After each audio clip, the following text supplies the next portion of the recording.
increase his survivability quite a lot. Let's take a look at this helmet and we'll get an idea of what it could potentially be good for and what it might not be good for. So right off the bat, you'll notice it's 342 defense with a strength requirement of only 103, which is a little high for level 49 for some characters, but not too bad at all. We have a 12% lifesteal per hit, which is variable to 9 to 12%, so you can find the Crown of Thieves in kind of a poor condition with a lower percentage. And especially as you get into Nightmare and Hell difficulty, where the lifesteal penalties are, this can be an issue. If you've never researched lifesteal penalties, I would recommend that you take a look at my lifesteal penalty video. Just, take a look at my channel. Search for D2R lifesteal Ginger Gaming Mentor or something like that. I'm sure you'll come across my video on lifesteal penalties. We have 200% enhanced defense on this, which does vary by 40%, so it can be as low as 160% and as high as 200. We have a nice bonus to dexterity here of 25, which is pretty massive and is going to give you a nice bonus to your defense. It's going to give you a nice bonus to your attack rating. It's going to give you a nice bonus to your block chance, all of which are very, very handy. And of course, if you are having trouble equipping an item, like maybe you were utilizing a high dex item, like something like Bartek's Cutthroat, which has 79 dex requirement, this could also help you put on a weapon. We also have a rather nice bonus to life here of plus 50 to life, which is pretty darn sweet. And honestly, 50 life can be a lot at level 49, especially if you are a character that doesn't have a lot of life. And for a mercenary, of course, also very nice to have that as well. We also have 35 to mana on here, which is static, and that is also a very nice little bonus to mana. And for characters who are not specifically built around mana, 35 to mana can actually be like most of their mana pool. I know, for instance, paladins, when they first start out, are only at about 15 mana, and by the time they get to level 49, they aren't really that much better unless they've got some kind of plus mana equipment. So this can come in handy for that. Of course, it's not going to have absolutely no effect on your mercenary because mercenaries don't have mana. We also have a fire resistance of 33%, which is certainly very nice to have. Fire is one of the more common elements in Diablo. The Baal, Diablo spams it. The shamans spam it. There's Inferno. The Pit Lords spam Inferno. There's fire everywhere in Diablo. And I feel like having a little bit of extra fire resistance is certainly going to help out you and your mercenary, especially if you plan on farming the Council, which is full of Hydras. We also have a 100% extra gold for monsters on here, which is definitely very nice and could also be a good council farming item. Extra gold for monsters does apply on your mercenary, just like Magic Find does. It does vary from 80 to 100%, so if you're looking specifically for that, maybe try and find yourself a 100% extra gold for monsters helmet. It will stack on top of yours, so for instance, if you are utilizing some nice extra gold for monster equipment, maybe as a find item barbarian, for instance, you are going to be able to stack this on top of yours. However, it is important to note that it doesn't affect your kill. So if you have 500% extra gold for monsters and your merc has 100%, it has to be his kill. So he's the one that actually has to make the killing blow to get that effect. Now, the ethereal version can also have some really nice defense. It can go up as high as 513, which is definitely very nice. And that is, of course, with the 200% enhanced. The ethereal version makes an absolutely excellent merc item because not only does it have the lifesteal, the dexterity, the extra life, the fire resistance, the extra gold for monsters, but it also has more defense because it is ethereal. The Crown of Thieves can be upgraded, but it's probably not going to be the best upgrade unless you're doing it specifically for a mercenary. And this is because the Corona, which is the elite version of this item, has a relatively high strength requirement of, I believe it's 170 something. Which is not very good in terms of trying to utilize on a character, but for a mercenary, a high level mercenary, it could be okay. I do feel like normally though you end up with better items, better helmets than the Crown of Thieves by the time you get into like the level 70, level 80. It might be something that you use for quite some time, but usually you end up upgrading your mercenary to something like maybe even a Shaco or a Andoriel's Visage or a Steel Skull Cask. There's a lot of different choices that you can put on his head. Maybe even a Delirium.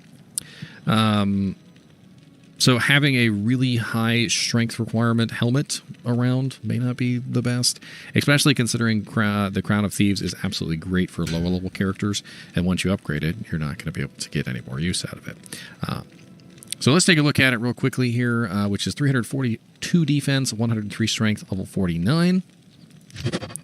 To 357 defense, 174 strength requirement, level 73. So quite a bump there in both the strength requirement and the level requirement. One thing I did forget, though, is that it's important to note that Crown of Thieves is not particularly rare. You usually will see quite a few of these in your level up process. So upgrading one of them and leaving a couple of them non-upgraded certainly would be fine. I just usually like to have at least a couple of Crown of Thieves to throw on mercenaries as I level up characters. Of course, you can always share it, but when I can get away with not sharing an item, I usually do, because sharing everything is not going to be the most viable thing in the world. Every time you log into a character, half your characters are going to be naked because you're sharing every single item that they've got.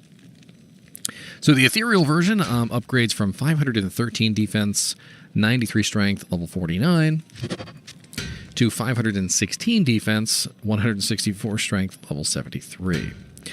So as you can see here with this particular helmet, it doesn't really upgrade that well in the defense category. We went from, 342 defense on the Grand Crown to 357 on the Corona, so not really that great. And then for the ethereal version, again, it wasn't really a huge upgrade. And this is because the Corona doesn't really have that much more defense than the Grand Crown, and there's also a variance. So if you take a look at the Grand Crown, the base defense of a Grand Crown can roll between 78 to 113. When you roll a helmet to upgrade it, it re-rolls the defense according to a hidden statistic. A lot of people don't know this, but it's like a hidden item code. And the hidden item code means that the defense can potentially roll badly. So when you look at the Corona defense has a defense variable from 111 to 165. So what this means is that because the highest defense possible on the Grand Crown is 113, and the lowest defense possible on the Corona is 111, there is an overlap, which means that potentially your Crown of Thieves can actually lose defense. If you had a particularly high defense Grand Crown that was being upgraded into a particularly low defense Corona.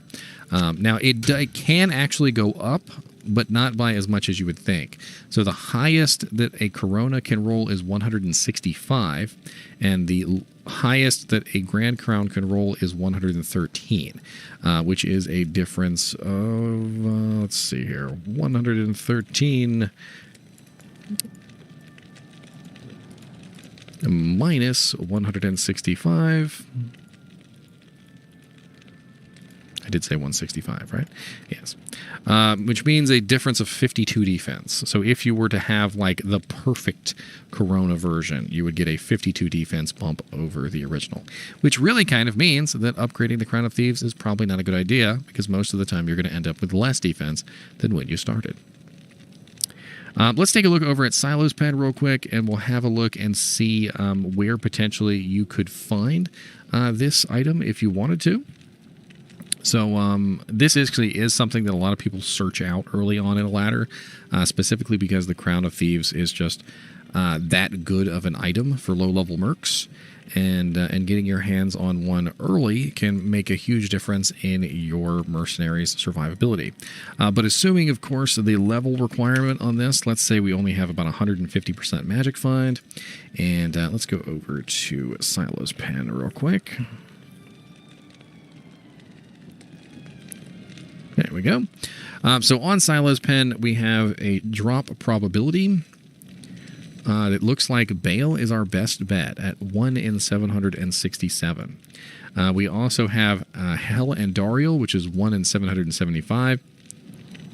Hell Mephisto at 1 in 821, and Hell Diablo at 1 in 844. But hold up a second. This is a nightmare level item. It's a level 40, what did we say it was? Level 49 or something like that? I can't even remember off the top of my head now, but it's in the 40s. So why would I want to be trying to farm this in Hell difficulty? Hell difficulty is going to be like level 60, level 70, level 80. Level 40 is like the beginning of Nightmare. Let's take a look at Nightmare bosses, and let's see how many bosses in Nightmare can potentially drop this. So Diablo in Nightmare, Iswal in Nightmare is a really horrible chance. Not a lot of good choices in Nightmare for bosses. Let's take a look at Hell difficulty. Super Uniques. Let's take a Super Uniques.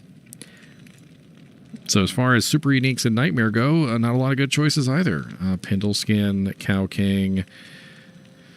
Not a lot of monsters that are below Act 4 Hell, or Act 4 Nightmare. So Act 4 Nightmare is toward the end of Nightmare, of course, and that's when you're getting into the level 60, level 70 range.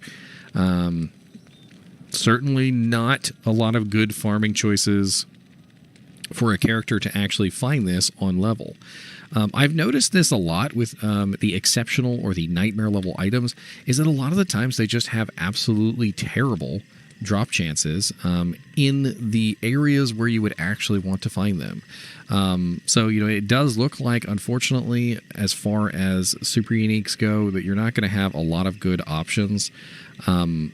Bone Ash right here probably seems like one of the best options. Literally a Hell difficulty farm.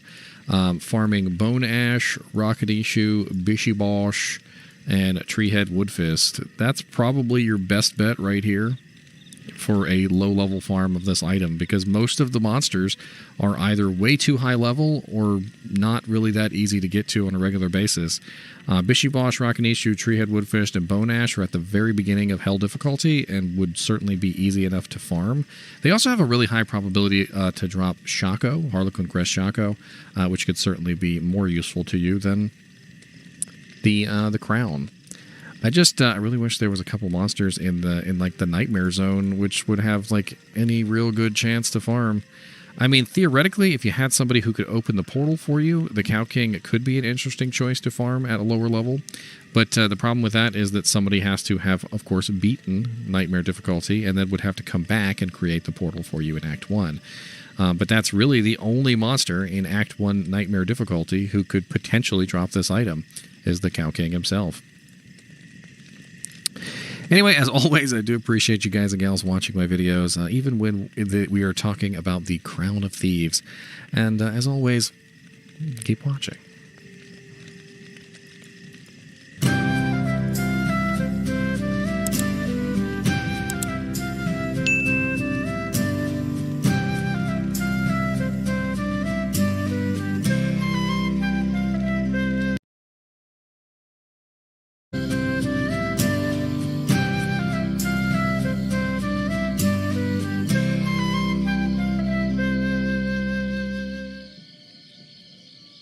Hello guys and gals, and welcome to another episode of Unique Items. Today we're going to be looking at a relatively nice mask, which is pretty common, to be honest. And quite honestly, I think most people, when they find it, they don't usually keep it. And it's not because it's a bad mask, it's just simply because I think it just drops way too often for its own good. And that is called Black Horn's Face. I always call it Black Thorns. I don't know why I always call it Black Thorns. I was literally about to say Black Thorns, and I was literally reading it off, and I'm like, that says Black Horns, not Black Thorns. And, yeah. So Black Horn's Face is a death mask. It can be upgraded one time if you were interested in doing so. You would need a lem and a co-rune, but you probably aren't going to spend a lem and a co-rune to upgrade it. But you know what? We'll go ahead and we're going to do it anyway. Because, it is something that I like to do with these videos, is if I can upgrade it, I usually do. But let's go over the item first before we go through all that. So Blackthorn's Face Death Mask is a 278 defense helmet. It is 419 in its ethereal form. It has a strength requirement of 55, which is extremely low, and is usually something that most characters can equip. It It has a level requirement of 41, which is also very low, and usually means that you can utilize this very, very early on in the game. It has some very nice effects. It has Prevent Monster Heal, which is very, very nice. Prevent Monster Heal will completely stop any monster's regeneration for 20 minutes, with only a few exceptions, which is basically the Ubers.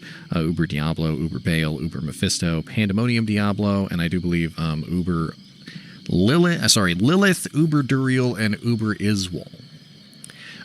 You can cease their regeneration with open wounds, by the way. Prevent Monster Heal also does not work on mercenaries, so keep that in mind before you choose this as an item to utilize on a particular character. We also have slows target by 20%, which is absolutely great effect.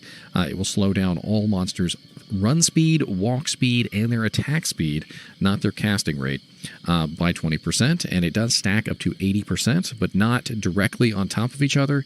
So if you are utilizing, for instance, Holy Freeze, which has 50% slow, and they are already slowed by 50%, it's not going to add 50 to 20 to 50. You're not just going to go to 50, 60, 70. Instead, how it's going to work is, let's pretend that there was a mythical sort of like all-encompassing number as far as speed is concerned. Now, let's say we have 100 is our maximum speed. Holy Freeze would reduce that by 50%, which would bring us down to 50. And then the Blackthorn's Face would be subtracting 20% from 50, which would be 40. So it's not going to stack the way that you might think. There are many, many different items in the game and abilities that have Slows Target's effect on them. Holy Freeze, Decrepify, Clay Golem, many, many items in the game have the Slows Target effect on them. And just in general, I think you will find that Slows Target is absolutely a great ability to have for a melee or ranged character. It does not work on spells, so keep that in mind. We also have an enhanced defense on this from 180 to 220%, so a little bit of a variable there. We have a lightning resistance, which is being added of 15%, which is definitely very nice to have. It could be higher than that, but 15% is something. We also have 20 lightning absorption on this, which is a really high amount of lightning absorb. And if you are unaware of how absorption works, basically, if a monster hits me for 100 lightning damage, I will absorb 20 of that lightning damage. So it will take 20 of that lightning damage away from the 100, and he will only be dishing out 80 to me. The 80 lightning damage will hit my HP bar and dish out 80 damage. Then, after I take 80 damage, I will heal for the exact same amount that the lightning absorb took away. So I will heal for an additional 20 HP. However, it is important to note that if you do not have 80 HP, you will die. The absorption does not take place before you take the damage. It takes place after you take the damage. So the absorption removes the 20, you take the damage, and then it heals you. This can sometimes be a detriment if you are in a situation where you're taking a really large amount of lightning damage. The absorption is not going to prevent your death, but it will heal you after you get hurt. So, just keep that in mind if you're going up against glomes or something like that. That if they hit you hard enough, they can bypass the absorption. We also have Attacker takes lightning damage of 25, which is absolutely useless at level 41. The majority of the monsters in the game have way more than 25 hit points at this particular time, plus the resistances, and it just generally does nothing. Now, of course, you can find this in the ethereal form, which is the 419 defense, but if you utilize this in the ethereal form, it's not going to be very useful to you because it's eventually going to break. You could put this on a mercenary, which wouldn't exactly be a terrible idea, but he's not going to get the Prevent Monster Heal effect. He will get the lightning resistance and the lightning absorption, as well as the slows target effect, which is going to be very nice. And of course, you can socket this, and you could put something in here to make it a little bit better. Who could potentially utilize this? Well, the slows target and the Prevent Monster Heal are very strictly melee and ranged abilities. So you probably would want to put this on a melee or ranged character. The slows target could be absolutely excellent in the hands of like a multi-shot boson or something like that. Could really help them out a ton. It also would stack with freezing arrow if you were freezing arrows on. Zeal Paladin could get good use out of it. A whirlwind barbarian. I mean, quite honestly, there's not a lot of characters that couldn't get good use out of a Blackhorn's Face. The main issue with this is there are better options out there. There are options that have plus to skills. There's options that have lifesteal. There's options that have other effects that are better than this particular item. But a lot of the times when you find a Blackhorn's Face, you usually end up keeping it for that lightning absorption. I've used it on many occasions when I was surrounded by gloams to prevent my death from gloams. And if you're wondering how you can prevent your death from gloams, the black souls, the lightning spamming monsters, what you have to do is you have to have 95% lightning resistance, which is obtainable, and lightning absorption. Usually, if you have 95% lightning resistance and absorption, they can do absolutely nothing to you. You can get absorption in quite a few different ways. One of them is the Titans. Sorry, about to say Titans. One of them is the belt. I can't remember the name of all of a sudden. It is just right there on the tip of my tongue. And I've literally used it about 1,000 times. But good luck, brain, actually pulling up the name of it. Like the little hamster in the wheel up here. He's just ka-chunking along. He's just ka-chunking. T-Gods. T-Gods! That's the name of it. T-Gods. So T-Gods is another belt that you could get that potentially has lightning absorption on it. There's also a ring that has lightning absorption, which is called Wisp Projector. And you can actually stack all of them together and get even more lightning absorption. Maybe you're going up against a really evil lightning spamming sorceress in PvP, and you would just like to get as much lightning absorption as possible. Stack all 3 items. Why not? So what we're going to do next is we're going to upgrade this, and we're going to see how the defense and the stats upgrade. So like I said, we're going to need a Lem, a Co, and a Perfect Diamond. And I'm going to... here we go. We're going to take a look at it. So 278 defense, 55 strength, level 41. Death Mask. To a Demon Head, 435 defense, 102 strength, level 62. Not a bad upgrade at all. To be honest with you, the strength requirement didn't go up high enough to be detrimental to pretty much any class unless you're a 0 strength build. And the level requirement really didn't go up so high to make it untenable. Definitely a good upgrade, 100%. The ethereal item could also be upgraded, and I imagine this one's probably going to upgrade very well as well.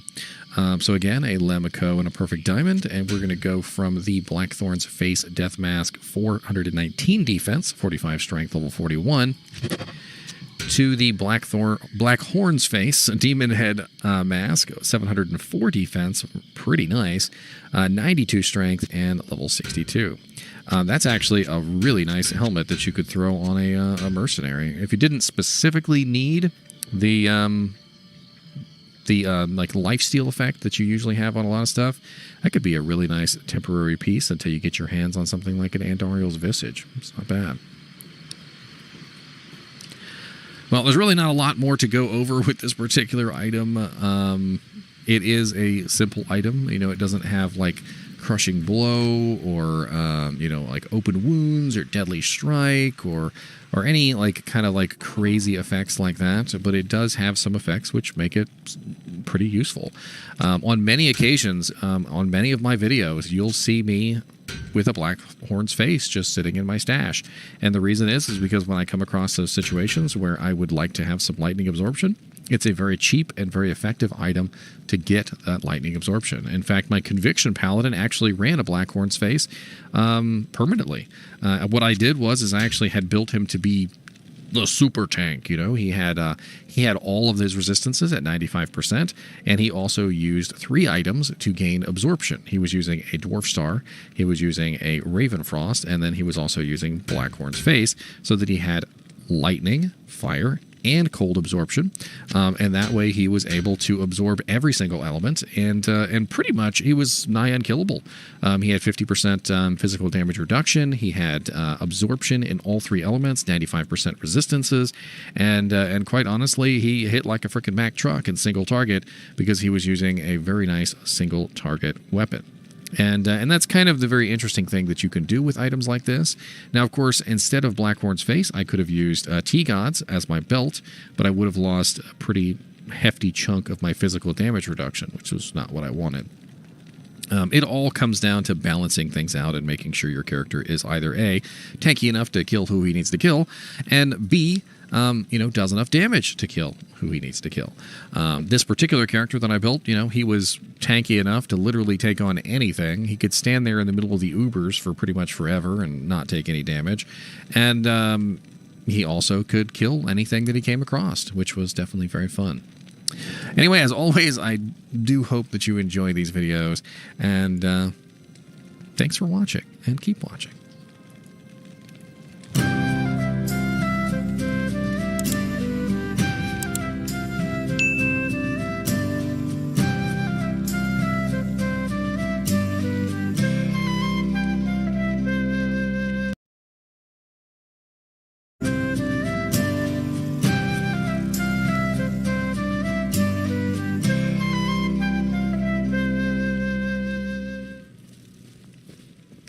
Hello guys and gals, and welcome to another episode of Unique Items. Today we're going to be looking at a very interesting shield, one that you may not know even exists because it's kind of rare. It is called the Spirit Ward Shield. It has some very interesting effects on it, and I think as we go over it, you guys will be like, that's actually kind of interesting. I could maybe build a character around this. It also has a very pretty appearance, as you can see. Just a very cool looking appearance. In fact, you know what? This is Fashion Diablo. We need to go take a look at the appearance on the main screen. Look at how beautiful that is with the blue horns and the black and the gold, and it just looks really cool in my opinion. Just a very awesome looking shield. I do think those horns in the back could be kind of a detriment to you, though, and I'd probably end up stabbing myself in the throat with one of those, which would probably not be good. Let's see here. So the Spirit Ward shield has some very interesting effects, and one of them is the ability to cast Fade on yourself. Now, you may be familiar with casting Fade on yourself through the Treachery Armor, which is a very common source, and the Treachery Armor does have a higher level Fade than this. There is also another item in the game that gives the Fade proc, which is the Last Wish rune word.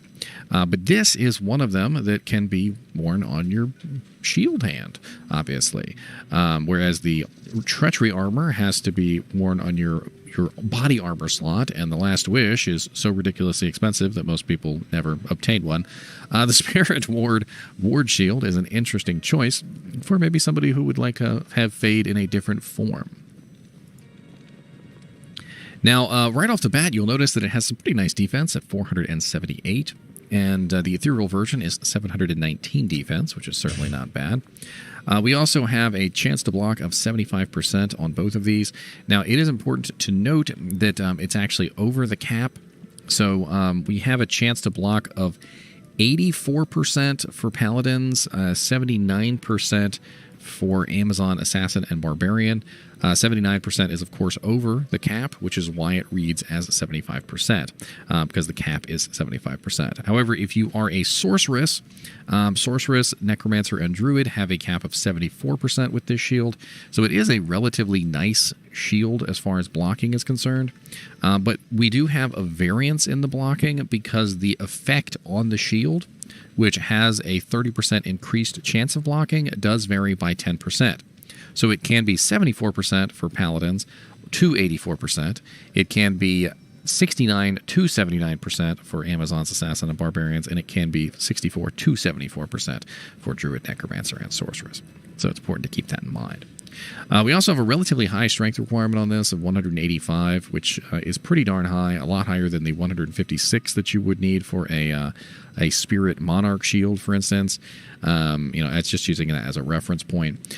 We also have a level requirement of level 68 on this, which is a relatively high level. Quite honestly, this is an endgame shield. Level 68 is getting into Hell difficulty.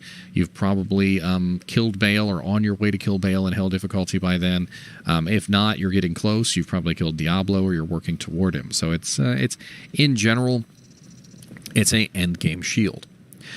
We also have the 5% chance to cast level 8 Fade when struck. So a 5% chance to cast when struck is not an amazingly high number, but it actually does proc a lot more than you would think. You can also proc this just by simply standing in the fire. So if I were to maybe go to Hell difficulty, and I just wanted to see if I can get this to proc, I could go to the River of Flame. There's a bunch of fires here that are relatively easy to stand in, very, very easy to get to. You would just stand in them until you would get the Fade proc. Now, one of the ways that you could know that you've got the Fade proc is you could look at your resistances. So one of the things that Fade does is it gives you a rather nice resistance bonus to all your resistances. You get a 71% curse duration for having Fade up.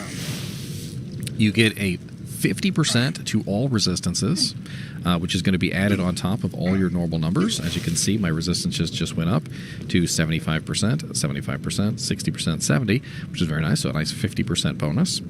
We also get a duration of 204 seconds, which we could divide out on a calculator to get our exact minutes. So 204 divided by 60 is 204 divided by 60 is 3.4 minutes. So basically 3 minutes and 40 seconds, which is not bad at all. 3 minutes and 40 seconds is a pretty long duration. And Fade also provides a physical damage reduction of 1% per level. So at level 8, we are getting a very nice 8% physical damage reduction, which can be seen right here, because we have 28%, which is coming from various pieces of equipment. But if we take off the armor, you'll notice that we go down to 8%. So we have 8% and 20% from another source, so we're getting 28% physical damage reduction, which is very, very nice. That can actually counter, by the way, amplify damage and decrepifies negative physical damage reduction. So it's very nice to have that extra bonus. Now, it is important to note that because it is a on-struck effect, sometimes it can be a little difficult to get to proc because you do have to be struck. But keep in mind, and I've had this argument with quite a few people, that there are a lot of abilities and spells and things in the game which can proc on struck effects, even when you would think that they wouldn't. I have been able to proc a lot of on-struck effects, and I do so with things like lightning, chain lightning, fireballs, firebolts, and there is a lot of abilities in the game that will bypass your defense and your block chance and will still proc the effects. So it's important to remember that when you're thinking about on-struck effects. Everybody always jumps the gun, and it's like, but if I have a high defense, high block chance build, and I have an on-struck effect, it's never going to go off, and that's a lie. It'll go off all the time. I've tested this with Medusa's Gaze quite extensively, and Medusa's Gaze has a on-struck effect, and I'm running a Paladin with 30,000 defense and also 75% block chance, and the lower resistance curse still goes off all the time. Now, granted, it's a little bit higher percent proc chance on the Medusa's Gaze than it is on this, but lower resist is also something that you need to go off more often than Fade. Fade having a 3.5 minute duration, as you can see, it is still up. You only need it to go off every once in a while to refresh the Fade effect. On this shield, we also have some other nice effects. We have the 25% faster block rate, which is definitely very nice. That means that we're going to be able to block faster, and that is certainly going to be extremely useful for a non-paladin character, because non-paladin characters tend to have rather poor block rate, and they need that increase. What we talked about earlier, the 30% increased chance of blocking does vary by 10%, so it's 10 to 30.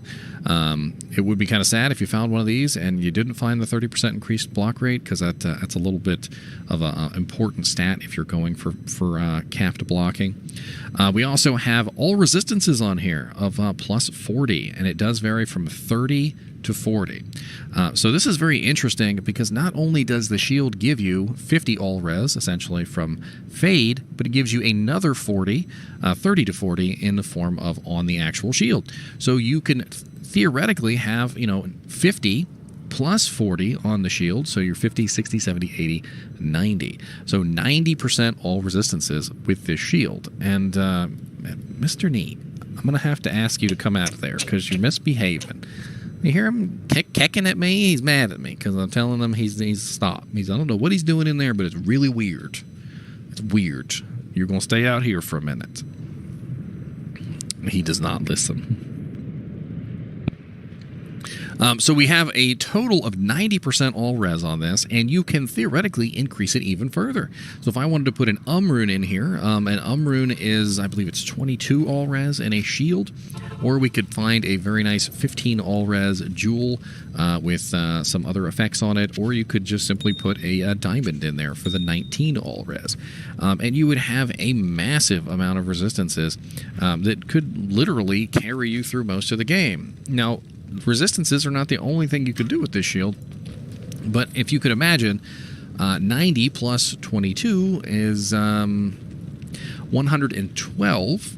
So 112 all resistances just coming from your shield, and that's pretty darn amazing. On top of that, you also get the curse reduction and the physical damage reduction, both of which are very, very nice.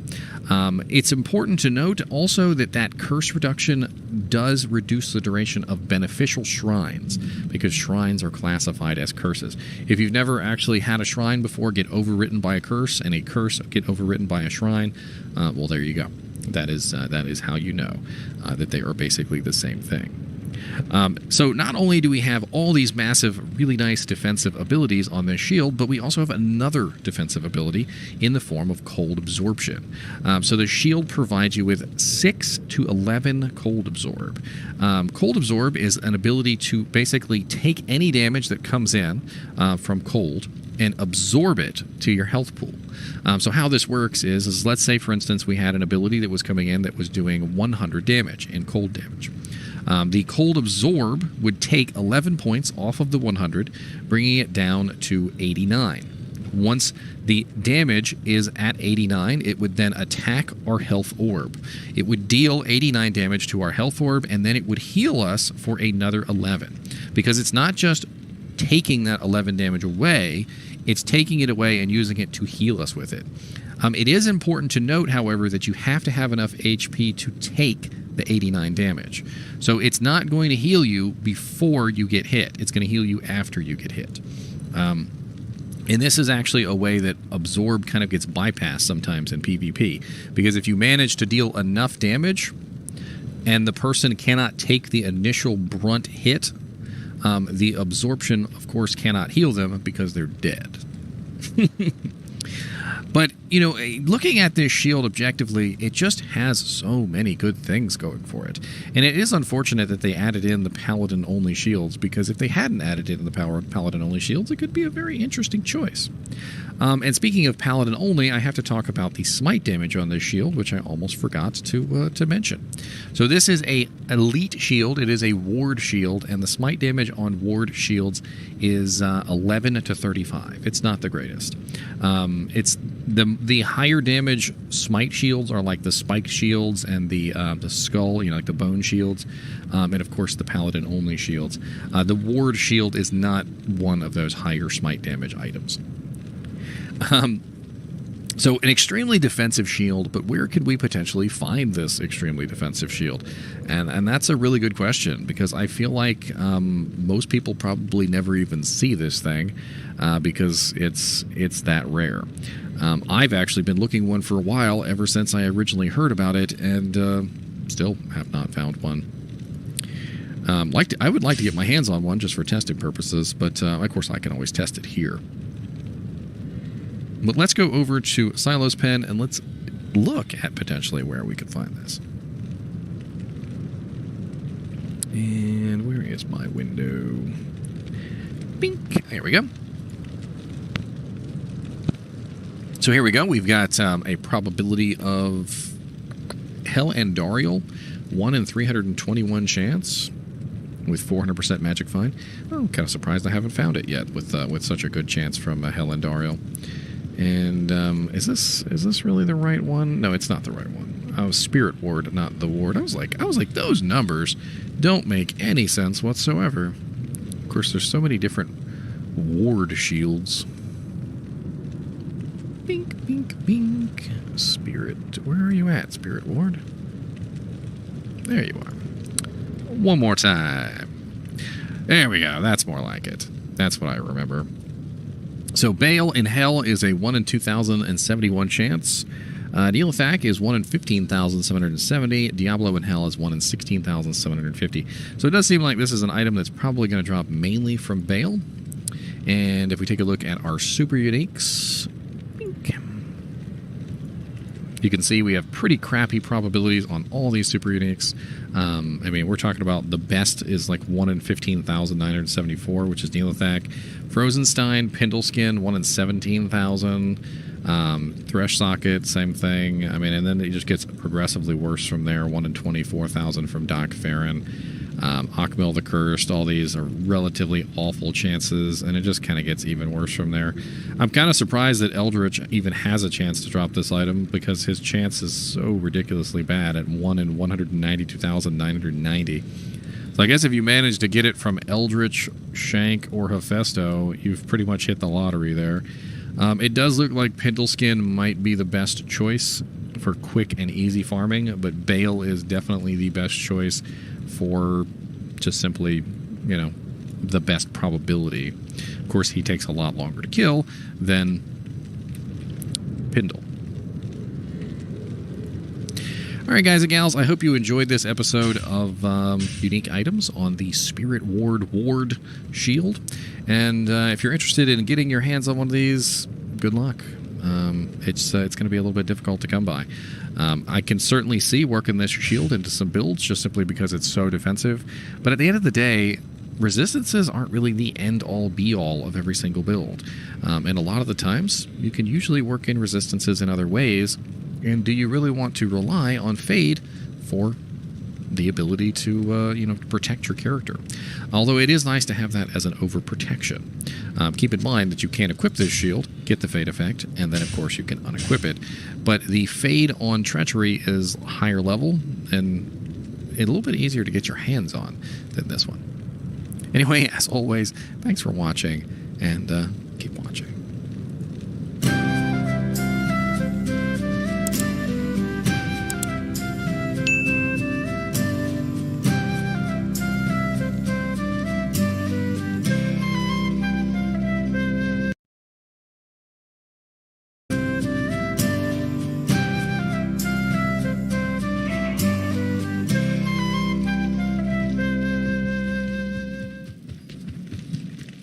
Hello, guys and gals, and welcome to another episode of Unique Items. Today we're going to be looking at a lot of different items. One in particular, which is a kind of an oddity, is the Stone Crusher Mallet. The Stone Crusher Mallet is not the best item that can drop from the Legendary Mallet series. If you have been paying attention to my Unique Item series, you will have seen a video on Schaefer's Hammer. Schaefer's Hammer is the other item that can potentially become a unique from this. If you guys are unaware of this, certain items in the game actually have two unique forms. Schaefer's Hammer and the Stone Crusher are two of these such items that have two different forms with the same base. There is also some other items, like for instance the Sacred Armor that Tyrael's Might can be made from, or rather can be found from, also has two forms, Tyrael's Might and Templar's Might. So it's important to note this. Stone Crusher, I think, is the one that most people don't want to get their hands on. When they find a legendary mallet, they usually are trying to get their hands on Schaefer's, not this particular one. But this one does have some very interesting effects, and as we go over it, you'll see. So right off the bat, we have a 210 to 256 damage, and this is as high as it will go, of course, because it is an elite item already, so we cannot upgrade it. It does have a durability of 65, which is not bad for Zealers, but could be higher. It has a 189 strength requirement, which is relatively high for an item that is level 68. It's also relatively high in general, because most characters don't tend to go that high as far as strength goes. We also have a level 68 on this, which means it's going to be more toward the end of the game in usability. It has a very slow attack speed, and this is unfortunate because it does have some nice effects, which could be potentially useful, but when you look at the relatively slow attack speed on this weapon, it kind of makes you not want to use it. It also doesn't have any increase on it either, which is certainly a bad thing. We have 320% enhanced damage on this, which does vary from 280 to 320%. We also have a flat damage bonus, which varies from 10 to 30, and that flat damage bonus is very similar to the way that Grief works.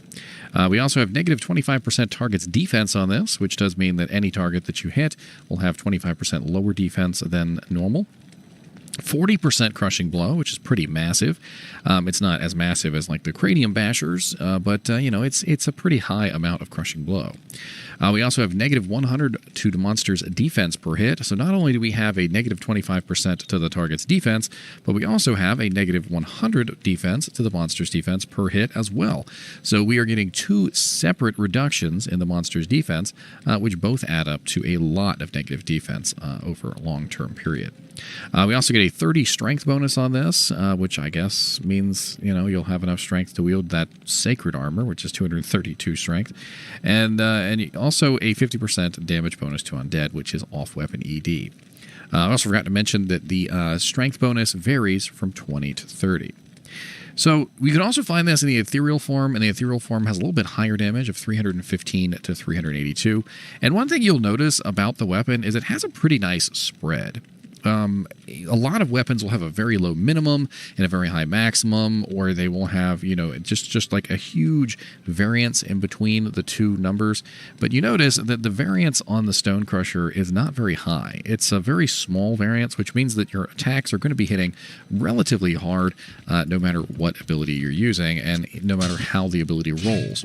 So as you can see, 1,813 to 2,263, and with the ethereal version at 2,696 to 3,323. A very nice spread, which means that you will have very, very few attacks which will not hit, you know, pretty hard, and a lot of the attacks, you know, will be somewhere in between 315 and 382, which is still going to be a very nice number. Now, the ethereal version, unfortunately, would require you to Zod it. There are no mercenaries or anything that can utilize the ethereal version, and that pretty much means that the only thing you can do with it is to throw a Zod rune in there and utilize it as is. But the problem with that is that it's really slow. Most people who would probably use this are going to put some type of increased attack speed in this, just simply because it is such a absolutely slow weapon. It could theoretically be used with Whirlwind, which is not like the most terrible idea in the world, because Whirlwind does get a lot of free hits. Those free hits allow you to utilize slow weapons. If you are unaware of this, basically how it works is Whirlwind gives you these, how do I put it? These free hits at the beginning of a rotation. I believe it's 1 or 2 free hits. These 1 or 2 free hits are independent of your attack speed, and so essentially if you're whirlwinding with extremely slow weapons, you actually get a really huge benefit from this, because of course your really slow weapon is attacking very, very slowly and does lots and lots of damage, but getting these free hits during the whirlwind allows the whirlwind to hit targets quicker than they would otherwise be able to. The problem with this is that you have to actually take advantage of the free hits. So if you whirlwind like this, which is where you just whirlwind from one direction to another, you're going to be dependent on the speed of the weapon. However, if you do the Dance of Death, which is very small whirlwinds in a nice triangular pattern, you can actually force the whirlwinds to get those nice free hits that you're hoping that they'll get. Basically, the free hits are only at the beginning of each rotation, and so to take advantage of these free hits, you have to actually force the rotations to be as short as possible, and that's essentially what you're doing. Is you're just taking these really small little whirlwinds, and you're just getting as tiny little whirlwinds as you can, so that you're getting these free effects. If you search for Diablo 2 Whirlwind Dance of Death, you'll come across what I'm talking about. There's probably some better guides than what I'm explaining it as here.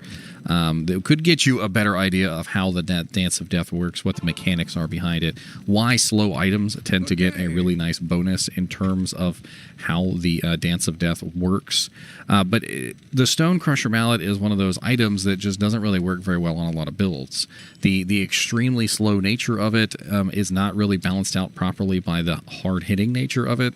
The ethereal version, of course, requires a Zod rune and cannot be sped up at all, so you're stuck with an extremely slow weapon. And quite honestly, it just doesn't really work out as good as you would think. The high crushing blow would make you think that maybe you could utilize it for a smite build, but the slow nature of the weapon, again, precludes that, because of course your smite is based off of your weapon speed, and having an extremely slow weapon is going to counter that almost entirely. A Zealer, again, would also have a lot of issue with this because it's so slow. You would have to put on a lot of increased attack speed equipment to counteract the absolutely slow nature of this weapon. But if you were a paladin who was using, say, Zeal, you had a good amount of increased attack speed equipment on, maybe you put a Shale rune in the regular version, it could work. The negative 25% targets defense, the 40% crushing blow, as long with the negative 100 monster defense per hit, is going to pretty much ensure that you're going to, A, be always hitting your targets, because the monsters are going to be relatively low on defense, and you won't really need much attack rating.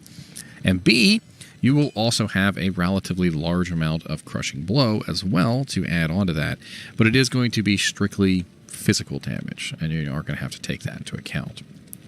All in all, I don't think that the Stone Crusher is usually an item that gets utilized to a massive degree. I feel like Schaefer's Hammer is probably utilized more, but he's probably utilized more than the Stone Crusher Mallet. But let's take a look and see where we could potentially find one.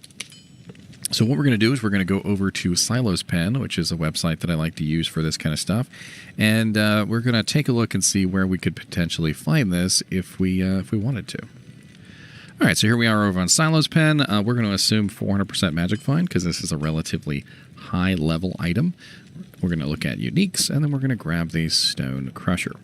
Now, the base of this item, the Legendary Mallet, is a particularly high-level item. And because of that, you're not going to see this item drop in as many places as others. The Schaefer's Hammer, however, is a higher level item than the Stone Crusher and drops in even fewer places. This is one of the reasons why a lot of people don't realize that they will find a unique Legendary Mallet, and there is absolutely no chance that it can be a Schaefer's Mallet, because the item was found in one of the zones that Schaefer's Mallet cannot drop from, or from one of the monsters that Schaefer's Mallet cannot drop from.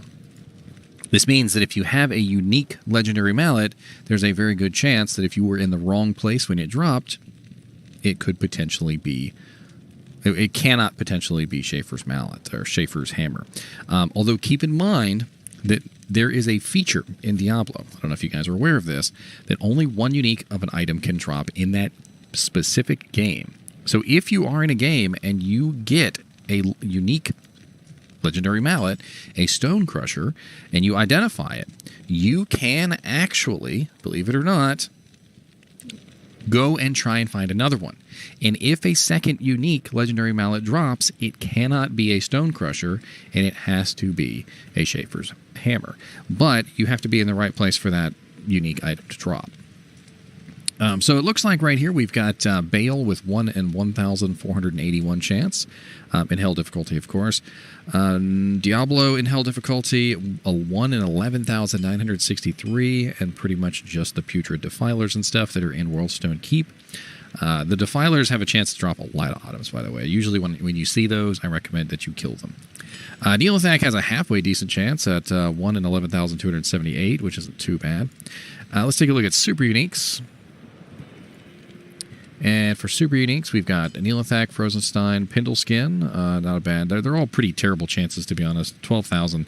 1 in 12,779. You're probably not going to see it very often. Thresh Socket, Sharptooth Slayer, Docfair, these are all pretty good choices. It looks like all of the Throne of Destruction wave monsters have a chance to drop it, although very poorly. And, of course, we can also look for unique monsters which are in high-level zones. So, as you can see here, this is really not about the monster and more about the zone. As you can see, we have, by probability, River of Flame, the Abyss Knights, the Assailants in Throne of Destruction, the Black Locusts and Maggot Layer level 3. I mean, you can basically go by level. You know, we have the Pit here, Pit level 1 and 2, Throne of Destruction, of course. We have Worldstone Keep level 1 and 3, probably level 2 as well. Ancient Tunnels, which is another high-level zone. Basically, going to any of the like level 85 zones, you're going to have a pretty good chance. Most of the zones here are level 85 zones, so keep that in mind. And you're probably going to have to go to a level 85 zone to farm for this item specifically. And that's with 400% magic find, by the way.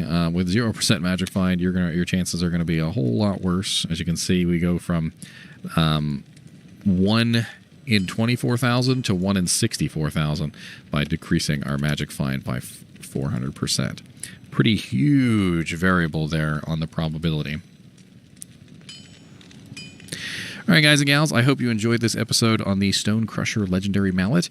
It certainly is one of those oddities that when you find it, you're like, what the hell could I possibly use this for? And honestly, I can't think of any other uses other than a character who is specifically not utilizing the attack speed of the item. You could theoretically use this on a Blade Fury Sin, just off the top of my head. The Crushing Blow combined with the huge amounts of negative targets defense could be useful on a Blade Fury Sin, especially in the ethereal version, because of course the Blade Fury Sin doesn't burn durability when she uses her ability. Maybe Kick a Sin? I don't really see it. I mean, possibly. If you guys can think of a very interesting use for Stone Crusher, put it down in the comments. I'd love to see what you have to say. And I like getting the community involved, so if you guys have some good tips, I want them down there in the comments so that other people can read your good tips. And if you have some terrible tips, I'll delete them. I probably will. Not even joking. Every now and then some people will come in with some absolute horrible lies, and I don't want you guys confusing the newer players with stuff that's not true. So, it may or may not stay. But a lot of you guys have good tips and good tricks, and I will leave those down in the comments for other people to read. As always, thank you for watching, and keep watching.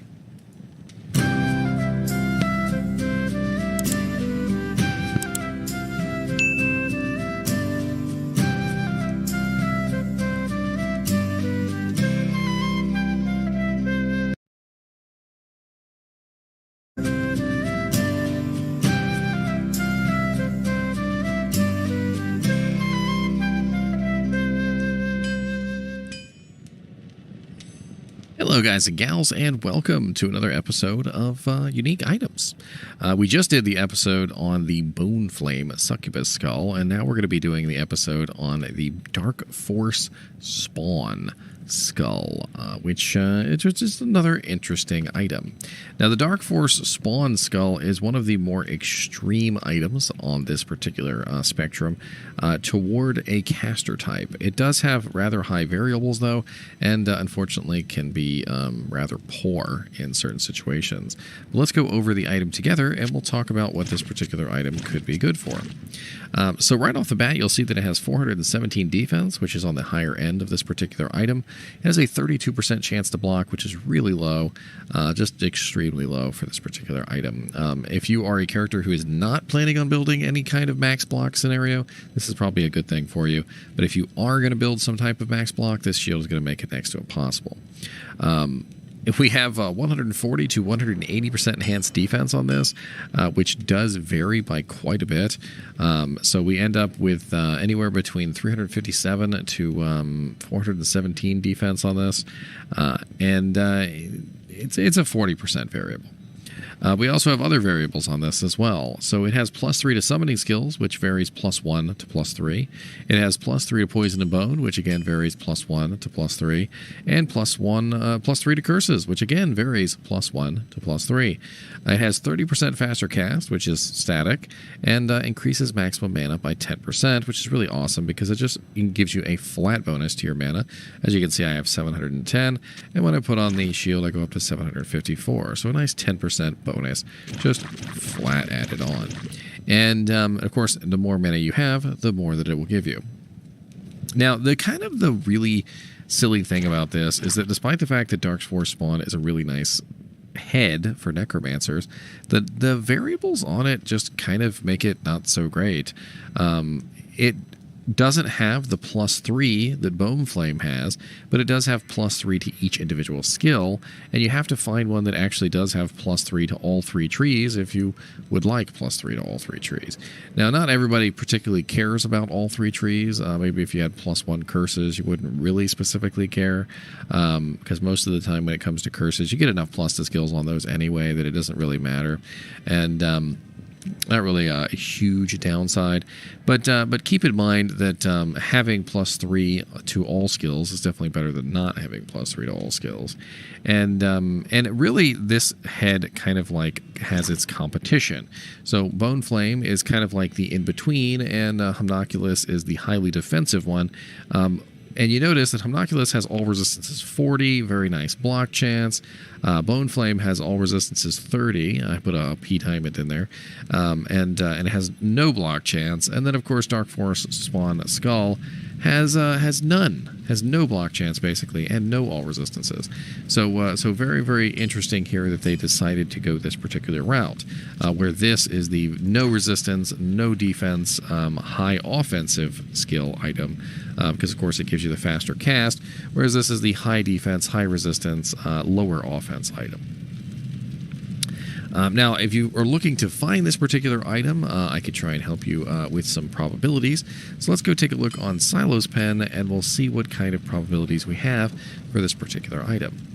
Because this is a relatively high-level item at level 65, we're going to assume that we are going to be a relatively high-level character looking for it. So let's look for the Dark Force Spawn Skull. Dark Force Spawn. We're going to assume we have 300% Magic Find for this because we are probably going to be a high-level character anyway. And it looks like our list is relatively small with only Frozenstein, Pindleskin, Snapchip Shatter, Thresh Socket, Akmel the Cursed, Martuk the Bloody, Kalenzo the Annihilator, Lista the Tormentor, Ventar the Unholy, Neelathak, Doc Farron, and Sharptooth the Slayer.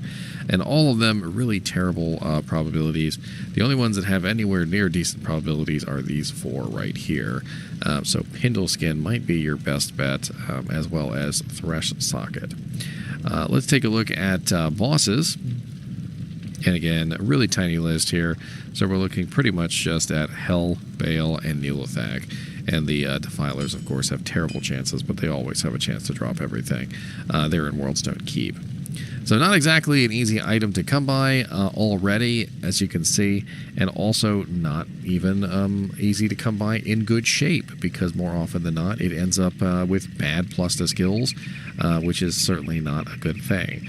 If you found a +1/+1/+1, you'd probably throw it right in the garbage. And it is still a relatively nice Necromancer head, though, for certain characters. I feel like it's kind of designed around the Poison and Bone tree, though. Like, it seems to be kind of made for the characters that are going to be spamming skills on a regular basis due to the faster cast rate and the mana.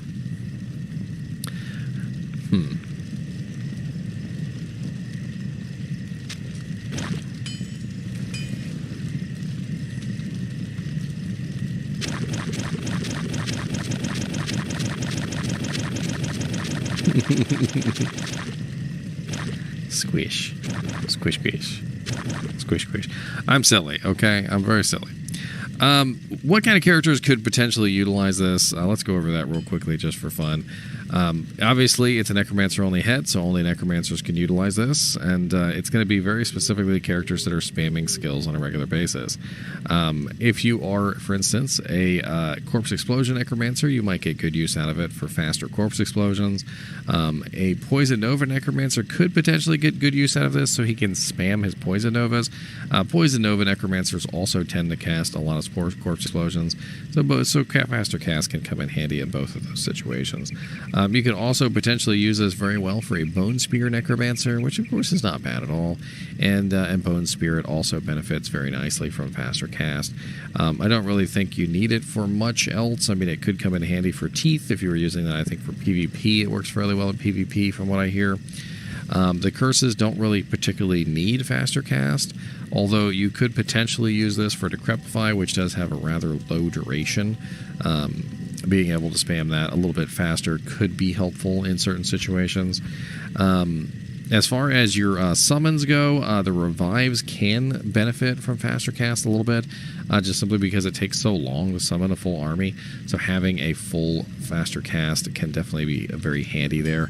But the problem is that revives cost so much mana, especially when they're capped out, that you can often kill your entire mana pool very quickly. So maybe not such a good idea there.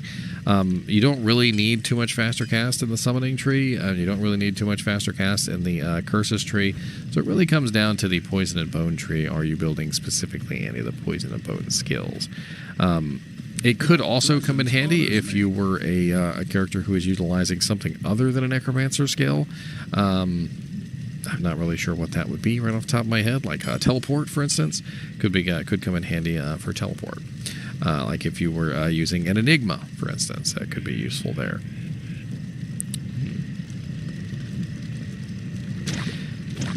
Anyway, as always, I do appreciate you guys and gals watching my videos, even when I'm playing with heads.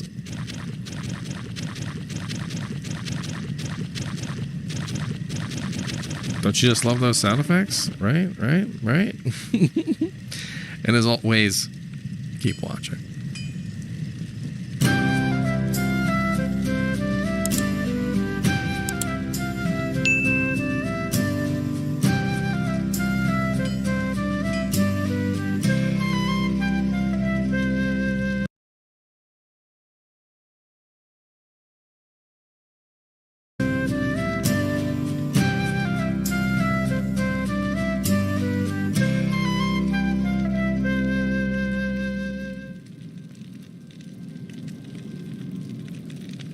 Hello guys and gals, and welcome to another episode of Skills and Abilities. Today we're going to be looking at the Assassin skill known as Venom. Venom is an odd skill which does require a little bit of explanation for those of you who may be interested in using it. When you level up Venom, Venom has a poison damage which goes up, and it also has a duration which goes up, but the duration of the poison itself does not change. It stays at 0.4 seconds. 0.4 seconds is really short. When you think of poison, you don't necessarily think of, because that's how fast it is. Like literally, when you hit somebody with this ability, it's instantaneous damage, which doesn't make any sense in my mind, because you would think that Venom would be an effect that has a long duration, but it does not. Venom also has some rather odd effects when it interacts with other forms of damage. So when you add additional poison damage to your Venom ability, what happens is it forces that poison damage down to the duration of the Venom. Let me give you an example, shall we? So let's say, for instance, we had a poison damage charm. All right, so let me pull up my calculator here, because this is going to take some unfortunate math, which I'm terrible at, but we're still going to do it anyway, because, you know, why not? So here's my calculator. Pull this up on the screen here, and we're going to run some calculations. All right, so let's assume we have a charm that has 240 poison damage over 10 seconds, right? 10 seconds is a rather long period of time, especially when you consider that 240 poison damage over 10 seconds isn't really that much damage per second. If we divide out 240 by 10, we will end up with 24 damage a second, which is not really a lot. But Venom is 0.4 seconds. It's even less than the duration of the duration of 1 second. So we have to take this 240 poison damage over 10 seconds, and we need to divide it by, instead of 10, we need to divide it by 100. And you might be asking, well, why are we dividing it by 100? Because we need to break it up into individual decimal points, not seconds. We need to break it up into 0.1 second intervals. This is the easiest way to do this kind of thing, and we will have 240 divided by 100 equals 2.4 damage per second, per 0.1 of a second. So a tenth of a second, rather. Then we're going to multiply this by 4, which is going to get us 9.6 damage. So the 240 poison damage small charm is only going to add 9.6 damage to our Venom ability. This is the really strange thing about Venom, is that Venom caps everything at its 0.4 seconds. And that is kind of odd. However, I have made a mistake already. And you might be asking, well, what is that mistake? Well, the mistake is that Poison Dagger, which is the one ability in the game that does not interact with Venom the same way that other poison effects do. So Poison Dagger, which poisons over 11.6 seconds, the duration of the poison will be set to 12 seconds, so 11.6 plus 0.4. So we end up with an addition instead of a reduction. And the Venom will provide a total of 9,150 to 9,750 damage over that period of time. So what you have to understand is that just like in the scenario where the 240 poison damage charm was being forced into the category of the effect for Venom, Venom is being forced into the category for the Poison Dagger. So you have to take the numbers for the poison of Venom, and you have to actually add it to the dagger in much the same way that we just did the calculation for the Poison Small Charm, but in reverse. Now we have to do level 15 Venom, because the only way for a Necromancer to get Venom would be to use an item. Treachery is one such item that has a level 15 Poison Dagger, a level 15 Venom proc. So let's reset my character real quick, and let's bring up our Venom just to level 15, and that way we can get an idea of what our damage is. And we're going to run this calculation real quick. So we have 350 to... I was calculating in the plus the skills. My bad. There we go. So we have 305 to 325. All right. So let's run this on a calculator, shall we?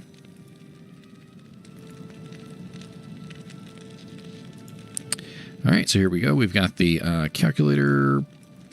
Bink. Why is it not up on the screen?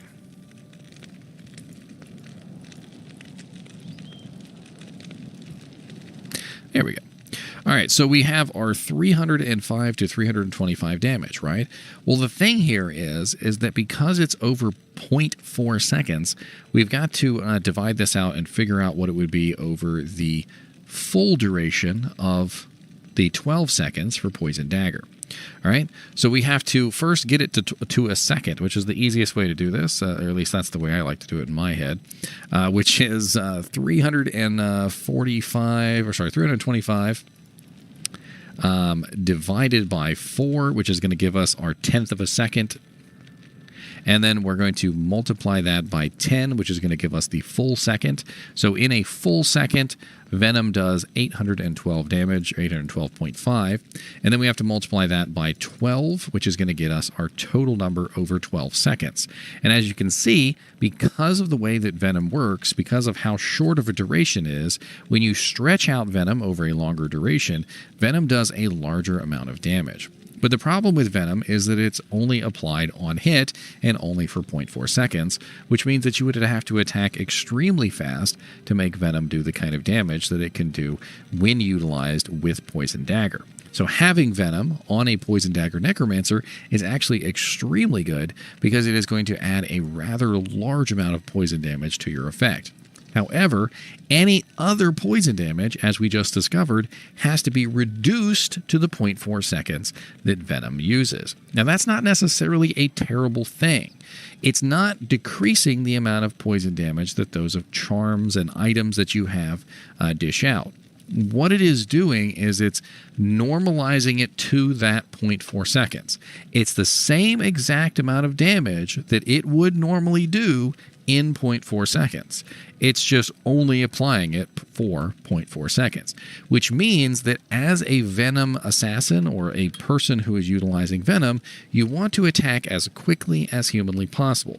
It ceases to be about stab and run away like Poison Dagger, because Poison Dagger is over 12 seconds. So I don't want to stick around for 12 seconds. I'm going to stab you, I'm going to run away, and I'm going to let the poison tick down. However, because Venom only lasts 0.4 seconds, it's not about stab and run away. It's about hit as many times as you possibly can. Because every single time you swing, you're going to apply another 0.4 seconds. And every time you swing, you're going to apply another 0.4 seconds.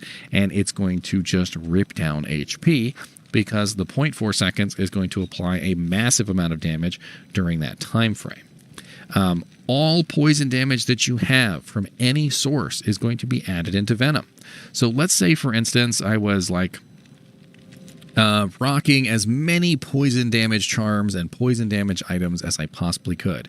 So how big is the inventory? I mean, let's assume even that we take our Heraldric Cube out, and the only thing we have in is a torch and an Annihilus charm. So that is 1, 2, 3, 4, 5. Then we also have 1, 2, 3, 4, 5, 6, 7, 8. 8 times 4. So let's run these calculations real quick. So 8 times 4 plus 5 is a total of 37 possible locations for our poison damage charms. Let's assume that we have really nice poison damage charms. In fact, you know what? Let's look up a really nice poison damage charm real quick, just so that we're sure that we have a very nice one. I can never remember what the max is on poison damage charms. They're rather hard to come by in their highest form. And I do remember that back in the day, they used to be higher than others. In fact, if you guys remember what the highest amount was before they got nerfed, put that down in the comments, because I can't remember right off the top of my head what the highest number is now after they've gotten nerfed. But I have one here that's 313 poison damage over 11 seconds, and this is in Diablo 2 Resurrected, so I'm going to use this one. So let's assume we have 30, what was it again? 37. So let's assume we have 37 small charms, so toxic small charm of Anthrax. So 313 times 37 is a total of 11,581 poison damage, right? But it's over 11 seconds, which is not what we need. So let's find the second value. So divide by 11 seconds, which gives us 1,052 damage per second. All right. Then we need to find the 10th of a second value, which is going to require us to divide this by, 10 again, I believe. We have to divide this by another 10. All right, so we're going to divide this by 10, which is going to get us the second value, or the 10th of a second value, which is 105. We're going to multiply that by 4, and we're going to round it. We might as well just round it. So 421 is how much would get added to our Venom. And our Venom is currently at max. Let's check that real quick. At level 22, we are looking at 495, so we would add 495 to this. And we would be dishing out about 916 poison damage every 0.4 seconds. Now, don't be too dismayed by this, because if we can attack relatively fast, we might attack, 2 or 3 times in a certain period of time. And that's kind of the weird thing about Venom, especially when you're dealing with a dual claw assassin who is hitting multiple times, or maybe you have an extremely fast kick setup and you are kicking multiple times. You can potentially kick multiple times per second, and you could dish out some pretty nice damage. But let's, for instance, multiply this out by... let's see here. Let's figure out what this would be over 11 seconds, for instance, over our original value. So we would divide this by I think it's 0.4. God, these my math skills are not up to par when it comes to this kind of stuff. But we could very easily multiply this out. Trying to think here. Let's actually remove some of these large numbers off the side here. So just round it to 916. So 916 times Mr. Nice. I'm trying to do math here, Mr. Nice. 916. I don't know. I find it easier instead of multiplying it just to divide it out and get the individual numbers, because it just makes a lot more sense to me that way. So if we divide it by 4, we should end up with the 229 value, which is the 10th of a second, and then we can multiply that out by 10, which will get us the full second value, which is 2,290 over 1 second, and then times 11, which will get us to the damage of the charms, which is 25,190. And I don't know why I just didn't do it that way in the first place. I was trying to go some fancy route, and it just didn't work out very well for me. But as you can see, 25,190 over 11 seconds is certainly a lot more interesting of a number than 916 over 0.4. And this is the kind of odd thing that comes about with Venom, and why Venom doesn't really look as attractive as it actually is, because of course Venom does in fact have some oddities to it here in the way that it applies damage. And it's not without, cause, because as far as I'm concerned, when you're looking at something like this and you see that low number, you don't think in your head that poison damage is quick. You don't think poison damage procs relatively fast. All you think of is that's a low number, and that doesn't seem very high or very useful. Now, what could Venom potentially be useful for?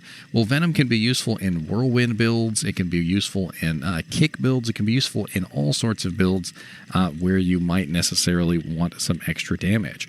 And poison, of course, also will prevent regeneration. But the problem with Venom is that poison does not prevent regeneration unless it is ticking. So basically how it works is there are individual frames. The game has, for instance, 25 frames, and 25 frames, each individual frame, something can tick. Either a regeneration can tick or a poison can tick. However, Venom doesn't have a long duration, which means that, yes, Venom will cause regeneration not to be in effect when Venom is active on a target, but because Venom is only active on a target for 0.4 seconds, you are more often than not going to prevent regeneration. Because the second that Venom runs out, which is literally 0.5 seconds later, they are able to regenerate. For every single frame that regeneration is not, or that the poison is not consuming those frames. The easiest way to look at this is that when you are in combat and you are fighting a monster, the monster will turn green. If the monster is green, then every frame of the regeneration is being consumed by poison. If the monster is not green, then that means that every frame is not being consumed by the poison and they can still regenerate. Anyway, as always, I do appreciate you guys and gals watching my videos, even when we are talking about a venomous skill that apparently Mr. Nimoy hates because he doesn't want to sit still today. And as always, keep watching.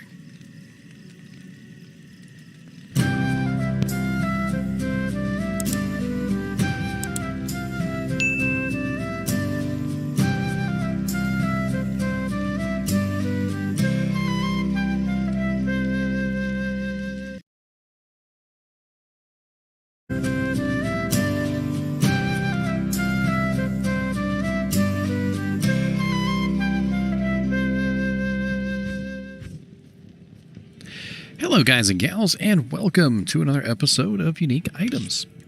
Today we're going to be looking at a rather odd mace known as Moonfall. Moonfall is kind of an oddity. It seems to be kind of designed around a sorceress, but at the same time, maybe not. It is a Jagged Star, which means it is an exceptional level item. It is level 42 requirement, which means that you are kind of gonna have to find this around the beginning of Nightmare difficulty. It's a strength requirement of only 74, which is not too bad, and has a relatively high durability of 72, which does mean that it will be relatively nice for maybe a Zealer or a Frenzy Barbarian, somebody who might not necessarily want their weapon to break all the time. We have a 5% chance to cast level 6 Meteor on striking, which is a relatively low percent chance. It is a chance to cast ability, and it can actually receive synergy bonuses. So if you did have Max Fire Mastery, if you did have three synergies for Meteor, which are Firebolt, Fireball, and Inferno, you would actually be able to beef up the level 6 Meteor on this particular item. The problem is that at level 6, it's relatively low damage. Meteor at level 6 only does about 214 to 247 fire damage on impact, and it does 84 to 107 fire damage over a couple seconds. Now, if you had maximum synergies, you would be dropping meteors pretty regularly with a 5% chance, but it's not going to be so massive that you're going to see them like 10 or 12 meteors on a target. It's probably going to be like maybe 1 or 2 meteors per kill or something like that, depending on how fast you kill the targets, which is kind of not the greatest. Now, Moonfall also has some other interesting abilities on it.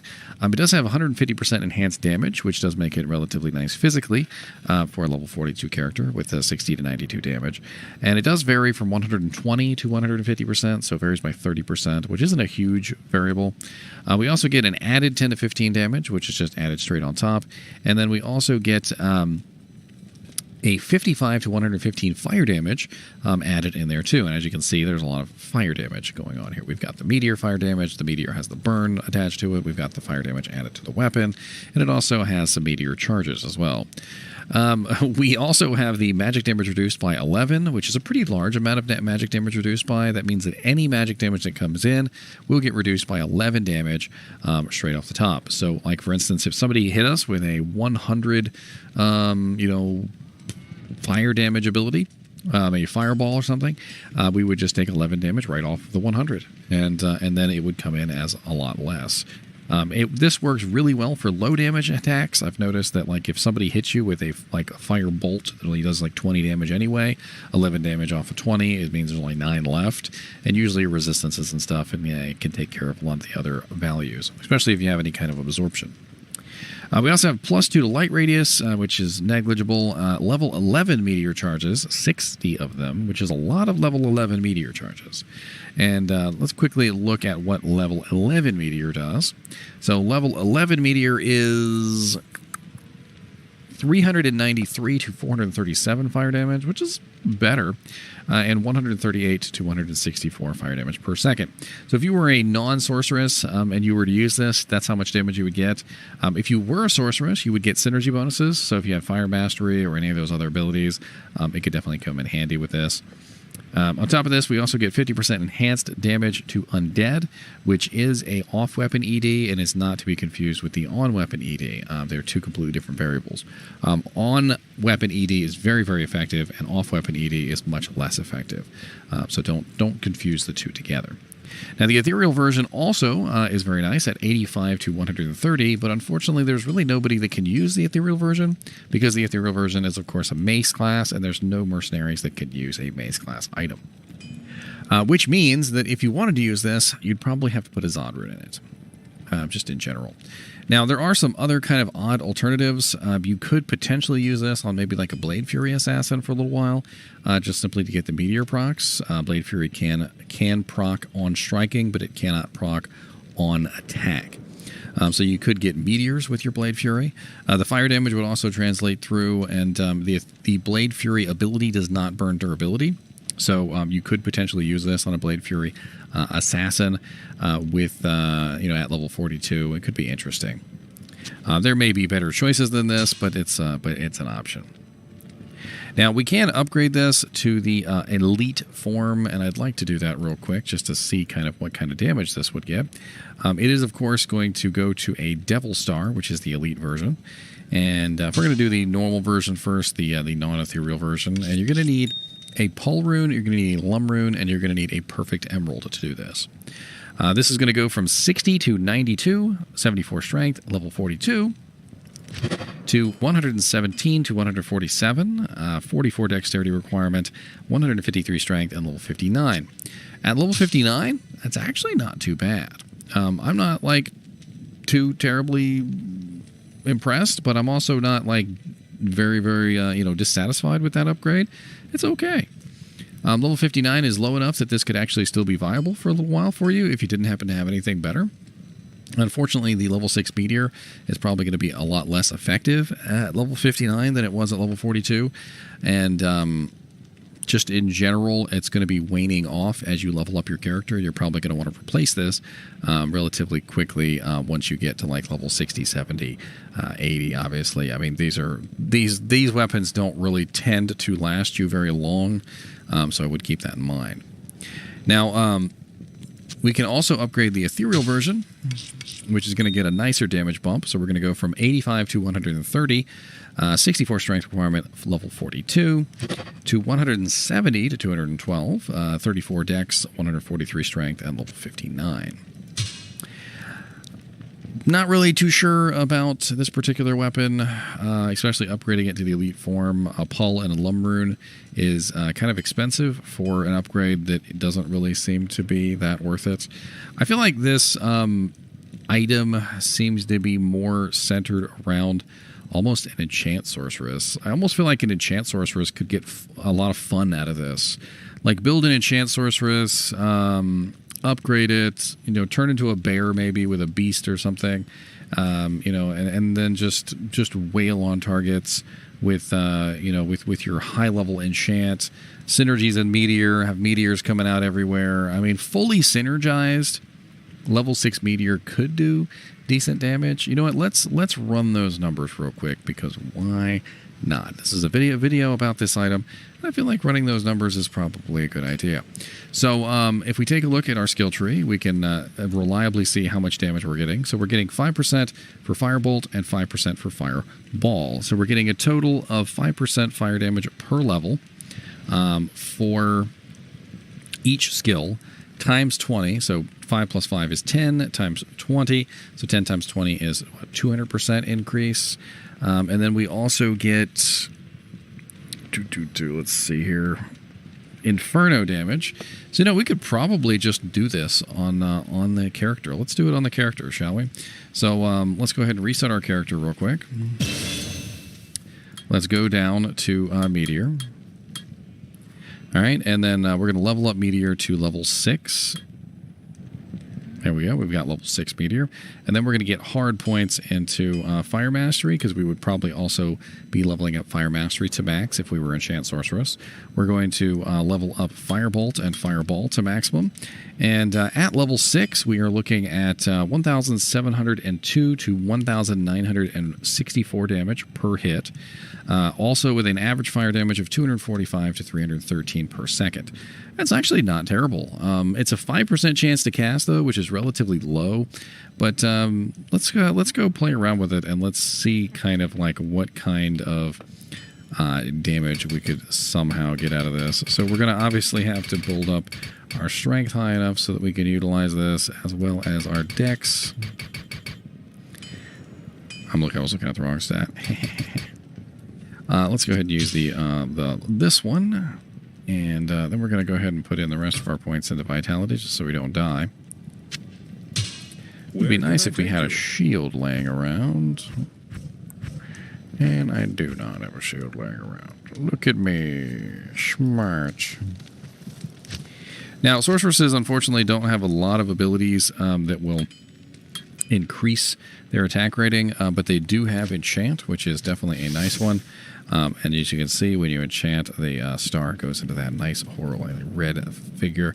You get a huge amount of fire damage added to your attack, and of course you can also utilize that fire damage in various ways. You could fire a bow, you could use like guided arrow from a Widowmaker, or you could just simply attack things, or you could become a bear. There's a lot of different ways that you could utilize something like this. This is unfortunately normal difficulty, because this character was never actually enabled to go to hell. But I would like to see if I could get the meteor to proc at least one time, just for the fun of it. And of course, my mercenaries over here murdering everything. How dare you? How dare you?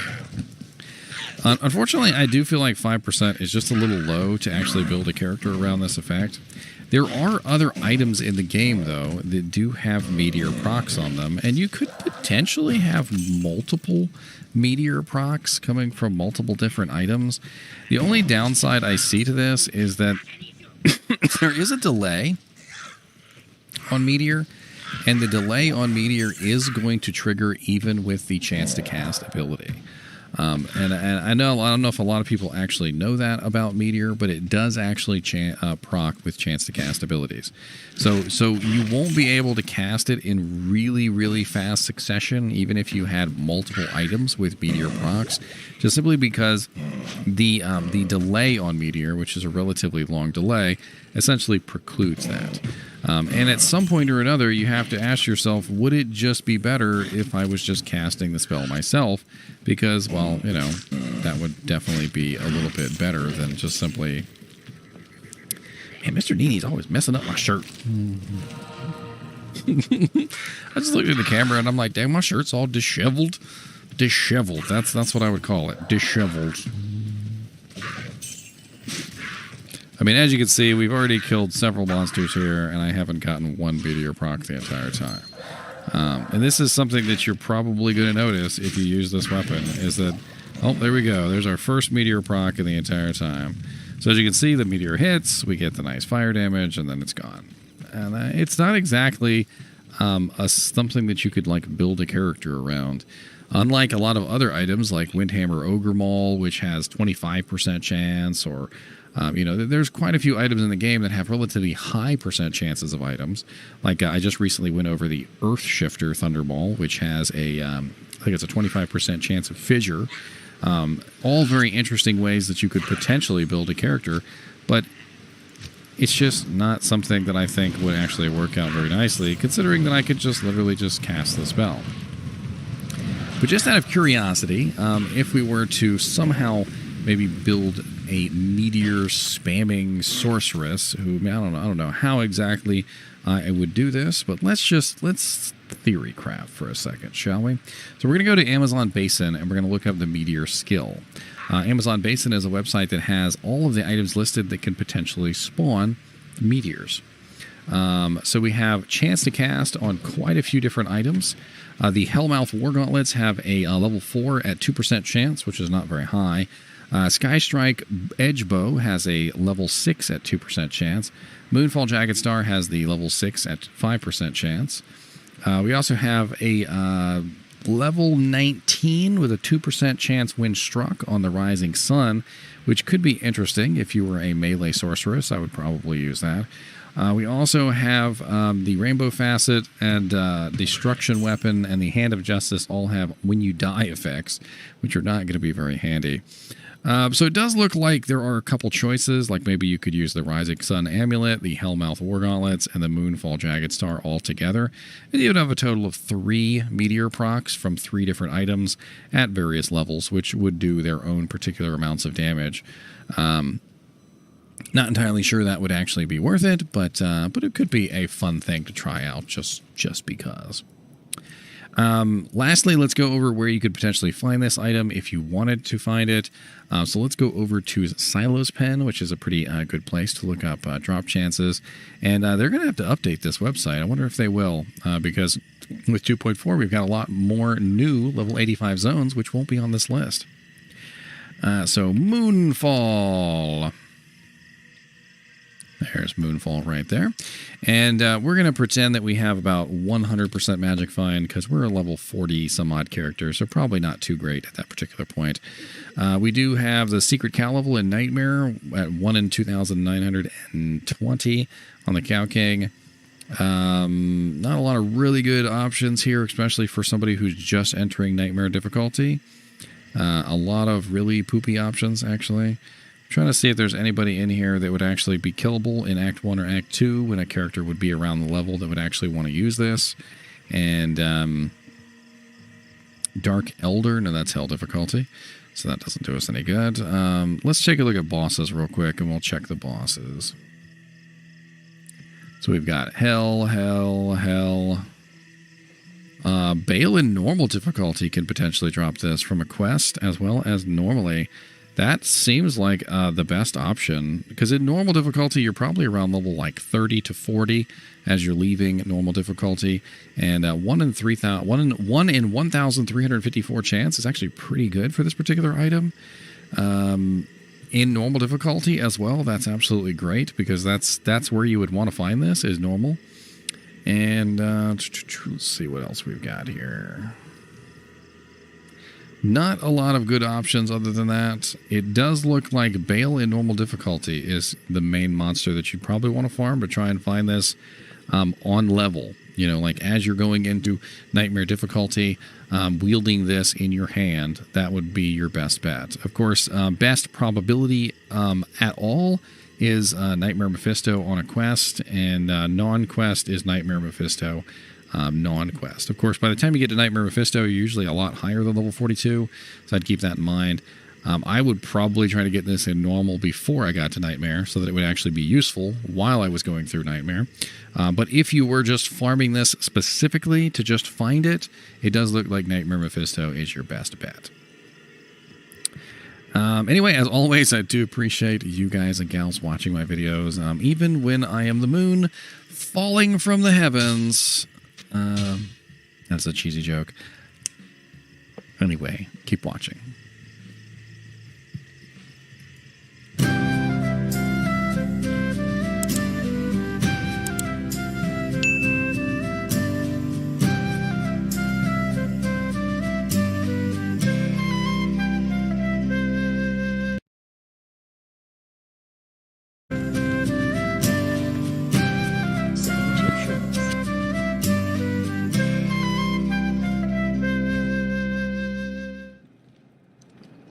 Hello guys and gals, and welcome to another episode of Skills and Abilities. Today we're going to be looking at another Amazon ability. I'm on an Amazon kick today, and where this Amazon ability is the Amazon ability Decoy. So Decoy is a rather interesting ability that does have quite a lot of good uses. If you are an Amazon of any type, having an extra body in the battlefield can be extremely useful to draw attention from yourself. If I'm going into the middle of a fight and I can summon forth a decoy, that decoy can do a very good job taking the attention away from me. As you can see, they will attack the decoy, and the decoy will essentially just stand there until either he or she runs out of HP, or I manage to kill all the surrounding monsters. The decoy also has the abilities that you do. So believe it or not, the decoy can in fact dodge and avoid attacks. Of course, the decoy cannot evade attacks because the decoy does not move. Evade only works when you are moving, and the decoy does not, of course, move. But they do get the effect of your dodge and your avoid. They also have your hit point pool. So whatever your hit point pool is, they have that. And then on top of that, they also get an increase in the amount of life that they have based on what level you have them. So for instance, mine at level 22 right now has a 220% bonus to his or to her life. That life is, of course, my life plus the 220% bonus, which is pretty sweet. We also have some other things to calculate here, which is the resistances. So the decoy does have resistances, and it is based on the decoy's level. It is essentially the level times 4 capped at 85. So at level 22, for instance, if we were to multiply that out, level 22 times 4, so 22 times 4, we would end up with 88%. So at level 22, the decoy does have the cap of 85%. So we already have some very nice defensive capability for our decoy to keep her alive. She's got lots of health. She's got our health. She has more health on top of that. She also has 85% to resistances at level 22, and she's also providing a synergy bonus to the Valkyrie, which is also very, very handy. The decoy can come in super handy for scouting zones. It's one of the things that I've always liked about the decoy is that if you are in a zone, you can cast the decoy into the zone and see what's going on in that zone without actually getting in there yourself. You can throw your decoy over and over again as you please. And in general, the decoy can just be super, super useful. She doesn't really even cost that much mana. It's only 3.2 mana cast per cost. So, of course, you can cast her as many times as you need to. She can also come in super handy along with the Valkyrie. So if you have your Valkyrie out and you'd like to keep your Valkyrie alive, maybe your Valkyrie is not doing as well as you would like, throwing out an extra body can be extremely handy. And think about it like this. If you are a melee Zon or a range Zon, it doesn't really matter what kind of Amazon you are, having an additional body in the battlefield can be extremely useful to help keep everything alive and everything going. Just like a necromancer who has an entire army of skeletons, his mercenary tends to stay alive relatively easily because, of course, the mercenary doesn't have to deal with everything on his own. And the same goes for the Amazon and her Valkyrie, her decoy, and her mercenary. This way, the Amazon has a total of 1, herself, 2, the Valkyrie, 3, the decoy, and 4, her mercenary. So she has a total of 4 bodies on the battlefield at any given time. And if the Valkyrie wants to use the stone armor, which is actually not a bad armor, she could also get a 5th. She could use the clay golem at the same time.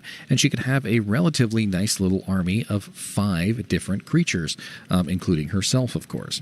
And this means that when she's in the middle of a battle, the monsters have to spread out their damage over 5 targets instead of just simply 1. And when you have the ability to spread your damage out like this so that multiple targets can absorb this damage, it means that you're going to stay alive a lot easier. So definitely consider that. Another little oddity about decoy with particular skills is actually strafe. So for some reason or another, strafe actually fires more arrows if you have the decoy out. This is something that most people probably won't know, but basically, while the decoy is on the battlefield, strafe will fire 1 additional arrow, essentially treating decoy as if it were a monster, which is kind of silly. There's really not a lot more to go over when it comes to decoy. I feel like we've covered just about everything. The use of it as a scout device, the ability to obviously split damage in between targets, keeping your mercenary alive, keeping your Valkyrie alive, keeping you alive. All of this comes in very handy, and of course, decoy makes its way into a lot of builds for this reason. If you are an Amazon who does not use decoy on a regular basis, I would recommend that you do, because it is just extremely easy to use as a distraction force. It doesn't matter where you are, whether you're in the River of Flame or the Secret Cow level. If you're running along and you cast yourself a decoy in the middle of a bunch of monsters, you will definitely notice a difference in your survivability. Using it as a scout, by the way, in this particular way, can be very effective to know what's up ahead. Like, for instance, I just found out there's a giant army of pit lords up here, and I won't have to worry about as many of them because now my decoy is taking a little bit of that brunt off of me. But the decoy did eventually die. I can recast her and I can continue on. Now, do keep in mind that, of course, any AoE effects are still going to hit you anyway. So, for instance, if I cast my decoy in the middle of a bunch of monsters, and those monsters are utilizing an AoE damage effect, and the AoE damage effect is going through my decoy and hitting me anyway, you know, like Nova, Frost Nova, Lightning. There are quite a few different evil abilities that could potentially be very ouchy. One in particular, which is very easy to get hit by, is, of course, the gloams. As you can see, the gloams love to hit my decoy as well. And this is one of the things that I do love about having the decoy, is that in situations like this, where you are scouting out new locations, it's very, very handy to have a decoy to be able to cast off into the distance to see if there are lightning monsters or gloams or what kind of monsters there are ahead in the dungeons in front of you so that you don't have to find out with your face. It's definitely not fun to find out with your face.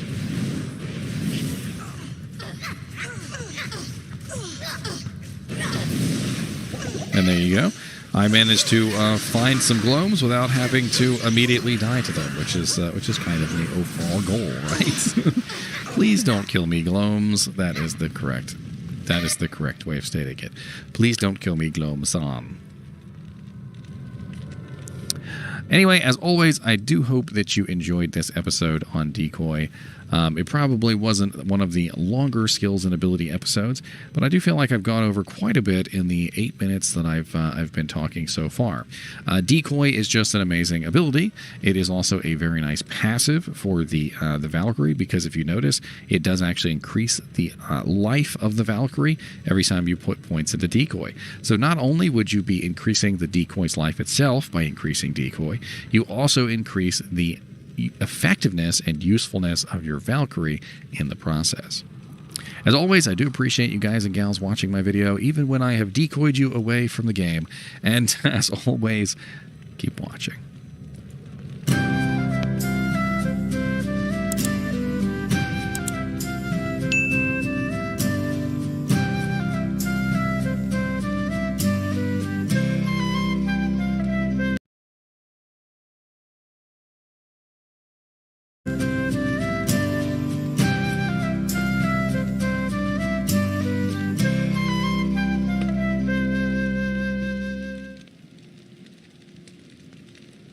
Hello guys and gals, and welcome to another episode of Unique Items. Today we're going to be looking at the Blink Bat's form. That's right, you probably never even heard of the dang thing. The Blink Bat's form is a unique leather armor. Blink Bat's form is kind of an odd one, and if you do happen to find one, it could be a fun one to hang on to. And as we go over it, I will definitely talk about the unique effects that it has. So Blink Bat's form is a interesting armor. As you can see, it is a red armor. It's not like amazing though, because it is a leather armor, and leather armor tends to have very little in the far way of armor graphical changes. Blink Bat's armor is a leather armor. It is unique. It is defense level 39. Level 39. Wow. Mr. NiNi, did you hear me say them stupid numbers? He did. It's defense 39. It has a durability of 24, level requirement of only level 12, and it is a strength requirement of 15. This particular item has a relatively low level and a relatively low strength requirement, which means it can be used on just about anybody. It has 10% faster run walk on it, which is always nice to have early on, especially since getting a hold of a good pair of faster run walk boots can sometimes be a pain in the butt. It has 40% faster hit recovery, which is just absolutely amazing, and may actually make this a very, very good choice for a low-level sorceress who is one of the worst characters as far as hit recovery goes. So if you were a low-level sorceress, maybe you'd like to get your hands on a Blink Bat's form just so you can survive those early levels before you end up getting yourself a decent amount of faster hit recovery. This can also be relatively useful on a mercenary, because mercenaries tend to have absolutely terrible faster hit recovery too. Believe it or not, the only character in the game besides sorceress that is worse on faster hit recovery is the Act 2 mercenary, if I remember correctly, or they're tied. I can't remember right off the top of my head, but I know they're both awful. So 40% faster hit recovery can be useful on a lot of characters. If you're wondering how this works, basically faster hit recovery governs how fast you recover from a faster hit recovery stun. So basically, if you had a monster hit you, the monster would check to see if he could faster hit recovery stun you. The faster hit recovery stun has a different probability depending on how much damage he did in relation to your hit point pool. So for instance, if you had 100 health and a monster hit you for 50, that would be 50% of your health, and that would be a rather large percent chance of dealing a faster hit recovery stun. And this is another reason why low-level sorceresses have so much trouble with faster hit recovery, because they have relatively low health, and they also have relatively bad faster hit recovery animation speed. So they tend to get faster hit recovered a lot, and then when they get faster hit recovered, they also tend to be very slow in recovering from those faster hit recovery stuns. And the less damage they do in relation to your hit point pool, the less chance you will be faster hit recovery stunned. For instance, if I had 5,000 hit points, if I was like a bear druid with max lycanthropy, I would have a huge amount of HP. I could have, the oak sage. I could have maybe like a CTA on my offhand or whatever, and I could just be massive HP. And if somebody did 1,000 damage to me with 5,000 HP, that is a relatively low variable to my HP. Now, if somebody only had 1,500 HP, 1,000 damage is a lot to them. And this is how faster recovery works, is the more HP you have, the less chance you will be faster at recovery stunned. And when you are faster at recovery stunned, you have to go through an animation, and that animation, of course, is governed by your faster hit recovery percentage. We also have adds 3 to 6 fire damage, which at level 12 could actually be useful, but once you get past, like level 20, 3 to 6 fire damage is nothing. We also have 25 defense, which is definitely nice to have on here, but it has no percentage increase, which means we're probably going to have poor upgrades. We have plus 50 missile defense, which, believe it or not, at level 12 is actually really darn useful, because when you get into the sewers and those stupid fire archers are trying to melt your face off, that 50 defense versus missile will save your life. We also have an ethereal version of this, which you could also find with 46 defense. And this one could be more useful for a mercenary. You probably wouldn't want to use this on your character. But if you were just leveling up and you didn't really care, you could just let it break. And by the time you end up breaking it, you probably would end up with something better anyway. Maybe a stealth armor or something like that you've crafted yourself. But do keep in mind that stealth is level 17 and Blinkbat's form is level 12, which means for, 5, 6, 7? So for 5 levels, you could be utilizing this piece of armor instead.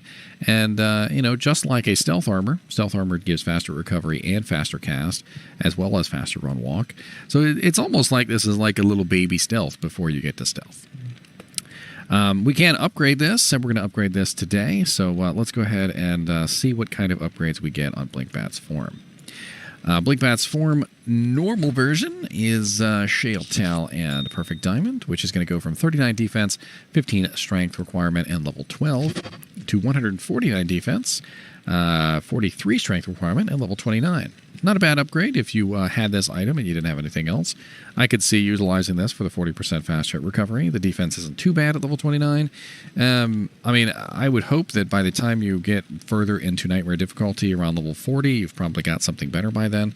But this could be a halfway decent upgrade for a solo self-found character. We also have Blinkbat's form leather armor in the ethereal, which also requires a Shale, Tal, and a Perfect Diamond. And that's going to go from 46 defense, 5 strength at level 12, to 199 defense, 33 strength at level 29. So a little bit better in terms of maybe for a mercenary or something like that. Could definitely be useful on a mercenary just to get him the faster recovery that he needs to survive. If you're ever wondering, how you keep your mercenary alive, maybe your mercenary dies all the time. You need to focus on getting him decent defense so he's not getting hit. You need to focus on getting him a good amount of faster hit recovery so that when he is getting hit, he's not getting locked in faster hit recovery stuns. And a little bit more HP doesn't hurt either because obviously it helps him have less faster recovery stuns in general. All three of those things together usually end up helping you get a nicer, more tanky mercenary. Now, of course, we can upgrade this one more time, but I don't really think this is going to be worth it. But we're going to check it anyway, because why not?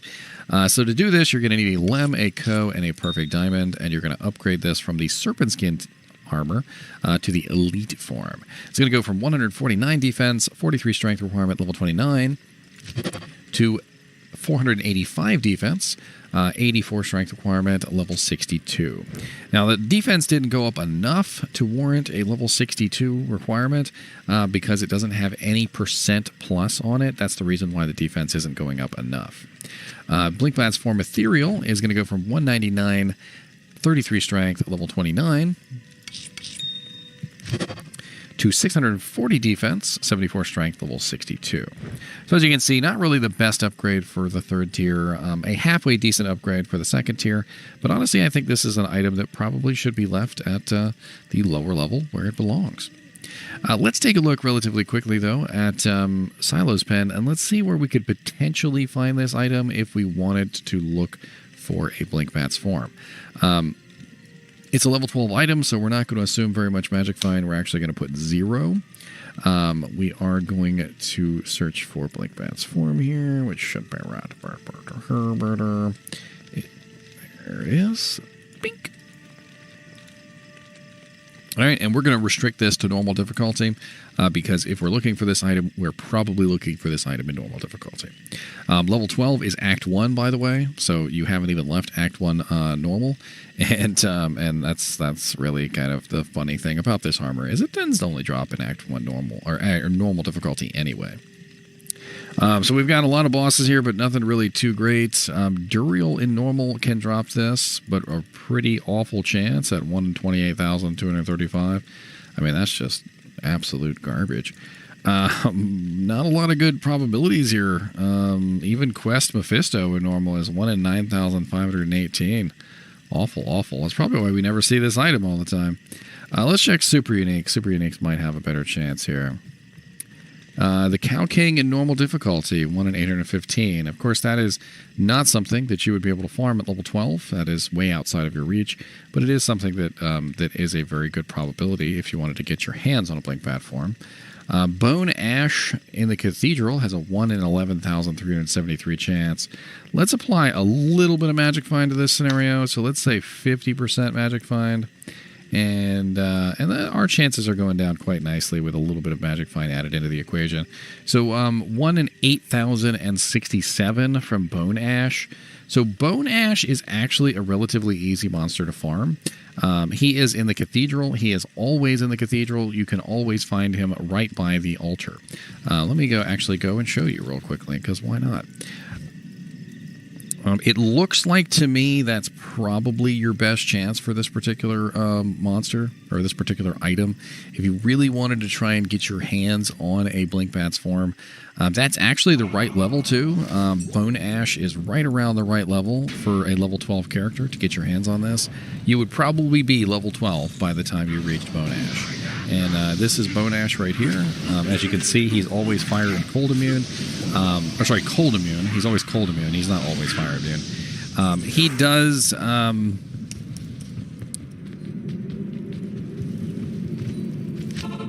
what's the term? He's always there, and he's always very easy to farm. I would definitely say that if you were looking for a Blinkbat's form, that might be your best chance, because you'd be able to farm him repeatedly, over and over and over again, really quickly in normal difficulty, with relative ease, and you get some pretty good EXP while you were doing it. You'd probably end up getting to level 12 or 14 while you were farming him. 1 in 8,067 chance isn't really the best chance. If we were to bump that up, like say we were a high-level character who was looking for this particular item, it does go up very nicely to 1 in 4,496, and Cow King goes to 1 in 322 in normal difficulty. So interesting there. If we look at all monsters, though, as far as probability goes, Bone Ash is still the better choice. So do keep that in mind. As always, I do appreciate you guys and gals watching my videos, even when we're talking about a really rare leather armor, which you probably may have never found, by the way. Blinkbat's form. And as always, keep watching.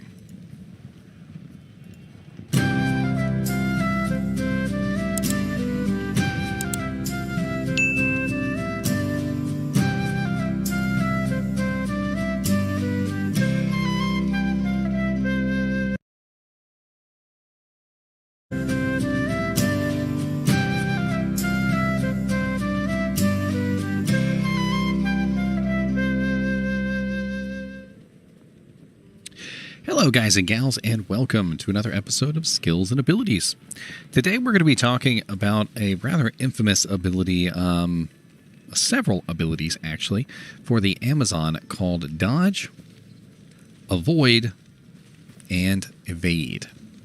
Now, recently in patch 2.4 public test realm, we got a notification, essentially, that these abilities were going to be fixed. For the longest time, Dodge, Avoid, and Evade could more often than not get you killed, despite the fact that they were intended to do otherwise. And you might be asking yourself, well, how could the ability get you killed? Well, when you do a Dodge animation, your character has to complete the dodge animation before he or she is allowed to do anything else.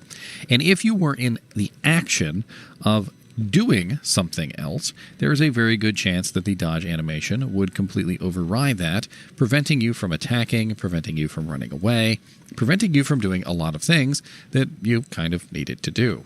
And in many such situations, you would turn to run away, and you would get stuck in an evade loop. There were also a lot of bugs earlier on in the game. I don't know if some of you older players remember these, but there was one in particular with Diablo, when literally Diablo would use his lightning inferno on you, and you would get stuck in an evade loop, essentially, because each individual hit of the effect was considered a missile attack, and the missile attacks would get dodged, and you would get stuck in a loop, eventually dying, because you could not move out of Diablo's lightning inferno.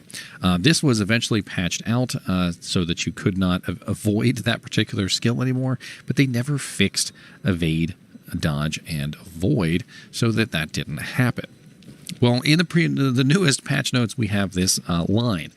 Dodge, the animation can now be interrupted and will no longer lock out the Amazon from performing other actions. Avoid, the animation can now be interrupted and will no longer lock out the Amazon from performing other actions. So now, dodge and avoid will no longer lock you out of other actions, and they will no longer interrupt other actions, which is absolutely excellent. Evade, on the other hand, was not mentioned. So evade is when you run away from a target. And it's important to note the differences between these abilities, despite the fact that they seem the same. Dodge is the chance to avoid a melee attack when standing still or attacking. Avoid is the ability to dodge a missile attack while standing still or attacking. Evade is the ability to dodge a melee or missile attack while walking or running. So these are three completely separate abilities that dodge a different ability or a different thing at different times, which means that if you are trying to dodge missile attacks specifically, avoid is the one that you are looking at, but when you are moving, avoid will do nothing. When you are moving, dodge will do nothing. And when you are moving, the only ability that has any effect as far as what you dodge or evade is the evade ability. So these are called, eloquently, the avoidances. So Amazon's avoidances. You can, of course, build all three of these, and all three of these have some rather nice percentages. The downside to the avoidances is that they tend to get very small increases past a certain level. At level 11, for instance,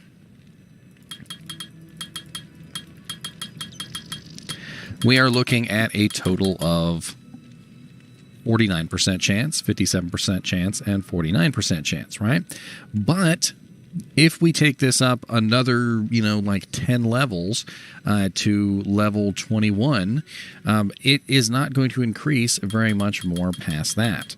Level 22 is only 57% chance for dodge. Level 22 is only 66% chance for avoid, where we were at 57% chance with level 11. So for, literally 12 levels, we really didn't get that much higher than we were before. And this is the hard drop-off that the avoidances have in terms of their usability. So they do get a huge diminishing effect as you level them up, so that they provide you with a less and less good percentage. That is a terrible English, by the way. But there are certain levels where they do not go up at all. And let me show you this really quickly.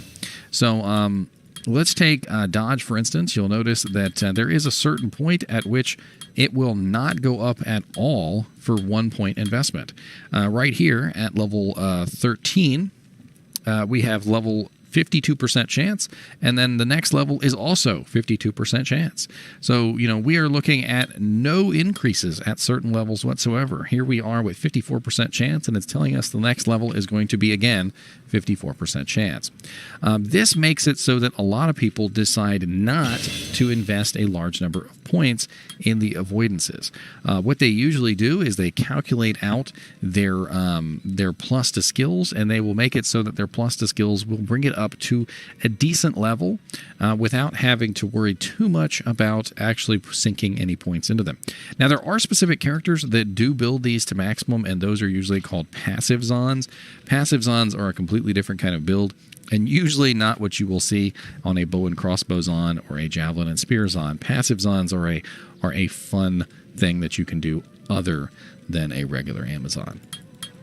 But if you have all of your avoidances maxed and you take your Amazon into combat, you will notice that for the most part, you can avoid just about anything that comes your way.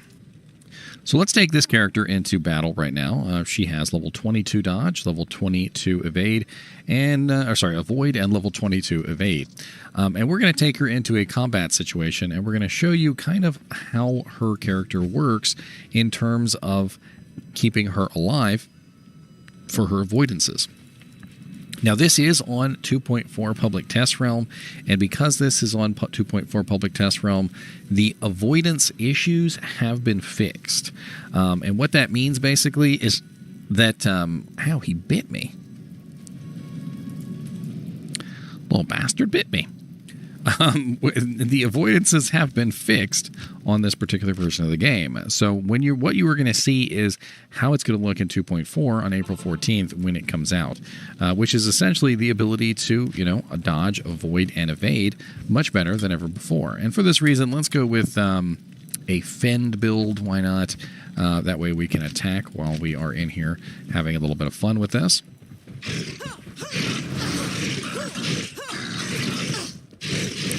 And as you can see, relatively easily, I can avoid most of the abilities that these monsters put out. And I can attack in return. This is one of the biggest issues that always existed with Fend, Impale, and Jab Amazons, is that you didn't really have any necessarily high amount of defensive capability. And then on top of that, the one defensive ability that you did have didn't work in combat and prevented you from being able to attack back. But as you can see here, I can attack relatively easily and also dodge the majority of the abilities in the game. Now, it is also important to note that the avoidances don't just dodge melee and ranged abilities. I know that the ability here says, specifically, a chance to dodge a melee or a missile attack.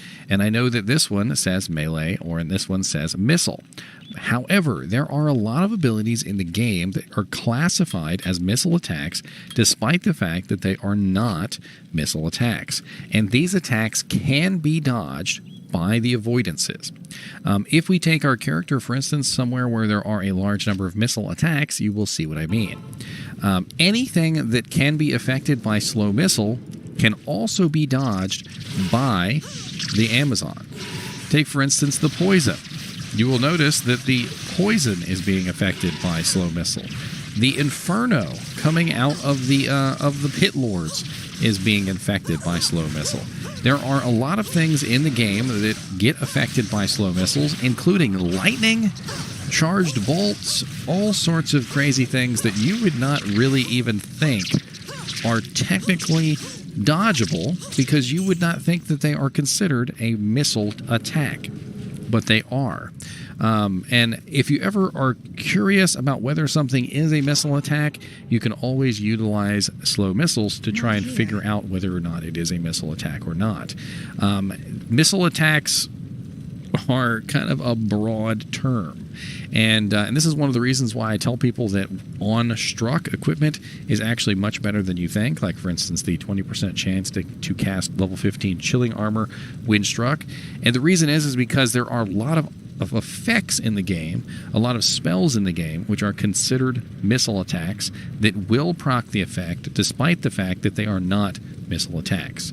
Many abilities in the game go up against your defense, like a physical melee strike or a arrow which is coming at you, and these things will be blocked by your defensive capability. However, there are many effects in the game which do not get challenged by your defense and cannot be blocked by a shield, but are still considered a missile attack and can still proc things like chilling armor. The Amazon, however, utilizing her avoid, her dodge, and her evade, can in fact dodge and avoid a lot of these effects. Take, for instance, the Sorceress Spell Meteor. The Sorceress Spell Meteor can actually be dodged by the avoidances. However, the fire cannot. So, there are some things that you will have that will have a very nice effect. You will stay alive very well utilizing these abilities. Now, as I said before, in previous patches, the avoidances were kind of bugged and were more often than not going to get you killed. That is no longer the case. Dodge, avoid, and evade are actually very helpful to Amazons now, and I do foresee a lot of Amazons building dodge, avoid, and evade in the future. Another important thing about dodge, avoid, and evade is that they will beef up your Valkyrie. So if you do plan on getting a very nice Valkyrie, I would recommend that you build up your avoidances as well, because this will also, in effect, beef up your Valkyrie so that your Valkyrie can dodge, avoid, and evade better as well. Let's take her into somewhere like a Crystalline Passage, and you'll see what I mean. Because I have max dodge, avoid, and evade, she will also have max dodge, avoid, and evade.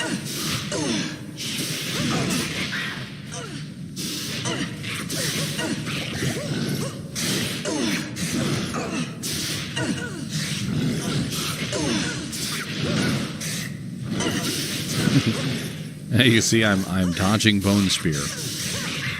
Now, it doesn't mean that you're immortal. Don't get me wrong. There are still attacks that are going to hit you, and they are obviously not 100% abilities. Obviously, dodge is only 57%, which means that for 43% of the time, you will still get struck. Avoid is only a 66% when it's maxed out at level 22. It actually does get a little bit higher than that, but I don't think by much. I think, let's that to be a fun thing to actually take a look at real quick. Let's take a look at how high they can go. So avoid at its highest level, at level 60, can go to 75% chance to dodge missile attack, which is not really at level 60. Level 75% is not really viable. I don't know a lot of characters who could get to level 60. But my passive Amazon that I have on live right now, I believe is capable of at least level 45, which means that she can get to 73% chance, which is certainly a very high number. 73% chance to dodge an incoming missile attack. And each one of them is different, of course. Dodge is melee, and dodge is probably a little different than avoidances. Let's take a quick look at Amazon Basin's dodge. So dodge at level 45 is 63%, which is really not much higher than the 57% that we have right now.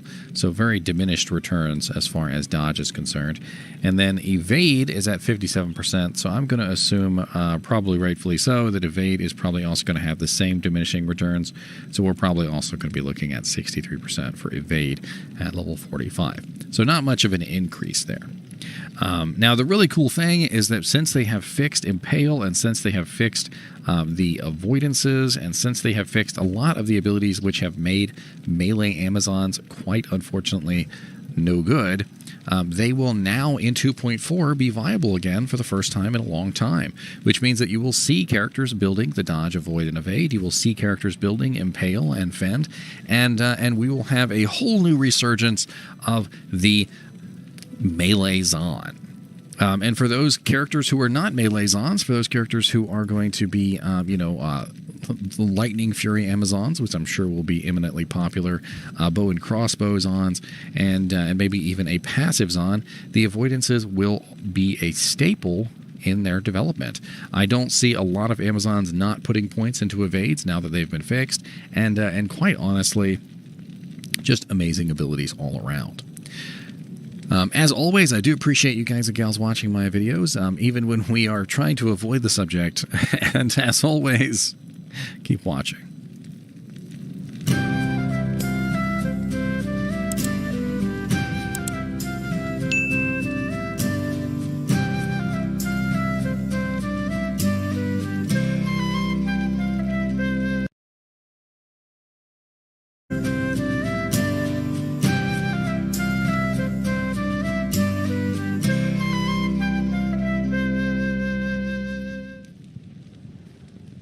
Hello guys and gals, and welcome to another episode of Unique Items. Today we're going to be looking at a unique Thunder Maul known as the Cranium Basher. The Cranium Basher is a very unique item, and as we go over it, I think you'll understand what I mean. Right off the bat, you'll notice that it has really high damage of 132 to 632. Very, very high, and the spread is actually very high as well. We also have a huge strength requirement on this of 253, which is just absolutely massive. Most characters are not going to be able to bring the strength to bear to wield this particular item.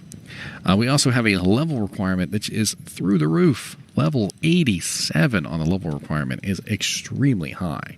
I want you guys to understand that level 87 is endgame stuff, okay? That is ridiculously endgame stuff. Most characters are not going to be able to wield this for the majority of their Diablo 2 lives. And until they hit the end, finally, they will get to the point where they can possibly utilize this item. It is also indestructible, which means that it cannot spawn ethereal, so to keep that in mind. It will not break, but it also cannot get that nice ethereal damage bonus, which is sad. We do have a 4% chance to cast level 1 amplify damage on striking. Now, level 1 amplify damage is relatively low. It has a relatively small radius. It's only going to be like right around the monster that you attack, and it also doesn't last very long. It only lasts for about 8 seconds. And unfortunately, in Hell difficulty, the duration of curses is reduced by most monsters. So that 2-yard radius and the 8-second duration is actually going to be quite a detriment to the proc on this, especially considering that it's only 4% chance to cast. It doesn't last very long. It's going to last like hardly any time whatsoever. That 8 seconds is going to get cut down quite considerably in Hell difficulty. And then on top of that, it doesn't really hit very many targets because it has a relatively small radius. And when you look at it from that perspective, it's not quite as good as it should be. If I was a developer, I would probably bring up either one of two things. I would probably increase the percent chance to cast from 4% to a much higher number so that it was proccing more often. Or I would increase the level of the amplify damage and keep the chance to cast the same, because unfortunately level 1 amplify damage just doesn't really have the radius or the duration required to really be as useful as maybe like a level 8 amplify damage, which could be much, much more useful because the radius would be larger, it would hit more monsters, and it would last for a longer period of time. The other downside to this is that if you were using this for a Whirlwind Druid, Whirlwind Druid, that would be fun, right? That would actually be pretty cool, Whirlwind Druid, just like a werewolf just spinning claws. No, a werewolf barbarian, a druid barbarian, a werewolf barbarian, no, a whirlwind barbarian, my ladies and gentlemen. I'm keeping that in. I'm not even going to edit that out. Enjoy. If you were a whirlwind barbarian, I was doing a video on a druid just before this video, and that's why I'm just, and Earth Shifter, if you haven't checked it out, that video is going to be up too. Whirlwind barbarians cannot get chance to cast effects. So unfortunately, not only does the amplify damage on this not even really have that much usefulness, because it's only a very short duration, a very small casting radius, but it also doesn't work on Whirlwind Barbarians, which are probably the only characters who are actually going to utilize this item. Very odd. And it's just kind of a sad effect. It's there. I mean, it'll do something. It will do something. Don't get me wrong. For the brief periods of time when amplified damage is on the target, it will do something. But it's not going to be as useful as you probably might think. 20% increased attack speed, of course, is very nice here because this is a relatively slow item. Thunder Mauls are very slow attack speed items, so that increase is very welcome. We also have 240% enhanced damage on this, which does vary by 40%, so it can go as low as 200% and as high as 240. We have 50% enhanced damage to Undead, which is off-weapon ED and is not to be confused with on-weapon ED. On-weapon ED is much more effective than off-weapon ED is. It has 20 to minimum damage, which is a very nice bump to the minimum damage. That actually brings it from, I think it's 119, which brings it up to 132. Minimum damage is absolutely great because it decreases the spread, whereas maximum damage increases the spread. Minimum damage will decrease, or sorry, rather increase your average damage per second quite nicely, whereas max damage can sometimes have a sort of a negative effect because it increases the span in between the two numbers, and so you hit for very low numbers a lot, and you hit for very high numbers a lot, and sometimes you hit somewhere in the middle, and it kind of brings down your average, which is a little odd. But minimum damage is much more effective than maximum damage. And I'm not saying that I wouldn't like both of them, but minimum damage tends to be the superior one because it brings up your lower numbers, making sure that even your worst hits are relatively nice. We also have a massive, and I mean absolutely massive 75% chance of crushing blow. The highest you can go on Crushing Blow is 100%. And if you were to pair this up with something like Gore Riders, you would have already close to 100% Crushing Blow. 75% plus, 15% on Gore Riders? So you'd be looking at 90% Crushing Blow with just a pair of Gore Riders on. Absolutely massive. Now, what is Crushing Blow? Crushing Blow is the chance to deal 25% to the monster's current HP, not their maximum. 12.5% to bosses, and 10% in PvP, which means that you will have Crushing Blow going off all the time as you are wielding this item. Just about every single hit, without any additional Crushing Blow equipment, 75% chance is enough that the majority of your hits will have a Crushing Blow attached to them. Now, unfortunately, Crushing Blow does have diminishing effects. As the monster's HP gets lower, the damage that it does is less, obviously, because 25% of, a million is a lot, but 25% of 1,000 is not so much. And it's always going to be a percentage-based damage. But what this does is it means that when you are attacking with this particular item, you will bring down a monster's HP relatively quickly to low numbers, and then you have to finish them off with your own might. The weapon also has a bonus to strength, which is almost like a slap in the face, in my opinion, because if you have 253 strength to wield this item, you probably don't need more strength, but it's not exactly a terrible thing because strength does give 1% enhanced damage per point. So you get a nice 25% enhanced damage from that 25 strength. That is added, of course, on top of your off-weapon ED.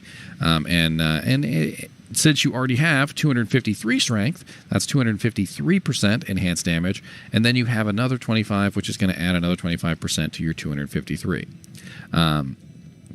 Off-weapon ED is not super-duper effective, but it is nice to have, definitely.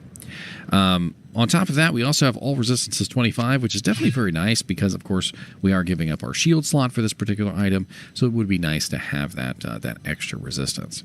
Now, I'm going to take this out and I'm going to play around with it in Whirlwind, and we're going to see how effective it is. Why not? So we might as well kill poor Eldritch over here. I'm always picking on Eldritch.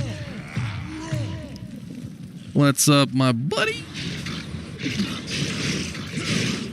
As you can see, I'm not getting any amp damage procs, and that's just simply because this particular item is not going to proc amp damage. Not in Whirlwind. But if I did use something like Concentrate instead, Concentrate would have a chance to proc the effect, and you would actually see the effect come on. Now, most of these monsters are dying relatively quickly, and this is hell difficulty. It is players 1, but not exactly a terrible amount of damage with this particular weapon. I mean, if we go use this on poor Shanky Poo here, you'll notice it does smack pretty hard. And the Crushing Blow is going to scale nicely with players 8 and things like that. It's definitely going to help you better in those particular areas because, of course, as the monster's HP increases, a percentage-based HP damage is going to be more useful than actual, like physical damage. Because, like I said earlier, 25% of a million is a very large number. 25% of 2 million is an even bigger number. And it doesn't matter how much HP the monster has, you're still dealing a very nice percentage-based damage to their HP, which is absolutely great. The Cranium Basher Thunderball is an odd one. What characters could you possibly use it on? Well, if you wanted to build a character around this item, which could be a fun thing to do, in my opinion, to build a character around the Cranium Basher, you could build it on a Druid. A Druid, I think, could get some decent use out of this with the high amount of Crushing Blow. They do also get an attack speed bonus for using two-handed weapons. And, I mean, it's definitely interesting. That's for sure.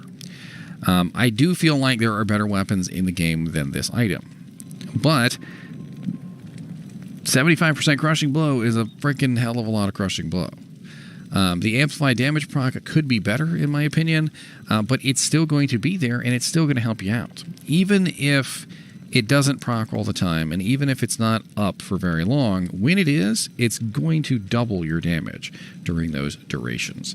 And as you can see, the damage on the weapon is already relatively high, and having the amplified damage on there as a sort of an afterthought definitely means that you're going to be hitting some monsters like a freaking freight train.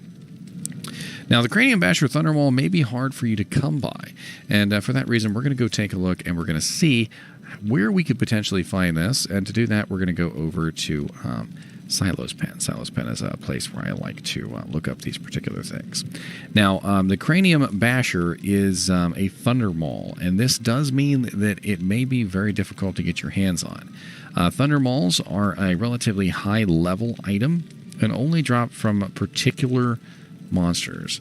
And there you are, Cranium Basher. I'm going to bring this up on the camera here so you can see, follow along with me. So right here, right off the bat, you'll notice that Cranium Basher, and we also have, I'm going to put 400% Magic Find, because if we're looking for a Cranium Basher, which is level 87, by the way, there's a very good chance we are a high-level character, and we have a very high-level Magic Find character. And go to bosses, and you're going to notice that the list is just absolutely tiny. Bale is pretty much the only monster that has a decent chance to drop this. And it's not even a good chance. It's 1 in 19,779. So if you're farming Bale, first kill on the quest, you get 1 in 19,779. And then non-quest kills, 1 in 29,806. Terrible, terrible chances. Neelathak also has a very tiny chance of dropping this at 1 in 227,000, which is not good at all.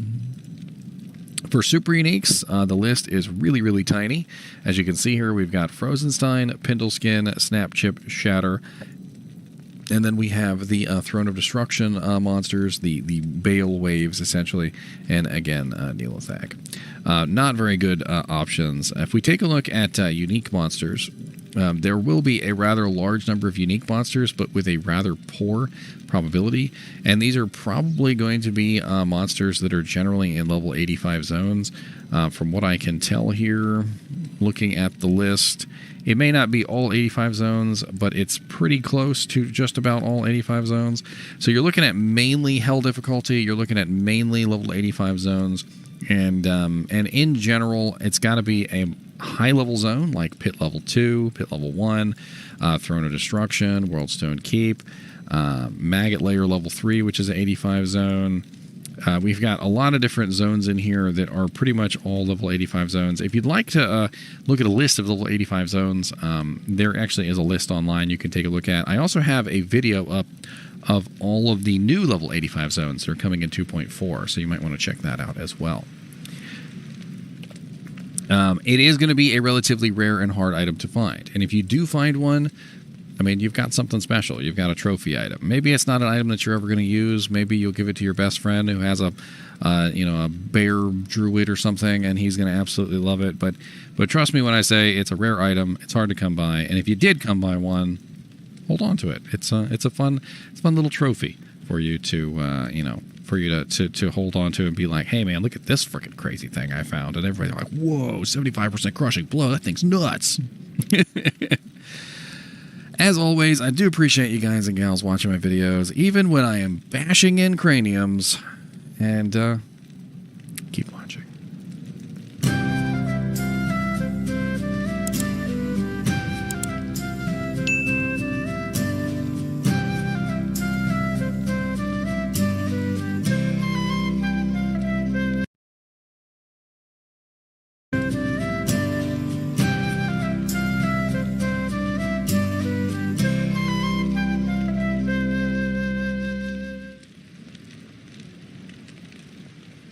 Hello guys and gals, and welcome to another episode of Skills and Abilities. Today I join you on my Valkazon.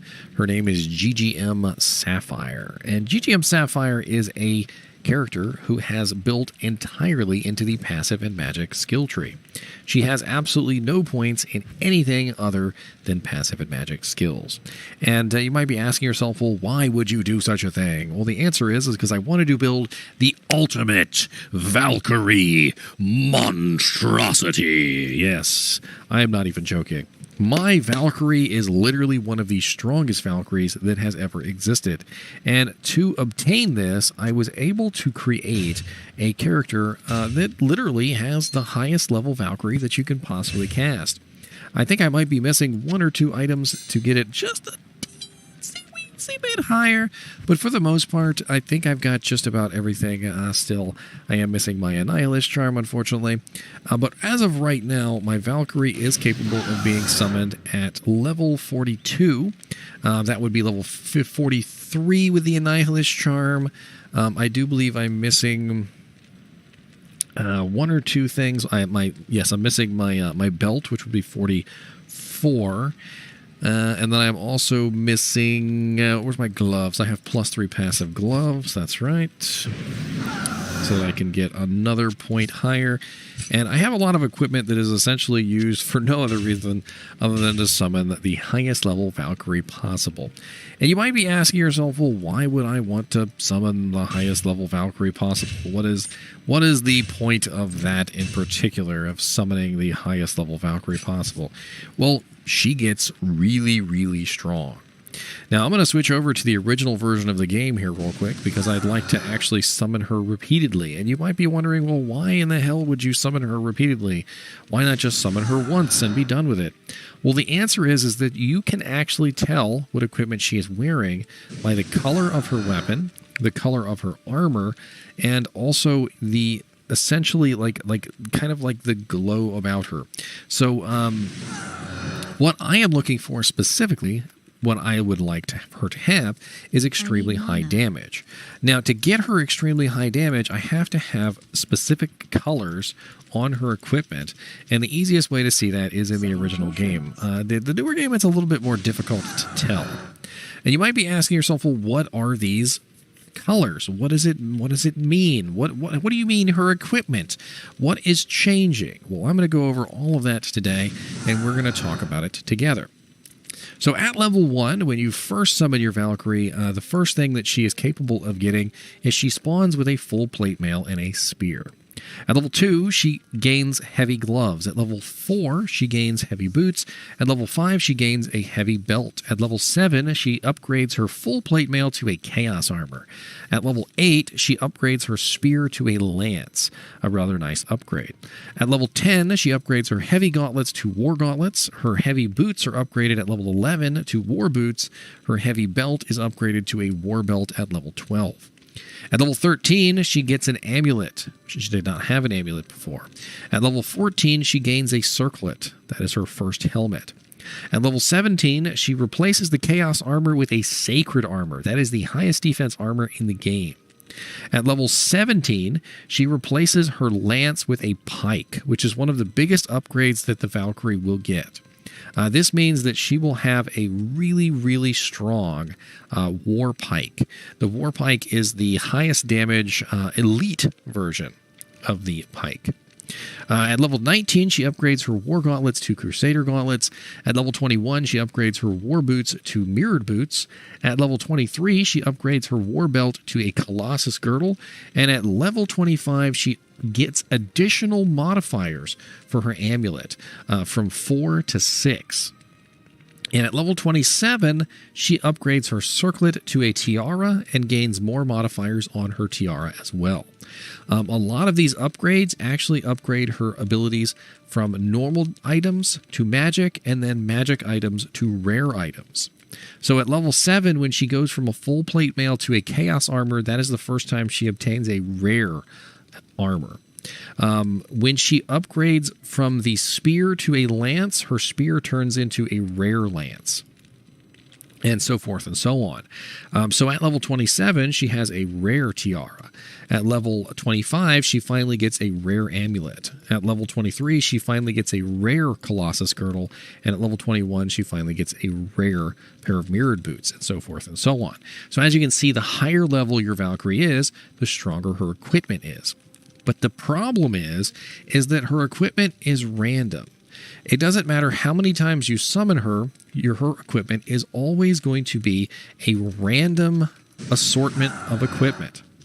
Now, because equipment in the game has a very specific color based on the modifiers of the armor or the modifiers of the weapon, you can sort of tell what kind of equipment she is using depending on what her color is. So this is how we're going to know. So if she is using light gold armor, then she has no enhancements. It is normal, and it pretty much just has light radius. If it is a dark gold armor, then it is a 24% faster hit recovery. If it is a pale gold armor, which we saw earlier, that is a saintly effect, and saintly is a bonus to defense. If it is an orange armor, it is attacker takes damage of. If it is a white armor, that is actually the plus defense based on character level of your Valkyrie. And if it is a blue armor, it is a chance to cast Frost Nova or Nova. The dark red armor is poison length reduced by 75%, and the red armor is the huge life bonus and double regeneration rate, which is usually the modifier of the whale or something along those lines. So as you can see right now, she is utilizing the dark red armor, which is not the one we want. That is the poison length reduction. Not here. She does, however, have the black spear, and we're going to go over that next. So the weapon colors are different. So if she is utilizing a blue weapon, she has a chance to deal cold damage and the potential use of a cold skill upon striking. If it is a teal weapon, it is a chance to deal lightning damage with a potential use of lightning damage on striking. If she is using a green weapon, that one's obvious. That one is poison damage. If it is a black weapon, like the one she has right now, the black weapon is an enhanced damage modifier, usually known as cruel. The cruel effect is one of the effects that people love to look for on magical items, specifically because cruel is anywhere between 250, I believe, to almost 400% enhanced damage, depending on how it rolls. So if you see your Valkyrie with a black spear, that usually means it is a really, really nice amount of damage. She can also spawn with a white spear, and this one is a large bonus to attack rating. Think about the Fool's mod. So what we do is we essentially summon her over and over again, and we try and get a specific set of variables that we would specifically want to use for our Valkyrie. We don't want the dark gold armor. That one is faster hit recovery, and it looks like she's utilizing a teal spear, which is probably, or sorry, the regular color spear, actually. So we won't want that one. Now she has the black spear, but she's still using the dark gold armor, which is probably not what we want. And to get the absolutely perfect Valkyrie that you would probably want for most scenarios, you're most likely going to be looking for a red armored Valkyrie with a black spear. And sometimes it can take a little while.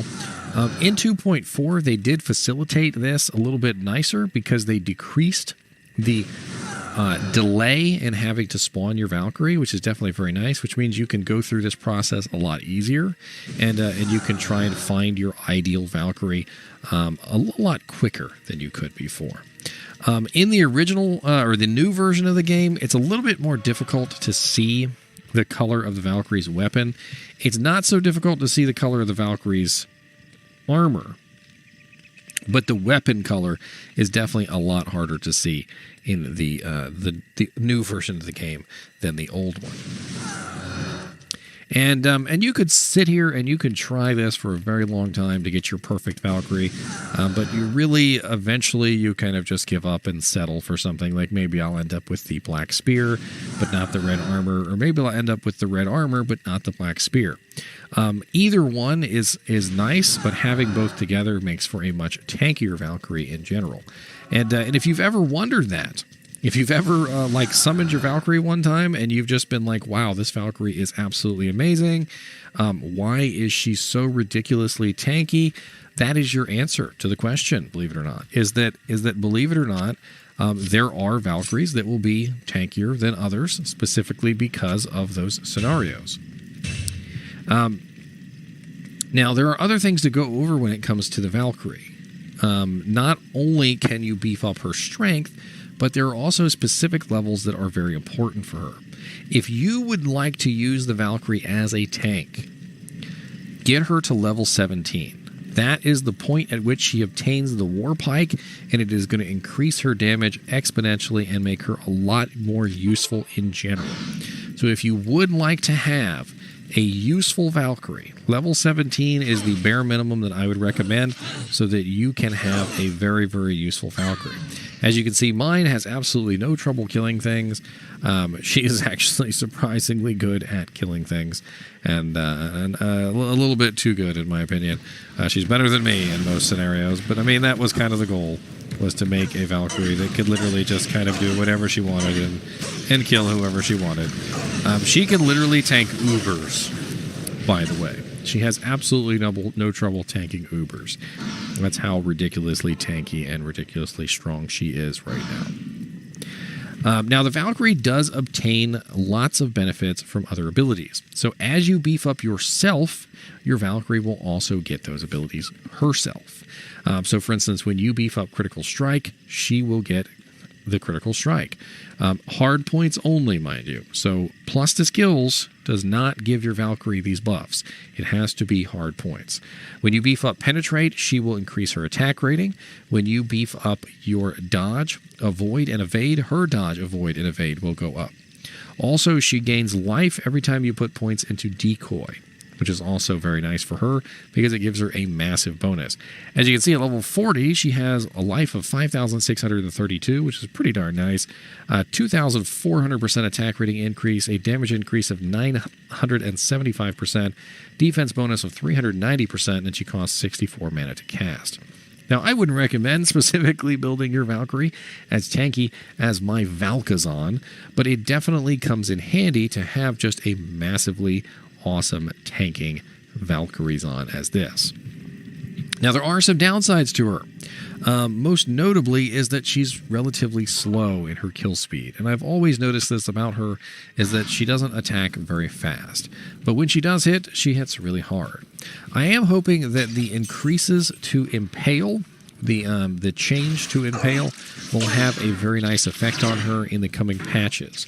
In 2.4, they have changed the way that Impale works, making it hit every single time without fail. And they have also made it so that Impale also adds a slow effect. I'm fairly certain that she uses Impale, but I'm not 100% on that. But I'm fairly certain that the Valkyrie uses the Impale ability when she attacks, which is good because that means that she will hit harder. As you can see, this is hell difficulty, and she doesn't really have too much trouble with anything. She's not like the super most ridiculous fast killing creature in the world, but she's nigh unkillable. I can support her with my Decoy, and I can also utilize other abilities to help her kill a little bit faster. I went with a Crushing Blow build, essentially Crushing Blow to basically apply as much percentage-based damage as I could to monsters, and also an AoE ability like Lightning Fury, which allows me to apply AoE damage to multiple targets, and she can finish them off. I don't have any points into the Javelin and Spear skill tree, and I don't have any points to the Bow and Crossbow tree. This is literally a passive Zon. A very powerful passive Zon, mind you, but a passive Zon nonetheless. Now, when it comes to the Valkyrie, I would recommend that just about any Amazon get it. In the past, I do know that some Amazons have avoided getting the Valkyrie because it required you to put points into dodge, avoid, and evade. And in the past, dodge, avoid, and evade have been bugged. And sometimes they would end up getting you killed. However, in 2.4, they have fixed pretty much every problem with dodge, avoid, and evade. And they are now amazing abilities. They no longer interrupt your attacks.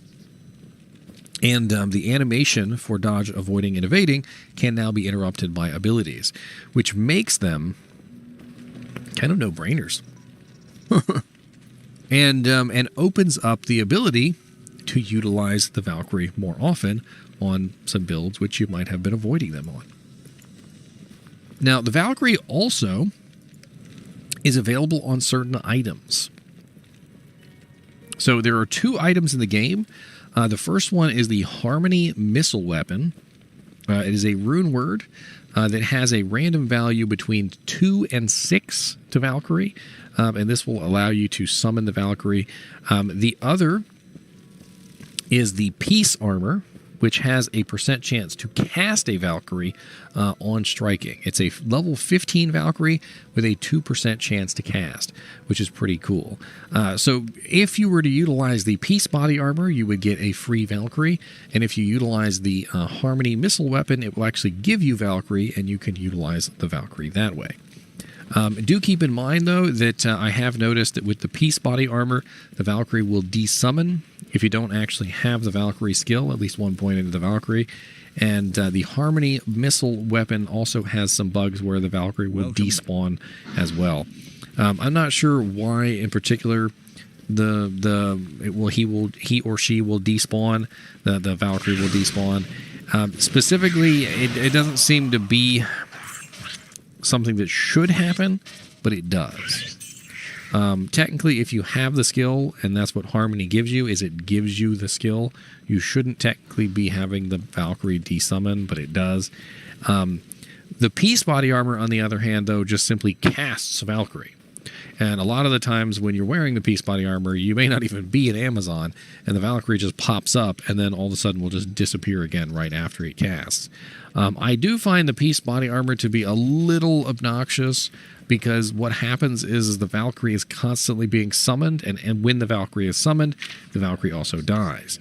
And the Valkyrie has a pretty terrible noise when she dies, and imagine that going off all the time. Yeah. It is also important to note that the level 15 Valkyrie that you get from Peace is not affected by plus to skills. It will be affected by the synergy bonuses. So, for instance, if you have Critical Strike, Penetrate, and the Evades, it will get those bonuses from you if you are an Amazon. However, it is not affected by plus to skills, which means that you get a level 15 Valkyrie. Which kind of sucks because, as we were talking about earlier, the level 17 Valkyrie is really the superior one. The Harmony Missile Weapon, on the other hand, is an O skill, which means it's actually giving you the skill, and it is actually affected by plus to skills. So keep that in mind. The last thing that I want to go over with the Valkyrie is that, of course, it's difficult to determine exactly where the Valkyrie stands at any given point. If you want to force the Valkyrie into a position, the easiest way to do so is to teleport to that position, either by using something like an Enigma armor, maybe a teleport amulet, or whatever it may be. You can't really direct her. You can't really tell her what to do. But with a teleport item, you could potentially force her into the location that you would want the Valkyrie to be in. And that's kind of the best case scenario for getting the Valkyrie to do what you want it to do. She freaking one-shot that dude. I know he was at half health and everything, but she literally just walked up and one-shot him, which was freaking hilarious. Oh, man, the Valkyrie. The Valkyrie is a powerful beast of a tank. I'm going to tell you what. She really is. The fact that the Valkyrie can tank the Ubers is amazing. And the fact that you can resummon her if she dies is also amazing. She is essentially a free, reusable tank, which honestly works extremely well in combination with other abilities. Number one is if you have a mercenary, that's one body. You are two bodies. You can also summon a decoy. That is three bodies. You can have the Valkyrie. That is four bodies. And if you were potentially wearing a stone rune word, you could potentially have a clay golem too, which is five bodies, and you can have a nice little army with your Valkyrie, which is absolutely nice. Hello. And she is, of course, affected by auras. So if you have any very nice auras, like maybe if your mercenary is using a faith bow and you've got fanaticism running, or maybe your might merc, has might, or maybe you have defiance running, or blessed aim, or whatever it may be, she's going to be able to benefit from those things as well, and hit pretty darn hard in the process. As always, I do appreciate you guys and gals watching my videos. I hope that I've given you a little bit of insight on the Valkyrie, and as always, keep watching.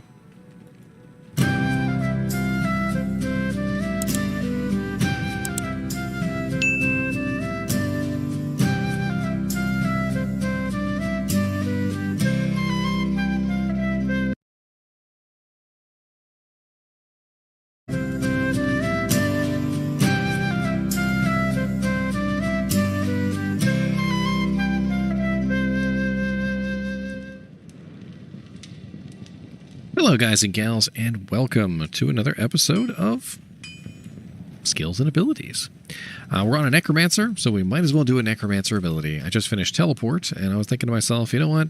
We're on a Necromancer now, so let's do Necromancer abilities.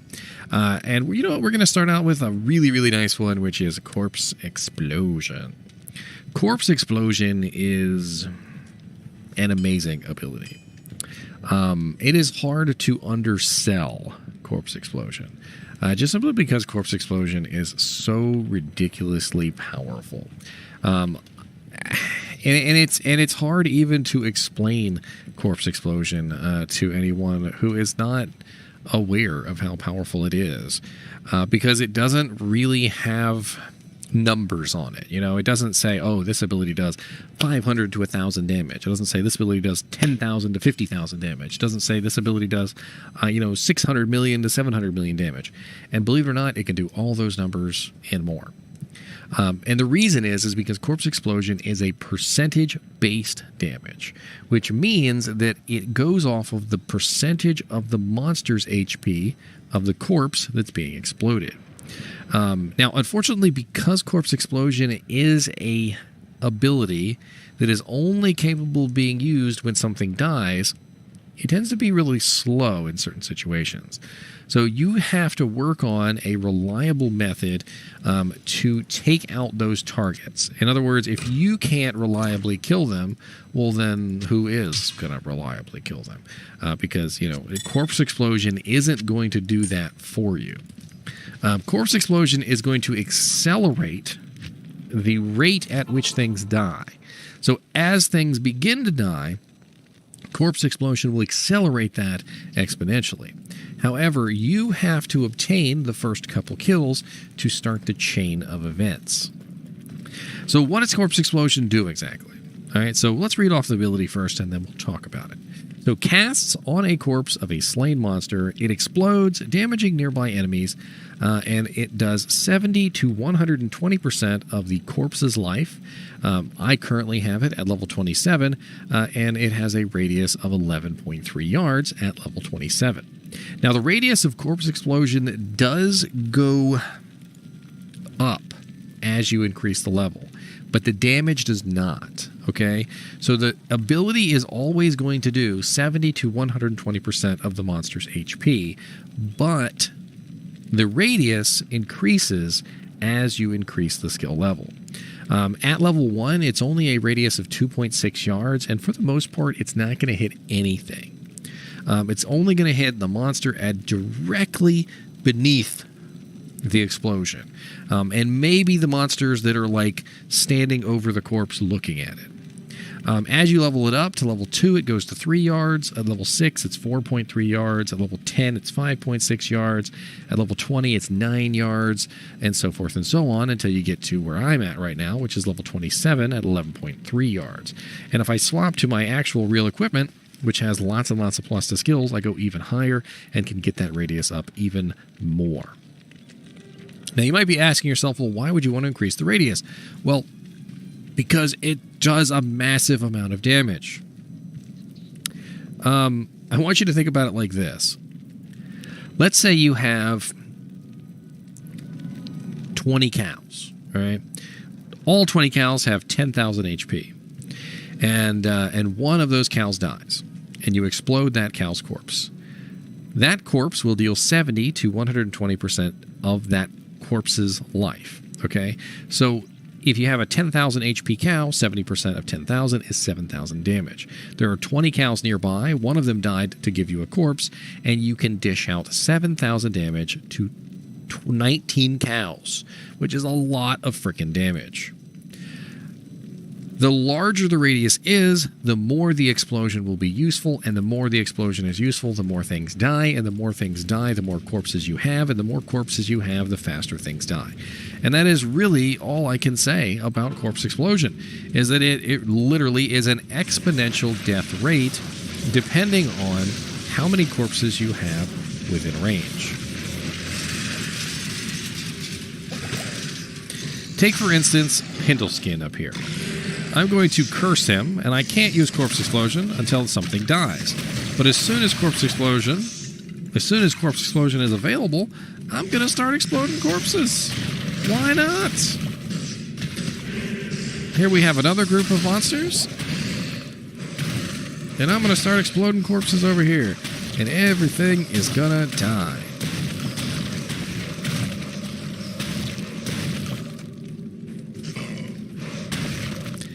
Oh, we got a death mask. What's that? Blackthorn's face? Blackthorn's face. Now, when it comes to corpse explosion, there are some things that you need to know. Some things that don't really get explained very well. Number 1, corpse explosion is technically a fire skill. So any piece of equipment that gives plus fire skills will give a bonus to corpse explosion. Number 2, Corpse Explosion is governed by faster cast rate. So if you would like to cast Corpse Explosion faster, you're going to need something to increase your faster cast rate. Number 3, the damage type of Corpse Explosion is not strictly fire. Despite the fact that it is a fire skill, it is actually 2 different damage types combined. So Corpse Explosion is 50% physical and 50% fire. This means that Corpse Explosion can benefit from a multitude of curses. The physical damage aspect of Corpse Explosion can be benefited by Amplify Damage, which will lower the physical resistance of monsters, by Decrepify, which also lowers the physical resistance of monsters, and the elemental side, the fire side, can also benefit from the lower resistance curse, which also reduces the fire resistance of the monster, which will increase the amount of fire damage that the monster takes. You can also potentially use Conviction, either from a paladin or from the Infinity Rune Word, to gain a boost in the fire damage effect as well. Now, because Corpse Explosion has a massive radius, you're going to notice that it's going to hit just about everything. If I take my guys up here to this particular zone and I start cursing away with Amplify Damage, because I like to increase the damage of my curse, you'll notice that things are dying that aren't anywhere even near the Corpse Explosion. And this is the beauty of building Corpse Explosion. So I'm relying on my army to take out the monsters, but I am relying on Corpse Explosion to finish the monsters off. One of the ways that you can focus down a target relatively quickly is to teleport on top of them. This causes your entire army to teleport into one place, and then you can very quickly corpse explode everything nearby.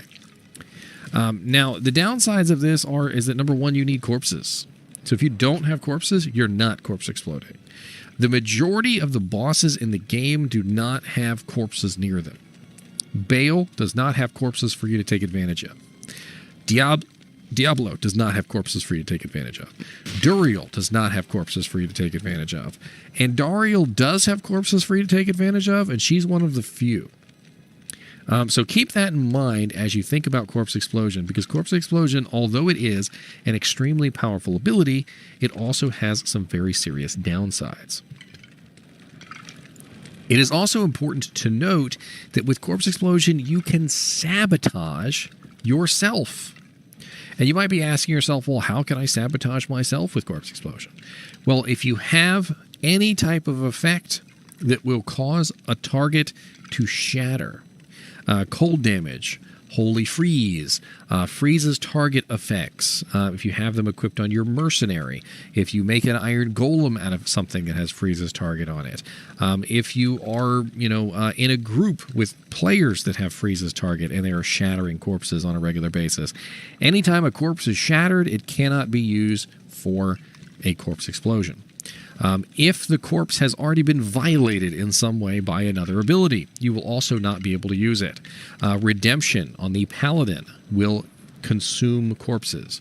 Find Item and Find Potion on the Barbarian, as well as Grimward on the Barbarian, will consume the corpse, and it will not be usable for Corpse Explosion.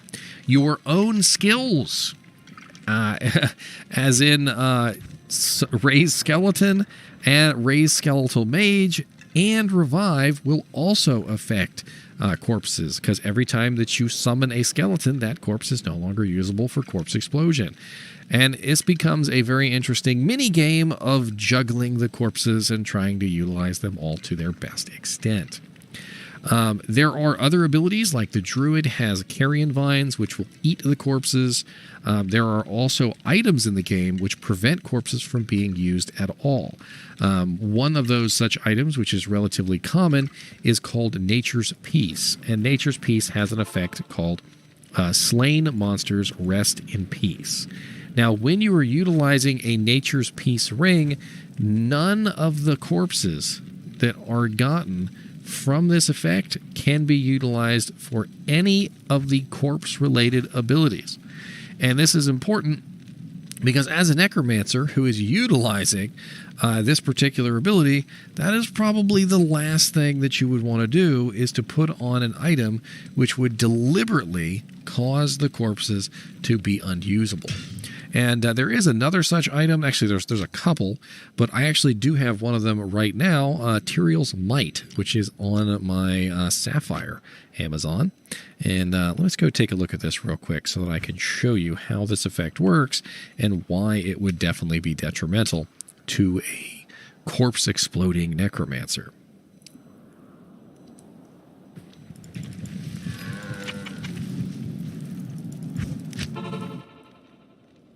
So when I achieve a kill as a Amazon, or as a character wielding the Slain Monsters Rest in Peace effect, you will notice a very peculiar thing will happen.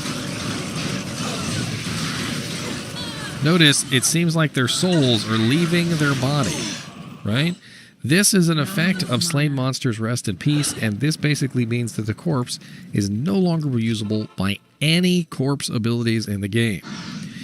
If you are a character who has Tyrael's Might or Nature's Peace, or any of the other items that have Slain Monsters Rest in Peace, and you are running with a Necromancer or another such character who utilizes corpses, I would definitely recommend that you take that piece of equipment off while you are with them, just as a courtesy. And also, if you are a Necromancer or one of those characters who is utilizing corpses, you probably do not want to be wearing any type of Slain Monsters Rest in Peace equipment. Now, Corpse Explosion is an item that can be obtained off of, or an effect which can be obtained off of items. So it's important to note that there are certain items in the game that will actually give you the Corpse Explosion effect. And because Corpse Explosion is such an amazing ability, it doesn't necessarily have to be cast by a Necromancer. And I want you guys to keep this in mind. There are currently 3 items in the game which will give you Corpse Explosion charges, and those 3 items are the Black Rune Word, which can be made in a club, hammer, or mace, I believe. Has level 4 charges, and there are 12 of them. The Corpse-Morn Ornate Plate, which I actually just did a video on not too long ago, which has level 5 charges, and there are 40 of them. And then the Bone Hue Ogre Axe, which has level 14 Corpse Explosion charges, and there are 30 of them. These items, believe it or not, can actually be extremely useful to just about any character in the game because those charges are just as powerful as the Necromancer's Corpse Explosion. So when you're in the middle of combat on your Barbarian or your Paladin, and you would like to just simply cast a couple Corpse Explosions, these items can actually be extremely powerful for that reason. As you can see on my Necromancer earlier, we were able to just mow through just about everything utilizing Corpse Explosion, Amplify Damage, and other sources. The Barbarian's Grimoire, by the way, will also enhance the damage of Corpse Explosion, which is another very nice effect. Also, if you were a Paladin who was using Conviction, you could also increase the fire damage side of Corpse Explosion, utilizing the same effect. I do not believe that you can get Corpse Explosion in charges on any rare or blue items. In fact, I'm pretty sure you can't. Just double checking in my own mind, but I'm pretty sure the answer to that question is no. So keep that in mind. If you are not using Corpse Explosion on your Necromancer, I would recommend that you at least put 1 point into it. Corpse Explosion is extremely powerful of an ability, and it's just one of those abilities that you really, really, really want to have on a Necromancer. And I hear you guys. I hear you. There are those of you out here just like me who are like, but I want to build a Necromancer that doesn't use Corpse Explosion. It feels like all my Necromancers use Corpse Explosion. And there's a reason why they all use Corpse Explosion, because Corpse Explosion is just nuts. It really is. And you could, of course, build a Necromancer that doesn't use Corpse Explosion, but why, though? I mean, to be honest with you, it's just such a powerful ability that throwing it into every build is like throwing Holy Shield onto every Paladin, or throwing Natural Resistance onto every Barbarian. It's just an advantage that Necromancers have that other classes don't, except the Assassin. Anyway, as always, I do appreciate you guys and gals watching my videos, even when we are exploding corpses with methane gas and watching the bone bits fly all over the place. And as always, keep watching.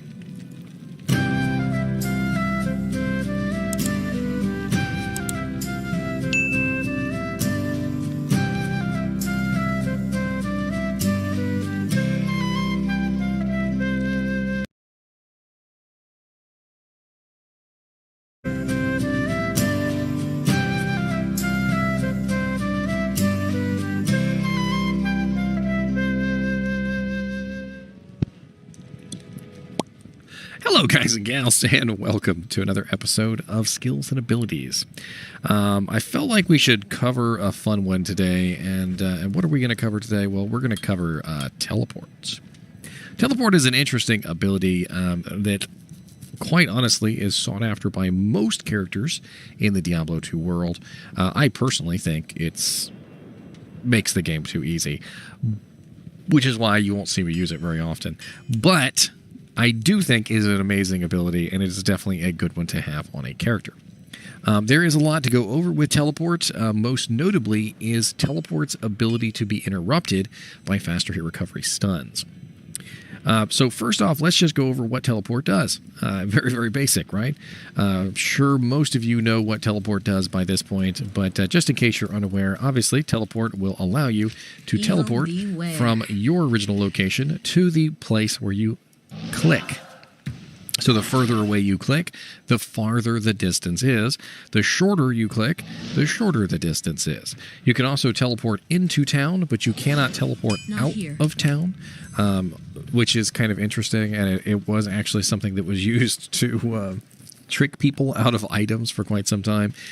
People used to tell other people that they could dupe their items, and they would say, go ahead into the corner of town right here and drop all your items on the ground, and I'll duplicate them. And don't worry, I'll be outside of town. I totally won't be able to steal those items. And then they would just go, whoop, and they would come steal all the items and and laugh and leave. So teleport has some interesting abilities, and one of those abilities is the ability to get you killed. Teleport is, more often than not, a dangerous tool in the hands of someone who doesn't know how to use it. And you might be asking yourself, well, why is that? Well, because teleport is actually kind of slow. If you don't have faster cast rate, if you don't have what you need to be able to teleport in and teleport out of danger, you will often find yourself in just absolutely awful situations. So, for instance, if I were to teleport in the middle of a group of monsters, there's a very good chance that I would not be able to teleport out again. And the reason for this is because, well, when you get hit by a faster hit recovery stun, and I know this is not a faster hit recovery stun video, so forgive me for going over a mechanic that is not technically part of this ability. So, very briefly, I'm just going to go over, because this is not a faster hit recovery video, I'm going to go over very briefly what faster recovery is. Faster hit recovery is the ability for a monster or you to stun the opposing monster or you, depending on how much HP is lost. The more HP that is lost, the more likely you are to be stuck in a faster hit recovery stun. Faster hit recovery, which is the ability which is on certain items, you will find items like, for instance, the set bonus on Tal Rasha's gives 25% faster hit recovery. Now, what does this mean? This means that when I get put into a faster hit recovery stun, I will recover from that faster hit recovery stun 25% faster. Now, why am I talking about this specifically in regards to teleport? Well, if I am teleporting along and I happen to teleport in the middle of a whole bunch of monsters, there is a very, very good chance that I will get hit. And if I do not have enough faster hit recovery, I will most likely get stuck in a faster hit recovery stun loop. And what you have to understand is that because teleport gets you into trouble a lot, because you will teleport right in the middle of a group of monsters, there is a very good chance that you can effectively get yourself killed in these situations. Now, there are a couple ways that you can deal with this. Number one is to increase your defenses. The higher your defense, the higher your ability to block attacks, to completely negate the attacks in terms of, when somebody comes in and they check against your defense and they fail, they obviously will miss. There are also ways that you can increase your resistance to faster hit recovery stuns. Since faster hit recovery stuns are directly related to the percentage of HP taken off your bar, in other words, the more percent that is taken off your bar, the higher the chance is. For instance, if a monster hit me for half of my bar, and it doesn't matter how much I have on my bar, if a monster hits me for half of my bar, there's a very good chance that I'm going to get stuck in a faster hit recovery stun and have to use my recovery rate. However, if the monster hits me for only 25% of my bar, or 15% of my bar, or so forth and so on. And as you can see where I'm going with this, is that the more HP you have, then the less chance there is for you to get stuck in a faster hit recovery stun. There is also one more way to deal with faster hit recovery stuns as far as teleporting is concerned, and that is to teleport really, really fast. So if you teleport into a group of monsters, and you are holding down the teleport button, this does not apply if you stop, okay? If you physically stop your character, that does not apply to this. But if you are running along with your teleport character, you are teleporting, and you are holding down the button, if you have enough faster cast rate to the point that your character will teleport in and teleport out, Before the monster can successfully complete an attack, you will be safe. But here's where this kind of falls apart. If you stop for whatever reason, if there's a glitch, if you get stuck, for instance, if you try and teleport somewhere where you're not supposed to be, and it just kind of puts you back into the same place where it doesn't complete the teleport. There are a lot of reasons why a potential teleport could fail you in this regard. However, having very high teleport faster cast, having a very high faster cast rate, will save you in certain situations where you would otherwise die. So if you find yourself dying all the time to teleporting your character, you are trying to teleport your character and you can't, this can definitely help you out to get a little bit more faster cast to make it worth your while. Now, how much faster cast is enough? Well, that depends on each individual character. If you are trying to get a certain amount of faster cast on, say, a druid or a barbarian, or whatever it is that you may want, every single one of them is going to have a different faster cast breakpoint system, except for Barbarian, which for some reason I think is exactly the same as Sorceress, which is just silly. And basically what you're looking at is you're looking to get to an exact number.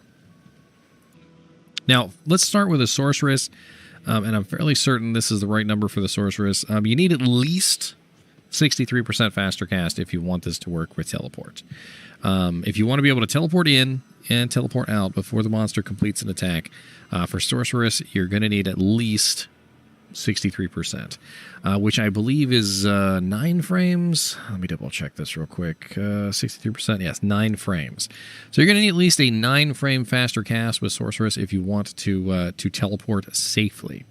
I would also recommend that if you want to teleport safely on a Sorceress, that you get yourself about 86% faster hit recovery. Let me double check that as well.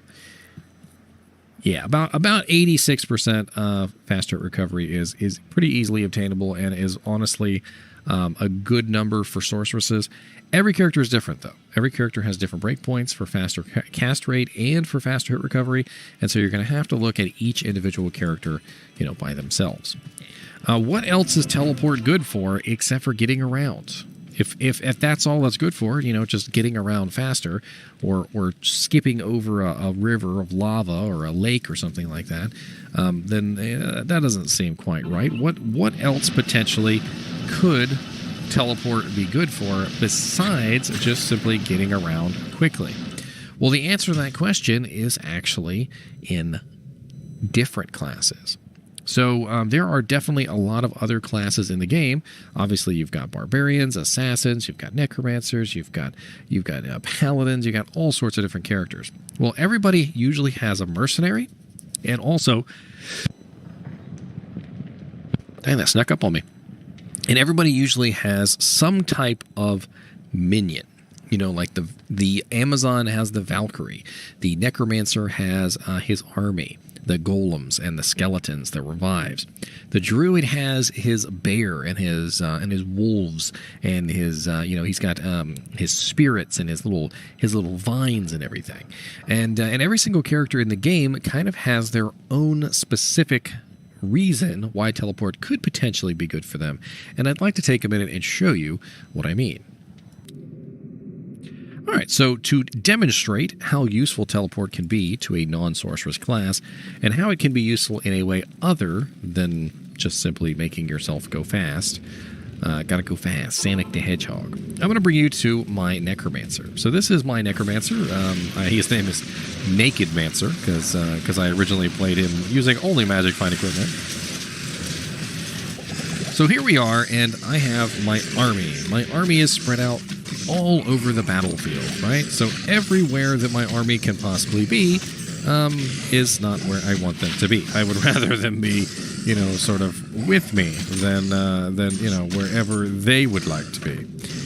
And if I go up here to this particular zone, I would maybe like my army to come up here and fight Pindleskin. But look at my army. Look at how terrible they are behaving. Look at how spread out they are and how not in where I would like them to be. So what do? Well, I teleport myself directly on top of where I want them to be. And when you teleport, your entire army comes with you. And as you can see, my entire army is now focused in one zone. Or rather, if I wanted, focused on one particular monster. And this is a very interesting thing. If you are a necromancer or a zoo druid or any character that has an army of any kind, or a minion, or maybe you're a Valkazon. Maybe you've built like the most ridiculously high level, like level 50 Valkyrie that you've ever had, and you want to have a way to focus your Valkyrie onto the target that you want him to fight. Well, this is how you can do it. You can literally take your army and you can stomp directly on top of a monster's head, and you can kill them. Any monster that you want. Like if I want to kill this Urdar, well, goodbye Urdar, because my entire army is now on top of the Urdar. In this way, teleport can be extremely effective for a myriad of reasons. Now, you might be asking yourself, well, how can you get a hold of teleport? Well, there's a lot of different items that have teleport. One of them in particular, which is probably the most notorious, is the Enigma rune word, which is a rune word that actually grants the teleport ability. But there are other ways that you can get your hands on teleport items besides just simply Enigma. You don't necessarily need to be able to spam the ability for it to be useful. As you can see with my Necromancer, who is not using Enigma, by the way, he is capable of teleporting onto targets. So how does he do this? How is he capable of teleporting onto a target when you can't? So besides Enigma, there are a couple ways. Obviously, Enigma gives you +1. There is also the Spell Steel Bearded Axe, which will give you 20 charges of level 1 teleport, which is absolutely fine. The level does not matter as far as charges are concerned. There is also Naj's Puzzler Elder Staff, which will give you 69 charges, that's right, 69, of level 11 teleport. We also have the Oculus Swirling Crystal, which will randomly teleport you around, but that one is a sorceress item. You can also have the effect appear on certain items in the game. So it's called a charge suffix. And what this means is that there are certain items in the game that can spawn with teleport charges. And those include amulets, circlets, staves, and orbs. Now, amulets are absolutely amazing when you find them with teleport charges. This is my particular amulet that I found for my Necromancer, and I've been using it ever since. It is +2 summoning skills, it is all resistances 14 with a little bit of extra fire, and it also gives me 22 level 1 teleport charges. You can also theoretically go and shop for a teleport staff, which is something that a lot of people will do. Now, I prefer the amulet because I don't have to swap to it, but some people don't really particularly care whether it's an amulet, a staff, a circlet, or whatever, just so long as they have a form of teleport to help them out. Now, what you would do is you would specifically look for an item that has teleport charges on it. And speaking of charges, here's a lower resistance staff with level 1 lower resist charges of 22, which is actually not bad. Lower resist charges are actually pretty sweet as well.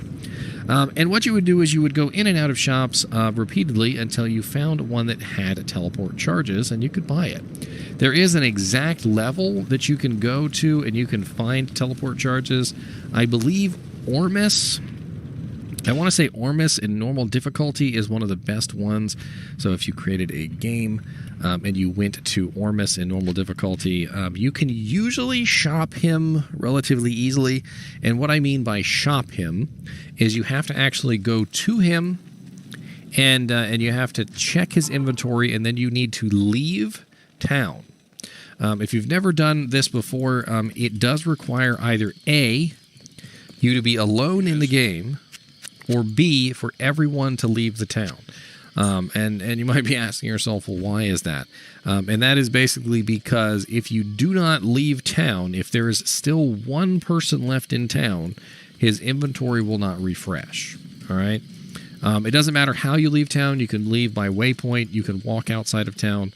You can leave and come back if you want to, but the easiest way is just simply to walk outside of town. As you can see, I currently have the same exact items in here because I have not left town yet.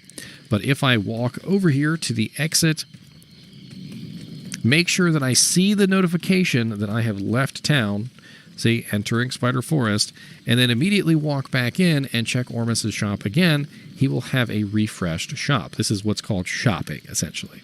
So we are shopping Ormus. And what we are looking for, of course, is a teleport staff. You can do this all day long, and you can see if you can find a teleport staff, or you can just simply trade for one. Sometimes people will have a teleport staff just sitting around. I know me particularly, when I find a teleport amulet or a teleport staff or something like that, I will usually hold on to it for other people. And that is another way that you could obtain a teleport item, which is through gambling. So one of the ways that I've actually gotten a lot of my teleport amulets is actually by gambling. I'll save up a lot of money, and I will go to the gamble shop, and I will gamble for amulets until I find myself a teleport amulet. Sometimes those amulets will be exceedingly good, since the gamble shop depends on the level of your character, and the higher level your character is, the better the chance you'll get something very nice. What do you need? Here is the Gambler. This is Alcor in Act 3. There's gamblers in every single zone, and I could, of course, gamble for an item from him. I'd like to reduce the cost of that, though. So before I go through the process of gambling from Alcor, let me grab my Edge Bow, which has a 15% reduction in vendor cost. I can't. And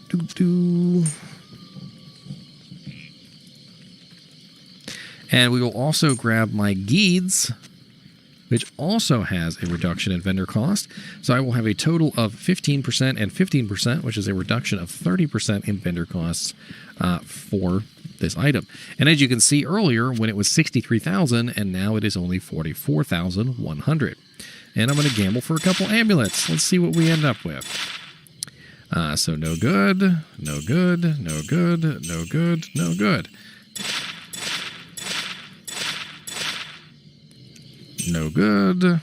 Level 1 Grim Ward charges. Very interesting.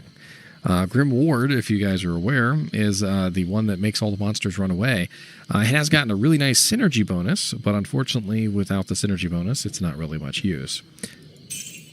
And all resistance is 3, all resistance is 5, and I just realized that I am in Act 3 normal, so I'm not getting full value for these items.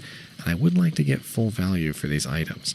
So do keep that in mind when you are gambling, is that you probably want to gamble somewhere where you will get full value for the items that you're gambling for.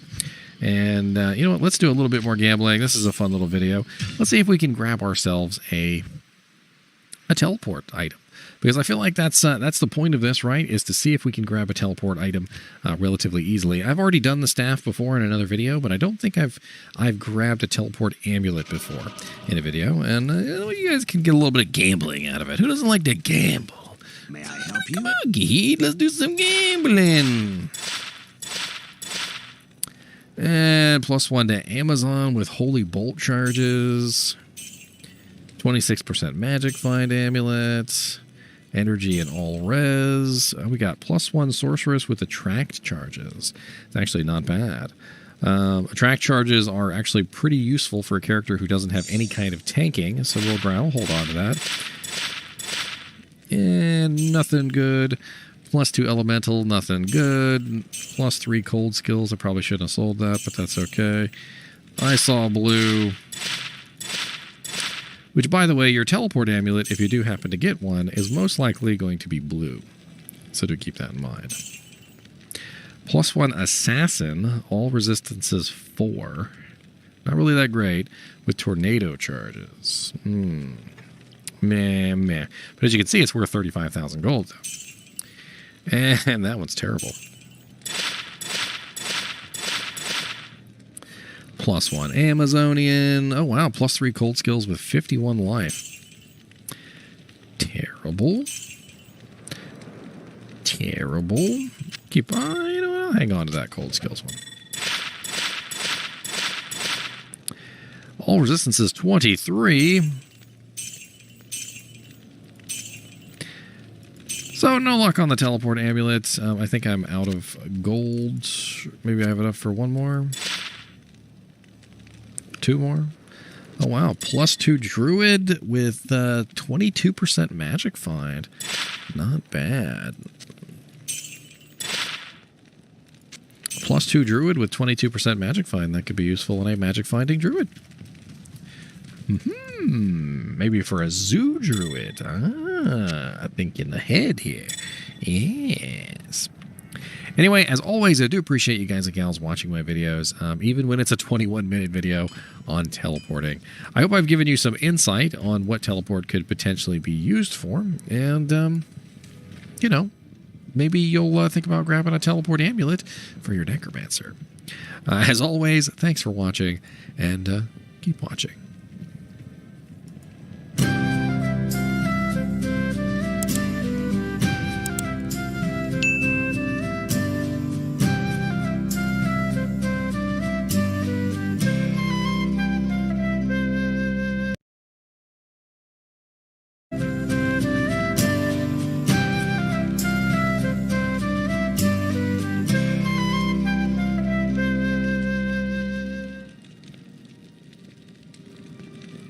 Hello guys and gals, and welcome to another episode of Skills and Abilities. I'm on a little bit of a barbarian kick today because I figured I might as well tackle Berserk as well. Berserk is an interesting ability in the combat skills tree, and quite honestly, Berserk is one of those abilities that I think a lot of people have always wanted to build, but cannot quite get it to work just right. And there are a lot of reasons why Berserk does not quite work the way that you might want it to. And we're going to go over those things together today, and we're going to talk about, you know, why Berserk is a little bit of an odd ability, what potentially you could do to fix it, and how they've changed Berserk a little bit in 2.4, which they have done. I'm also joined here by Mr. NiNi, who I'm sure is going to hide behind my head the entire time because he doesn't like to be seen by the camera. No, he doesn't want to be seen by the camera. He doesn't want to be. I like messing with him.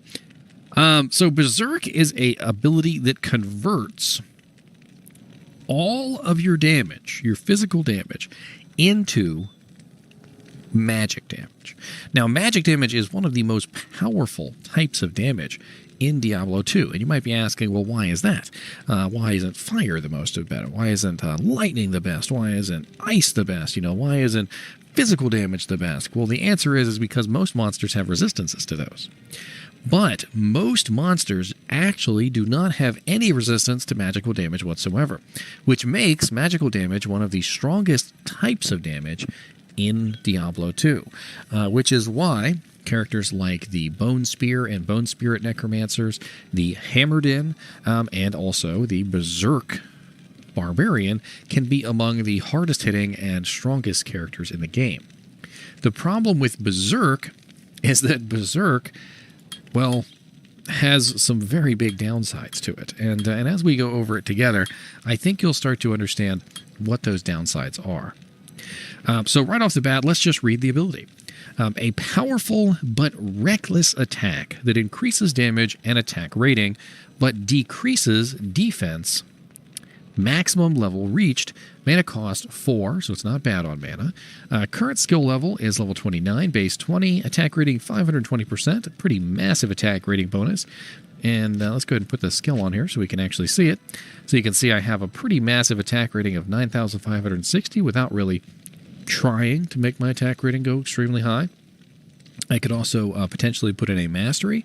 So right now I am using a Immortal King's Stone Crusher. So let's go ahead and put in Mace Mastery, which is going to beef that up even higher to 13,384.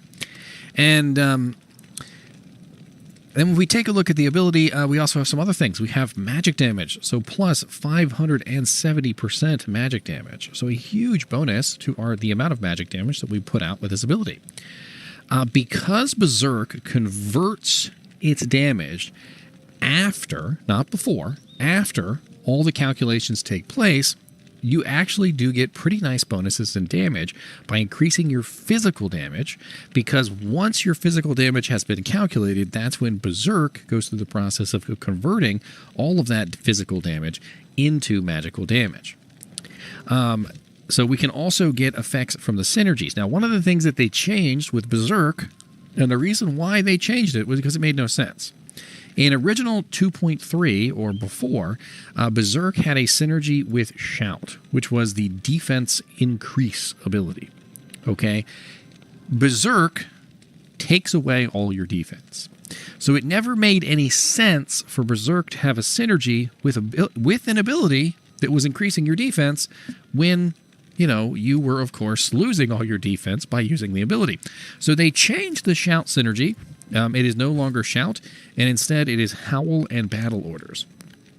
So we're going to beef those two up as well. We're going to beef up Howl, and we're going to beef up Battle Orders. So we're going to max out Battle Orders, and then we have basically what is known as the maximum Berserk ability, which is attack rating 520%, magic damage bonus 970% magic damage with a duration of 1.2 seconds. Now you might be asking what the duration is. Well, the duration, I'm pretty sure, is actually the defense reduction. And we can actually take a look at this. So as you can see there, my defense goes from 2,393 to 0. Now, the very large downside about this ability, even though it seems amazing, even though it hits like a literal Mack truck, and most monsters in the game have absolutely no way of resisting the damage, the issue lies in something else. The issue lies in the fact that you cannot effectively restore your life. So let me go ahead and get my life up as high as possible, and I'm going to show you what it's like to be a barbarian who is using Berserk who cannot restore his own HP. Now, because Berserk converts all, and I don't just mean some, all of your damage from physical to magical, you cannot steal life, you cannot block attacks, because of course you have no defense, and you also cannot use abilities like Life Tap. And what this means is that you end up dying. There are ways around this, but I wanted to die because I wanted to show you guys that despite me being able to kill and deal damage very effectively with this ability, staying alive with this ability is an absolute pain in the butt for multiple reasons. You would think that the defense negative was enough. You would think that them completely removing all of your defensive capability away was enough, but it's not enough. Because of the way that the ability works, because it converts every ounce of physical damage that you have into elemental damage, into the magical damage, you cannot steal life. So any form of life steal that you may have, whether it be from a ring or from a set bonus, or even from Life Tap itself, will not work with Berserk. And the reason for this is because there is no physical damage to convert. This also means that you will have no mana steal either. So mana steal is also an issue because, of course, mana steal is, again, something that requires physical damage. If you don't have any physical damage, you don't have any mana steal. Which means that when you're using an ability like Berserk, you usually have to use something else. And this is really one of the biggest downsides about Berserk, is just its complete inability to dish out any physical damage. And you might think that, like, that's a good thing. You know, their sorceresses don't do physical damage. They deal ice and fire and cold. And there are certain Amazons that don't do physical damage. There are certain paladins that don't do physical damage. You know, there are a lot of characters that have ways of killing monsters that don't have any kind of physical presence, and because they don't have any kind of physical presence, they can usually do fairly well. The main issue with this is that because the barbarian kind of relies on lifesteal to heal himself, it becomes an issue. Berserk also removes all your defense from your character, which again means that you're going to be hit more often than you would normally, and the more often you get hit, the more often you're going to need to restore your health. Now, there are certain ways that you can restore your health as a berserk barbarian. Number one, of course, is potions. You can, of course, still drink as many potions as you would like. Number two is life after kill. So there are quite a few items in the game that have an effect called life after kill on it. And I don't think I have one on me right this second. But basically what they do is that when you successfully make a kill on a target, that target will provide you with a small bonus of health. So you may have, like plus 10 life after each kill, and every time you kill something, you will get 10 more HP on your orb. This is not super effective unless you can kill extremely fast. And because Berserk is a single target ability, the chances of you killing fast enough to make life after kill good enough for this kind of a build is probably next to nothing. Another way that you could potentially deal with this is a massive amount of regeneration or replenish life. Now, there are quite a large number of items in the game that have a large amount of replenished life on them, and if you had enough replenished life with a large enough HP pool, you could potentially have a massive regeneration effect going on, which could counter the loss of defense and also the lack of any kind of lifesteal with the ability. Another way that you could go to help out your Berserk build to make it a little more tanky than not tanky at all is to add a shield to the mix. So adding a shield would give you the ability to have a 75% block chance. Having a block chance would be a way for you to avoid damage to your HP bar that you would otherwise take. Your Berserk is not going to ruin your block chance, only your defense, which means that if you have a 75% block chance while using Berserk, you could theoretically still stave off the majority of the evil hits in the game. Now, of course, defense is not the only modifier that matters. There is also resistances and absorption and things like that can help you out as well. But when you're going up against, like, say, Hell Cows, which are almost entirely physical damage, and you have zero defense while fighting them, it can be pretty detrimental. A lot of people will tell you that defense is one of the least important stats in Diablo 2, and I couldn't disagree more, because when you have zero defense, you start to realize just how important defense is. Now, I don't necessarily think that you need to go out of your way on most characters to get the highest amount of defense possible, don't get me wrong, but when you have none, when you have relatively no defense and you find yourself in a melee situation, which is exactly what the Berserk skill is a melee ability. When you find yourself in a melee situation with zero defense, it can be deadly. It can be really freaking deadly, especially when the monsters are hitting really hard. Another way that you could possibly mitigate the damage is to mitigate the damage with damage reduction. So most hits, most attacks, most melee attacks, most ranged attacks that come in and check against your defense are going to be physical damage. There are very few abilities in the game that are physical attack rating checks that are not physical damage. Some of them have other elemental components as well, but for the most part, melee and ranged abilities are physical damage attacks. And because of this, if you were to build up at least 50% physical damage reduction, you could mitigate a large percentage of the incoming damage that you would potentially take by having zero defense. So, in recap, how can you mitigate the Berserk problem? So no lifesteal, no defense. Those are our downsides, okay? How do we mitigate this? High amounts of physical damage reduction. 50% physical damage reduction or even higher.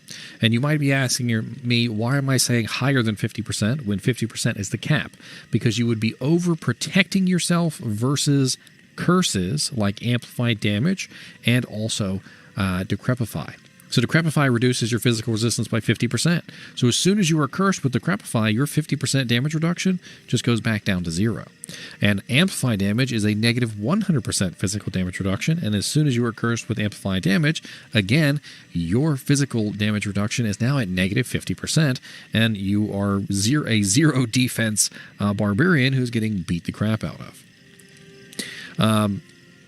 These are the things that you have to consider when you're building a Berserk Barbarian. Also, you generally kind of want something else to go along with it. I hate to say this because usually when you build an ability, especially if the ability costs you 20 points, and then you also have to put another 20 and 40 points into other abilities, and you've spent 60 points on this ability, that you probably wouldn't want to build something else alongside of it. But Berserk is one of those abilities that you probably do want something else to go with it. I don't know what exactly that would be. It could be Whirlwind, it could be Concentrate, it could be Stun, it could be a lot of different abilities that may not be the best abilities. It really depends on what you are specifically looking to do with your Barbarian. You could potentially even use something like Grim Ward to help prevent the monsters from even hitting you in the first place. It's all kind of up to you, and that's kind of the really odd mystery, I think, of Berserk, is that it works, it hits really hard. It's absolutely excellent for taking on physical immunes, by the way. If you are a barbarian and you've ever had issues with physical immunes, even just 1 point in Berserk can sometimes be enough to take out physical immunes, because even just at 1 point,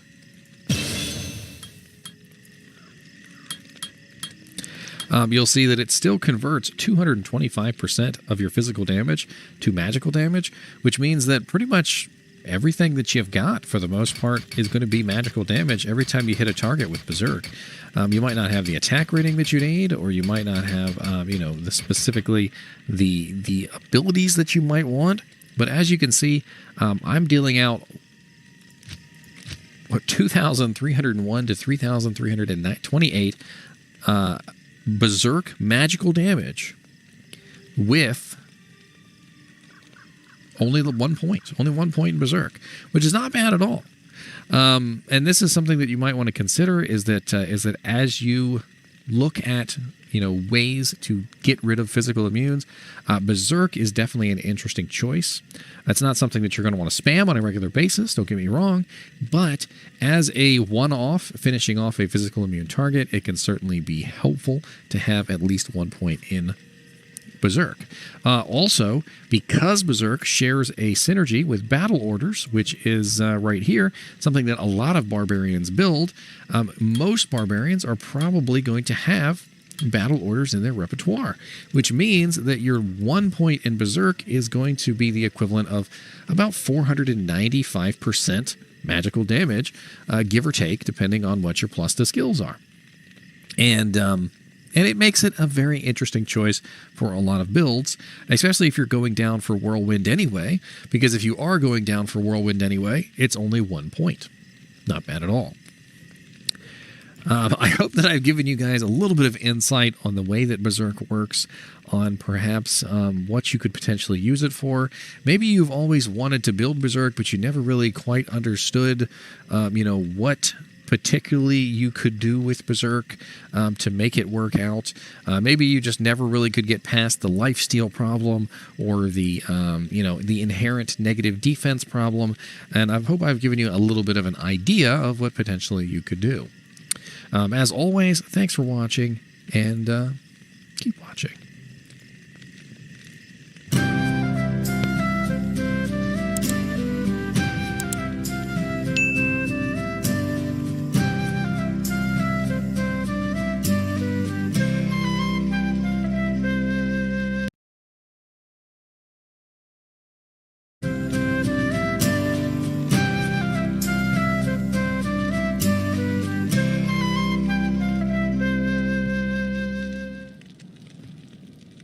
Hello guys and gals, and welcome to another episode of Skills and Abilities. Today we're going to be looking at the companion skill to Throwing Mastery. Now, I have already covered Throwing Mastery, and if you would like to learn a little bit more about Throwing Mastery, I do recommend that you check out my Throwing Mastery video, which is up on my channel.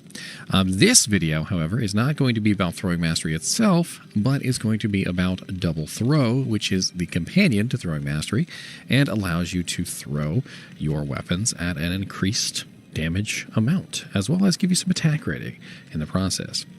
Now, recently they have changed the way that Double Throw works. So Double Throw used to, in the past, provide no increase in damage on its own. If you guys have never checked this out before, this is the first time you are learning this.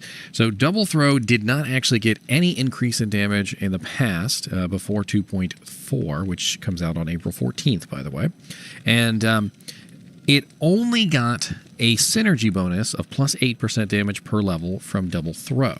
So it didn't actually get any damage increase itself before. Now it does get a damage increase of was it 24% to 40, 40 to 48, 48 to 56, and so forth and so on. It gets its own damage increase up to a nice hefty amount of 192%. Then you can also now stack on the Double Swing along with it to bring it up to a nice healthy 344%, which is a hell of a lot more than it ever got to before. Combined with changes to Throwing Mastery, which allow you to be able to replenish, pierce, and also have the ability to not even lose durability at all on some of this stuff, it's actually pretty darn cool because, quite honestly, Throwing Barbarian has now sort of come back to life. Now, of course, Double Throw is a very interesting ability because it does require you to have two weapons to use it. So if you do not have two weapons, two throwing items on, you will not be able to utilize this skill, and that is a very important thing to consider. So, for instance, right now I have two Warstrike Winged Knives on. And these Warstrike Winged Knives will only allow me to use Double Throw if I am using two items. It doesn't have to be two of the same item, but it does have to be two throwing items. And as you can see here, as long as I have two items on, I can throw to my heart's content. But if I take one of those items off, I can no longer use Double Throw. This is actually kind of interesting because Double Throw, as well as Double Swing and Frenzy, all require two weapons. So you can theoretically build all three of these together with pretty nice effect. So for instance, if I wanted to be a Frenzy slash Throwing Barbarian, one of the easiest things I could do would be to use Frenzy, build up Frenzy stacks, and then once I've built up enough Frenzy stacks, back off and just start chucking daggers at insane speed levels. As you can see, chucking daggers with the Double Throw ability is extremely fast. And if I were to throw them normally, you can see not quite as fast or as useful as the Double Throw ability, which obviously is throwing two at one time for, honestly, a little bit faster than the regular throw. So we're getting almost, like 3 times the speed that we normally would have. Now, in the past, this was actually a pretty big issue because, well, it was pretty difficult to keep your quantity in check. You were running back to town all the time, you were repairing all the time, and if you do take a look at my video covering a Throwing Mastery, you will see that Throwing Mastery has been revamped to such a degree that the Barbarian is no longer running back to town all the time. And to give you a taste of this, let me just show you kind of what you're looking at. So right now I have the Warstrike Winged Knife. Actually, you know what? Let's take the Warstrikes off. We don't even need the Warstrikes. Let's put on a non-replenishing item because the Warstrikes have a replenishes quantity effect.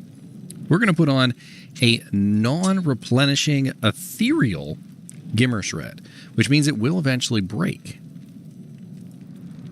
And what I want you to see here is I want you to see that the Gimmer Shred not only doesn't diminish in quantity, but actually goes up. So right now I have the Gimmer Shred Flying Axe Ethereal version, which is 242 quantity, and these cannot be repaired at the shop, by the way. And I am just going to start chucking. And I want you to see that not only does it not go down, but it more often than not increases in quantity. As you can see, I'm at 256, 256, 257, 259, 260.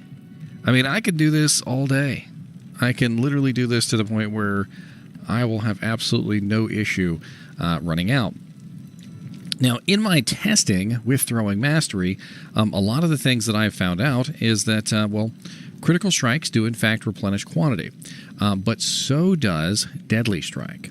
So here I have a High Lord's Wrath Amulet, and when I take off the High Lord's Wrath Amulet, you will notice that the ability for me to regenerate stacks isn't quite as great as it was with the amulet.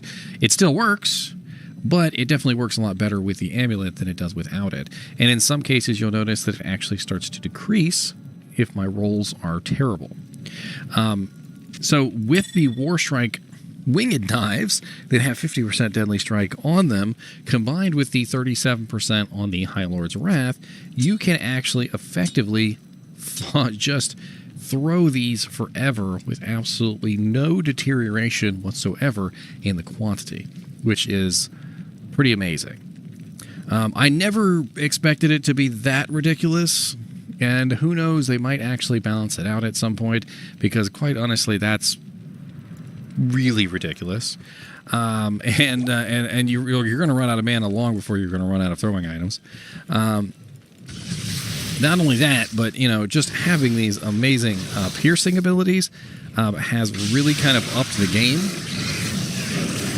especially when dealing with items that have chance to cast.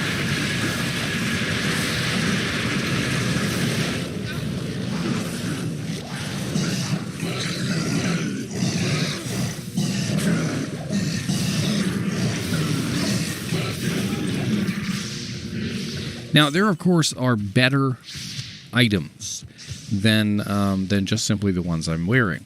And the ability to potentially use ethereal throwing items for the first time ever that do not have replenishes quantity on them could potentially mean we might be looking at some new best in slot items for a potential throwing barb. If you happen to come across like the most perfect throwing item that was ethereal, cruel modified, maybe had like dual life leech on it and a bunch of other very nice effects, maybe with plus to skills, I could potentially see a perfect sort of ethereal, awesome throwing item maybe taking the #1 spot for a throwing barbarian. But back to double throw. So double throw really hasn't been changed too terribly much from its previous versions. It still gives attack rating. It still gives the damage from a double swing, but now it also gives its own damage as well. And for comparison, let's take a look really quickly at this one, which is 270% attack rating, 376% damage when maxed out. And we're going to go over to the base game, non-public test realm, and we're going to look at the original version, which is the 2.3 Throwing Mastery, or the one that we've all known and loved for a very long period of time, is the original Throwing Mastery. And that one is not as good. All right, and here we are over on the 2.3 version of the game, and I'm going to show you guys what double throw looks like when it's maxed out on the previous version of the game. So as you can see here, with level 30 double throw, which is relatively high. What were we on the other one? Level 27 or something like that? I can always take off a piece of equipment and see if we can match up. Yeah, that's a little bit more correct. So as you can see, 280% attack rating at level 27 with no bonus to damage at all except for the 8% that comes from double swing. So in the past, the only bonus damage that you could get from throwing, or rather double throw, was the bonus from double swing itself and also the bonus from Throwing Mastery. But as you can see, Throwing Mastery is a pale mockery of the new version. And also, the damage bonus that you get from double throw only brings you up to 160%. So you would only have effectively had 160 plus 138% in the previous patch. But with the new patch, we get a very nice extra bonus on double throw itself, as well as all the very nice effects from throwing mastery, which allow you to have a far increased quantity on most of your throwing items, which is definitely very nice. It's important to talk about the synergy between double throw and other abilities. So if you are planning to build double throw, it's kind of a no-brainer to build synergies for double throw. So let's talk about this weirdness real quick. Let's assume for a second that you were going to be a throwing barbarian, and you were going to build double throw as your main ability. So you put 20 points into double throw, and then you realize that double swing also offers you an 8% damage per level per point, right? So you put 20 points into double swing. Now you have built, rather unwittingly, the synergies for Frenzy. So Frenzy also gets an 8% damage per level from double swing. So when you beef up double swing to increase the damage of double throw, you are in effect beefing up the damage of Frenzy as well. And this is the reason why a lot of throwing barbarians tend to also be Frenzy barbarians, because the synergies just line up so dang well. You can very easily put 20 points into double swing, double throw, and Frenzy, which is 20, 40, 60, and have a very, very nice setup here.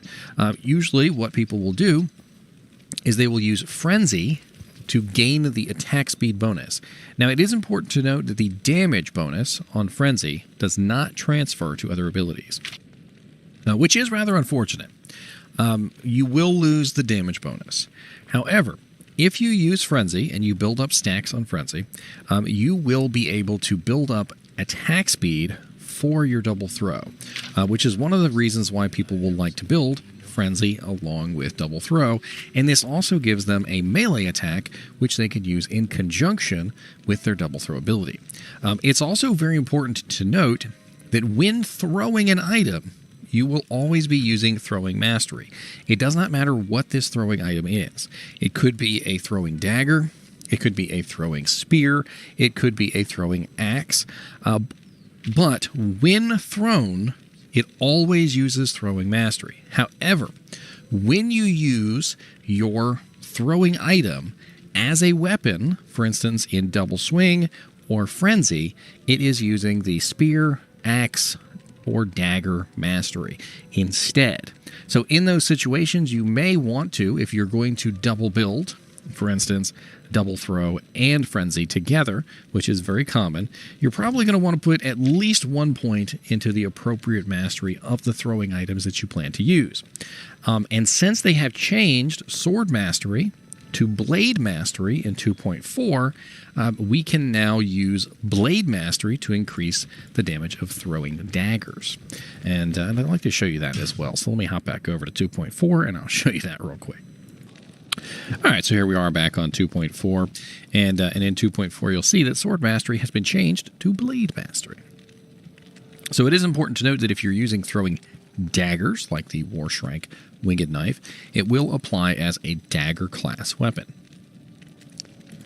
And if you are using throwing axes, and you are using them as a melee attack, again, throwing axes will apply as a axe mastery, and so forth and so on. So make sure that you're paying attention to what weapons that you want to use. If you do intend to mix together two different types, like for instance, maybe you want to use a Warstrike and a Gimmer Shred together, well, in that case, you might want to put 1 point into both axe mastery and dagger mastery, or rather blade mastery, just simply because 1 point with your plus to skills will probably help you out a lot more than not having it at all. I wouldn't recommend building double masteries, not unless you really want to go deep into into that sort of thing. But I can't say that putting 1 point into the appropriate mastery so that when you are attacking in melee range is a bad thing. If I was running 2 axes, for instance, like maybe I wanted to run an Ethereal Gimmer Shred along with a Lacerator, which is a pretty good combination, by the way. The Lacerator and the Ethereal Gimmer Shred would work really well together. I could also potentially run maybe War Strike, Winged Knife, and something else. Whatever it is that I'm running, I just kind of want to pay attention to what the classes of the weapons are so that I know, what I'm getting into and what points I would need to put my points into. And of course, if you were not going to go to Frenzy, if you were not going to build Frenzy and you didn't care about Double Swing and you were just going to be a throwing barb, just bar none, you wouldn't have to worry about any of those other masteries, of course, because as long as you're throwing it, remember, it always works under throwing mastery, and that's fine. Anyway, as always, I do appreciate you guys and gals watching my videos, even when I am throwing objects at the screen. And as always, keep watching.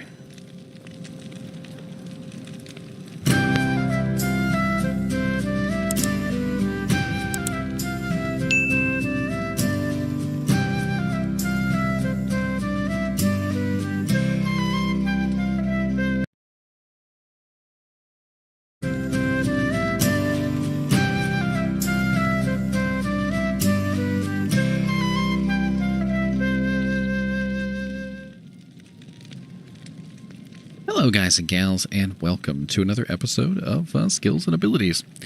Today we're going to be looking at the Barbarian's Mastery, which I did leave out of the other masteries. If you haven't seen my video on the Barbarian Masteries, I did a video on the Blade Mastery, Axe Mastery, Mace Mastery, Polar Mastery, and Spear Mastery, but this one is going to be specifically about Throwing Mastery. Now, Throwing Mastery is a rather interesting thing that it has enabled barbarians to be extremely useful in the throwing category where they were not quite before. They have added things to the throwing mastery which were not there before, and I do feel like we need to, for comparison, go over the original throwing mastery and talk about what it did and now what it does.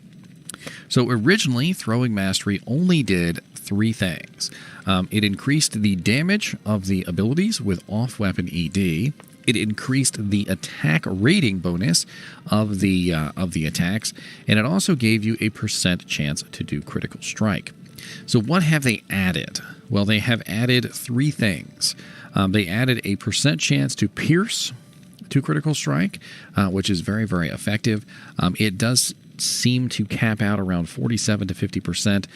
It does require quite a few points to get it up to that level, but having it maxed out as a throwing barbarian is probably a good idea. They have also added a % chance not to consume quantity, which means that there are times when you will throw the weapon and it will not consume quantity of the item, which is absolutely amazing.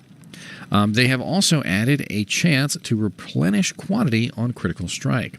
And we're going to be testing out a few things today to see what we can potentially get away with this new ability, and if ethereal items that do not replenish quantity could potentially be useful with this build.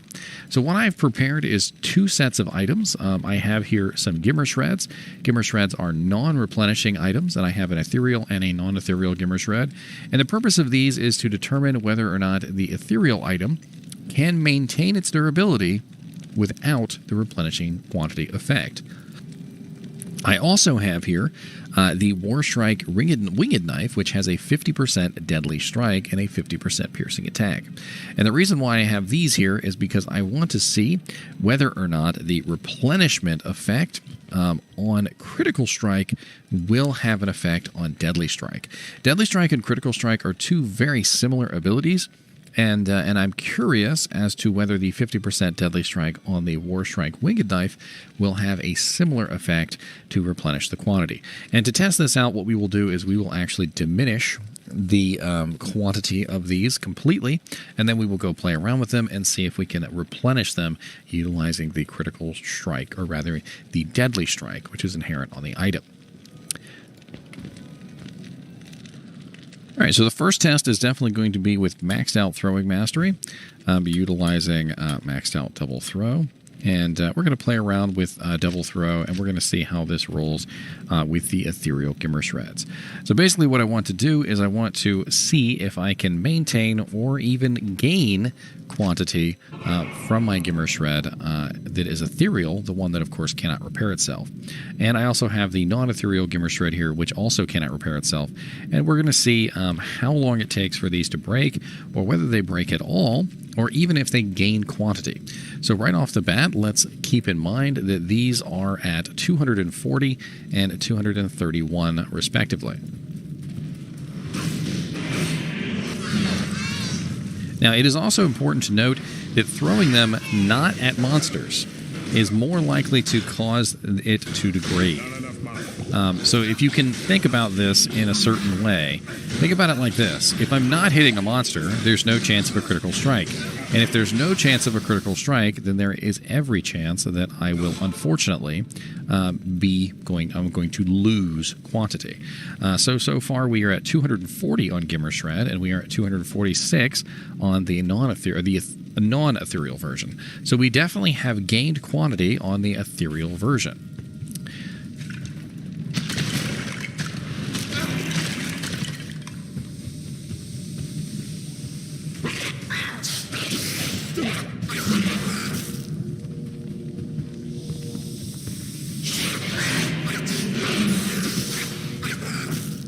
And another check, we are at 247 on the ethereal and 248 on the non-ethereal.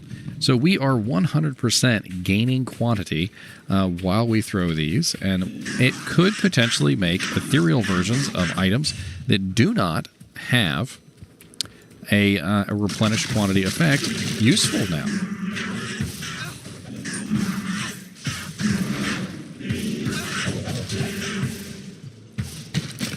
And now we are at 251 quantity and 263 on the non-ethereal version.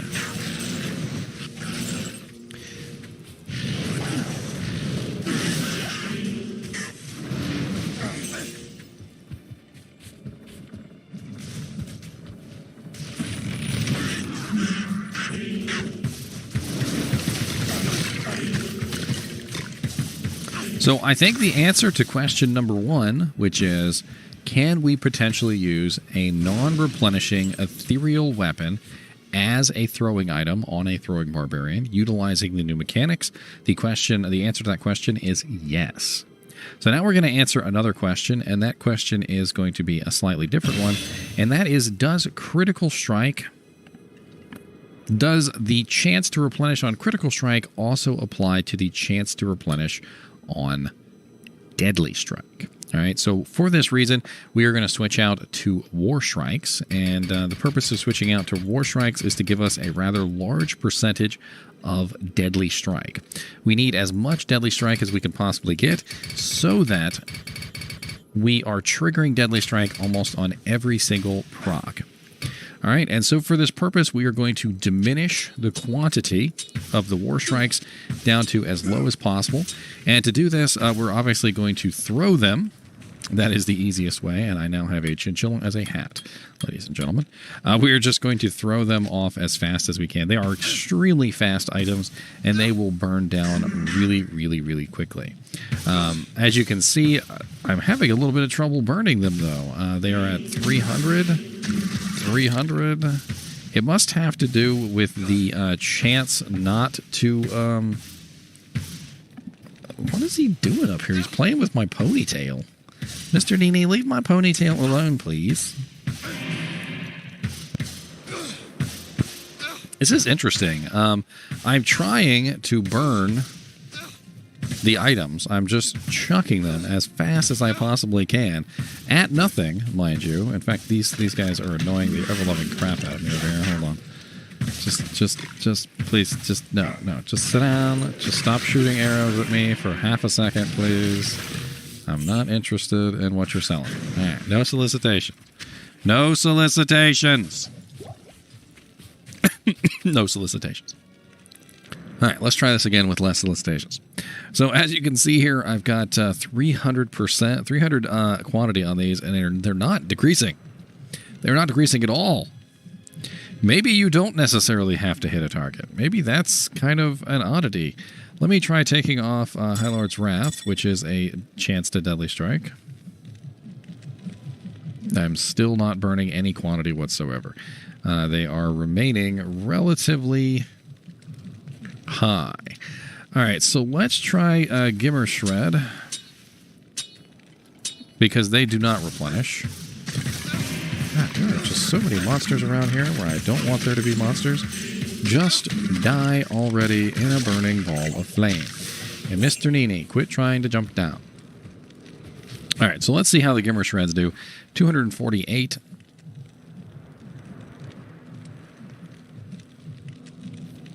So I'm definitely noticing that the Gimmer Shreds are going down much quicker than the War Strikes. Let's go ahead and put on High Lords, which gives us a little bit of Deadly Strike.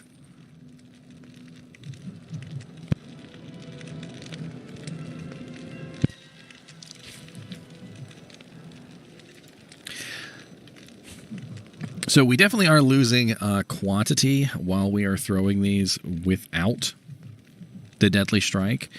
Let's go ahead and beef up the ability to its maximum so we have a 30% chance of critical strike, along with the 37% chance of Deadly Strike on High Lords. And let's see if we lose quantity now. We are losing quantity, but not in a really large amount. In fact, it's often going up instead of down. It's actually quite interesting that it seems like the critical strike is proccing even without actually hitting a target, which is the opposite of what I thought would actually happen. Which means that ethereal versions of the item, like for instance Gimmer Shred, which were never really usable before because of course they would not replenish quantity, are now usable with certain effects. It does seem as though the Deadly Strike is actually proccing the replenished quantity because obviously when I was at level 1 my critical strike was absolutely minimal. I'm also utilizing High Lord's Wrath here, and if I take off High Lord's Wrath, you will notice that the quantity actually starts to go down ever so slightly without the High Lord's Wrath on. I start to lose a little bit of quantity here and there. See, I'm fluctuating between 290 and 289, and it's going up and down ever so slowly, but I am eventually losing quantity with only the 30% crit chance innate on the actual item. However, when I add in the 37% Deadly Strike, it is enough to balance out the equation so that I am mainly gaining and not losing. So very, very interesting to note that Deadly Strike does in fact help the replenished quantity, which means that War Strikes are essentially infinite. There is probably absolutely no way that War Strikes will ever run out. I'm looking at their quantity right now, and you will notice that despite the fact that I am chucking them until I run out of mana, I will most likely never run out of War Strikes to use. Let's go ahead and grab some mana potions real quick, just for another quick demonstration, and we'll look at this. I think it's also important to note that they have changed more than just Throwing Mastery itself. They have also added extra damage to the Double Throw ability, so that now Double Throw does more damage than it ever did before. So we've got a rather large percentage increase in multiple ways.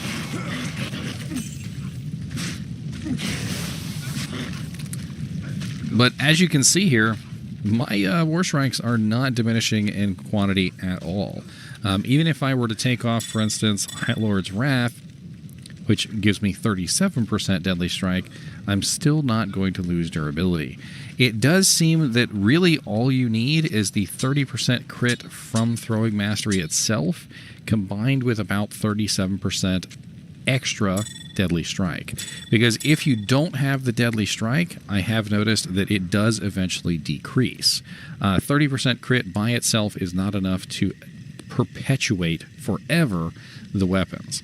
However, it does seem like just a small amount of Deadly Strike added into the equation can create an opportunity where it will go up instead of go down, which is exactly what you would want. You would want it so that your throwing items are constantly increasing in quantity and not decreasing. This is something that barbarians, I think, are going to have to work out as a balancing act. They're probably going to want at least a certain percentage of crit / deadly strike combined in on any of their builds. And of course, war strikes are just amazing because they already come with 50% piercing and 50% deadly strike, which makes them an absolutely excellent choice for a throwing barbarian because they're literally never going to run out of quantity. Not only that, but combined with the 47% pierce that is now on the throwing mastery, 50% plus 47 means that they will be piercing 97% of the time and hitting multiple targets with every single throw. War strikes are also extremely fast, and I do have a video on war strikes coming up here eventually. I've got a lot of videos coming up all over the place, and Mr. Knees is being a rotten little turd today. Mr. Knees. Mr. Knees. Sit. Then he got mad at me. He always gets mad at me. Gosh, I must be the worst owner in the world. Isn't that right, Mr. Knees? You want to tell him all about it? Dang, he done bit the microphone. Good Lord. He's I ain't telling nobody crap. So get that thing out of my face. Anyway, guys and gals, I hope you enjoyed this episode on Throwing Mastery. There's really not a lot more to go over than that. I feel like we've covered the replenishes quantity on Critical Strike. We found out that Deadly Strike does, in fact, work with it. We covered the percent chance not to consume quantity, which is also very nice. The percent chance of Pierce is also very, very nice with Throwing Mastery. And quite honestly, Throwing Mastery in general has been beefed up to the point where it is an absolutely no-brainer if you're going to be a Throwing Barbarian. Probably the only other thing that I forgot to cover was that Throwing Mastery only affects an item when it is thrown. So, for instance, War Strikes are daggers, and daggers would be under Blade Mastery if you attack with them physically. And this is actually something that throwing barbarians actually do. So one of the most common things for a throwing barbarian to build is Frenzy. And if you build Frenzy, you would probably want to put maybe at least 1 point into the combat mastery of your choice for the throwing item of your choice. If you're doing throwing axes, then you could do Axe Mastery. If you're doing throwing daggers, you could do Blade Mastery. If you're doing throwing spears, you could do Spear Mastery. But basically, if you wanted to attack in melee as well as throwing items, you might want to put at least 1 point into the appropriate mastery for that effect. Now, it does not stack. You're not going to get both. How it works is when the axe is thrown, it is considered throwing mastery, and when you attack with it as a melee weapon, it is considered axe mastery. And that is all. As always, I do appreciate you guys and gals watching my videos, even when Mr. NiNi is misbehaving terribly, and I'm going to throw him across the room. I'm kidding. That's a joke about throwing mastery. And as always, keep watching.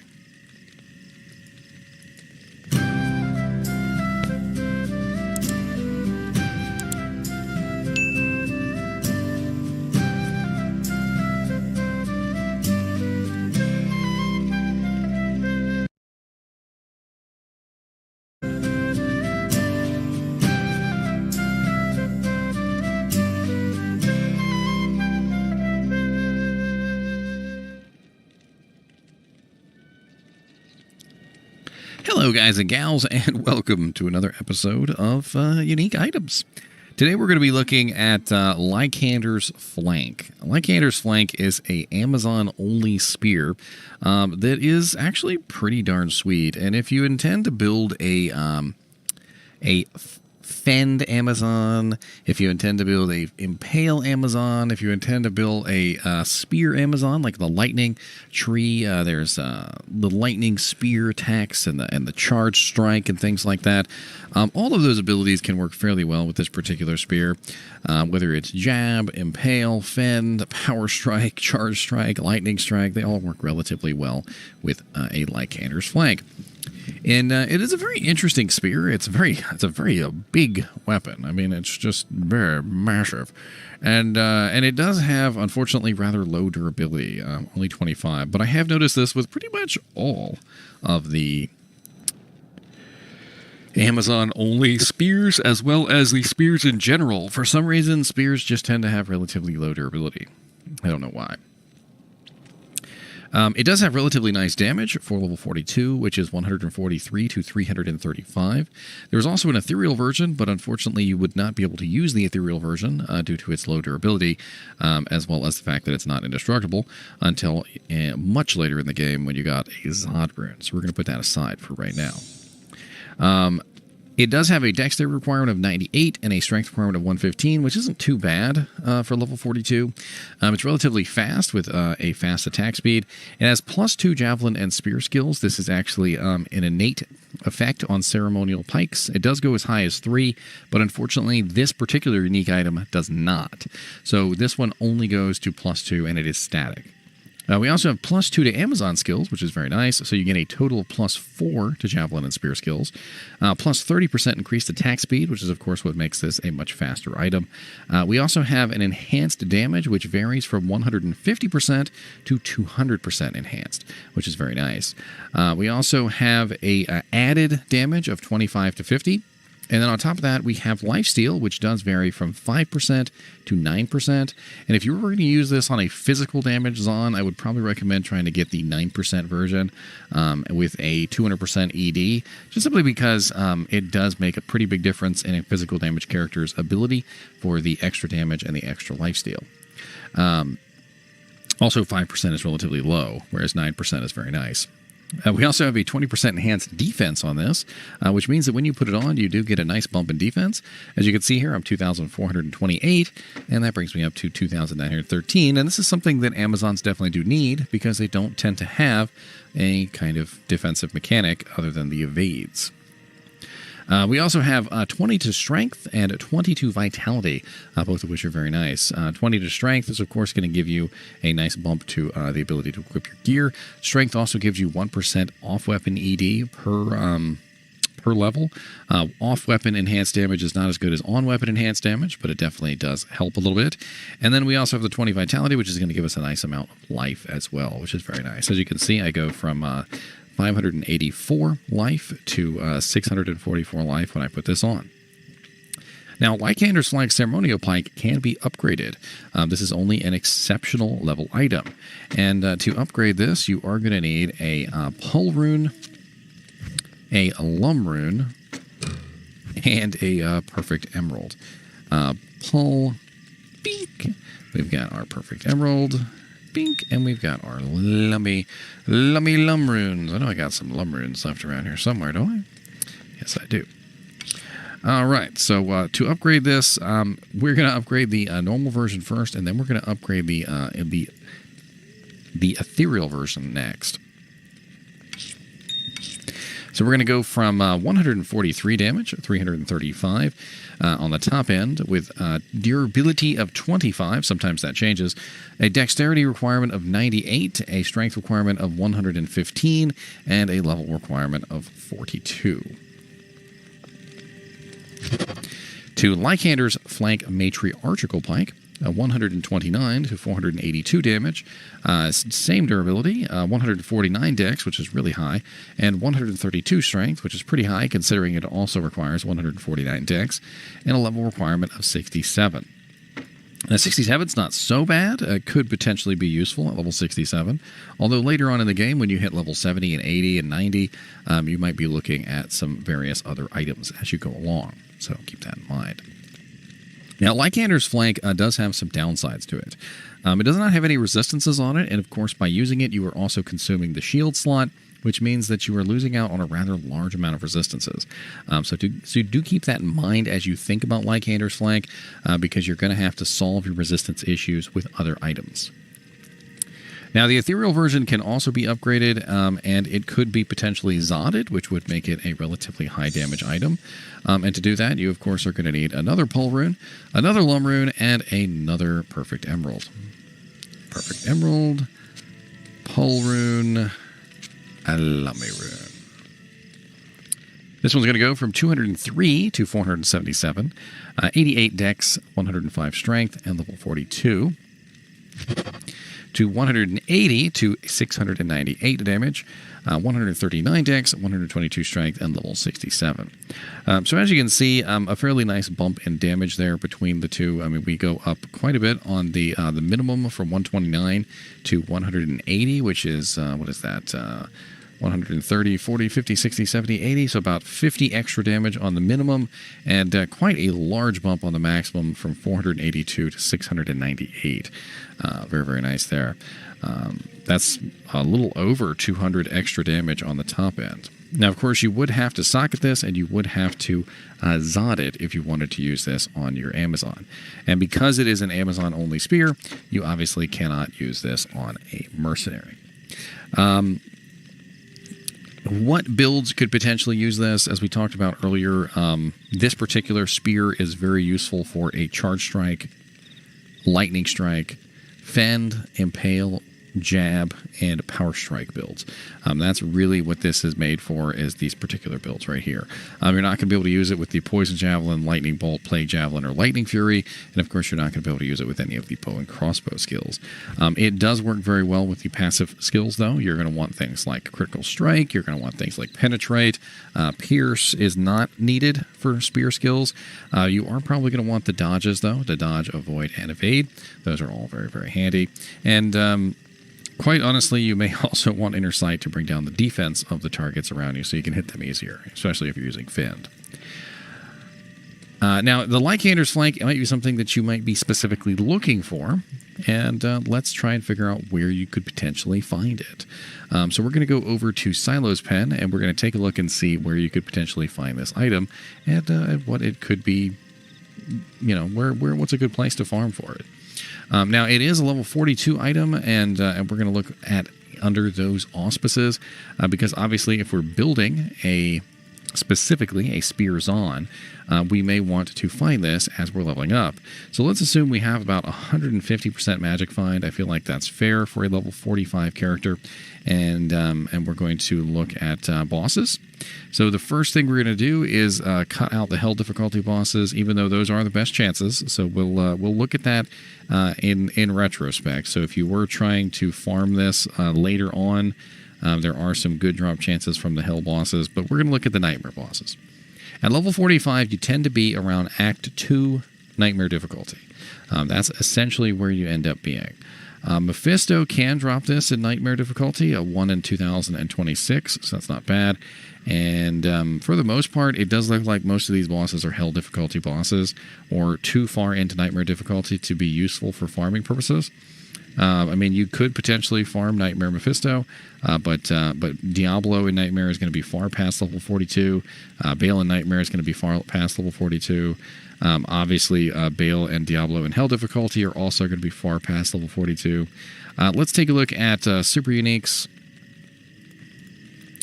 And we've got Hell Cow King, which of course is not even remotely near level 42. Who do we got here? The Summoner in Act... No, that's Hell difficulty. Never mind. You know what? Let's limit this to Nightmare difficulty. Mr. NiNi tried to make a break for it, and now he's yelling at me. He's such a talkative little thing. I don't care that you want to go over there. You're going to mess up my Transformers. You're going to mess up my Transformers. Ah!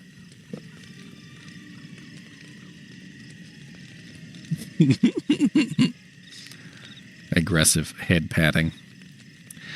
Let's see here. Claw Viper Temple level 2 Fang Skin. That might be an okay, but it's 59,000. 1 in 59,502. Very bad chances. It does look like, unfortunately, this is one of those items which you may not be able to find at the correct time when you need it.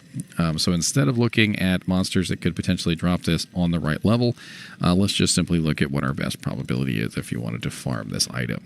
So it does look like Hell Cow King is a really good chance at 1 in 3,881. Obviously not something you're going to be able to farm at level 42, but definitely something that you could consider later on, maybe with your Magic Find Sorceress. We also have a very good chance for Bale in Nightmare difficulty of 1 in 1,499. Not bad. And Diablo in Nightmare of 1 in 5,014, or 12. We also have Andorial in Hell difficulty as a 1 in 1,594. It's not bad there. Honestly, Diablo and Nightmare might be your best chance. It is far past level 42 when you could equip this item, but at the same time, Diablo and Nightmare is probably the lowest level boss that has a decent chance to actually drop this. So, there's, I think that's your money right there, is Nightmare Diablo. All right, guys and gals, I do appreciate you watching my videos, especially when it is about a very specific person's flank. If you are unaware what the word flank means like kind of like the side of your butt. As always, thanks for watching, and keep watching.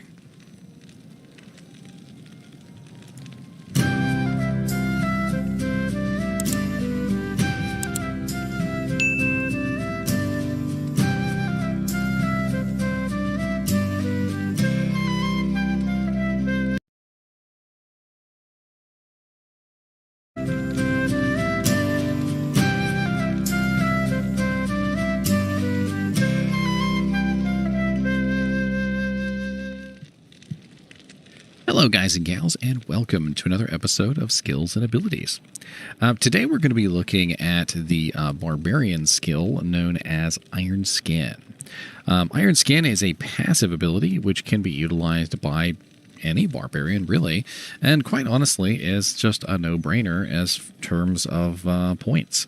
I think just about every barbarian out there probably puts 1 point into Iron Skin, if not for the defensive bonus itself, but also for the natural resistance, which comes after Iron Skin. Now, Iron Skin's passive defense bonus increase is unfortunately not affected by any other form of defense bonus increase. So for instance, if I was using Shout, Defiance, Fortitude's Chilling Armor, there are a lot of different things that can affect defense, and Iron Skin is of course one of them, but they do not stack on top of each other. And this is important to note because for things like my defense that I have right now, you have to know what your base number of your defense is. Now, your base defense is more important than just about any other form of defense that you have, because everything is being multiplied by those base numbers. When you add even the tiniest bit of defense to a build which already has a massive amount of bonus in form of, for instance, Defiance, Shout, Chilling Armor, Iron Skin, and all those other interesting things, you are applying a larger amount of defense than you think. So when you, say, for instance, upgrade a helmet or upgrade a pair of gloves, and all you get is 20 defense from those particular, from that particular upgrade, don't think about it so much as oh, well, I've lost, level requirement, or I need more stats or something like that. Think about it more in terms of how much defense you're gaining after the multiplication. To give that an example of this, I'm going to show you what it's like to increase the defense by a small number and still end up with a very nice amount. So let's take, for instance, my boy here, who is Sanic the Hooge Hag. Sanic the Hooge Hag has a relatively nice amount of defense. He is running 9,945, right? So 9,945 defense. We're going to give him a small bump in his defense by upgrading his Inferno Shrines, which are 105 defense, to the Elite version, which is slightly higher. To do this, we're going to need a Glem Rune, we're going to need a Co Rune, and we're going to need a Perfect Diamond, and also a Roger Cube, which my character is unfortunately missing. Well, that's okay. We've got other characters that we can utilize for this. So let's go ahead and go over to our Immortal King Barbarian, who is still rocking his dual Patriarchs, which the video for that will be up eventually, and you guys will be able to see my video on the Patriarchs. But this is what the Patriarch look like. Patriarch look like in its Colossus Blade form, which is kind of funny. So let's go ahead and upgrade these Inferno Strides. And they're going to go from 105 defense to 150, right? So we've got 45 extra defense added to this. Now we had 9,400 and some odd on a Sonic the Hedgehog, right? And we have all our multiplication going on. So we've got our shout, we've got our iron skin, and all these are affecting the amount of defense that we have. But now we're getting 45 extra defense. And you might be thinking to yourself, well, 45 extra defense isn't a whole lot. It's not going to add very much to the Barbarian. But because the Barbarian has all these different modifiers, which are, of course, increasing his defense by rather large numbers, that 45 translates out to a rather large amount. As you can see, I've gone from the previous number, which I forgot in my head now, to 10,134. I can also further complicate this by putting on something like Fortitude, and I can go out and I can multiply the numbers even more by getting the procs for Fortitude. And I'm going to run around so that my defense is negated. If you guys are unaware, when you run, your defense does go down to 0. As you can see, it goes to line. I seem to have bugged out the game, though. This is Sonic the Hedgehog, by the way, and he runs really freaking fast. In fact, he even walks really fast. And this is actually a strategy that you can use on a high defense character, as you can get your run and your walk speed up so high that literally your walk speed is faster than most people can run. And Barbarian is one of the few classes that can do this, of course, because he has abilities like increased speed. He also has Frenzy, which can increase his speed as well, and he can utilize other items, like, for instance, the Inferno Strides, which have the ability to increase your speed through the new effect on Blaze. Now, these are cheated in Inferno Strides. Don't take these as real ones. I wanted to test out what it was like to have level 63 Blaze on a Frenzy Barbarian. This is Sonic the Hedgehog, and Sonic the Hedgehog, he goes fast, okay? If you haven't seen Sonic the Hedgehog's video, he goes really fast. Now, as you can see at this point, I have extremely high defense. Extremely high defense. I have 20,662. And if I take off something as simple as 150 defense Inferno Strides, I go down by literally almost, what is that, 2,000? 20,662 to 19,783. I mean, it's at least 1,000. Defense for 150. Of course, we could run it on a calculator real quick just for laughs. So we're going from oh no, my shouts were off. No. See.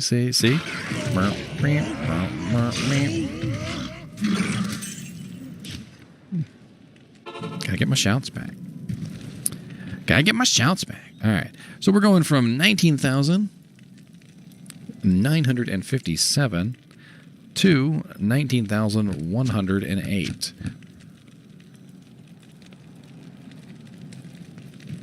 Which basically means that 150 defense is being multiplied out to 849, which is certainly not bad at all. And this is kind of what you have to think of when you're talking about defense numbers. And as you can see, I don't even really have that high of an iron skin. I've only got level 8 iron skin. A character who has much higher iron skin could definitely get more defense out of that as well. At level 25, iron skin is 270% increase, a lot higher than the 100% increase that I'm getting right now. It is also important to note that when a monster or a player applies a negative defense effect to you, like, for instance, Conviction, or lowers defense by percentage, or things like that, it actually only is calculated based on your base defense and not off of the number that Iron Skin gives you. So, for instance, like, let's say you had 2,000 defense, and then Iron Skin gave you another 2,000 defense because you have it at 200%. The negative percent defense would be affected by the original base number, not the new number of 4,000, which means that Iron Skin can actually offer you a measure of protection in PvE and PvP versus players who are utilizing a lower defense mechanics. So keep that in mind. The only effect that I think, as far as I know, can affect the Iron Skin defense bonus is Berserk. Berserk will remove all your defense no matter what, including the bonus that is given to you by Iron Skin. They must have programmed around that specifically. And I don't know what Mr. NiNi is doing in here, but he's digging. Like, he's a miner. He's working in a coal mine, working in a coal mine, working in a coal mine. He's gonna be mine, working in a coal mine, working in a coal mine. Working in a... Get off of that thing. Working in a coal mine. Power pets. Power pets.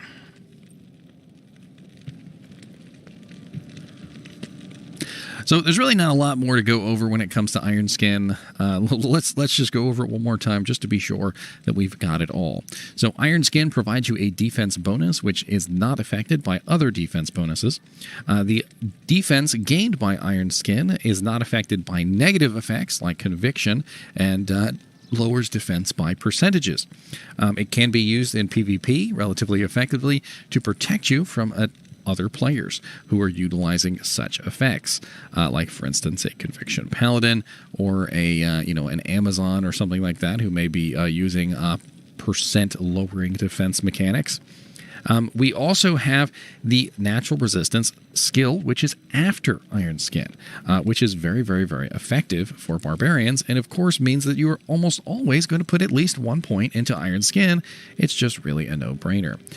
Iron Skin becomes one of those abilities that multiplies out defense of items and makes it so that a small amount of defense gained from an item actually ends up being a rather large number. As we saw with the Inferno Stride Wormhide boots, even just 45 extra defense can balloon out to extremely high numbers when you are looking at something like Chilling Armor, Shout, Iron Skin, Defiance. All of those things combined together can equal out to just ballooned out numbers of the original 45%. And I think most players, most barbarians, in fact, I think all barbarians for the most part, at least put 1 point into Iron Skin. Now, I don't know very many barbarians who beef up Iron Skin to their maximum. However, there are a couple builds that probably do. One of those builds is actually the Werewolf Barbarian. If you guys have never actually played around with a Werewolf Barbarians actually do not have access to any combat skill. And because of this, they tend to focus on things that will enhance their character in lieu of those abilities. So what they are looking for specifically is they are looking for passives, and they are looking for shouts. So what they do is they beef up their shouts to maximum so that they have a really, really high shout, battle orders, and battle command.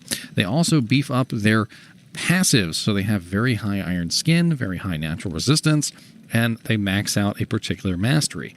And in this way, they increase their capabilities as much as they possibly can before they transform into a werewolf. And then once they are in werewolf form, they can then utilize all those amazing, nice effects like the Iron Skin, the natural resistance, the combat masteries, and so forth and so on. This is one reason that I can think of off the top of my head why someone would actually max Iron Skin. And if you can think of another reason why someone would max Iron Skin, put it down in the comments. It'd be interesting to hear what you have to say. As always, I do appreciate you guys and gals watching my videos, even when I am thick-skinned and can't quite get the point across. And as always, keep watching.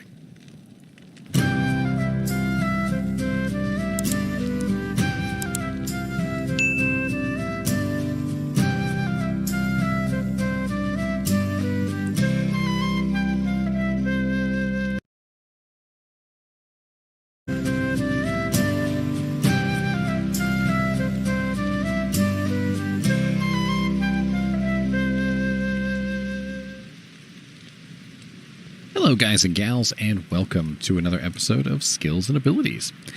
Today we're going to be looking at a paladin skill known as, or rather a paladin aura known as Conviction. Conviction is a very interesting ability that Paladin has, which is useful for him and useful to just about any character in the game. There are very few characters in the game that do not get good use from Conviction, and that is because Conviction has such amazing abilities in terms of ripping the defenses away from monsters that you fight. Conviction is a skill that is utilized by a wide array of characters, and not just the paladin. And the reason why conviction is used by so many people is because you can obtain it through other means. But before we talk about what those other means are, let's talk about the aura itself.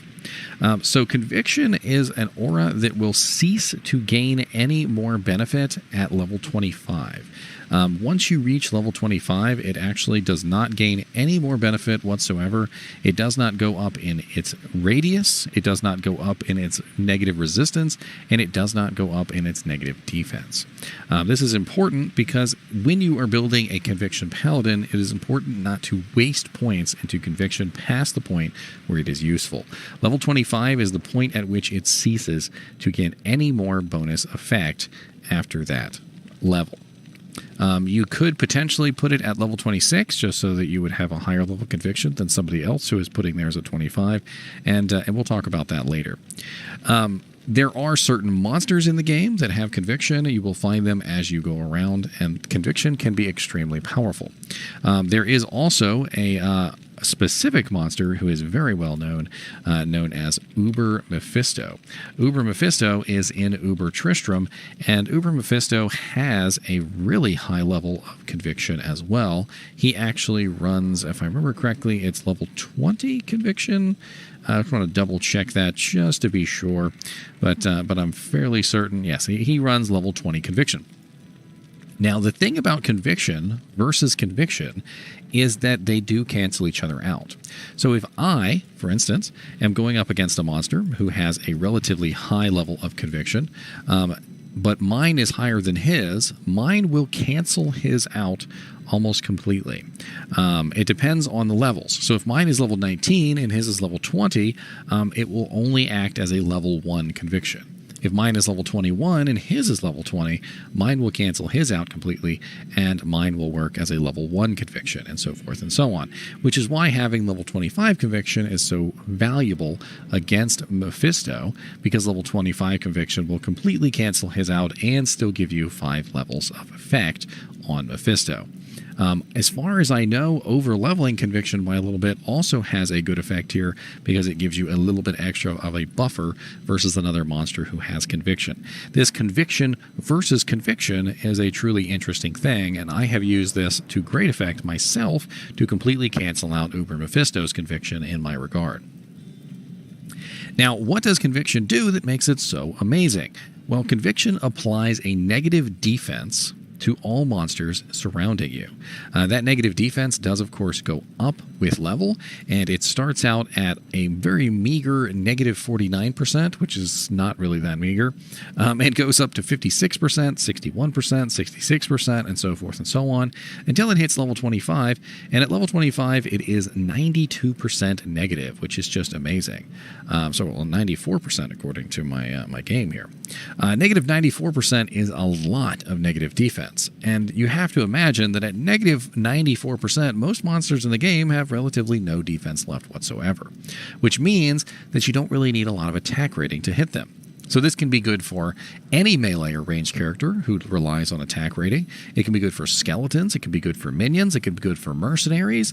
It can be good for literally anyone who has to pass an attack check against a monster's defense. And this is absolutely amazing. Unfortunately, it doesn't really work in PvP very well. It also has a negative resistance effect of negative 150%. Now, the lowest that any monster can possibly go is negative 100%. So if a monster was at 0% resistance and you apply negative 150% to them, they will only go to negative 100. However, if a monster is at 90% resistance and you apply negative 150, you will get a much nicer effect. Now, the problem with conviction is that when it comes across a monster that is immune to a particular element, it has a different formula. And I do actually have that formula here. So this is my formula for negative resistance. And as you can see, conviction at the top is conviction, negative 150%. It has fire, cold, and lightning. It is important to note that conviction does not reduce poison resistance. It has a 20% effectiveness versus immunes, which means 150 divided by 5, which is 30% reduction. Which means that if a monster is within 30% of being broken that a monster will be broken. So, for instance, let's say you had a monster that was 120% fire immune. You will bring them down by 30%, and that 30% will, in fact, break that immunity down to 90%. Now, there are other things in the game, like negative resistance items. I think I have one of these right on me right now. Yes. This is the Nightwing's Veil with a cold facet in it. And as you can see, it has negative 5% enemy cold resistance. That will not break immunities, but it will stack with this after the immunity is broken. So it's important to remember that if you bring down a monster's resistance from 120% to 90%, your negative enemy cold resistance can then take effect and bring it down from 90 to 85, and so forth and so on. This kind of thing is actually really effective with Conviction and can make Conviction even more effective than it otherwise is.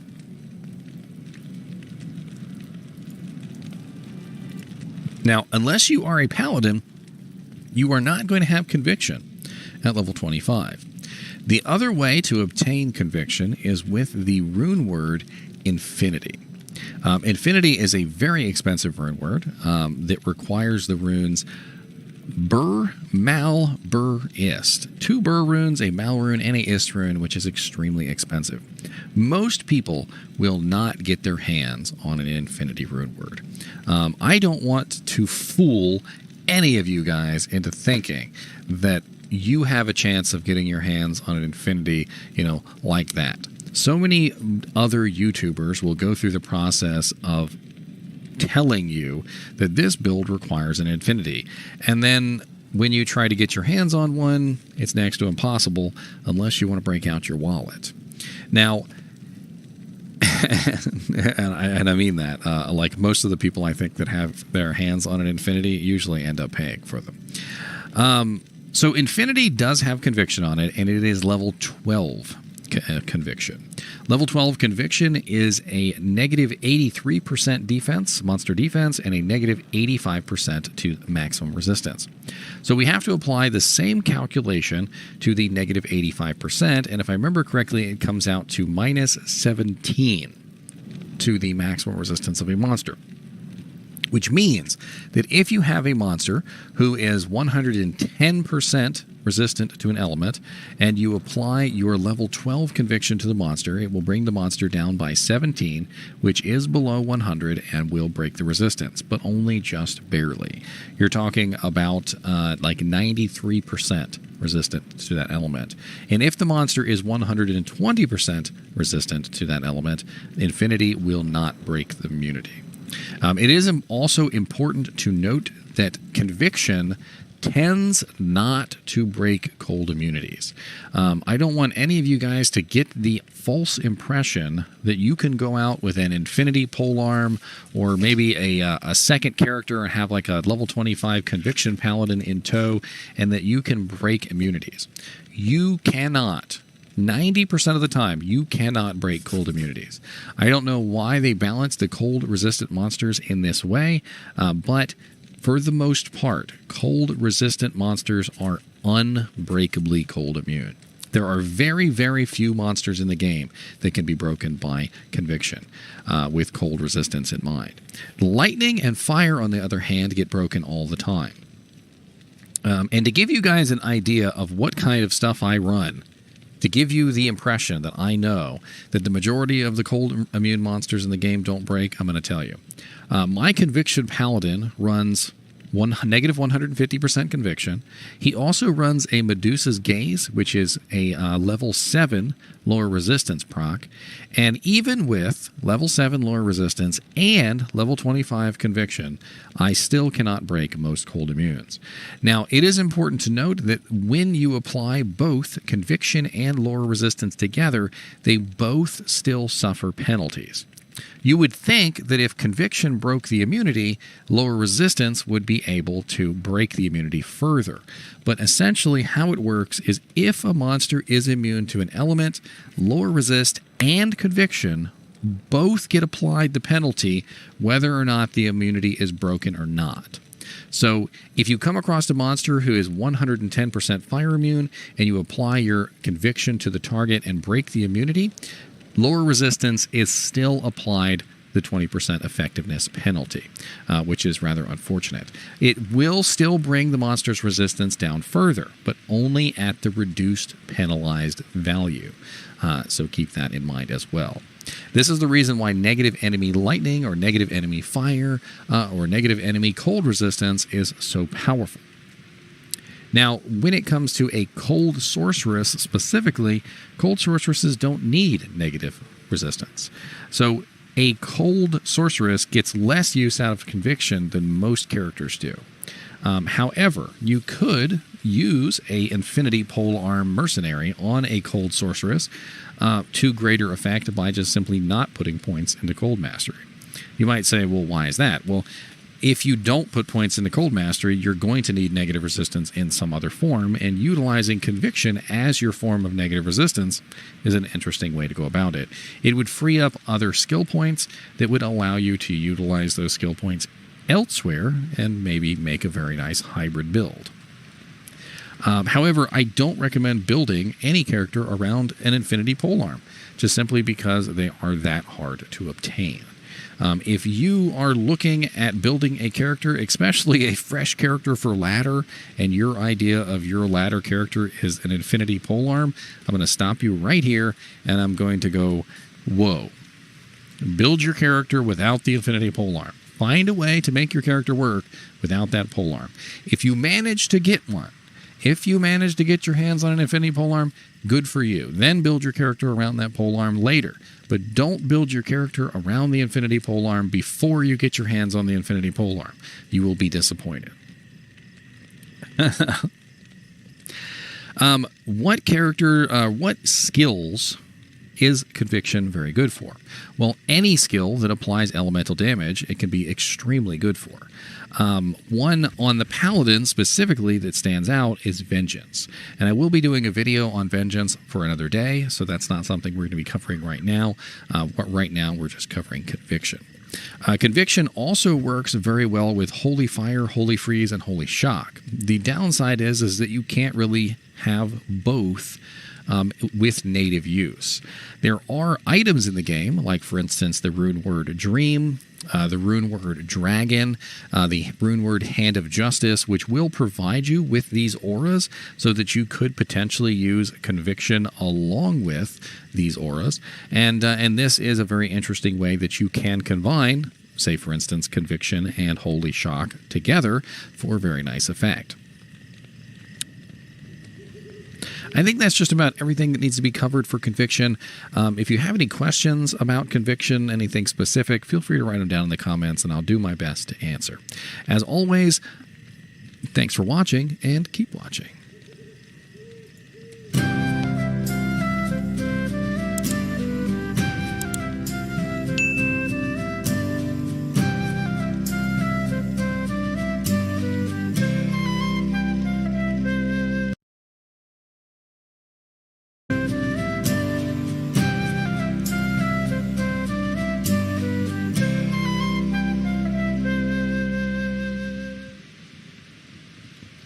Hello guys and gals, and welcome to another episode of Skills and Abilities. Today we're going to be looking at the Paladin Aura Concentration. The Paladin Aura Concentration is a rather powerful one, and sometimes gets overlooked in favor of Fanaticism, which does have a nice effect, don't get me wrong, but Concentration also has a very nice effect. When you take a look at Concentration, you will see that it says, when active, Aura increases the damage and decreases the chance that the attack will be interrupted for you and your party. Now what this means is that Concentration is adding an effect which essentially makes it so that your attack has a chance to not be interruptible. A 20% chance, in fact, which is very, very nice. A 20% chance to not be interruptible means that when you are in the middle of attack and a monster hits you or stuns you or does a massive amount of damage to you or completely almost chops off your head and your neck is literally hanging by a thread, there is a very good chance that you will not be interrupted by the attack. Much the same way that I am not being interrupted by Mr. NiNi's temper tantrum. And basically, Concentration allows you to share this effect with everyone in your group, which is absolutely amazing. It works for minions. It works for, your mercenary. It works for you. It works for your players, your teammates, and so forth and so on. And it applies a pretty massive damage bonus on top of that. Now, you might be asking yourself, well, how does that damage bonus get calculated? Well, the answer is it gets calculated as off-weapon ED. And if you're ever curious as to what off-weapon ED is, let me go ahead and put on a weapon so I actually have some damage to show. Let me choose a different weapon other than Hand of Justice. That is a bad choice. A bad choice indeed. So we're going to choose the Death Bit Knife because this is mainly physical damage, which is what we're looking for. So if you're ever curious what the formula is for damage calculation, I have it right here. This is the damage base calculation. So it is damage base times on weapon ED plus flat damage, which is things like plus min, plus max. And this is not to be confused with grief, which grief is calculated at a different point in the calculation than plus min and plus max. Plus min and plus max is not the same as grief. And you need to understand this because a lot of people don't. Grief, because it comes in at a different point in the calculation, has different effects. And what this means is that for a skill like Vengeance, which calculates its damage based off of your weapon's damage, Grief does not work for Vengeance. However, Grief does work for something like Smite, which calculates its damage a little bit differently. So just wanted to point that out, that flat damage is not including grief in the equation. Grief is actually included in a different part of the equation, and it's a little bit more complicated than this. I'm not going to go over that at this particular moment. Then, once you have gotten your base damage, your on-weapon ED calculated, and then you've added your min and max, then you multiply it by your off-weapon ED plus 1. Now, what is your off-weapon ED? Well, to get your off-weapon ED, you have to actually add in a couple different variables. Everything that is considered off-weapon ED gets added together in this calculation. And it's kind of a little bit of a complicated one, so hopefully you'll follow along with me as we use the calculator here. So every point of strength that you have will give you 1% off-weapon ED, so we get 160% off-weapon ED from our strength. We also have 405% from concentration, so plus 405% from concentration, which gives us 565% off-weapon ED. We also have a rather large amount of demon and undead damage on our armor, but that would only be calculated when we're fighting demons, so we're going to ignore that for right now. But that also calculates as off-weapon ED. So right now, we also have a 360% damage bonus from Zeal. So we have to add in 360% from Zeal, which is 925%. We're going to convert this into a fraction, which means that we're going to add 2 decimal points, and we're going to turn it into 9.25. So 9.25. And then we are going to add 1. Because basically how the calculation works is it requires you to start at 100%, not at 0%, which none of the calculations on the internet actually told me that, but I had to figure that out on my own. So you have to start with 100%, not 0. So I just add 1 to whatever you end up with, and you will come up with the right number. Then we multiply this by our weapon damage to find out our final damage. So right now, we have a weapon damage of... Sorry, I was trying to move the calculator. I swear sometimes OBS will never let you move what you actually want to move when you want to move it. There we go. There's the calculator. So we're going to move the calculator out of the way for a second.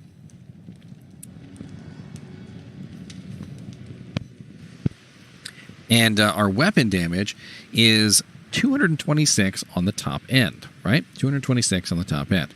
So let's calculate that out. So we have our number, 10.25, and we're going to multiply that out, and we're going to see if we can get our number. So 226 times 10.25 is 2,316. Does that match our number?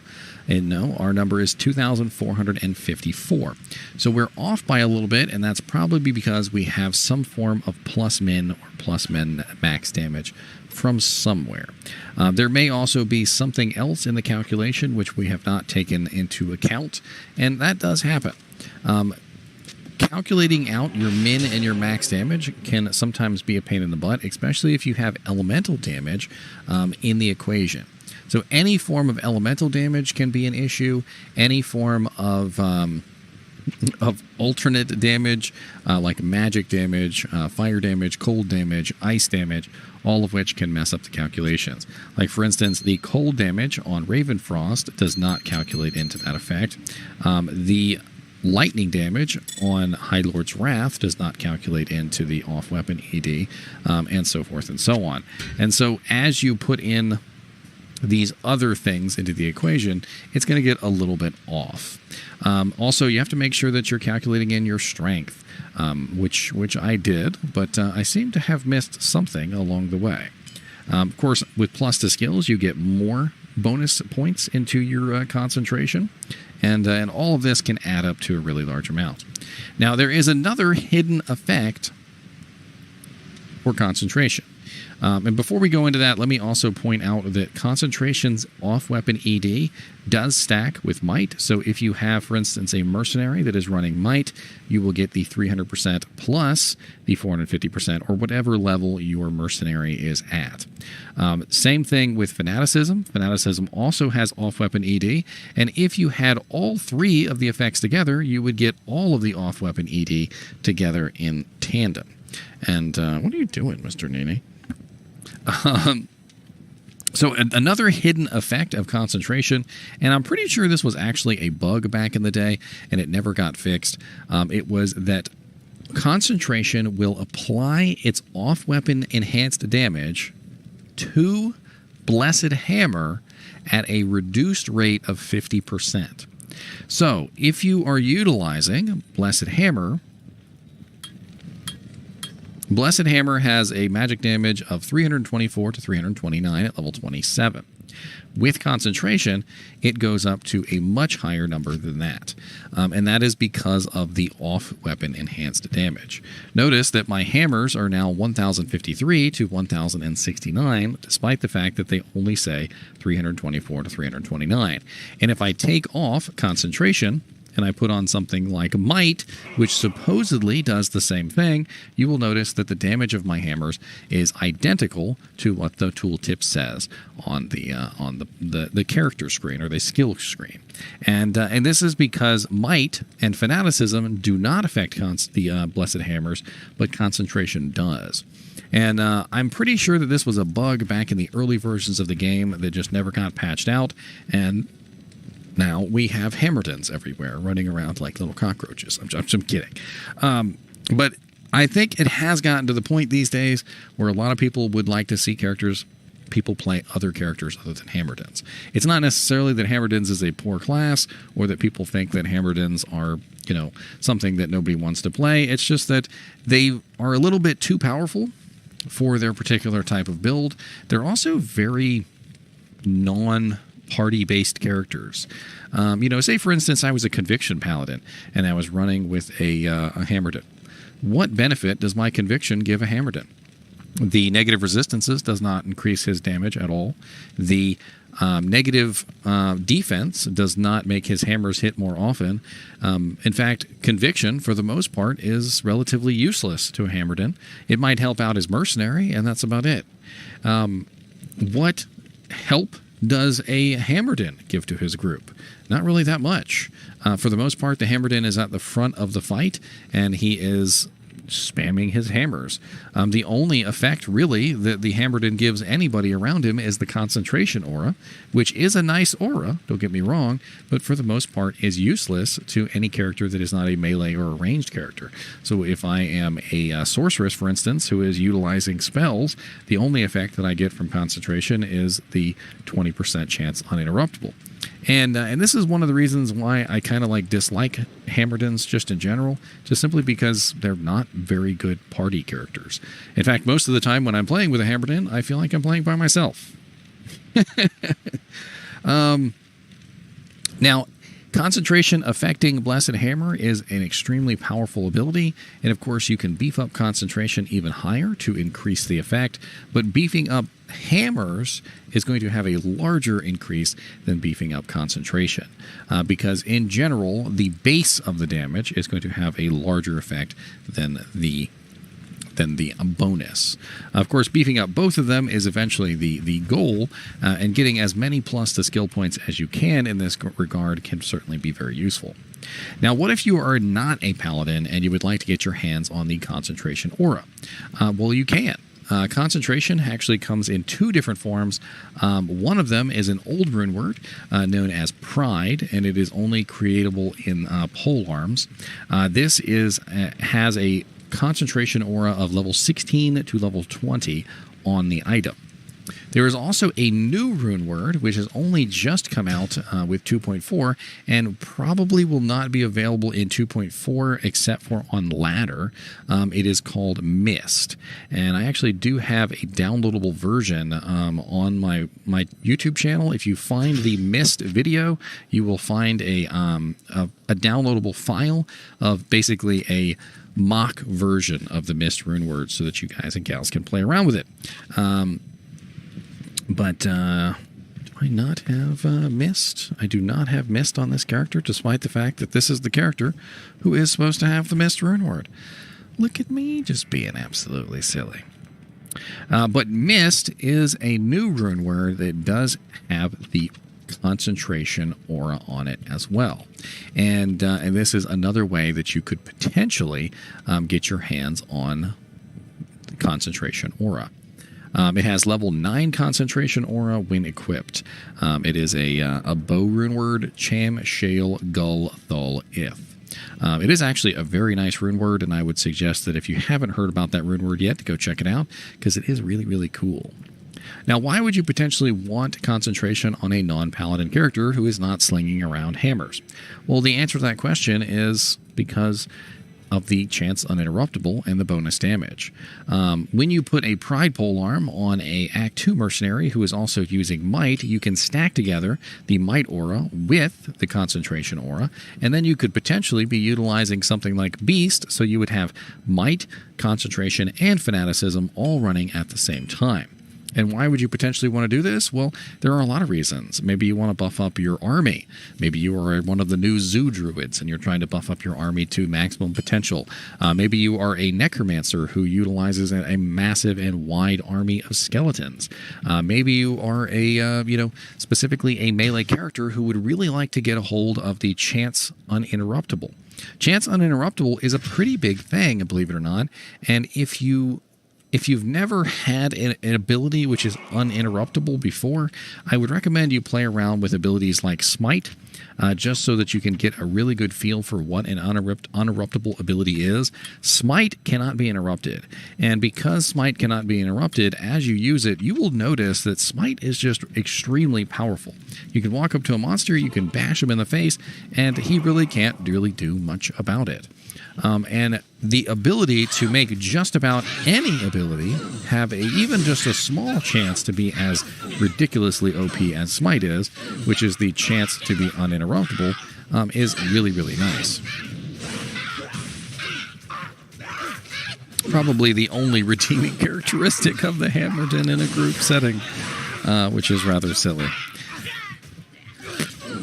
Anyway, I feel like I've gone on long enough about concentration. If you're interested in more information, feel free to make some comments down below. I'll try to reply to what I can. And that's really all there is to it. I hope you have concentrated on this video very well, because I'm not going over the information again. And as always, keep watching.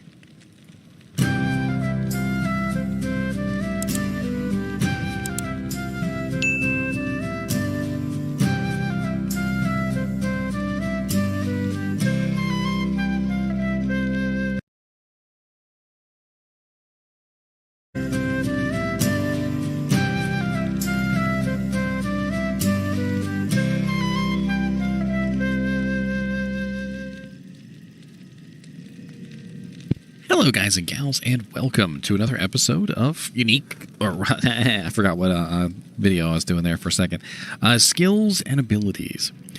Today we're going to be looking at a very interesting ability called Blade Fury. If you've been paying attention to the 2.4 patch notes, you may have found out that Blade Fury has been getting some very interesting changes, and it may very well be an ability that you are going to utilize in the future. A Blade Fury Assassin is a very fun assassin, and I have actually built one pre-2.4 and have actually taken a look at them after 2.4, and they are very fun in both. They do have some very specific rules, though, which govern how the ability works and, unfortunately, kind of mitigates certain items. So first off, at the beginning of this video, just so that I don't get 1,000 people saying, what about grief? Grief and the bonus damage effect from grief do not work with Blade Fury, which means that you have to use a different item other than grief. Also, so I don't get inundated with these comments, two-handed weapons receive a huge penalty when used with Blade Fury. If you use a two-handed weapon with Blade Fury, there is a massive penalty, which essentially makes that two-handed weapon the same as a one-handed weapon. And it does not show up on the character screen. I do not recommend using two-handed weapons with Blade Fury. Blade Fury is an ability that does not utilize attack speed either. So as you cast Blade Fury, it is a constant duration, a constant casting speed. It is always the same. Now what this means is that you can eliminate certain things from the equation. You don't need increased attack speed. All right, that is number one. And not needing increased attack speed means that you can focus on other modifiers. Utilizing a claw or a one-handed weapon is the best way to go with Blade Fury. Now, one of the big downsides of Blade Fury is that it does not have a lot of attack rating, and this is rather unfortunate. It has basically no attack rating whatsoever, and you are going to have to solve that issue if you do intend to use Blade Fury on your character.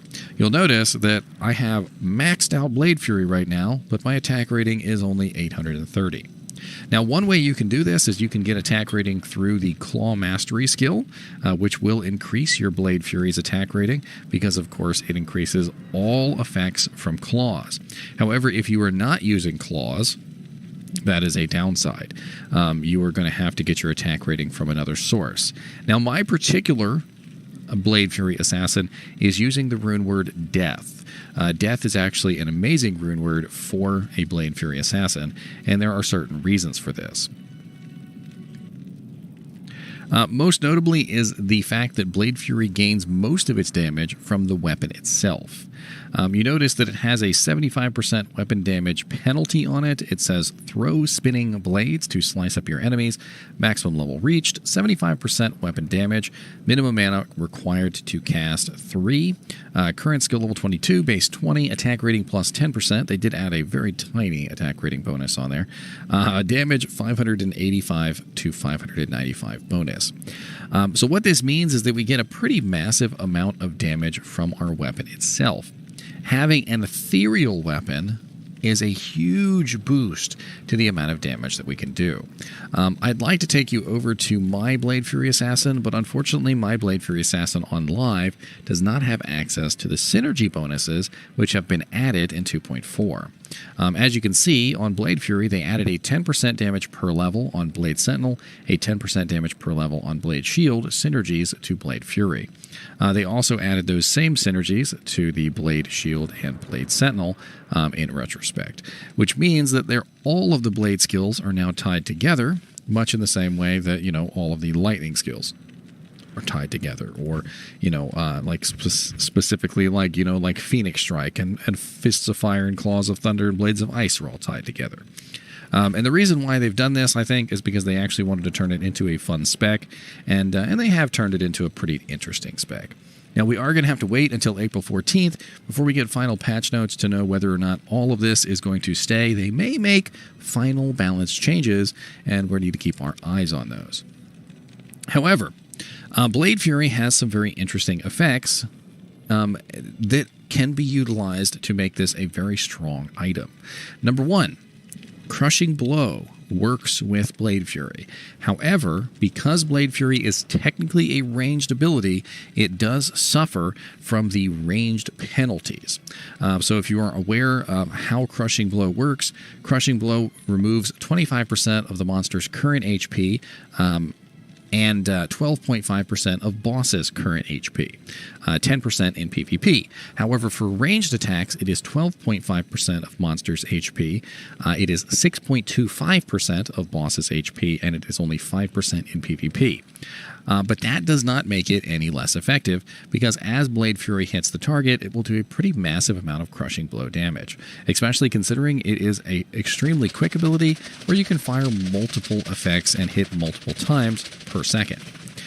It's also important to note that Blade Fury does work with Deadly Strike as well. So you definitely want to have Deadly Strike, you definitely want to have Open Wounds, and you get double damage. You can apply Open Wounds as a bleed effect. It also works with elemental damage, which means that you can also apply Venom. I recently did a video on Venom if you're interested in checking that out, but basically how it works is when you cast Venom on yourself, you get the very nice effect of the poison damage per hit as well.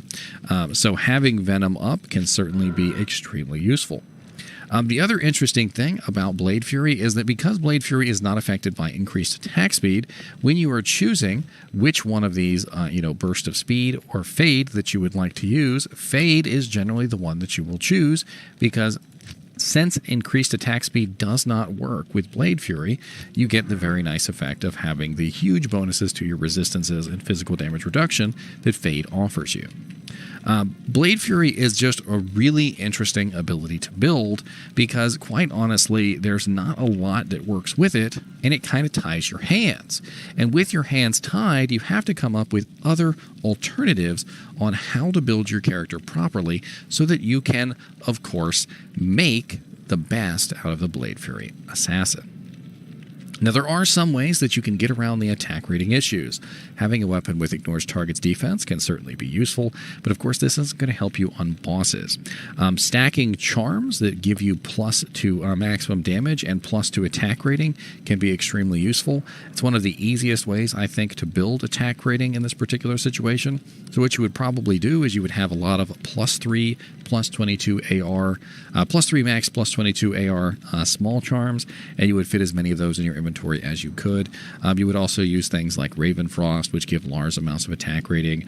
You could potentially use the Angelic combo, so the Angelic Amulet and the 2 Angelic Rings, which is a decent combo to get you the attack rating you need, but you would lose out on other such effects that you might want, like Cannot Be Frozen for Raven Frost. And you'd have to figure out another way to get your Cannot Be Frozen on your character.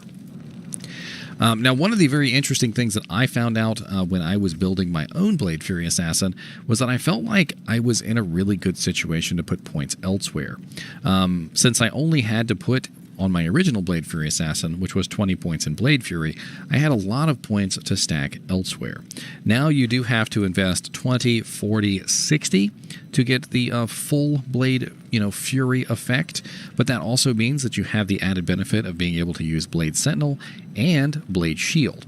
However, one of the benefits of Blade Fury, which is something that a lot of people don't know about, is that Blade Fury does not burn weapon durability, but Blade Shield does. So if you are going to utilize an ethereal item with no Zod rune in it, you can do so with Blade Fury. Blade Fury will not burn the durability of your weapon. However, if you use Blade Shield in tandem with Blade Fury, it will unfortunately burn that durability. Now, what could this potentially be good for? Well, what a lot of people will try to do is they will try to find a claw that has an exceedingly high amount of damage and is an ethereal claw with the right plus to skills. And by doing so, if you find this absolutely masterful claw, you can potentially bring your Blade Fury damage up so ridiculously high as to be ludicrous. Imagine, if you will, a cruel Fool's Claw that is ethereal and has plus 3 to Blade Fury on it.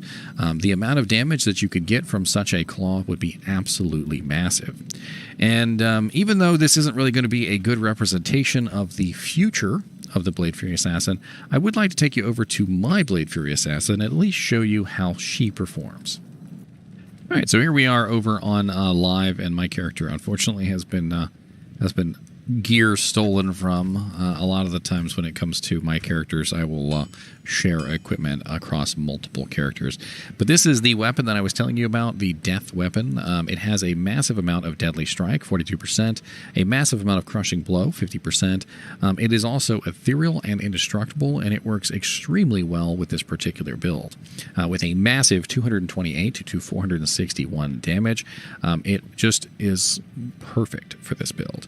The only real downside with this particular item is, of course, the lack of attack rating. I have had some luck with Blade Fury to mitigate the attack rating by using some alternate abilities. Most notably, the main ability that I use to mitigate some of that is the negative defense on Cloak of Shadows. Cloak of Shadows has a massive negative defense of 45% at level 11, and it goes up really well. In fact, when you cap it out, it's negative 90 some odd percent defense, which means that when you're utilizing this, you usually don't have any issue hitting whatever target you would like to hit. Let me see if I can fix my stats here real quick. It looks like I'm just missing a little bit of strength. Yeah, I'm missing a little bit of strength, which is probably just simply because I'm missing the Annihilus Charm. Let me go grab that real quick. All right, here we go. So this is my Blade Fury Assassin, and she's relatively still intact. She has most of her equipment. We can pull out her advanced panel here, and you can see kind of what I'm running. As you can see, I have a 100% chance of Crushing Blow, which I'm relying on to get a lot of my damage. I have 10% chance of Open Wounds. My damage numbers here are not extremely high at 1,276 to 2,507. But I do apply that Crushing Blow every single time I attack. I also have a 72% chance of Deadly Strike, which is pretty amazing as far as the amount of damage I can output. And quite honestly, I think you'll find that even in this not-so-great state, because of course I do not have the synergies on Blade Fury yet, I only have a plus 149 to 151, and as you saw earlier, I was almost at like 500 on the public test realm. But this character does extremely well, in my opinion, for what she is. Of course, I do have a lot of buffs that I like to use. And get my character all nice and janked it up. And I do like to cast Cloak of Shadows a lot. The reason why I cast Cloak of Shadows is to reduce that defense so that I'm able to hit the targets a little bit more reliably. And having that extra negative defense on the Cloak of Shadows is extremely powerful with this particular build. And of course, I can't add the number of players, but you will notice that I miss a lot with this particular character. A lot of X's will appear on the screen as of right now because of the relatively low attack rating that I have. I've still yet to completely solve the issue, but it's certainly a workable build, and what I usually like to do is cast my Cloak of Shadows and then get in there and really start knocking it down. As long as Cloak of Shadows is up, I usually don't have any issue hitting and taking out targets with ease. I'm actually really excited to test out this character in 2.4 with the final changes, just simply because I definitely did find the Blade Fury Assassin to be a very fun build. But let's go over this one more time just so that you guys know everything that there is to know about Blade Fury. I mean, that's what this video is about. So number one, Blade Fury does not rely on weapon speed. So the speed of your weapon does not matter. There is a huge penalty for two-handed weapons, so I would advise not using two-handed weapons. Blade Fury is not affected by plus damage effects, such as Grief. So Grief does not work with Blade Fury. You need a massive amount of physical damage to make Blade Fury work. You can either do so with a one-handed weapon or a pair of claws. Claw Mastery does affect the Blade Fury skill. So if you do build claws, you definitely want to build Blade Fury. Attack rating is a main concern with Blade Fury, and you definitely want to make sure that you have enough attack rating so that you can hit your targets. Whatever it is that you get your attack rating through, whether it be plus max damage attack rating charms, or whether it is the ability such as I'm talking about, which is Cloak of Shadows, which reduces the defense of all targets. There are a lot of ways that you can potentially deal with the differences. Blade Fury does work with Deadly Strike. Blade Fury does work with Crushing Blow, but at the diminished ranged capacity. Blade Fury does trigger Open Wounds. Blade Fury will also trigger on striking effects. And I don't know if I covered that or not, but it will not trigger on attack effects. So as you notice, Death has an ability of 25% chance to cast level 18 Glacial Spike on attack. It will not proc. However, if I have something that is on striking, not on attack, that will trigger. So for instance, the Hellfire Torch, level 10 Firestorm, will proc, but the Glacial Spike will not. And I can very easily show you how that works. Basically that it doesn't. So if I go out here and I attack some monsters, you will notice that that no matter how many times I attack, I will not get the Glacial Spike proc. But I will eventually get the Firestorm proc, which comes out of the effect. So there's my Firestorm proc, but no Glacial Spikes, unfortunately. Now, if I were to just simply switch to a melee attack and actually hit the targets, you would eventually see a Glacial Spike come out. Because 25% chance is a relatively high percent chance. Unfortunately, I guess they just didn't want on-attack effects to work with Blade Fury, and I can hardly blame them, because quite honestly, the on-attack effects are usually really sweet. If you've never learned the difference between an on-attack effect and a on-striking effect, basically what it is that when you strike a target, when you actually physically hit a target, you have the ability to do a on-striking effect. However, on attack does not require a successful hit. On attack only requires that the ability be used. So that means that an on attack effect would have a chance to trigger every single time I used Blade Fury, whereas it doesn't have a chance to proc if it's a on striking effect every single time I use Blade Fury. I have to actually physically hit the target for there to be a chance. If I miss, there's no chance with on striking. However, I can miss as many times as I want to. I don't even have to be attacking an enemy with on attack. On attack can literally just be me swinging in the air. And to give you an idea of that, if I literally just take my weapon and I just swing in the air, there is a chance that I can have the effect proc. I think I need to have at least a monster like within range here. Let me see here.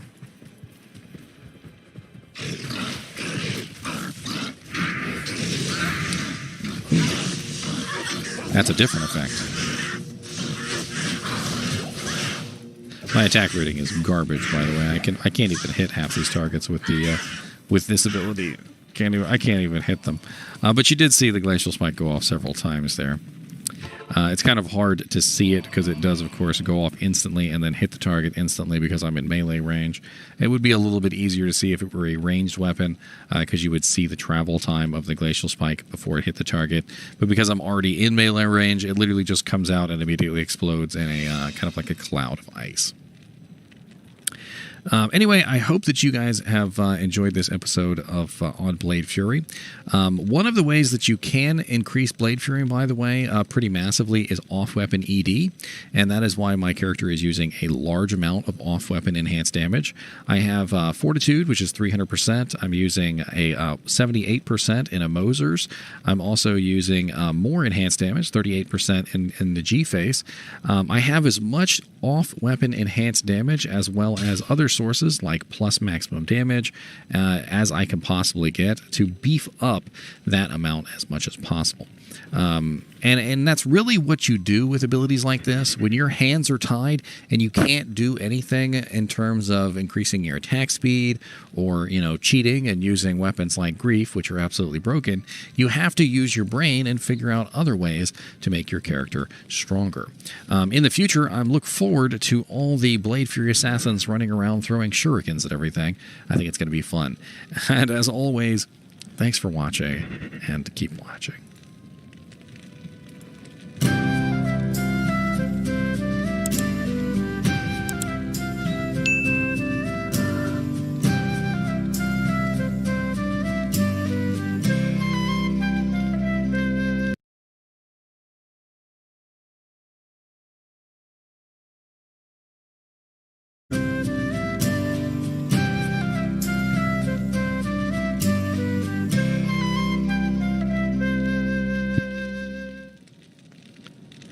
Hello guys and gals, and welcome to another episode of Skills and Abilities.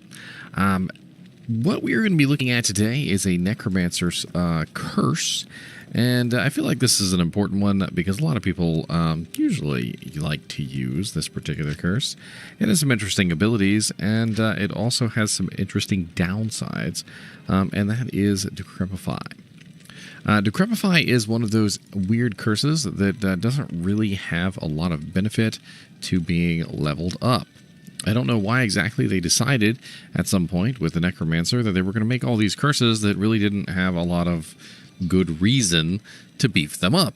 And there are a lot of curses like this in the Necromancer tree. Life Tap, for instance, doesn't really get a lot of good benefit from being leveled up. Amplify Damage doesn't really get a lot of good benefit from being leveled up. And so forth and so on. And Decrepify is one of those that really just doesn't need a lot of points. There are very few curses that I do recommend actually putting points into, like Lower Resistance. If you're going to build Lower Resistance, you probably want more than 1 point. Attract is also one that can be useful with more than 1 point, just simply because it increases the duration, and that's kind of the whole purpose of it, is to gather attention, and you want it to gather attention for as long as it can. But Decrepify, in particular, is one of those weird curses that it doesn't have any real benefit with the exception of the duration, but the duration is so low that it's not really worth sinking the points into it. The radius of Decrepify also doesn't increase with points, so you're stuck with a very measly 4 radius on the Decrepify. And to give you an idea of what 4 radius looks like, that is 4 radius right there. Absolutely tiny.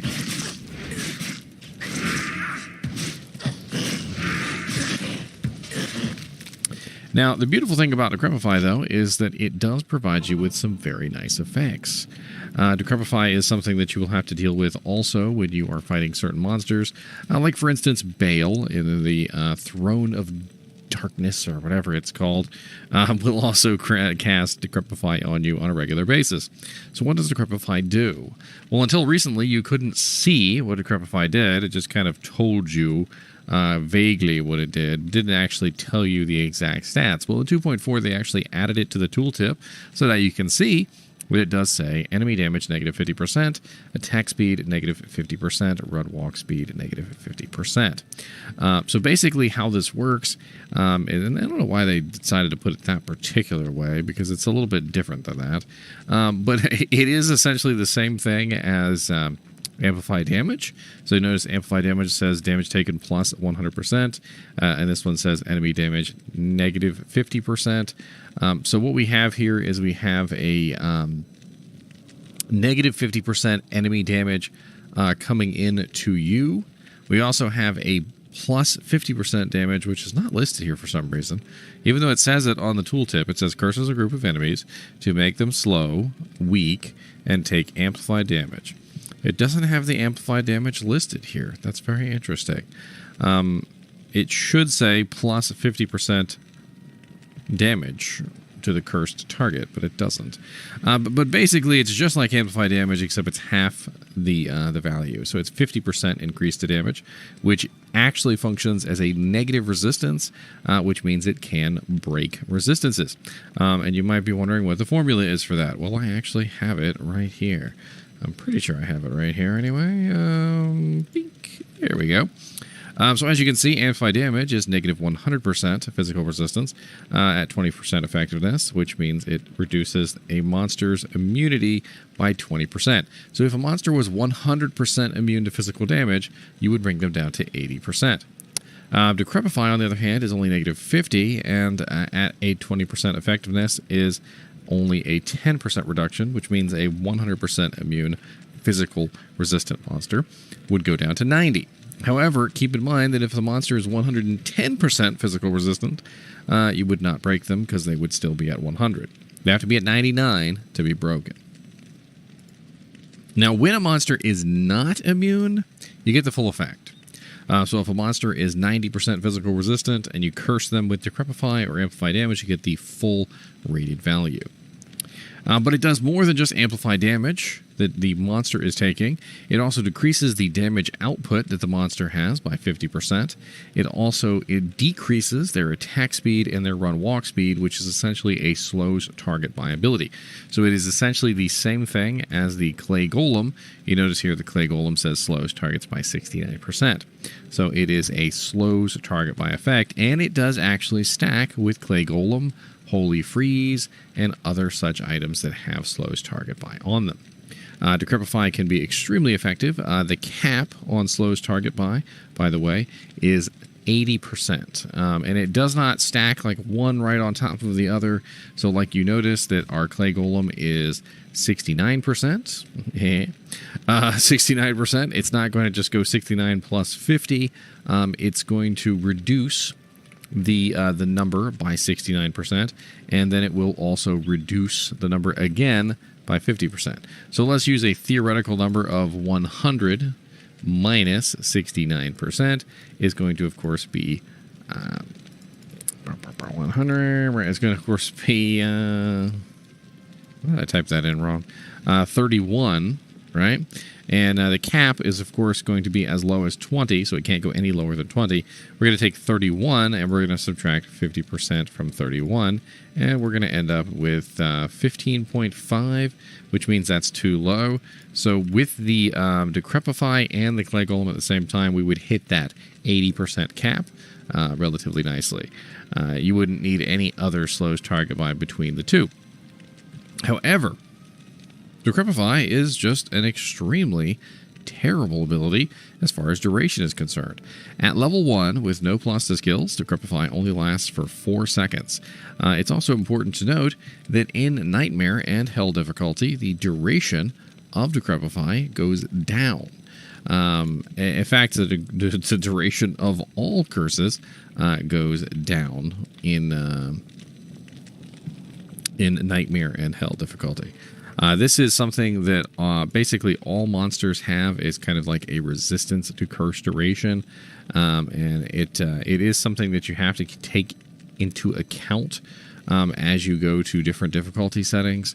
Like for instance, we are in Hell difficulty setting right now, and it's 24.4 seconds or something like that.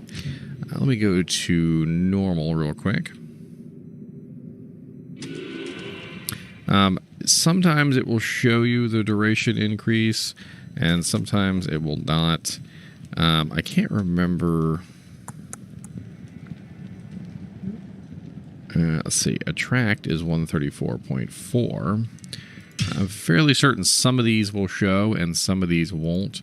I don't know why some of them show and some of them don't. It has never made much sense to me. But Attract was definitely 134. And as you can see in Hell difficulty, it is 33.6. So we definitely have a duration decrease on Attract. The duration decrease for Decrepify should be there, but for some reason it's not showing. Not really sure why. Some of them will show the decrease and some of them won't. But written right here on quite a few of the Wikipedia pages, it says duration of freezing and chilling effects and AI affected curses are reduced by 3/4 in Hell difficulty. 3/4 is a rather large reduction, and basically what that means is that pretty much all your curses are going to have quite a diminished duration. The main problem with this with Decrepify is that Decrepify already doesn't really have a very long duration anyway. Right now I have a 24.4 seconds on this particular item, and we're going to take off the bow off of her real quick so she doesn't kill everything. And 24.4 seconds is probably not how long it's going to last. We can go ahead and we can test this theory by cursing a bunch of monsters. And if it is in fact 3/4, it will most likely not last of 24 seconds. It's probably only going to last about, what is that, 3/4 of 24 is probably about like 10 or so. But I could be wrong. This is the reason why we like to test these things, just to be absolutely sure.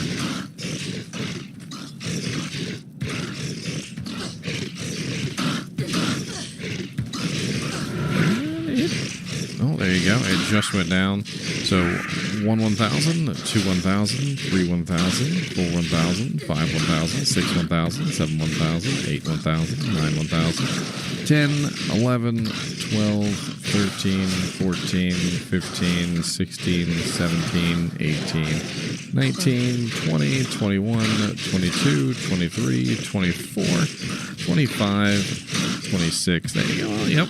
It looks like Decrepify is not affected by the 3/4 curse duration reduction. That would be very interesting because that's why, of course, Attract is showing a reduction down to 33.6 seconds, but Decrepify is not showing a reduction in its curse duration. I wonder why Decrepify is immune to that particular effect, whereas Attract, for instance, is not. I mean, you can take a look at a lot of these, and you can actually see that the duration does, in fact, go down. If we take a look over on normal difficulty again, we can look at some of these curses, which are in a relatively high level right now, level 33. So their duration is ridiculously long, and you'll see that amplified damage is 110. We have amplified damage, or Iron Maiden is 93. Life Tap is 97. Huh. It seems like Attract is the only one that actually shows the duration decrease. 134.4 seconds on Attract, and Dim Vision is 75. Let's take a look over on Hell difficulty. That's where the most drastic decrease happens. It does also decrease in Nightmare difficulty, but it's not quite as much as Hell difficulty. No, definitely a decrease on Dim Vision and Attract and Confuse. Amplified damage did not get decreased. It's interesting which ones of these have not decreased. Lower Resist did not decrease. Terror definitely did. And which ones actually do. We really don't have to talk about that much more. That's enough. Now, Decrepify is utilized on quite a large number of items, and I feel like this is something that we should probably point out. So, the reason why people love Decrepify is that it can break immunities and slow targets down. There are certain items in the game which will actually give you Decrepify, either in the form of charges, or a chance to cast, or when you kill an enemy. The Executioner's Justice Glorious Axe does have a level 6 Decrepify with a 50% chance to cast when you kill an enemy. I did actually do a review of this item a little while ago, if you want to look it up, and I wasn't very impressed with the effect because it was on kill instead of on striking. We also have several items that are on striking. The Fetid Sprinkler Holy Water Sprinkler has level 1 Decrepify with a 5% chance. Due to the relatively low duration of Decrepify of only 4 seconds at level 1, it's not really that great of a option, especially with only a 5% chance. You're probably not going to see it very often, and when it does spawn, it's not going to stick around for very long. We also have a level 1 on the Wrath missile weapon of 30% chance, so it's going to spawn relatively often. Anything above 25% is usually going to trigger a lot. We also have level 1 on the Reaper's Toll Thresher unique item, which is a 33% chance to cast. Again, that is going to proc fairly often all the time. And then we have a level 15 Decrepify on the Lawbringer with a 20% chance to cast. And that, of course, is going to be very nice because level 15 has a rather long duration of 12.4 seconds. With a 20% chance to cast, which means Lawbringer is probably going to be proccing it all the time. Now, you might be asking yourself, well, what kind of builds could really utilize Decrepify? What kind of necromancers could utilize Decrepify? What kind of characters in general would probably want this in their repertoire? Well, the silly thing about Decrepify is that I've always felt like Amplify Damage is superior to it in most ways. Amplify Damage, number 1, can hit more targets because it is, of course, just simply a much larger radius, especially at higher levels. So if you take a look at Decrepify, Decrepify's radius is absolutely tiny. Whereas when you look at Amplify Damage radius, especially at higher levels, can literally cover the entire screen.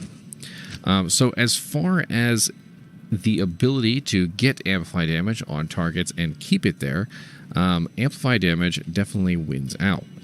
Then we also have the duration. So the duration of Amplify Damage is actually extremely high, even at lower levels. It is a duration of 110 seconds when maxed out, which is a really, really long duration. And again, if you compare that to Decrepify's rather low duration, especially at lower levels, like at level 1, 2, 3, 4, 5, it doesn't even reach 10 seconds. In fact, you have to get it up to level 11 before you even get to 10 seconds on Decrepify. Whereas Amplify Damage very quickly gets to a point where it lasts long enough where you don't really even have to cast it very often. This is a big thing because if you're thinking about Amplify Damage versus Decrepify, Decrepify tends to be less effective because, well, it's just not on the targets like you would want it to be on them. Most of the time, it will proc, but it doesn't last long enough to be as useful. It doesn't hit enough targets so that when it does proc, it's on multiple targets. And even if it did hit multiple targets, the chances are it would be gone from them before you turned around to fight them. So a lot of the times, Amplify Damage ends up being the superior choice, specifically because it just is much easier to get that effect on all those targets and keep it on them. Whereas Decrepify, I feel like most of the time you have to pretty much spam it on the targets, and you have to keep holding Decrepify on those targets repeatedly. Unless you have maxed out Decrepify like I have with the 24-second duration, but even then, because it only has a very small radius, I'm still going to have to cast it a large number of times to make sure that it's on multiple targets. Now, when it comes to using it on items, it is generally not a very high level Decrepify. With the exception of Lawbringer, which is the only one that had a high level Decrepify, most of them were only level 1, and so the duration is going to be extremely small. The necromancers that tend to use Decrepify are the necromancers that don't really get a lot of benefit from other curses. Poison and bone necromancers, or specifically the bone necromancers, the bone spear, bone spirit necromancers, don't really tend to get a lot of good use out of Amplify Damage because the main source of their damage is magic. Unless they happen to be subbing into Corpse Explosion, which Corpse Explosion does get a very nice bonus from physical damage reduction. But if they are pretty much strictly a bone spear, bone spirit kind of a necromancer, Amplify Damage isn't really the thing that they're looking for, and Decrepify tends to be the superior choice because it does slow things down and it does keep the monsters kind of away from them. But there are, of course, other choices for that. Confuse, Attract, Dim Vision can all be fairly nice in this particular regard as well. What it really comes down to is what does your specific necromancer need. If you are a raised skeleton necromancer, Amplify Damage tends to be the best choice just simply because Amplify Damage applies so much extra damage for your minions. If you were a poison and bone necromancer, for instance, that uses Poison Nova, Poison Explosion, and Poison Dagger, lower resistance is going to be your best choice because, of course, it has all of the negative resistances. And Decrepify tends to be one of those interesting curses that kind of falls to the wayside when you need something better. Amplify damage for those times when physical damage is more important.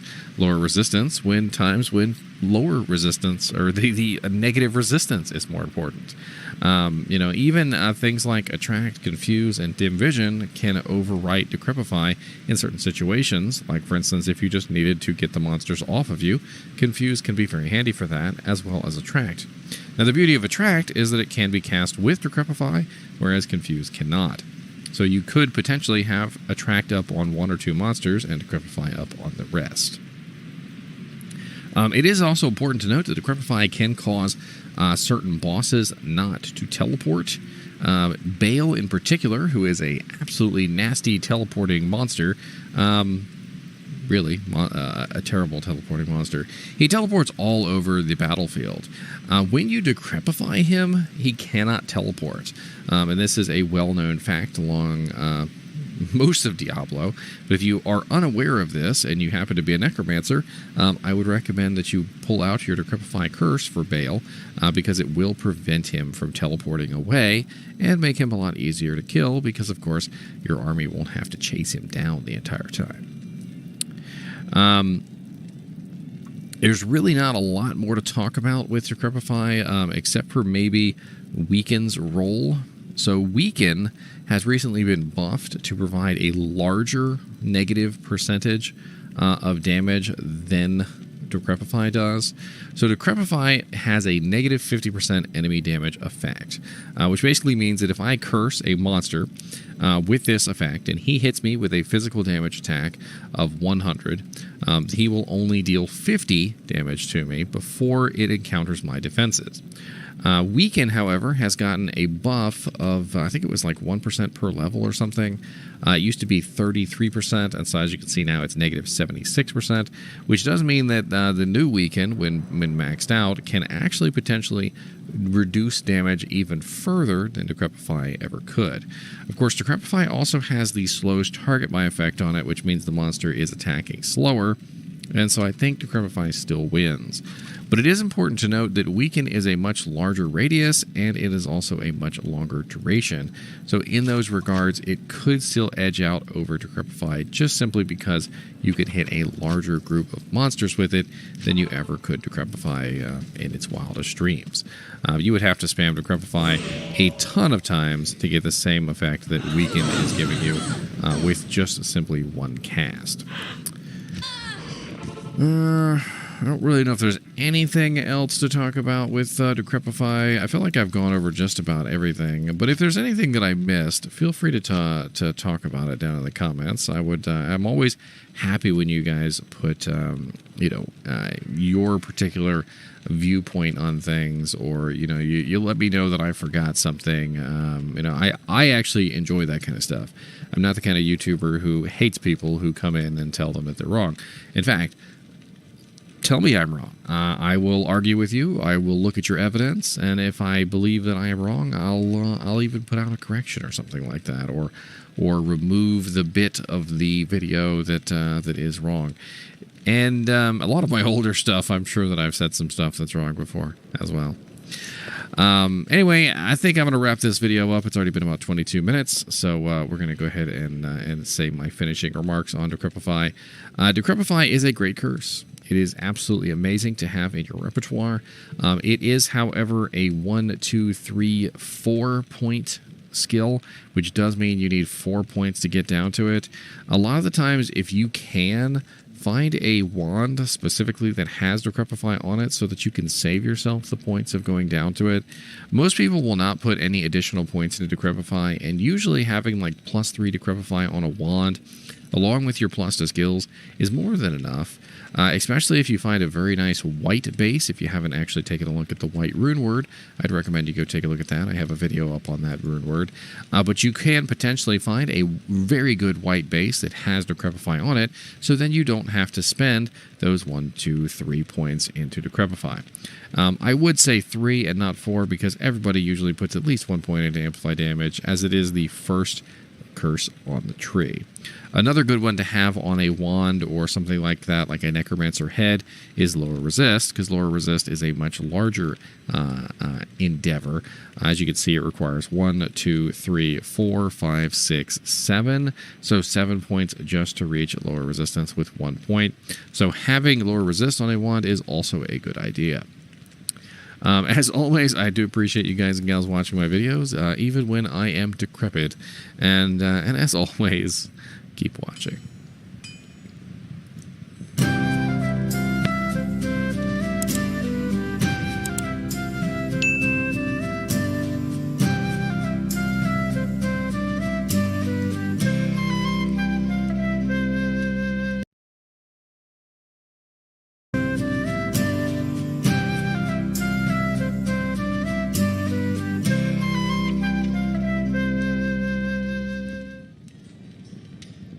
Hello guys and gals, and welcome to another episode of Unique Items. Today we're going to be looking at a rather odd helmet. It is called Worm Skull. The Worm Skull is a necromancer item, as you can see by the +1 to necromancer skills, and it's a little odd. Let's go over it together and we'll talk about it. So the Worm Skull Bone Helm has 34 defense, a strength requirement of 25, which is relatively low, a level requirement of 21, which again is relatively low, and +1 to necromancer skills. So it seems to be pointed directly at necromancers. We have +80 poison damage over 8 seconds, which is a pretty high amount of poison damage for level 21, and +5% life stolen per hit, which seems a little odd on a necromancer helmet, +10 to mana, and 25% poison resistance. Now, if you take it as a whole, 5% lifesteal, and kind of says beating things with a wand or a stick or a mallet or a hammer or a sword or whatever you're doing. So it kind of says to me this helmet was kind of designed for Poison Dagger Necromancer. Poison Dagger Necromancers are probably the only necromancers that are going to get in there and actually stab things, and the extra poison damage will stack onto your Poison Dagger. The lifesteal will of course help keep you alive, and you know, it seems like it was specifically made for a Poison Dagger Necro. There is also an ethereal version, which is 34 defense. Or sorry, I forgot to bump up the defense. My bad. I'll run that on the calculator real quick. It won't take but a second. So 34 plus 50% is a total of 51 defense for the ethereal version. And of course, it has less stat requirements, so only 15 as opposed to 25. Not bad. And quite honestly, there's really no reason to have an ethereal worm skull. I suppose if you found an ethereal worm skull early on in your ladder experience, it could definitely be useful on a mercenary for the 5% lifesteal. But other than that, there's really not a lot of reason to utilize this particular item. And that's really what it comes down to, is that most people don't use Worm Skull because they're not Poison Dagger Necromancers, or they're not specifically going to be using you know, those abilities, like a melee kind of ability. I do think that the 80 poison damage over 8 seconds, along with the lifesteal, could be relatively useful on another character. Like maybe if you found this on a melee paladin, a melee you know, barbarian, or maybe even an Amazon. The lifesteal combined with the poison damage might be a little bit useful if you had nothing better for a little while, but for the most part, I think you'll usually end up finding something a little bit better than Worm Skull as you level up. Let's go ahead and upgrade it, and let's see how it upgrades and whether it would be a good idea to upgrade at all. So unfortunately, Worm Skull does not have any enhanced defense on it at all, which means that it's probably going to upgrade really poorly. But let's do it anyway. Why not? So 34 defense, level 25, or sorry, level 21, strength 25, to a Worm Skull Grim Helm of 90 defense, 58 strength, level 30. Not exactly a terrible upgrade, to be honest. That was actually not bad. And the ethereal version is going to upgrade from the defense I stated earlier, 15 strength, level 21, to 106 defense, 48 strength, and level 30.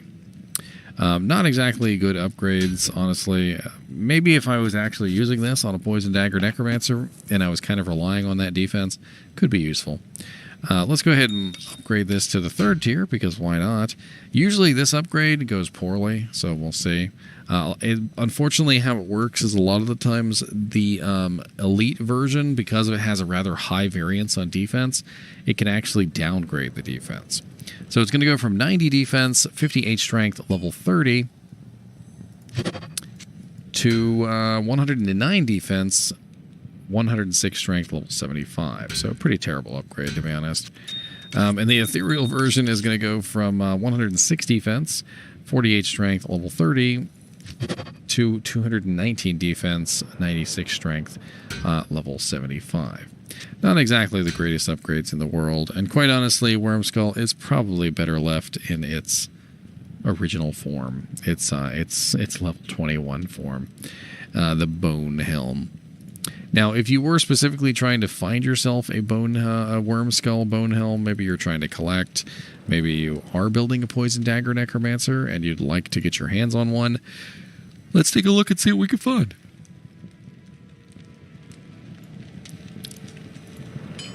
So over on Silo's Pen here, let's assume we have relatively low magic find because we are a level 20 character, a little level 20 necromancer, and let's go to the Wormskull.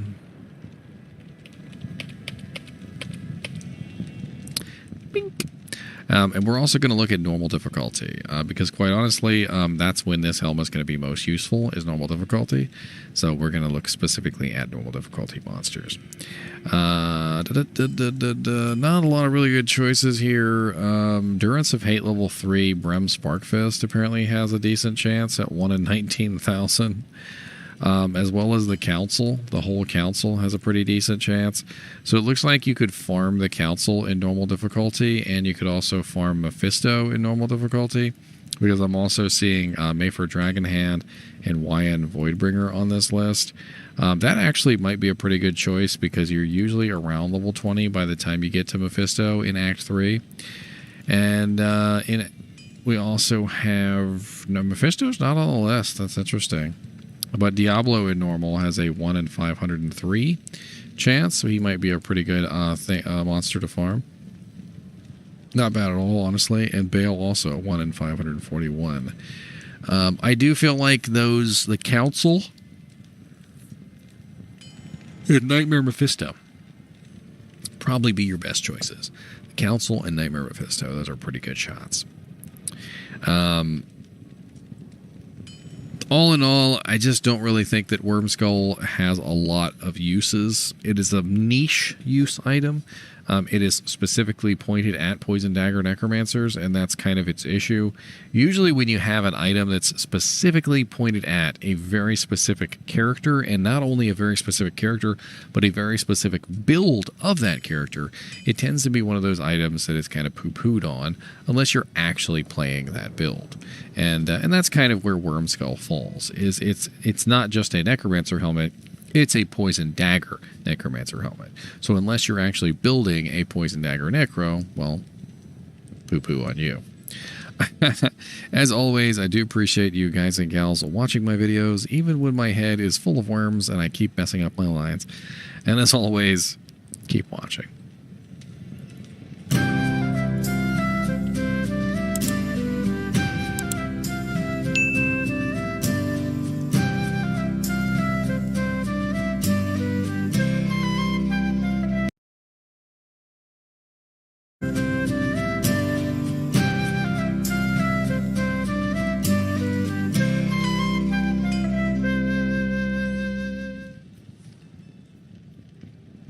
Hello guys and gals, and welcome to another episode of Unique Items. Today we're going to be looking at the Gavel of Pain Martel de Fer. The Gavel of Pain Martel de Fer is an indestructible item, which means that it cannot be ethereal, so this item does not exist. Don't pay attention to that item.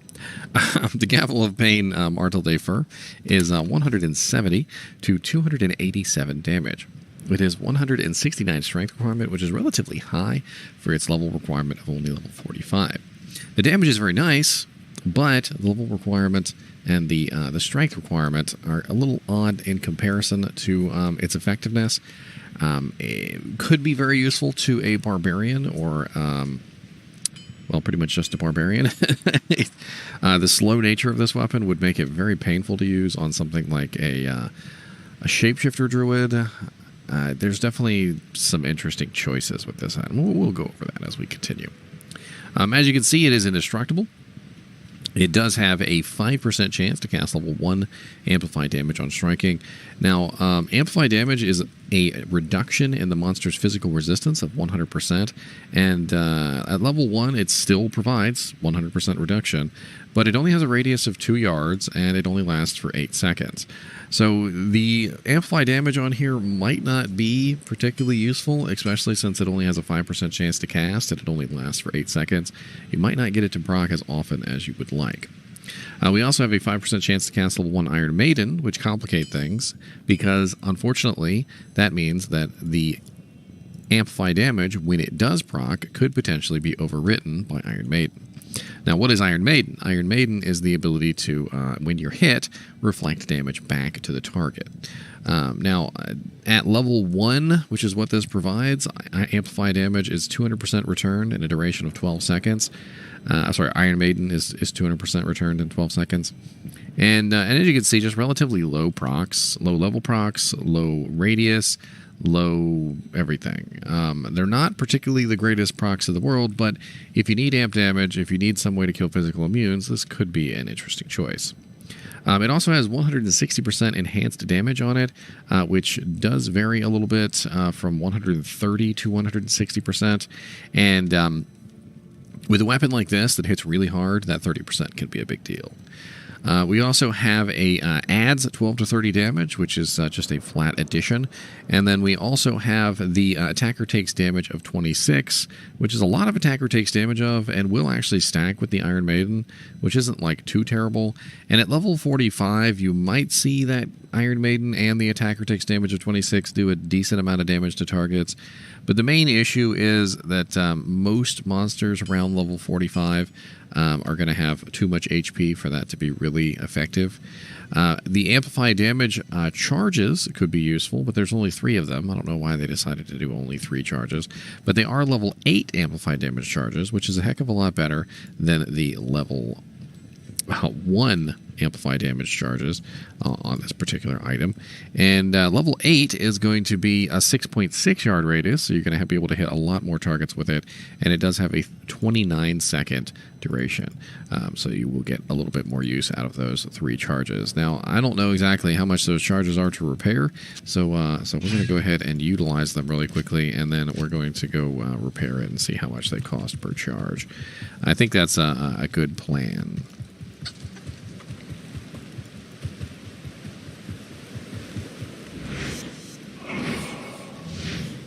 Alright, so there we go. Now we've used up our 3 charges. And to repair it, you could repair it one of a couple ways. You could use the Herodric Cube recipe to repair it, which requires a chip gem. And then you could also just repair it at the vendor here. So I have 27,706. So if we divide that out by...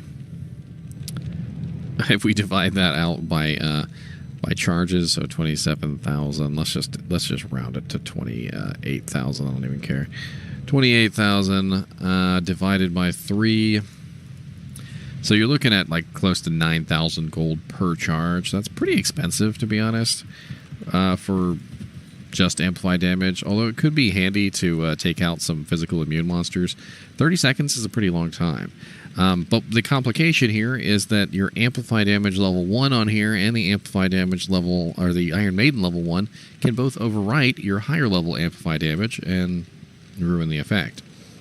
It almost seems like if you just wanted the Amplify damage charges, you could keep the Martel de Fer on your other hand and use it to cast. But then again, you'd have to have 169 strength to be able to do that.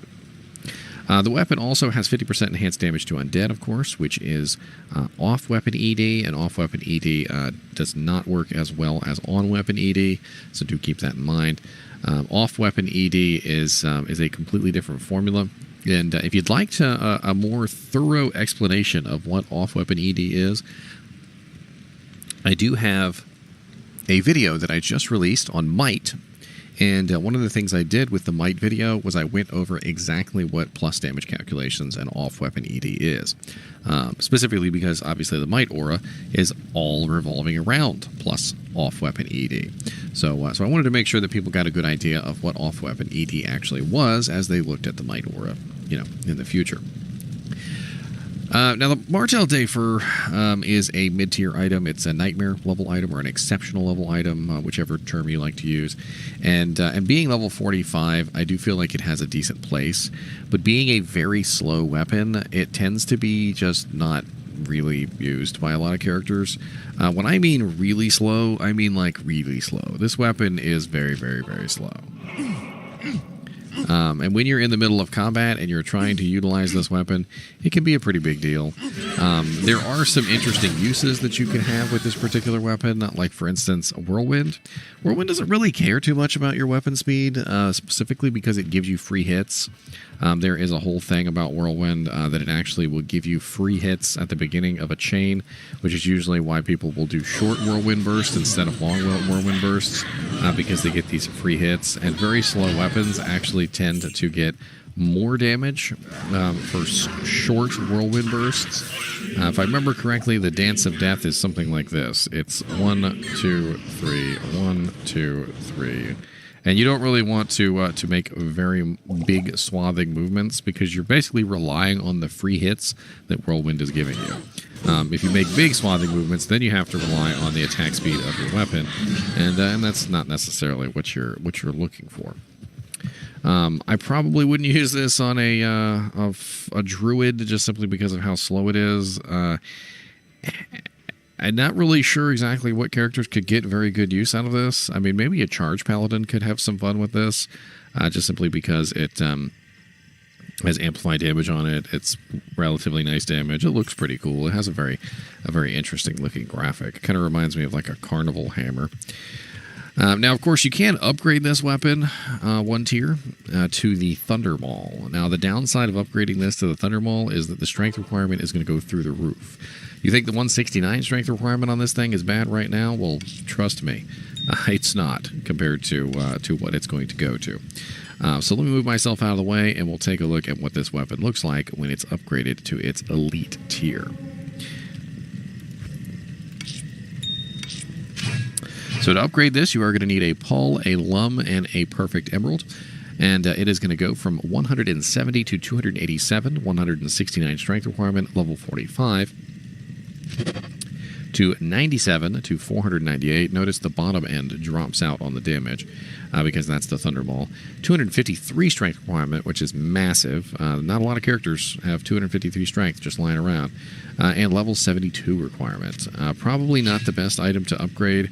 I feel like the Gavel of Pain is more so an item which should generally stay at level 45. Mainly because it doesn't really have enough enhanced damage to make it viable to upgrade. You can't find it in an ethereal form because it is indestructible. This is a thing about indestructible items, is they do not spawn ethereal. And the amplified damage just isn't really that great on this item. At level 1, it doesn't really last very long, and with a very, very tiny radius, it tends to not be as useful. But let's look and see where you could potentially find one if you were looking to find a Gavel of Pain. So let's go over to Silo's Pen. Silo's Pen is where I like to look at drop chances. If you've been with me for a while, you know that. Silo's Pen is pretty good on looking up individual drop chances for items. And brink, brink, brink.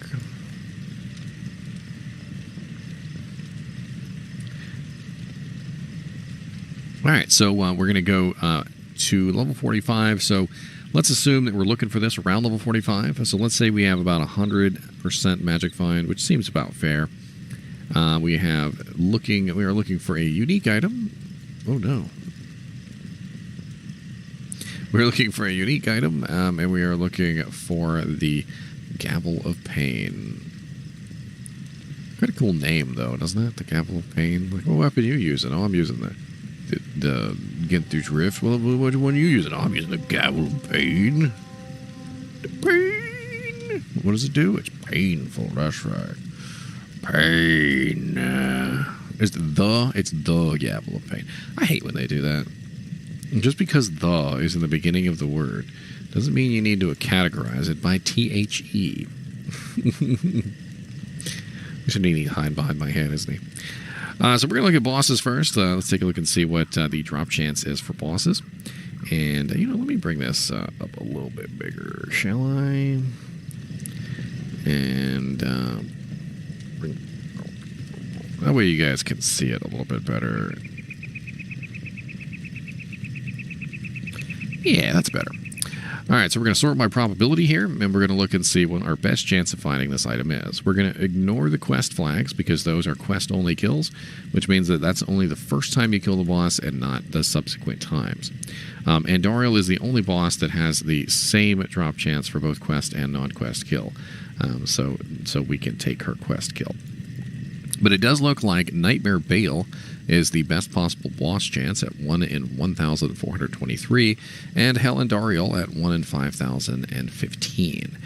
Both not bad chances. Hell Mephisto also 1 in 1,604.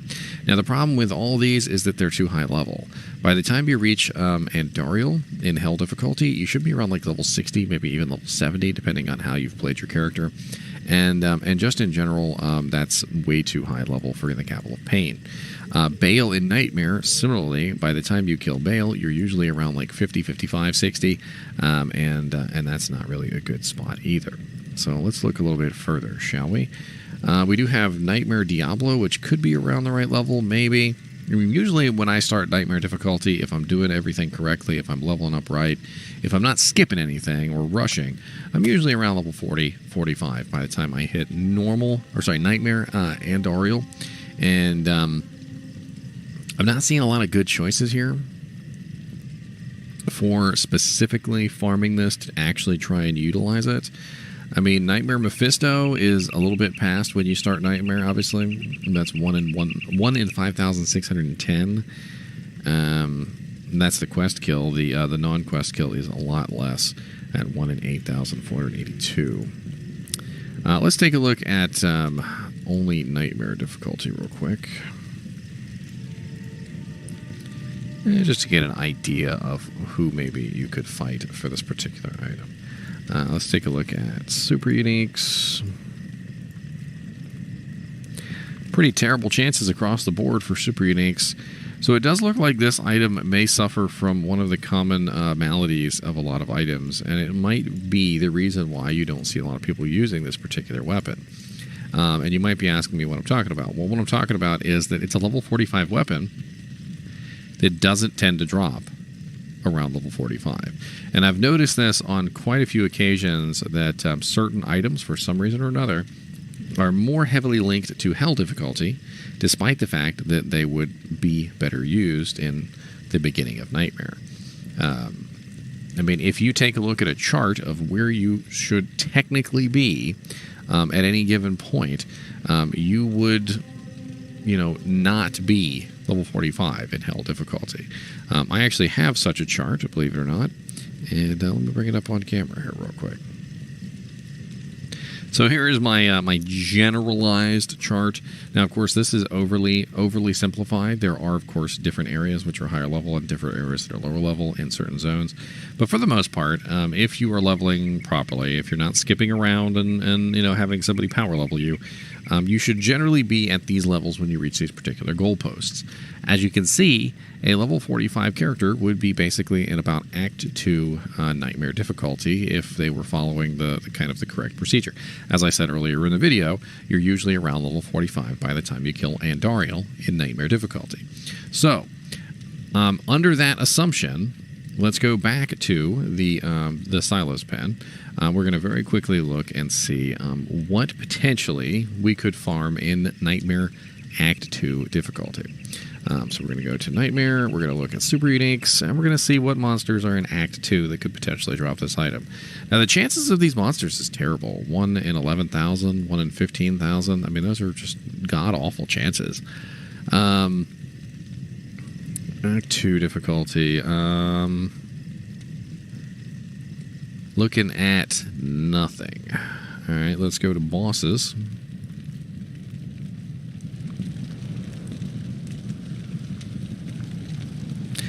And we're looking at nothing. So the answer to the question is you cannot get this on level.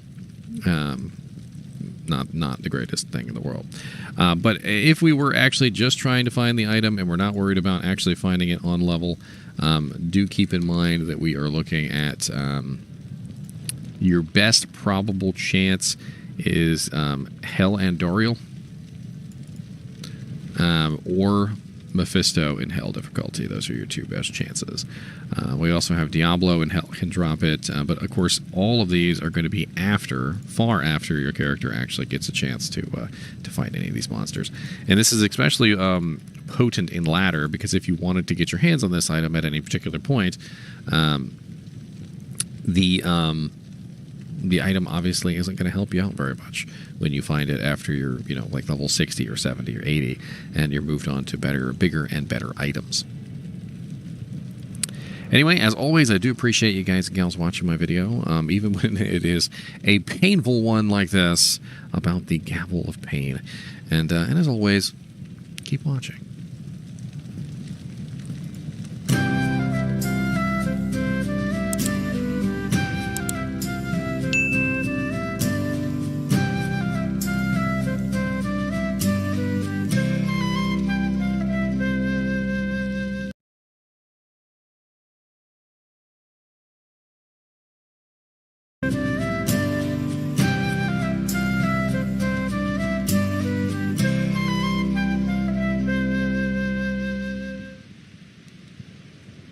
Hello guys and gals, and welcome to another episode of Unique Items.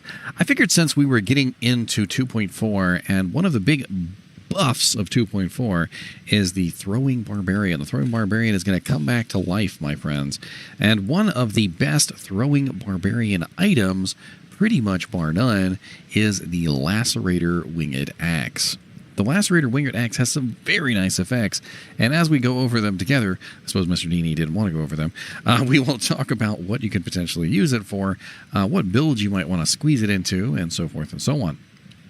So the Lacerator Winged Axe has a very nice throw damage of 21 to 186, one-handed axe damage of 34 to 173. That's right, you can use this as a one-handed physical axe instead of a throwing item if you would prefer.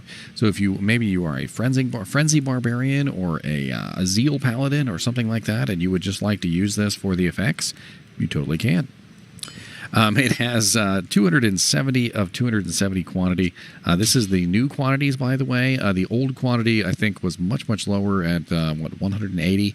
They increased the quantity of all throwing items across the board in 2.4 Public Test Realm, and I'm pretty sure that is going to remain in the final version, but we haven't gotten the final version patch notes yet, so do keep your eyes and ears out for that.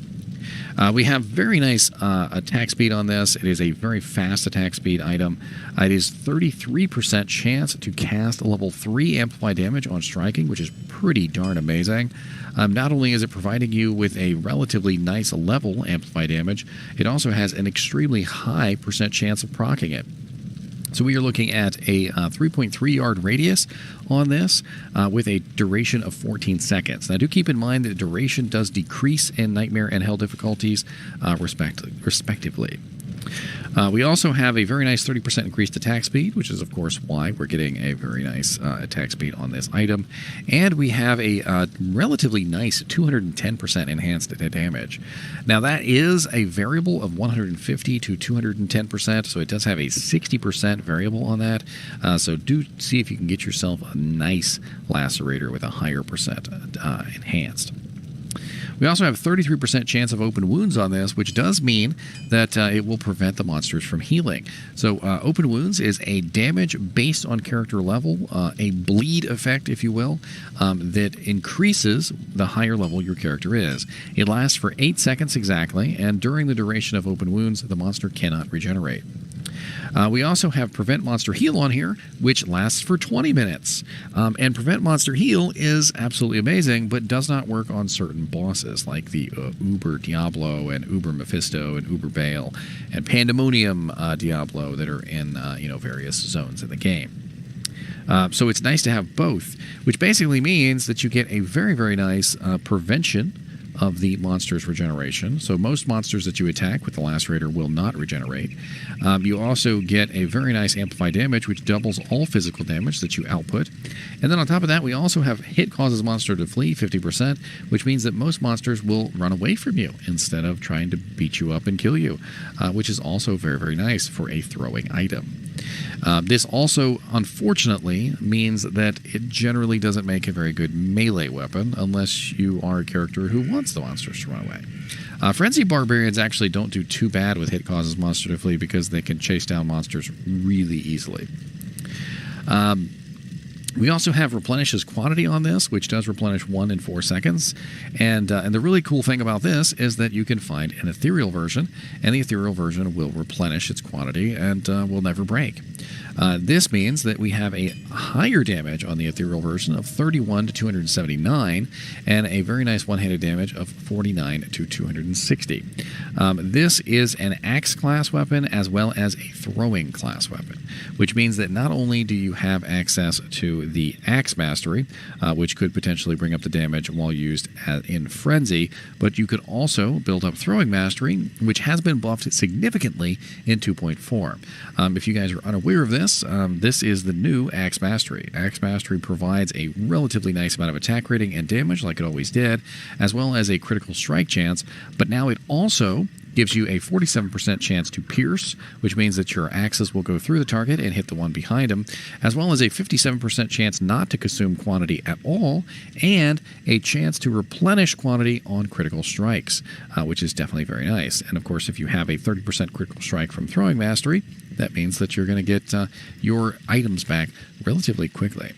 Now, let's play around with this and let's see what kind of damage we can output with these. I also want to show off, of course, the amplified damage effect. And we're going to need enough strength and dex to actually be able to wield these.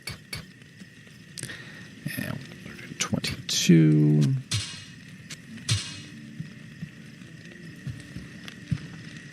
And we're going to go ahead and grab Double Throw. Now, Double Throw has been enhanced as well, and they have given it its own damage buff now. Before, Double Throw did not have its own damage buff and had to rely entirely on Double Swing for any kind of additional damage.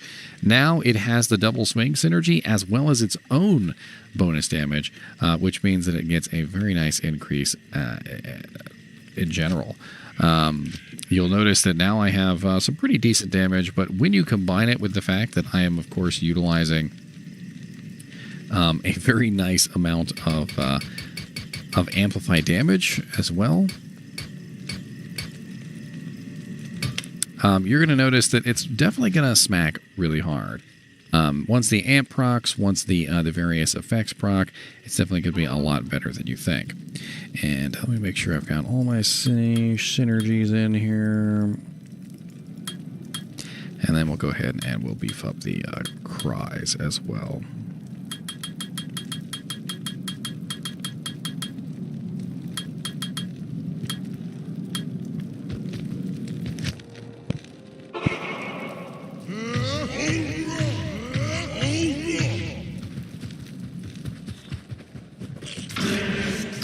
So as you can see, almost instantaneous amplified damage. The damage that they output is actually very nice. The piercing effect now definitely makes them extremely useful. And as you can see, I pretty much handed Eldritch his butt in Hell Difficulty Players 1. Now, it is going to take a little bit more effort than that in things like Players 8. But generally, when you have other effects, like for instance, if you had, fanaticism, maybe coming from a Faith Merc or a couple different things that you could possibly be running. Now, the downside, unfortunately, of Lacerators has always been that the hit causes monster to flee will unfortunately overwrite the effects of the amplified damage. And I just realized my Merc is like got the most OP here in the world. I wanted to take that off of him real quick. So, unfortunately, there will be a sort of a combat between the two effects. And this is important because, of course, if you're relying on that amplified damage and it's constantly being overwritten by the Howl, that definitely doesn't make things easy. But, the amplified damage is on a 33% proc. a 33% chance to cast, which is just absolutely ridiculous. So despite the fact that it will get overwritten by the hit causes monster to flee, I think you will find that it doesn't really matter because it's proccing all the time and it's literally just constantly being spammed every single time you're hitting the ability. I think you'll find that it's up enough to be extremely useful for a throw barbarian. Now, I talked about earlier that you might not want to use this particular one on your throw barbarian. Well, there are other items, like for instance, the Gimmer Shred has very high elemental damage, and amplify damage obviously doesn't help elemental damage. I've actually used 2 Gimmer Shreds to great effect to get a extremely high amount of elemental damage for killing physical immunes and things like that, which could be beefed up in different ways. You could, of course, wear lots of charms to increase your elemental damage, other items which would increase your elemental damage, chance to cast stuff. You could go with a mercenary that has lower resistance equipment instead. There's a lot of different ways that you could potentially build a throw barbarian. But the Lacerator is definitely one that you would want on any kind of physical damage throw barbarian build. And most likely, you would want an ethereal version, because the ethereal version is going to be a much higher physical damage, as well as give you the amplified damage effect. Now, you don't necessarily have to use 2 of these. You could use a Lacerator and something else. Like maybe you could use a Gargoyle's Bite Winged Harpoon or something like that. It doesn't necessarily have to be 2 Lacerators. In fact, you might not be able to get your hands on 2 Lacerators. So keep that in mind. Another thing that we're going to do, though, is we're going to take a look and see where you could potentially find one, because that is definitely an interesting question. Where could I potentially find a Lacerator if I wanted to build myself a throwing barbarian, right? So for that reason, we're going to go over to Silo's Pen, and we're going to take a look at the Lacerator. We're going to look at all difficulty settings. We're going to pretend we have about 300% Magic Find, because this is a relatively high-level item, and it is something that you would probably be looking for to put on a Throw Barbarian before you build the Throw Barbarian. So according to Silo's Pen, we've got not a lot of choices here, but some decent ones. It does look like Bale and Diablo in Hell difficulty are really good chances at 1 in 936 and 1 in 1,333. So not bad at all for Bale and Diablo. Diablo in Hell might be a good farming choice there if you wanted to get your hands on a Lacerator. Let's also take a look at Super Uniques. And not a lot of really good chances there. Neelathak in Hell has a decent chance at 1 in 7,216. Frozenstein, Pendle, Snapchat, Shadow, Thresh Socket, all about 1 in 10,000. Thresh Socket, Pendle Skin, Doc Farron, those are all relatively easy to farm. Eldris the Rectifier, Shank the Overseer, Festo the Armor, those are all easy to farm. Definitely could be very good choices. Not exactly the best chance from those particular monsters, but you could farm them in excess relatively quickly, and you could try and get your hands on one. As always, I do appreciate you guys and gals watching my videos, even when you get lacerated for the effort. And as always, keep watching.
Hello, guys and gals, and welcome to another episode of Unique Items.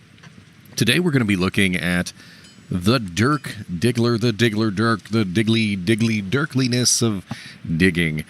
This Diggler Dirk was named after, you guessed it, Dirk Diggler, the famous porn star or adult film actor. Dirk Diggler, I believe, has since passed on due to, I think it was actually AIDS, believe it or not. I'm not 100% sure on that.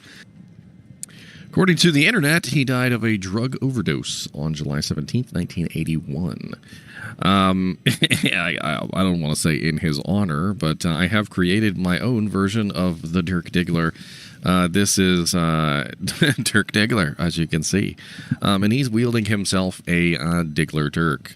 The Diggler Dirk, not just Diggler Dirk, the Diggler Dirk. All right. Today we're going to go over the Diggler Dirk, and we're going to talk about the stats of this particular item, what it could potentially be good for, and the horrible jokes about this particular item as well. Because why not? So the Diggler Dirk is a interesting item that is rather low level. It does have a couple drawbacks, but for the most part, it's actually a surprisingly good item for level 11. Right off the bat, you'll notice that it's 4 to 13 damage, which is not bad for level 11. Could be a little bit higher, but it is a dagger, which means it does attack very fast. Get it? Attacks very fast. Dexterity is 25 requirement, which is also relatively low, and most characters can get 25 dexterity relatively easily. We also have a 30% increased attack speed on this, which means it goes even faster than a normal dagger does. We also have 50% enhanced damage, which is static. It stays 50% no matter what.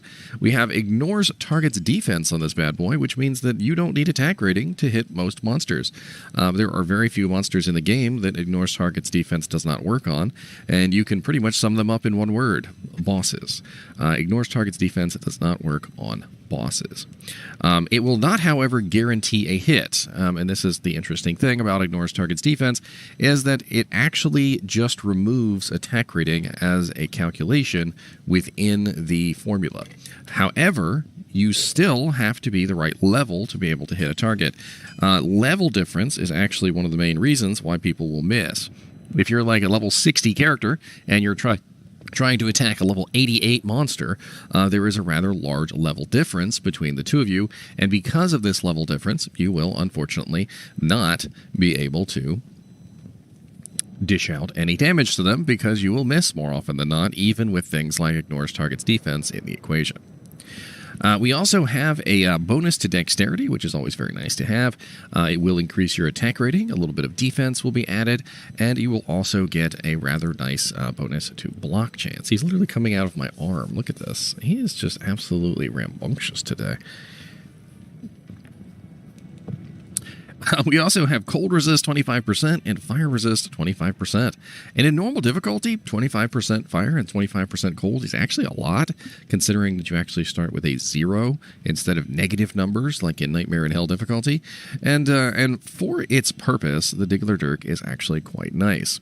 Now, the Diggler Dirk can also be found in ethereal form, and the ethereal form has a slightly higher damage of 6 to 19 and requires only 15 dexterity instead of the 25 that the main item does. Now, you might be asking yourself, well, what could this potentially be good for, especially considering that it is a, very low damage item? Well, the answer to that question is that it is for characters who don't care about damage. If you are a Holy Freeze Paladin, a Holy Shock Paladin, a Holy Fire Paladin, if you are a Fire Claws Druid, if you are a Enchant Sorceress, if you are a... the options go on and on and on for quite some time, because basically how it works is if you can apply damage in another form other than physical damage. If you don't necessarily have to rely on physical damage, then this actually works out very nicely to your advantage.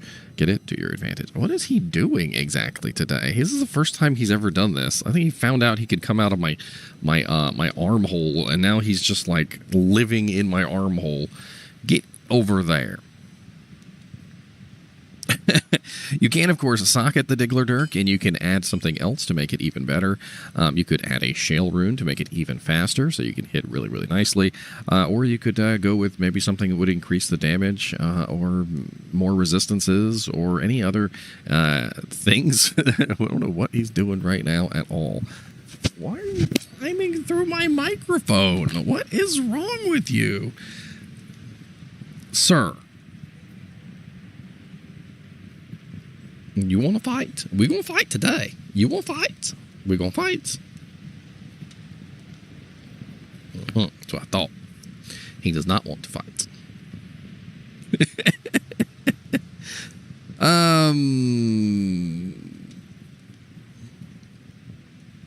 So, the Diggler Dirk can be very useful to certain classes. Now, it does have some downsides. One of the biggest downsides of daggers, despite the fact that they are very, very fast weapons, is basically that the very, very fast weapons do tend to be...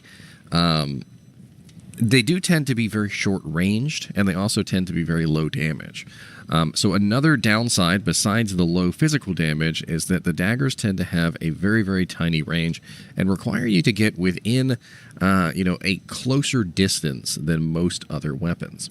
The Dirk has probably the lowest range out of all weapons in the game. I'm pretty sure it's... I don't want to say 0 range, because 0 is probably the wrong number. It's probably a 1 range item. Whereas, take something like the Berserker's Axe. The Berserker's Axe is one of the highest, or is the highest, ranged weapon in the one-handed category. So if you're using a one-handed weapon, Berserker's Axe, I believe, is +3, if I remember correctly. +3 is very nice. The Diggler Dirk, of course, is +0. It is base range. It is the lowest range possible.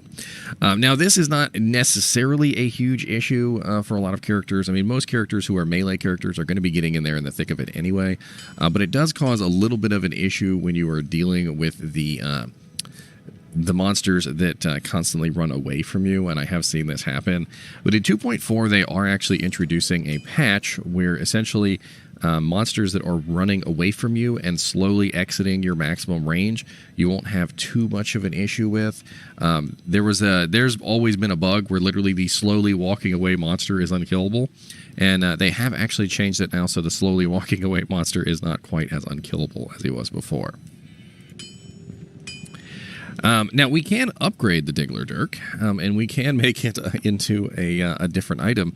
Unfortunately, when you upgrade it, it would no longer be the Diggler Dirk. It's going to be something else. So we're going to go ahead and upgrade it anyway. So we've got the Diggler Dirk, and we're going to need a Ral Rune, a Soul Rune, and we're also going to need a Perfect Emerald. And let me move myself out of the way so you guys can get a good look at the stats on the Boogie Knight's weapon. We have the Diggler Dirk is one-handed damage 4 to 13. Dexterity is 25, and level requirement is level 11. And it upgrades to the Diggler Rondell, which is 15 to 39 damage. 58 dexterity requirement, and strength of 25 with a level requirement of 29. So quite a bump in level requirement from level 11 to level 29, and quite a bump in requirements from only requiring 25 dexterity and no strength to 58 dexterity and 25 strength. But the damage did go up quite nicely from 4 to 13 to 15 to 39, which actually could make it relatively useful. Now, you might be asking, well, if you're an elemental damage character, like a Holy Fire Paladin or an elemental damage sorceress or something, why do you specifically need physical damage? Well, having at least some physical damage means that your life and mana steel will be able to actually take effect. So you definitely do want to have your life and mana steel take effect in things like that. So having a little bit of extra damage can be useful in those scenarios. The ethereal version can also be upgraded, and let's see what happens when we upgrade the ethereal version to its higher level.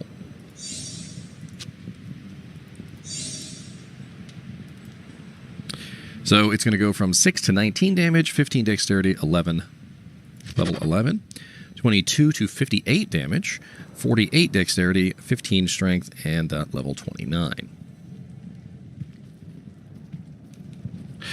And the damage on this one doesn't really matter too much, though, because unfortunately, since it is ethereal, you can't actually wield it without breaking it. One of the big downsides of this weapon has always been its rather low durability, which I think is a joke against Diggler Dirk, who was a, adult porn star, having low stamina or something like that, because, obviously durability could be translated to stamina and so forth and so on. There's a lot of innuendo in this particular weapon. And you can upgrade this one more time to its elite form, and to do that we're going to need a Lum Rune, a Pull Rune, and a Perfect Emerald. This is going to upgrade from the Diggler Rondelle, which is 15 to 39, 58 dexterity requirement at 25 strength, level 29, to the Diggler Mithril Point, 55 to 79 damage, 98 dexterity requirement, 55 strength, and level 64, which is actually not too bad. We also have the Diggler Rondelle Ethereal version, which can also be upgraded via a Pull Rune, a Lum Rune, and a Perfect Emerald. And that is going to go from 22 to 58. 22 to 58. It's going to be 48 dexterity, 15 strength, level 29. Man, he is super active today.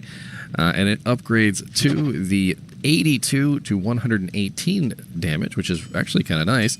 88 dexterity, 45 strength, and level 64. Now, of course, if you were going to use the Diggler Mithril Point in its ethereal form, you would need to put a Zod rune in it, and that would allow you to avoid the breakage. And now we have our ethereal Diggler Mithril Point Zodded, and let's go out and stab them for some things. Why not? We've got our maximum poison dagger, and we're going to go out and absolutely melt faces. Melt faces. Sir, can you calm down, please?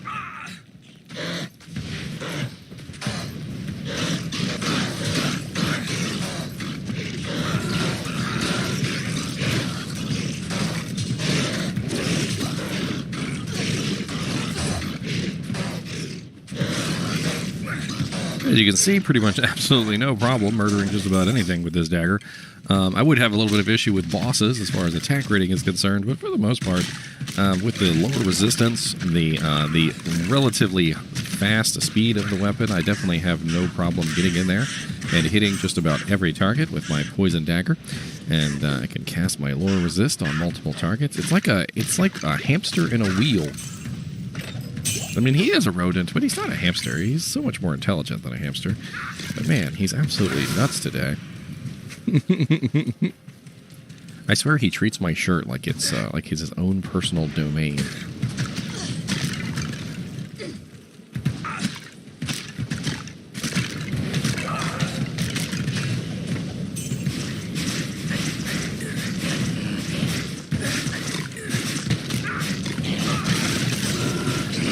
Come on, Boogie Nights, let's boogie down.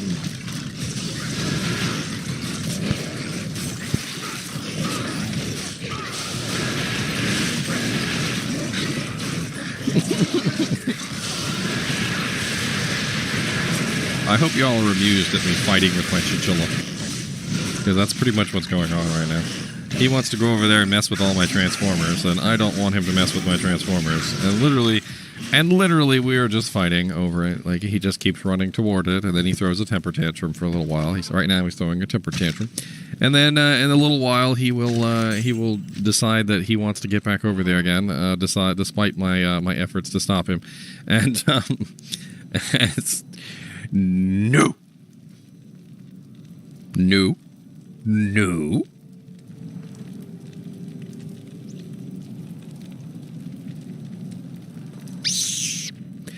All right, so the last thing we're going to go over is we're going to talk about where you could potentially find your own Boogie Nights Dirk Diggler. So for that reason, we're going to go over to Silo's Pen, and we're going to take a look at the Dirk Diggler and figure out exactly where it could drop. Bink and bink. There we go. So let's assume that we are going to look for this as a high-level character, because we're probably not going to look for this as a low-level character. It's probably just going to drop. Let's put in 400% magic find. So we're going to be a very magic findy character, trying to find ourselves our own personal Diggler Dirk, because we want to celebrate the Boogie Nights. And we have the Cow King in Secret Cow level in the Hell difficulty, has a 1 in 1,093 chance of dropping you a Dirk Diggler. So it does definitely look like the Hell Cow King is our king as far as dropping us our own personal adult film star. And let's look at bosses as well. So we go to our bosses, and it does look like Hell and Dariel is the highest possible chance for a Dirk Diggler, and 1 in 348. Not bad. Not really a lot of good options in normal difficulty, I'm noticing. Even with 400% magic find in normal difficulty, there's some not a lot of super good chances. I mean, Mephisto in normal, 1 in 214. Diablo, 1 in 234. Actually, I'm wrong. No, there is some good chances here. Let's take a look at super uniques in normal difficulty. Super uniques. The Cow King, pretty good chance. Bone Ash in normal. Bone Ash is really easy to farm. He is always in the cathedral by the main altar, and could certainly be a very easy farming target to get your own personal Dirk Diggler. And trying to see if there's any other really good choices here. Dark Elder and Beetleburst are in Act 2, which could be good choices. They are in Lost City and Far Oasis, respectively. They're always in those areas. And Dark Elder tends to be by the Ancient Tunnels entrance, but not always. I mean, yeah, there's some pretty good choices. Honestly, I would probably just farm Bone Ash. Bone Ash is really easy to get to. You could literally farm him repeatedly over and over again. And not only is he easy to farm, he's also right next to the waypoint, and he's literally always in the same exact spot. So super duper predictable, super duper easy to farm. Not only that, but it's normal difficulty, so once you get to a certain level, most of the monsters there won't even pose a threat to you, so you pretty much just walk in, bop him on the head, and leave. As always, I do appreciate you guys and gals watching my videos, even when it is about the Boogie Nights Dirk Diggler. And as always, thanks for watching, and keep watching.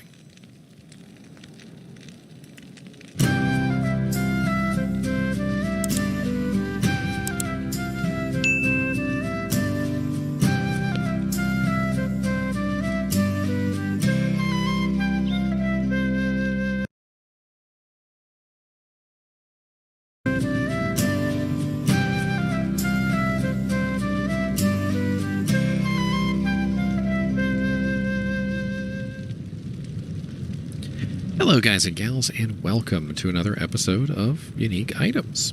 Today we're going to be looking at the rather odd and kind of interesting item known as the Patriarch, which is definitely a term, that means like the father, or like the person at the top of the household, the head of the household, things like that. This particular item is a great sword, which is a rather large weapon, and also, of course, can be used as a one-handed weapon by barbarians. This weapon is 26 to 44 one-handed damage, 55 to 92 two-handed damage. It has a dexterity requirement of 60 and a strength requirement of 100, which is relatively high for the level requirement of only 29. The attack speed is a normal attack speed, and it does have a rather pretty look to it, as you can see. A very nice red effect, and you could put on 2 of them, and you could have 2 very nice red blades. It's a very cool looking blade as far as I'm concerned, especially if we get it nice in the lights. It has a nice little shine to it. Let's get that. Let's go up here by the fire. Ooh, then it'll really glow, right? Yeah. So it also has a very nice enhanced damage of 120%, which is relatively high for normal uniques. I'm pretty sure that that's one of the highest enhanced damages for normal unique items. It is overshadowed by nightmare uniques, but still. It does vary a little bit of 100 to 120%, so a little 20% variable there. It also has a hit blinds target on it, which is absolutely great. Anytime you blind a target, the monster is kind of restricted to its basically what it can see at its feet, or rather what it can touch. So it won't attack you unless you are literally within melee range, which means that any monster that is not a melee monster, like for instance a archer or a spellcaster, when they're blinded, they do nothing. They just stand there and look dumb. It also has a plus 10 strength on it, which is definitely very nice, especially if you were wielding two of them, because you'd have plus 20 strength, which means you could put on some other items. The strength also acts as a off-weapon ED of 1% per point.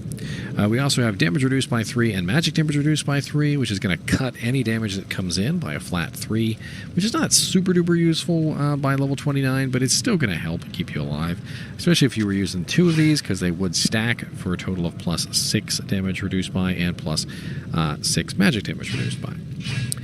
We also have a rather large amount of gold for monsters on this of 100%. And theoretically, if you were to try and build a low-level gold find barb and use 2 patriarchs with 100% a pop, that is, of course, going to be a rather nice 200% gold find, which you could also stack together with things like gold skin, chances, gold wrap, and you could get a rather large amount of gold find rather quickly, as well as maybe some gold find charms. So it's interesting to consider the Patriarch as a gold find source, because 100% is a rather large amount of gold find, and you could build up gold relatively quickly and do some gambling, just in general have a large amount of gold to do with what you need to do.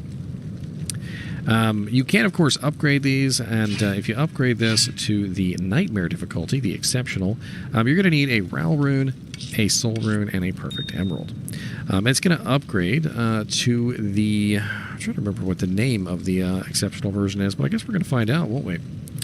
So it's going to go from the Great Sword, 26 to 44, 55 to 92, 60 dex, 100 strength, level 29, to the Executioner Sword, 52 to 88, 103 to 176 two-handed, and 110 dex and 170 strength. That 170 strength is a lot, in my opinion, and quite honestly might be detrimental, especially if you were only level 34. It's going to be very difficult to be able to wield an item that requires 170 strength. Might have to put a Hell Rune in that so you can actually utilize it. Now, the Ethereal version can also be upgraded, and that would also take a Ral, a Soul, and a Perfect Emerald. And that is going to be 39 to 66, 81 to 138, 50 Dexterity, 90 Strength, level 29, to 79 to 132 damage, 154 to 264 for two-handed, 100 dex, and 160 strength. Might not make a bad choice for an Act 5 Barbarian, but not going to be able to utilize that on an actual Barbarian, because, of course, at level 34, there's no way that you could make it indestructible, and without being able to make it indestructible, it would eventually break and would be of no use to you anymore. We can also upgrade this another time to the Elite version, which is probably going to be a bad idea, but let's do it anyway. It's a Pul Rune, a Lum Rune, and a Perfect Emerald. And it's going to go from the Patriarch Executioner Sword, 52 to 88, 103 to 176, 110 dex, 170 strength, level 34, to the Patriarch Colossus Blade, 55 to 143 one-handed, 127 to 253 two-handed, 110 dex, 189 strength, and level 75. It's interesting that the strength didn't actually go up that much, and neither did the dex go up that much over the Nightmare version. It's kind of interesting that the Nightmare version is pretty much identical in requirements to the Hell version. The Ethereal version can also be upgraded with the same runes from 79 to 132, 154 to 264, 100 dex, 160 strength, level 34, to 81 to 213, 191 to 378 two-handed damage, 100 dex, 179 strength, and level 75. Probably not the best item to upgrade to Tier 3. It didn't really seem like a good upgrade to Tier 2 either because of the massive 170 strength requirement. It seems like it would be better off left at Tier 1 and utilized for the extra gold find. If you wanted to find this particular item, it's probably going to be something that you're going to farm in normal difficulty. But I would like to take this out real quick and show you the hits blinds target. And it is important to note that the hits blinds target does decrease in difficulty as you progress forward, or increase in duration as you progress forward. In normal difficulty, it's going to be the longest duration. In nightmare difficulty, it's going to be cut in half, I believe. And in hell difficulty, it gets cut down to 33% of its normal duration. So do keep that in mind. And already killed everything here. And this is the blind effect. As you can see, when a monster is blinded, he really can't do very much. But unfortunately, it can be overwritten by other curses as well, and you are going to have to keep that in mind. This particular item in normal difficulty is probably fairly useful. The hits blinds target can be extremely useful in normal. And at level 29, which is when you get this, it's perfect for a whirlwind barbarian. And whirlwind is great with blind effects. Blind actually does work with whirlwind, despite the fact that no other chance to cast effect works with whirlwind. I guess hits blinds target isn't really considered a chance to cast. Let's take a look over at Silo's pen and let's see where you could potentially find this item. I'm not really quite sure because I haven't really found a lot of these patriarchs myself. I don't really tend to find them, to be honest. We're going to assume about 100% magic find, specifically because, of course, you know, this is a level 29 item. So if we're trying to find this on level, we're definitely going to have a little bit of trouble trying to find it because our magic find is still going to be kind of low. Of course, if you were trying to farm this later on as a higher level character, you could type in, higher magic find than that. But we're going to go to Silo's pen, 100% magic find, and we're going to look at bosses first. And we're going to see what our probability would be. So we would really prefer normal difficulty. So let me check normal difficulty first before we go to nightmare. Not a lot of choices in normal, but it does look like Diablo has a 1 in 653 and Bale has a 1 in 515. So if you were to farm Diablo, which sounds like a pretty good choice at level 29, there's a pretty good chance you could end up with a Patriarch killing Diablo quite a few times with at least 100% magic find.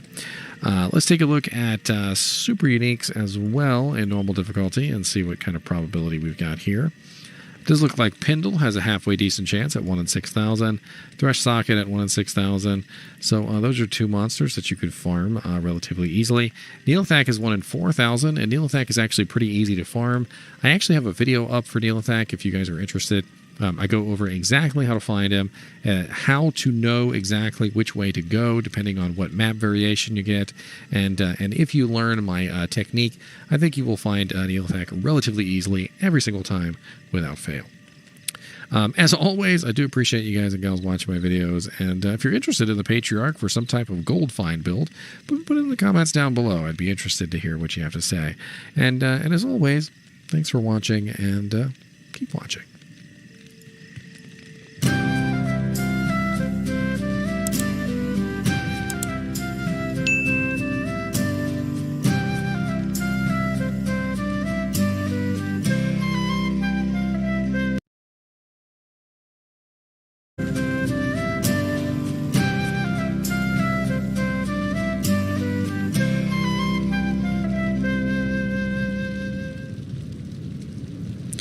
Hello guys and gals, and welcome to another episode of Unique Items.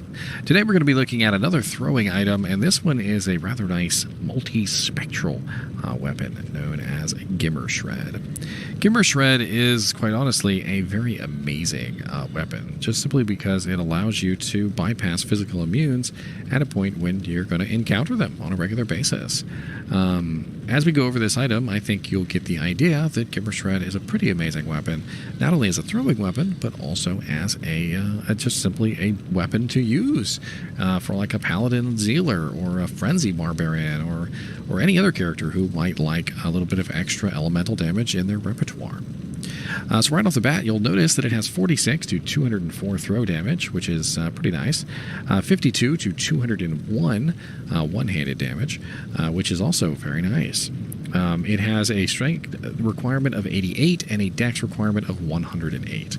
A little bit high on the dex requirement there, but certainly not out of the norm, especially if you're a character who's trying to build block chance, or maybe you're trying to utilize a specific weapon.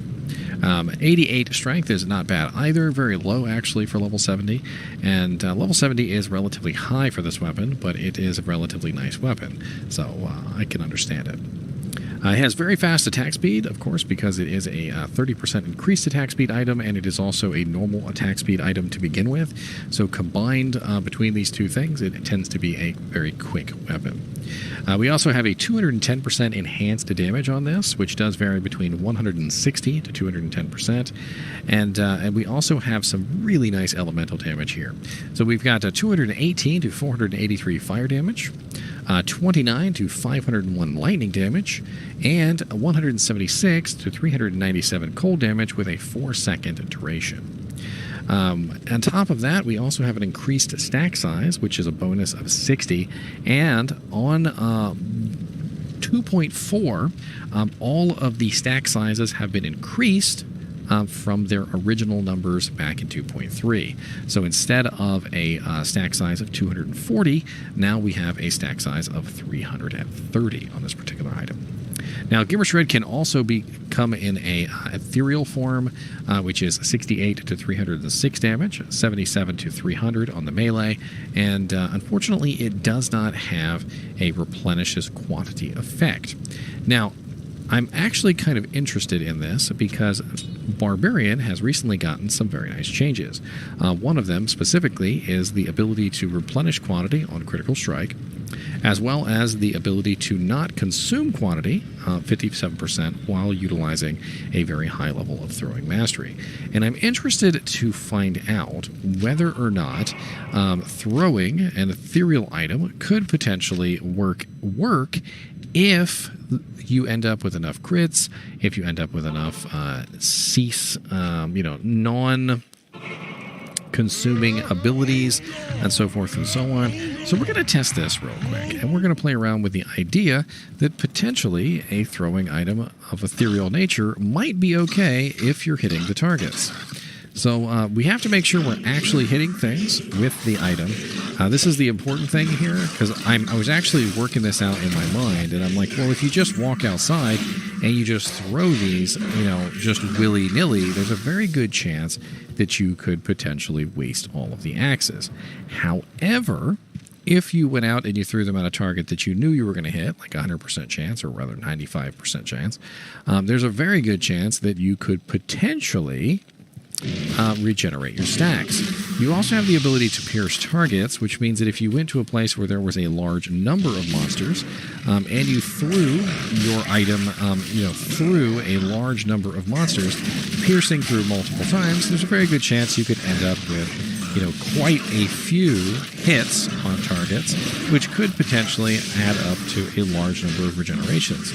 So right now, as you can see, I am at 238 quantity, and we're going to play around and kill these monsters, and we're going to see if the quantity goes down, how much it goes down by, and even if it goes up. There is a possible chance that we could go up in quantity instead. And a frickin' Spired Helm dropped. That's kind of cool. That's a very interesting item. So we've killed all those guys, and let's go up here and make sure that did we kill all the yeah, we killed all these guys as well. Let's go somewhere else like River Flame. Not bad. And let's go ahead and throw these at some bugs.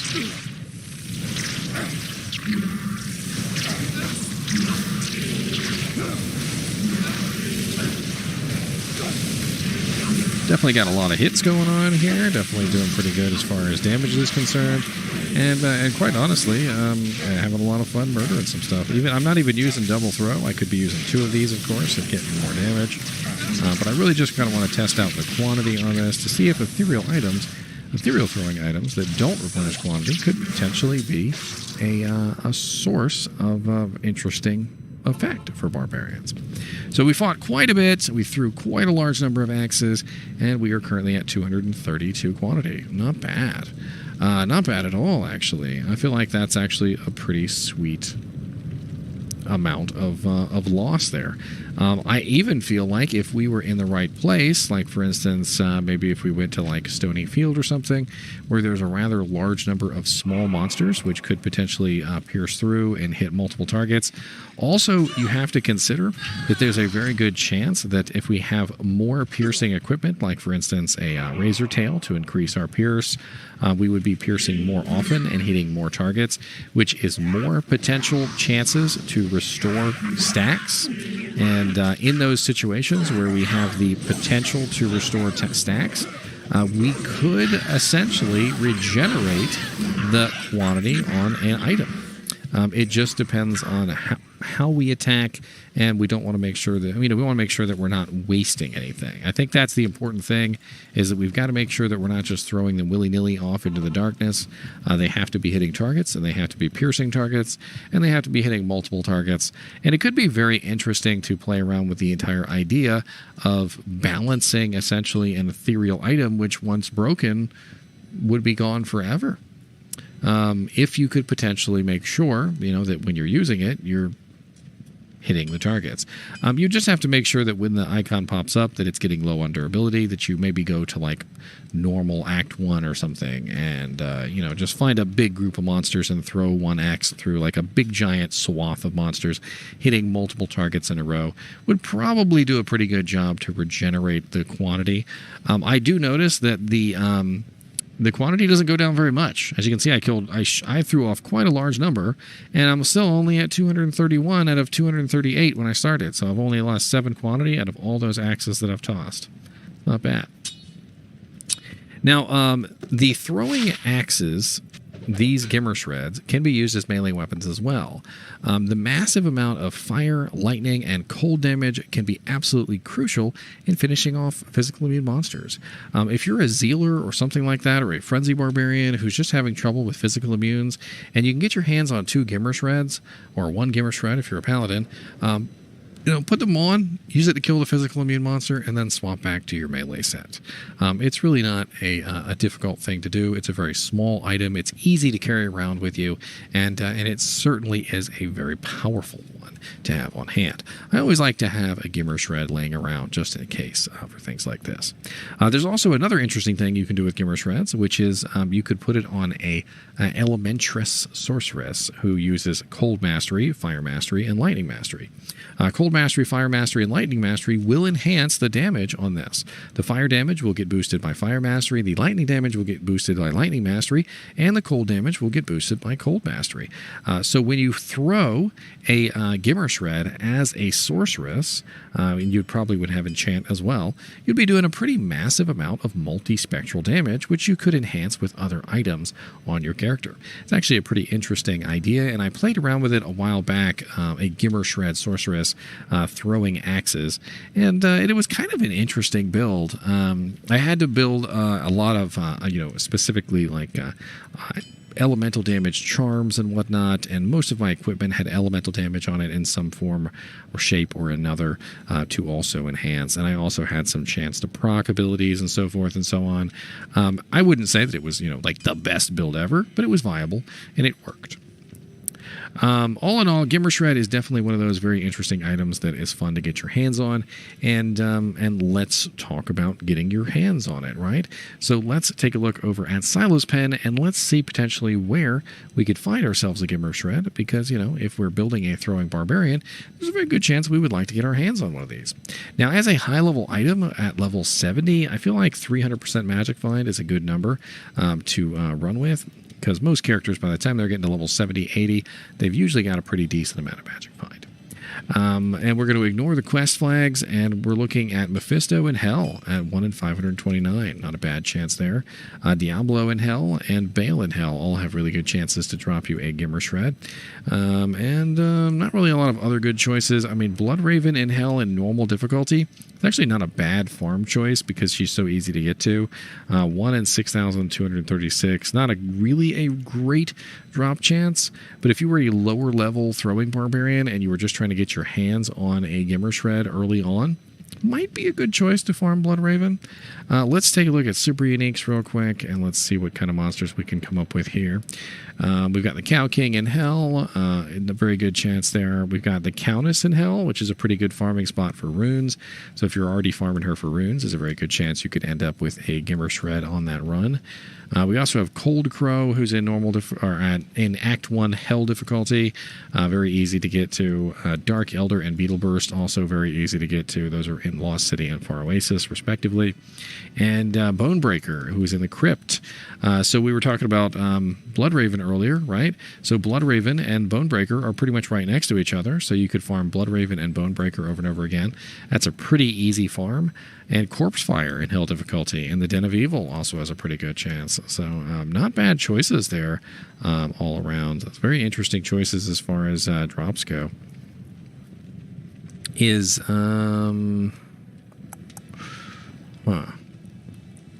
Looks like Treehead doesn't have a chance to drop this. That's interesting. Pindleskin in Hell difficulty, though, is a pretty good chance there. Not bad at 1 in 6,536. And he drops a lot of other good stuff, too. So, might be a good choice as well. Anyway, as always, I do appreciate you guys and gals watching my videos. Even when we were talking about a multispectral madness X, such as Gimmer Shred. And as always, keep watching.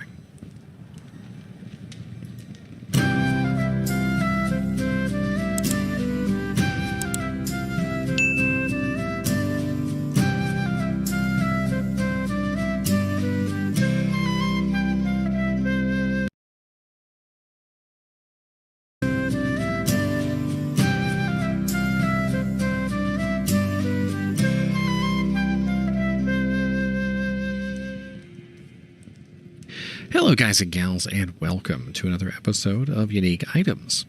I know I'm on a throwing item kick lately, but quite honestly, it's a good time for it since the throwing tree has been revised pretty heavily.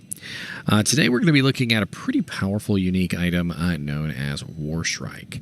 Warstrike is a winged knife. It is an elite item, so it is already fully upgraded. And Warstrike has some pretty decent effects on it, and as we go over it, I think you will come to realize that it's a pretty sweet item all around. It has 80 to 136 throw damage. It also has 94 to 122 one-handed damage. When it is used as a throwing item, it will be under the throwing mastery, and when it is used as a one-handed sort of melee weapon, it will be under blade mastery now, because blade mastery now covers daggers, so keep that in mind. They won't stack though, so you can't have both and get both effects. It's when you're using it as a throwing item, it's under throwing, and when you're using it as a blade, it's under blade mastery. It does have a dexterity requirement of 142, which is a little high, a strength requirement of 45, which is very low, and a level requirement of 75, which is particularly high. So this is more of an endgame item in general. It is a very fast attack speed item because, of course, it is a dagger already, and it also has a very nice 30% increased attack speed as well. So it's going to be extremely fast as far as throwing this and ending up getting a whole bunch of them out. It's also important to note that because of its relatively small size, it does have kind of a difficult presence to be seen. I have been told by quite a few people that when you throw Warstrikes, it's a little bit difficult to see them on the battlefield, especially like in PvP and stuff like that. When someone is fighting, you really kind of have to pay attention to what you're doing. And in the old version of the game, if I remember correctly, they were a little bit even harder to see, especially from certain angles. As you can see on certain angles, they're actually pretty difficult to see, and they're extremely fast items just in general. You can really knock out a lot of the quantity relatively quickly. But keep in mind that they've changed Throwing Mastery now, so that Throwing Mastery has a chance not to consume the quantity. It also has a chance on crit, or rather when you crit, to replenish quantity. So you can theoretically throw Warstrikes forever if you're actually throwing them at targets, which is pretty darn cool. They've also added a chance to pierce on the skill of 47% at level 23. It obviously scales with level, and that will combine with the pierce on the Warstrike knife, which is a 50% pierce, by the way. So with the Warstrike combined with the 47% on the throwing mastery, you're looking at 97% pierce, which means you're going to have a really nice time with these items going through and hitting multiple targets. We also have a 250% enhanced damage on these, which does vary from 200 to 250%, so a pretty large variable there of 50%, which means you can find these in relatively poor condition. We also have a 50% deadly strike, which means we're going to have a pretty massive amount of bonus damage.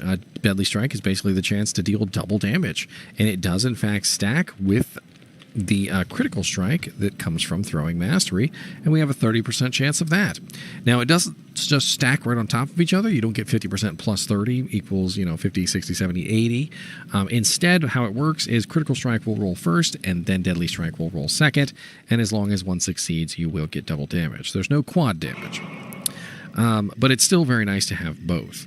We also have replenishes quantity on this of 1 in 3 seconds, which means that it will regenerate as well.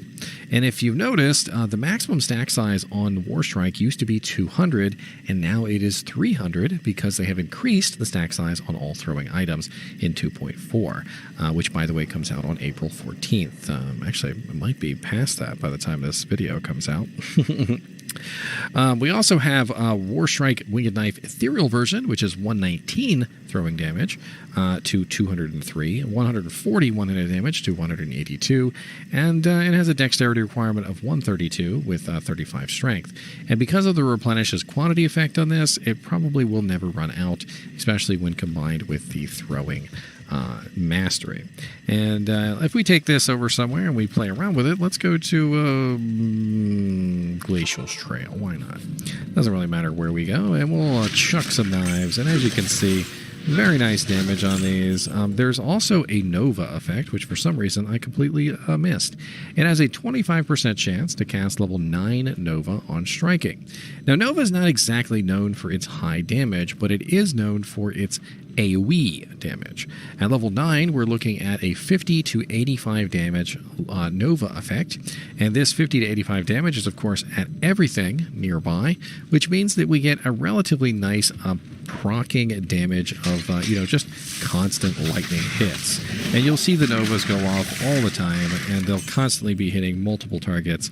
I mean, if you think about it, even if it's just 50 damage per Nova, it's still 50 damage per Nova per monster. So, if it hits 10 monsters, that's 500 damage, and it can kind of help to soften up targets, as well as provide maybe a couple, faster hit recovery stuns or little light staggers or things like that. Not exactly a stun, but a small freeze in their maybe attack chain or something along those lines. Now, if you were a character like a sorceress, and you wanted to actually use these just for the fun of it, you could synergize the Nova with the synergies, and you could have a little fun with stuff like that. You could just simply build the synergies for Nova, and you could throw these, and the Novas would proc all the time. 25% chance to proc. It's going to proc literally like all the time, especially if you're a barbarian chucking these with double throw. It's not going to take you very long to get 10, 20, 30 Novas within a very short period of time, considering you're throwing 2 daggers a pop. Each dagger has a 25% chance, and they can pierce multiple times, especially with a 50% piercing attack plus the throwing mastery is 47. So they can pierce through multiple times, and every time they pierce, they can hit multiple lightning Novas, which means that if you're fighting a relatively large group of monsters, there's every chance that you could have 10 or 15 Novas going off rapidly in quick succession and dishing out a rather large amount of lightning damage, believe it or not, when it's all said and done. It's not going to be a lot on a single hit, but, if you throw 1 dagger through 10 monsters and it procs on 5 of those, that's 5 times 50 to 85. And of course, the second one could also proc because you're going to double throw on those same monsters. And you could end up with 10 procs of, 50 to 80, which is 10 procs of 50 to 80 is already about, 700 damage. But then times 10 monsters that are all nearby, you've got what is that? 700 times 10. So you're looking at about 7,000 cumulative damage across all targets. And it starts to add up relatively quickly. Now, Warstrike is definitely one of those interesting ones that you probably want to get your hands on if you wanted to be a throwing barbarian. There are a lot of very fun throwing items, and I've been going over quite a few of them recently, so I hope you've been paying attention. I've already done Gimmer Shred and Lacerator and a bunch of other really cool items from the throwing tree. But let's go over where specifically you could probably try and find yourself a Warstrike, shall we? So let's go over to Silo's Pen, and Silo's Pen is a very interesting place where you can look up drop chances. This is a relatively high-level item at level 75, so we're going to assume 300% Magic Find at least, and we're going to look at our probabilities.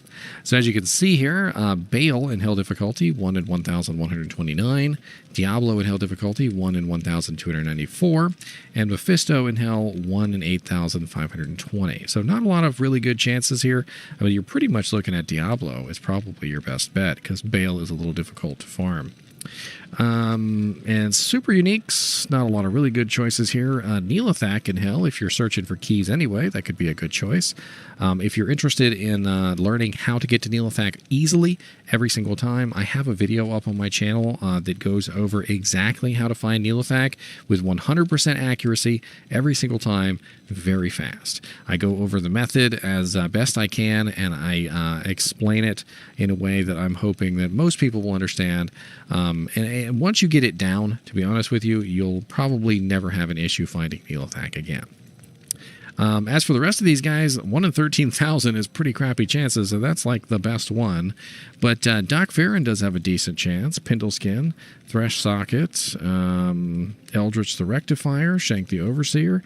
You could easily farm Hephaesto, Shank, Eldritch, Thresh Socket, Pindle, Doc Farron. Those are all really relatively easy to farm and pretty much all in the same zone, except for Hephaesto. But very easy to do that quick rotation, and then you can make a new game, do the quick rotation, make a new game. The easiest way to do that would be to kill Pindle, walk outside of town, teleport to the middle of the siege zone, there's Doc Farron, teleport to the end of the siege zone, there's Shank, kill him, teleport up a little bit and kill Eldritch, and then teleport to the end of Eldritch's zone, and Thresh Socket is sitting on the stairs at the end of Eldritch's zone. Very, very easy, and then of course you would go to River of Flame and find Hephaesto real quick, who's not that hard to find, and kill him, and he also has a pretty decent chance as well. That's actually a pretty solid combo for farming in Hell difficulty, and if you're looking for a Warstrike, you're looking for, you're probably going to have to kill a bunch of monsters before you find it. But I do think, as far as bosses is concerned, Diablo seems like a really good choice there. At 1 in 1,294, that's actually not bad. And Diablo is not that hard to farm, and he also has pretty good EXP as well. So good luck with that. As always, I do appreciate you guys and gals watching my videos, even when we were talking about the Warstrike Winged Knife. And as always, keep watching.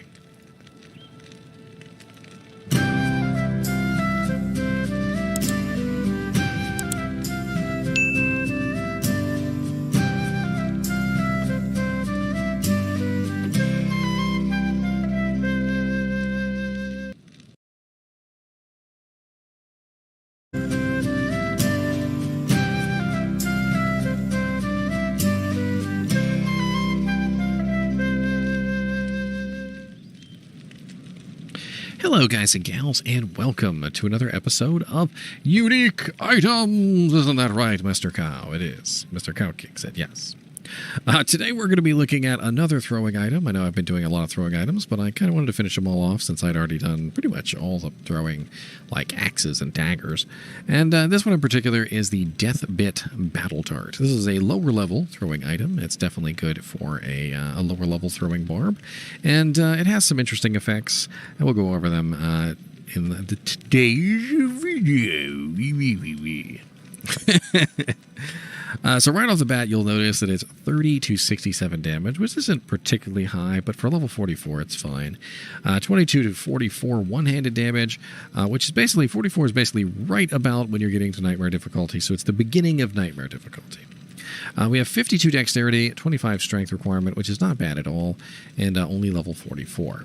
It is a dagger class, which means that when you are throwing it, it will be throwing mastery, and when you are using it as a melee weapon, it will be blade mastery. They have changed throwing sword mastery to be blade mastery, and blade mastery includes daggers now, so very, very nice. That is also a buff for throwing barbarians. Throwing barbarians tend to use frenzy, by the way, so when you're using frenzy, you could utilize the blade mastery, and when you are using, obviously you're throwing, you utilize throw mastery. They don't stack together, by the way. You just get one or the other, depending on how you're utilizing the weapon. We also get a 180% enhanced damage on this, which is variable from 130 to 180. So you're going to have a pretty big variable on the damage there. We also have 450 to attack rating, which is variable from 200 to 450. But that is a huge amount of flat damage, and you will notice that it gives way more than 450 when you put it on with an item that utilizes double throw. You will notice that double throw gets a huge bonus in its attack rating. I mean, you see I've got 11,820 attack rating here. It's freaking nuts how much 450 attack rating can be multiplied. We have 6% mana steal on here, which does vary between 4 to 6. We also have 9% life steal, which varies between 7 to 9. And we also have 40% deadly strike, which is the chance to deal double damage. And that would combine with the critical strike on the throwing mastery, not directly. So like if you had 30% crit on throwing mastery and 40% on the deathbed, it's not going to combine 40 plus 30. But what it is going to do is critical strike is going to roll first, and if it fails, deadly strike is going to roll second, and it has a chance to succeed. And you can usually, with 2 different rolls, you can have a much better chance of getting your 2 times damage.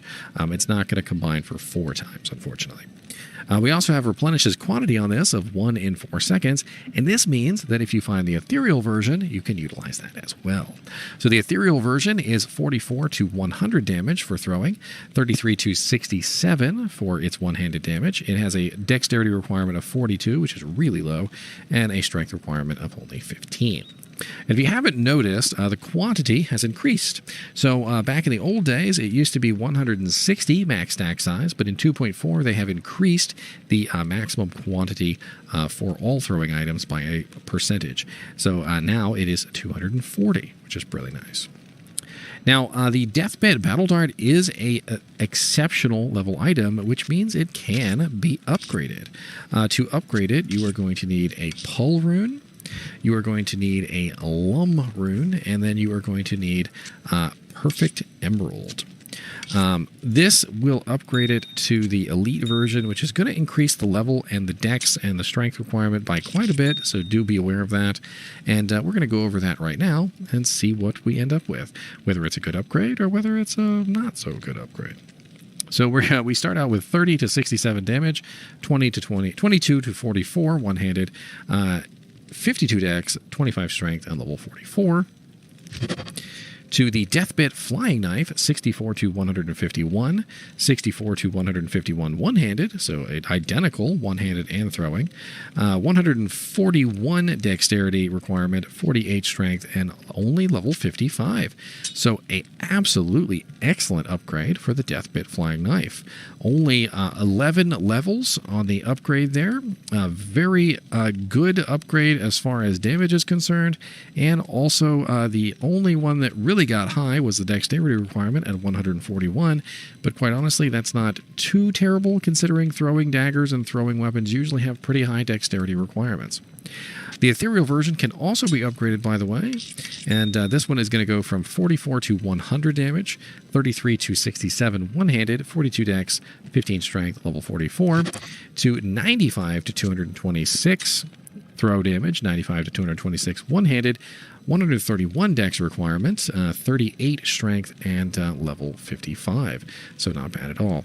We also got a quantity improvement, didn't we? Wasn't it 240 before, and now it's 300? So we got a bump in the quantity as well.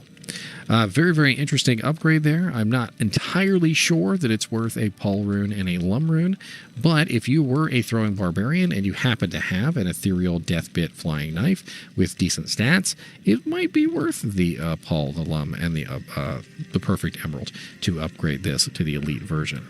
That would definitely help carry you through nightmare difficulty into hell, and could potentially carry you through hell difficulty too, until you manage to find yourself maybe a war strike, a lacerator, a demon arch, a gimmer shred. I mean, there are a lot of different throwing items that are very, very nice, and these are very small, and you can certainly keep them on you, perhaps in your cube or something like that, and pull them out when you need, an additional item. A lot of the times, most throwing barbarians will have 2 sets of throwing items, and they'll swap back and forth between them as they wait for the items to regenerate. Now, this particular item could be interesting to find early on for a throwing barbarian. So let's go over to Silo's Pen and let's take a look at where potentially this item could drop from.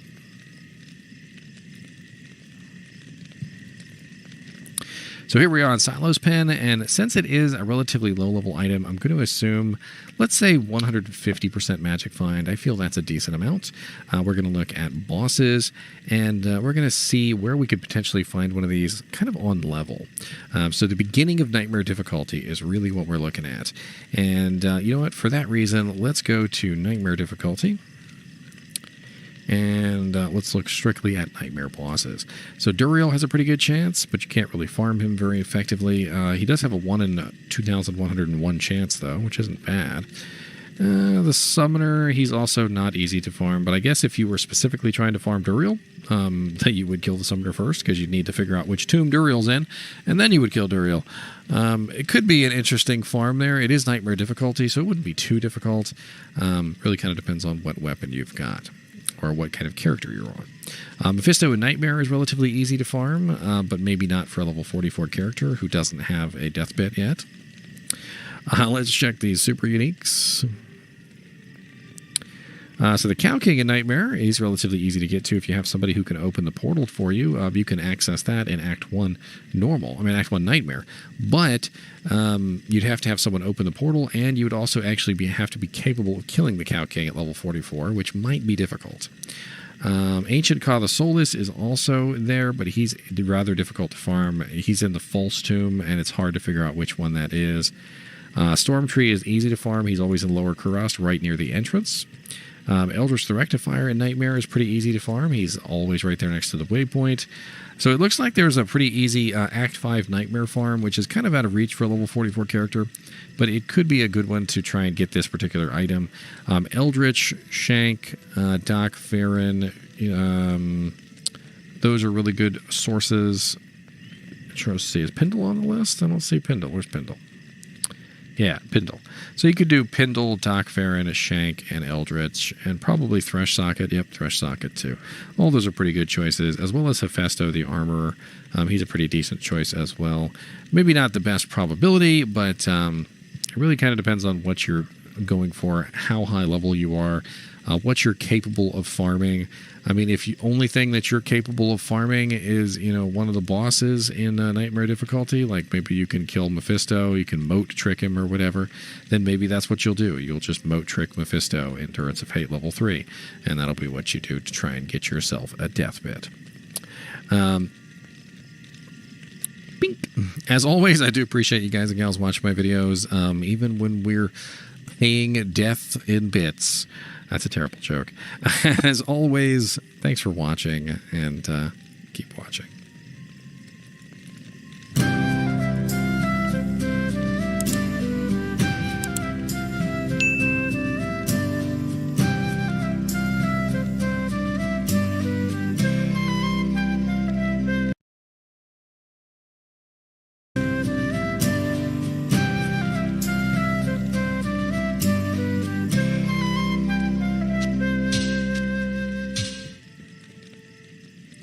Hello guys and gals, and welcome to another episode of Unique Items. Today we're going to be looking at a unique item called the Guardian Naga. The Guardian Naga is an exceptional level item, and it is relatively nice for a mid-tier character. Unfortunately, it doesn't always work out that way, and usually you end up having something a little bit better than Guardian Naga. I have used it several times in Diablo 2 on my leveling sessions upward, and every single time I've gotten my hands on a Guardian Naga, it's been a relatively short lifespan as far as my character is concerned, just simply because it doesn't really... it's not really like so much better than a lot of the other items that you'll find. The only real reason I've ever used Guardian Naga is because I didn't have anything better at the time. And it's not exactly a bad weapon. Like I said, it's just there's so many other items that are better than it. As we go over it, you'll kind of see that. So right off the bat, you notice it has 44 to 146 damage, which is pretty decent for level 48. It has 121 strength requirement, which is a little high for level 48. And it is a fast class attack speed item. It doesn't have any increased attack speed on it, which is a little sad. It has 5% chance to cast level 8 Poison Nova on striking, which Poison Nova is an AoE effect, of course. And at level 8, we are looking at a damage of 157 to 198 over 2 seconds. So a relatively nice little AoE pulse of damage at level 48. But once you level up a little bit higher, then, this item is capable of giving you. I feel like at level 50 and 60 and 70, it's going to decrease to the point where it's just negligible damage at best. It has 180% enhanced damage, which does vary between 150 to 180%, so you can find this a little much lower damage, like more like 130 instead of 146. It has plus 20 to maximum damage, which is a nice little bonus, but it does increase the spread, which means that your average damage is going to be a little bit lower. It's just the way that it kind of works, because the 44 is such a low number and the 146 is such a high number. You're usually going to end up somewhere in between, and I usually like to get min damage as opposed to max damage, but max damage isn't bad, it's just not as good as min damage. We also have 250 poison damage over 10 seconds. So obviously you can see there's a poison theme going on here. We've got the poison nova, we've got the poison damage, and then we also have poison resistance of 30%. And then on top of that, they added in attacker takes damage of 15. All in all, it's kind of an underwhelming weapon. It's not really extraordinarily fast, and it doesn't have anything super special on it. And the poison items tend to be kind of lackluster in Diablo. I think it's because they never got properly balanced after the big change where they buffed up all the monsters' HP. The ethereal version of this is 67 to 207 with 111 strength requirement, and of course you can't really even use this on anything because you'd have to put a Zod rune in it to utilize it, and not probably going to happen. You could possibly use this on maybe a Blade Fury assassin that doesn't burn durability when she uses her Blade Fury ability, but even then I feel like there'd be a lot better choices than this particular weapon. We can, of course, upgrade this to the highest form, which is, of course, going to take a Pull rune, it's going to take a Lum rune, and it's going to take a Perfect Emerald. And this upgrade, I'm not really quite so sure about this upgrade or that it's a good idea, but we're going to do it anyway just so we can see. Sometimes I've been surprised, and sometimes I've not been surprised. That's why I always like to at least give it a try and see what we end up with, right? So right off the bat, you'll notice that this is 44 to 146 damage, 121 strength, level 48. To the Guardian Naga Berserker's Axe, 67 to 218, 59 dex, 138 strength, and level 71. Now the damage isn't absolutely awful. It's actually kind of not bad, but it's still kind of a mediocre weapon for level 71. The ethereal version upgrades as well from 67 to 207, 111 strength, and level 48, to 100 to 316 damage, 49 dexterity, 128 strength, level 71. All in all, I definitely feel like the Guardian Naga kind of fails to achieve exactly what it sought out to do. The poison damage doesn't really overlap, by the way, so the poison nova damage and the poison on the weapon don't really stack together, and that's kind of bad. However, the poison nova does only last 2 seconds, whereas the poison on the item lasts 10 seconds, so I would assume that they would overlap a little bit better than you would think. But see, the problem is that the highest damage poison is what actually takes effect. So the poison damage over 10 seconds, which is the longer number, is going to be active, and the level 8 poison nova is going to do nothing to any target that is affected by the 250 poison damage. It's all very complicated, and I kind of wish they would rework the way that poison damage works, because a lot of the times poison damage, especially in situations like this where you have poison coming from multiple different sources, like multiple different skills, it can end up getting wasted. I actually built a character that basically was a theory craft around spamming poison nova, and one of the things that I found out was that only the strongest poison nova actually took effect. All the subsequent poison novas, it basically did nothing until the stronger one disappeared. And since the stronger one was always active essentially on most monsters, the smaller poison novas were essentially doing nothing. Where would you find a Guardian Naga if you wanted to get your hands on one? That's one thing I always do in these videos, because I like you guys to be able to see where you could potentially farm these if you wanted to. Not that I would probably ever farm this particular item. Guardian Naga, the Naga of the Guardian. Bink. So let's go ahead and look at all real quick, and since it's around a level 40 item, we're going to assume about 150% magic find. And non-quest kill, we're looking at Diablo and Nightmare. That's pretty much our best chance there, as well as Mephisto and Nightmare.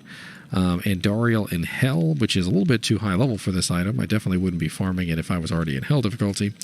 And not a lot of good Nightmare choices there. I'm noticing a trend here with Nightmare difficulty items, that they just tend not to have very good farming options in Nightmare difficulty, where they would be most useful. As far as super uniques go, Cow King in Hell is a pretty decent choice.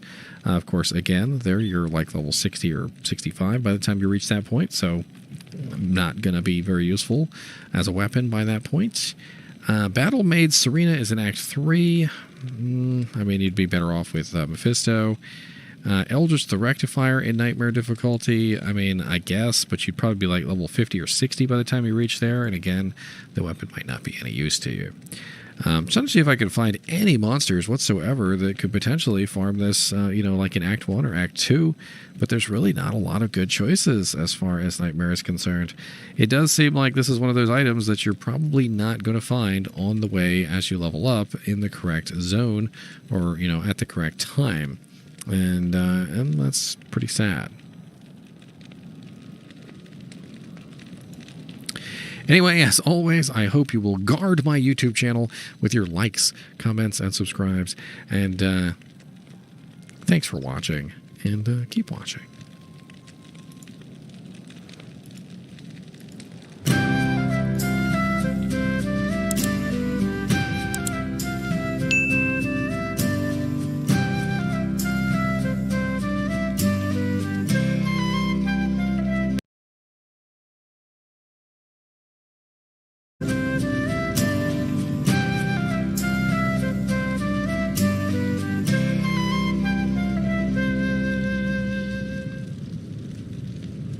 Hello guys and gals, and welcome to another episode of Unique Items. Isn't that right, Mr. Cow King? Yes, it is. Mr. Cow King said it is right. Today we are going to be looking at some throwing items. The throwing mastery and throwing skills got revised in 2.4, and a lot of the throwing items could see a resurgent in use and popularity. So bring out your dead. I'm just kidding. Bring out your throwing items, because they very well could be quite valuable soon. But today we're going to be going over a very specific throwing item, which is a mid-tier throwing item called the Scalper. The Scalper, I'm sure, is a reference to all those old Indian movies where the Indians would scalp the cowboys and take their hair and sell them or something. And the other way around, too, from what I remember in some of the movies. The cowboys were scalping the Indians as well. And selling them to the French, if I remember correctly. Enough with the gruesomeness of the scalper. Let's just talk about the weapon itself, shall we? So right off the bat, you'll notice it's 54 to 99 damage, which is relatively low for level 57, quite honestly. A one-handed damage is 33 to 66. Now keep in mind that this is an axe class weapon, so if you use it in melee and as a melee item with a melee skill, or just simply a regular melee attack, it uses axe mastery. If you use it as a throwing item, if you throw it with throwing skills or just simply throwing it in general, it uses the throwing mastery. So do keep that in mind. It does not use both, by the way. It only uses one or the other depending on how you are manipulating the item. It has a quantity of 200 now, which it only used to have 130. All throwing items got a huge increase in 2.4. 2.4, by the way, launches on April 14th. We also have a dexterity requirement of 80, which is not bad, and a strength requirement of 25. It is a fast attack speed item because it does have 20% increased attack speed, as well as a 200% enhanced damage, which does vary by 50%, so it goes as low as 150. And it has 25% bonus to attack rating. Now, when you see an item that has a bonus percentage to attack rating, that's pretty huge. So if I have 1,520, you'll notice that when I put it on, I get a nice little bump in my attack rating.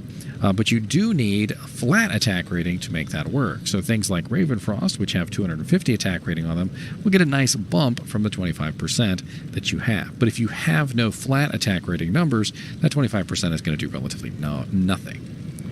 We also have 6% lifesteal on this, which is absolutely great. It does vary between 4 to 6%, so by 2% variable there. We have 33% open wounds, which is amazing because it prevents monster regeneration. It is a 8-second bleed on any monster that has at least 1 health missing, and it does scale with your level. So as you level up, the open wounds will do more and more damage, which is definitely very nice. We also have +4 to mana after each kill, which is also a very nice bonus, and it's definitely going to be very helpful to keep your mana pool up. As you kill each target, you will get a nice bonus to your mana of 4. Now, it does also have replenishes quantity of 1 in 3 seconds, and that means that we can utilize an ethereal version of the scalper. So the ethereal version is 81 to 147 damage, definitely a little bit better as far as the damage is concerned, and the one-handed damage is 48 to 99. I've always felt that the scalper was a little low in damage for level 57, and usually by the time you get to hell difficulty, you're begging to change out your scalper for something else. Now, you can actually upgrade the scalper to its elite version, and we're going to go ahead and we're going to do that. We're going to see what we end up with. So the scalper Francisca would need a Pull Rune, a Lum Rune, and a Perfect Emerald, and that would be upgraded to a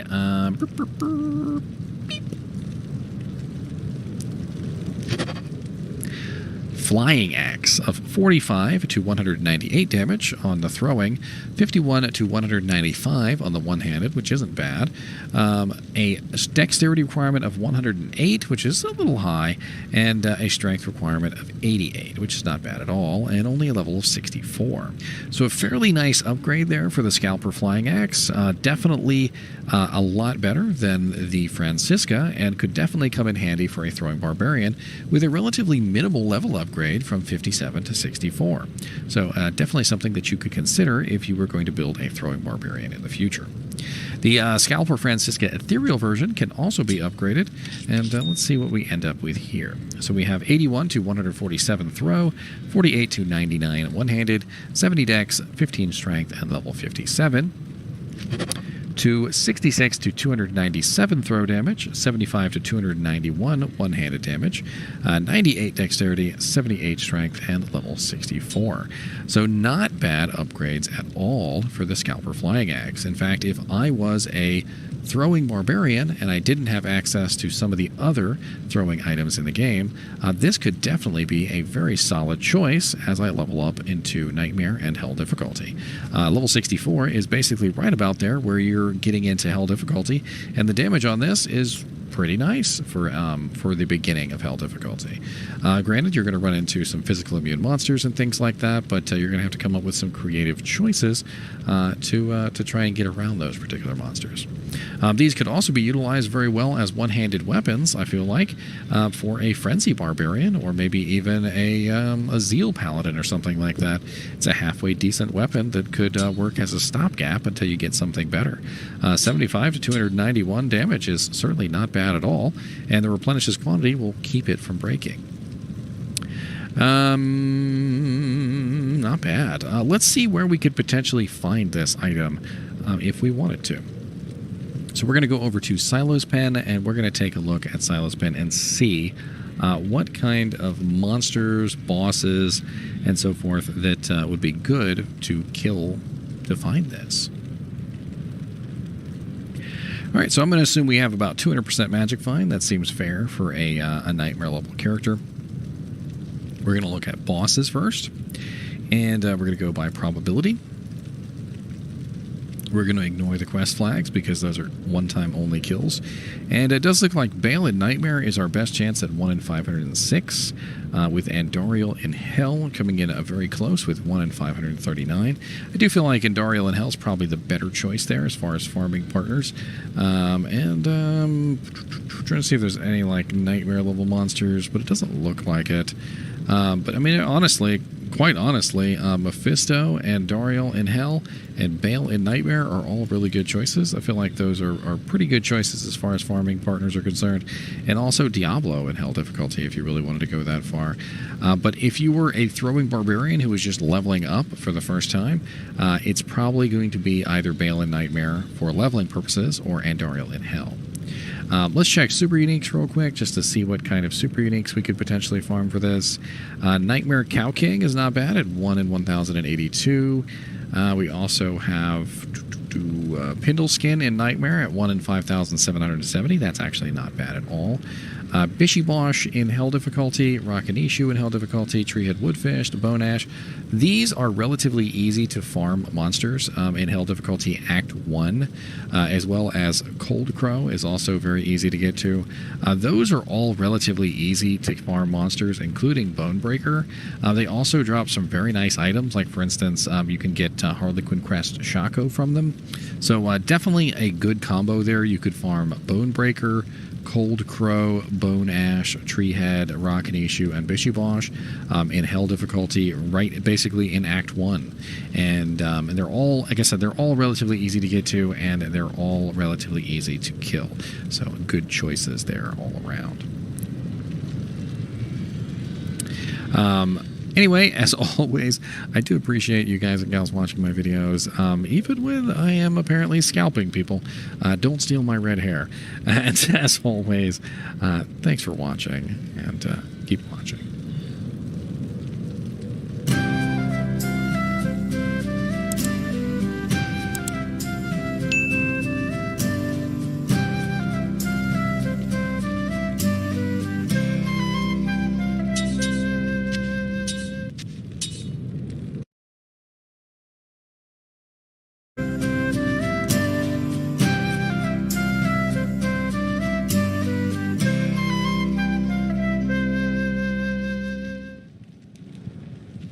Hello guys and gals, and welcome to another episode of Skills and Abilities.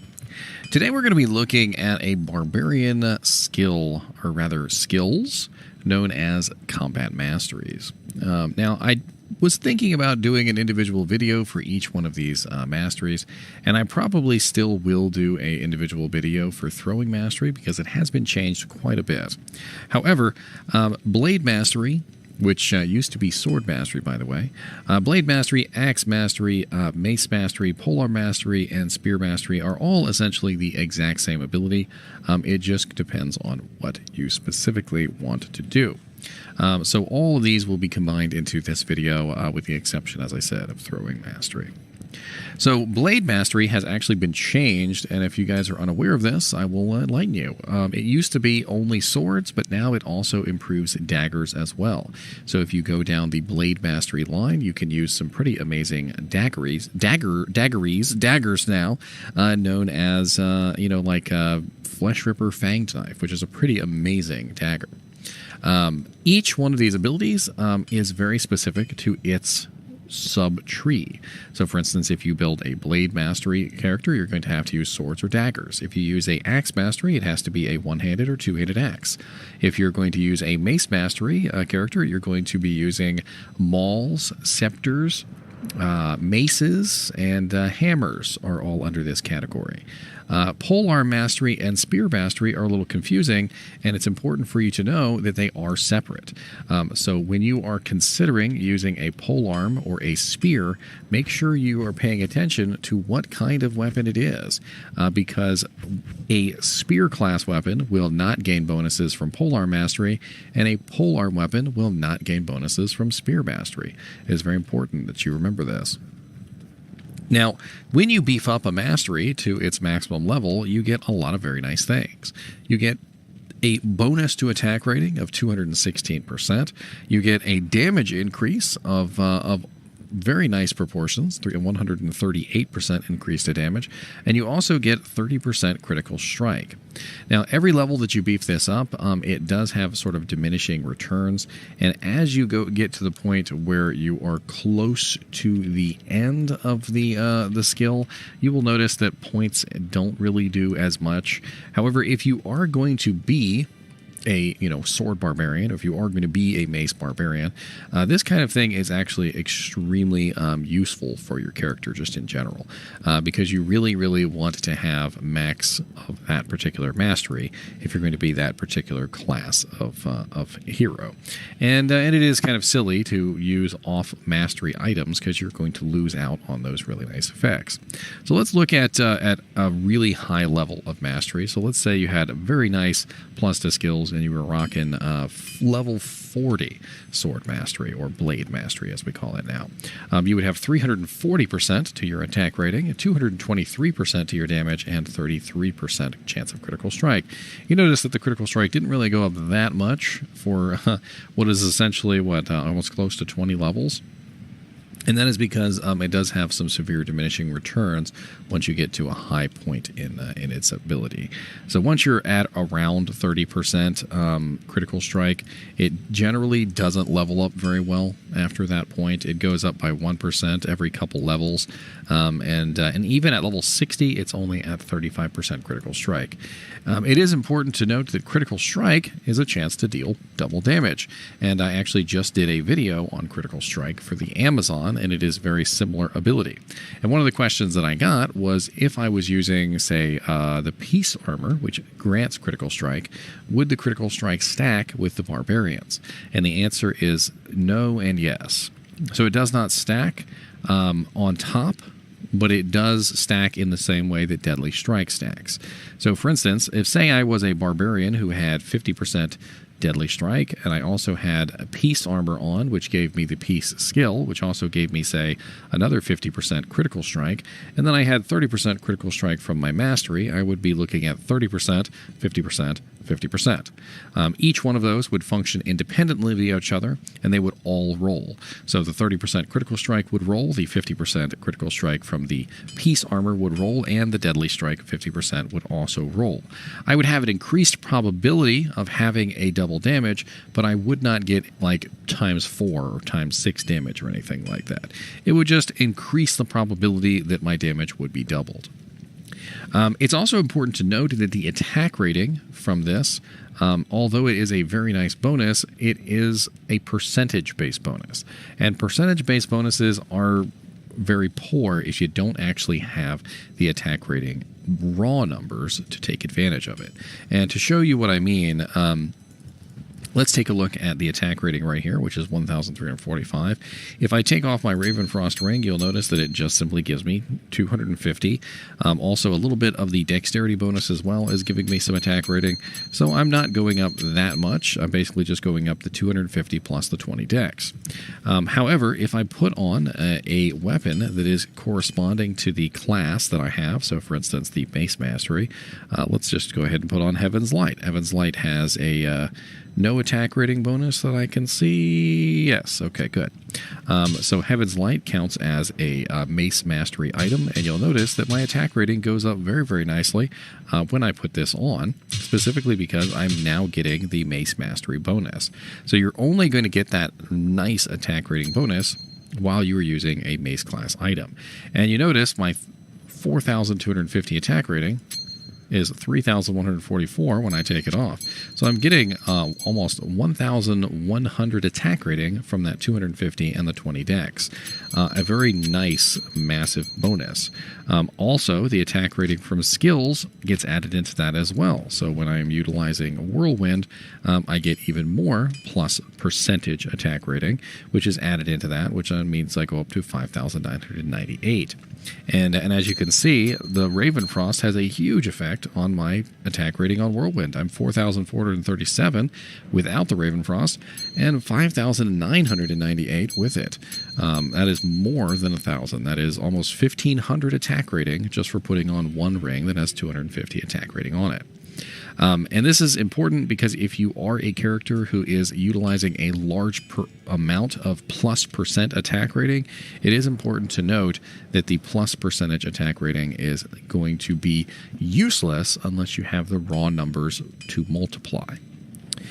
So all in all, Mace Mastery, Axe Mastery, Blade Mastery, Polearm Mastery, and Spear Mastery are really just kind of choices. When you pick a barbarian, you are going to choose what kind of barbarian you would like to be. Do I want to be a Mace Barbarian? Do I want to be a Maul Barbarian? Do I want to be an Axe Barbarian? Do I want to be a Dagger Barb? Do I want to be a Polearm or a Spear Barb? This is kind of a choice that you will make as you level up your barbarian. You're going to say, I want to be a Mace Barbarian, and you're going to put all your points into the Mace Mastery, and you are going to be able to dish out some pretty nice damage.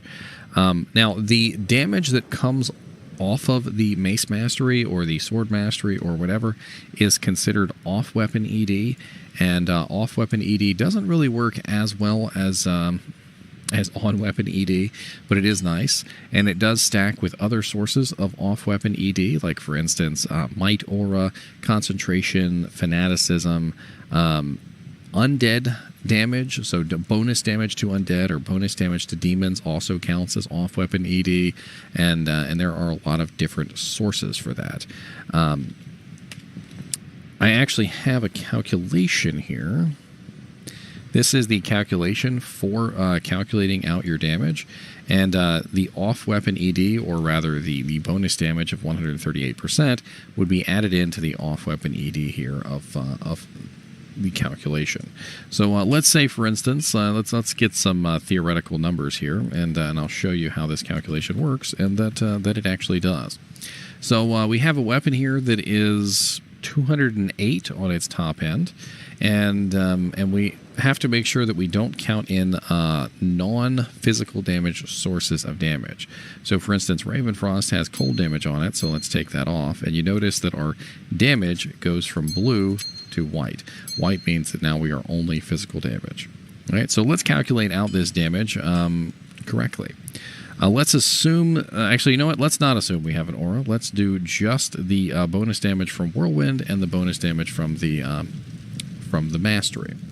So we have 208, and we have to multiply this. So according to the calculation, we are going to multiply out the damage. Now let me bring up my calculator. All right, so we have 208 damage on the top end for this weapon, so 208.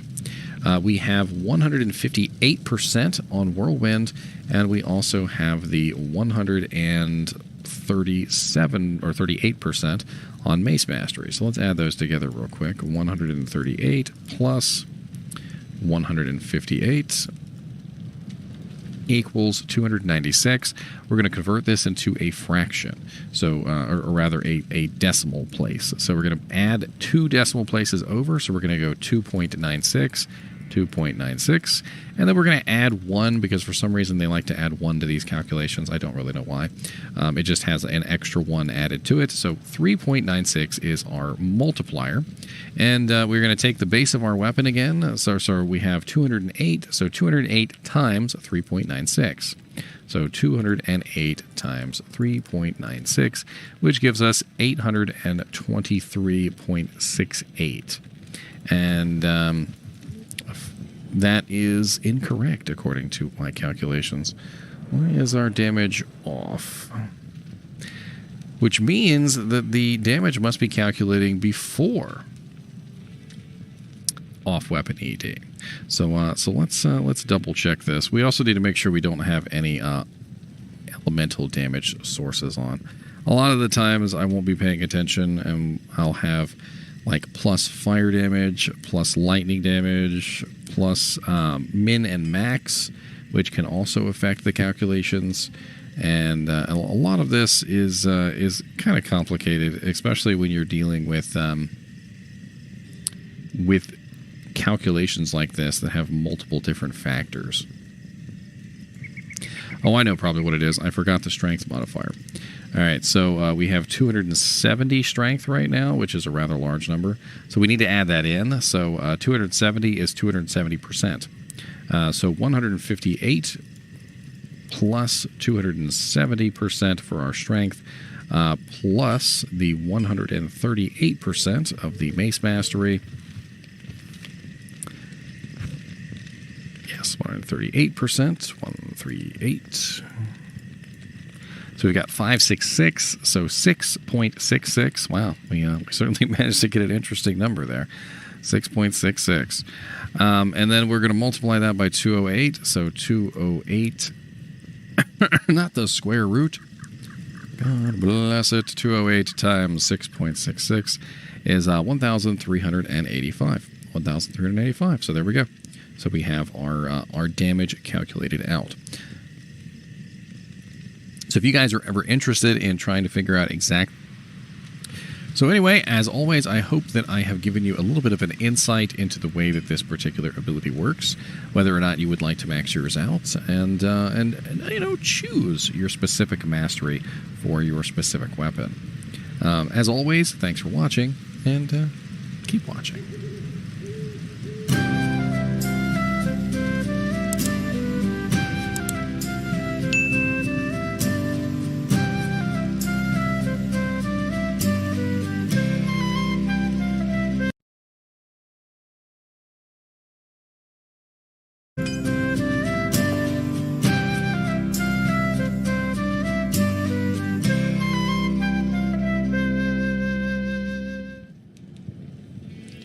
Hello guys and gals, and welcome to another episode of Unique Items.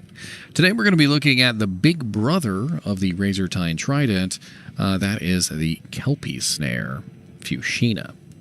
The Kelpie Snare Fuchsia is a very interesting item that can be extremely useful on a wide variety of characters, including your mercenary. The reason why Kelpie Snare is so nice is because of the effects that it has on it, and as we go over it, I think you'll find that you'll probably like it too. So right off the bat, you'll notice that it has 83 to 153 damage, which is not bad at all. It has a strength requirement of 77 and a dex requirement of 25, which is fairly easy to do for most characters. It has a level requirement of level 33, which is relatively low, and it is a spear class weapon, which means it can be used on Amazons for the fend, impale, and other spear class abilities. It has an enhanced damage of 140 to 180%, so it does vary by 40% on the ED. It also adds 30 to 50 damage flat to the weapon, which is definitely very nice. And it has a slows target by 75%, which is absolutely massive. You got to understand that slows target by has a cap of 80%. which means that Kelpie Snare puts the target literally 5% from the cap of the slow's target amount. Slow's target is that amazing thing that everybody loves. It is shared by abilities like Clay Golem, Decrepify, Holy Freeze, and also items that have the slow's target by ability on them. And having slow's target by on a weapon is absolutely amazing. You can also theoretically drop this on the ground, turn it into an iron golem, and get really nice effect out of it that way as well, because then your iron golem would have 75% slow on him when he hits his targets. It also has plus 10 strength, which can come in very handy on you and mercenaries to help you equip some higher level equipment. And it has a very nice life based on character level of 1 to 123 based on your character's level, 123 being level 99. It's 1.25 per character level. It also has a massive fire resistance of 50%, which can come in super handy when you're farming the council. So if you were to put this item on a mercenary, he would be applying a 75% slow to the targets that he hits, and also has a really nice bonus to his life and his fire resistance, which will help keep him alive. If you do happen to find the ethereal version is a little bit better for mercenaries, obviously. It's 108 to 204 damage, and it only requires 15 dex and 67 strength at level 33. At level 33, an ethereal Kelpie Snare is just a absolutely amazing merc weapon, and will just about demolish most monsters that you come across. Bosses will be slowed down so slow that they can't really do much to you, and quite honestly, a lot of the monsters in the game have massive amounts of fire damage.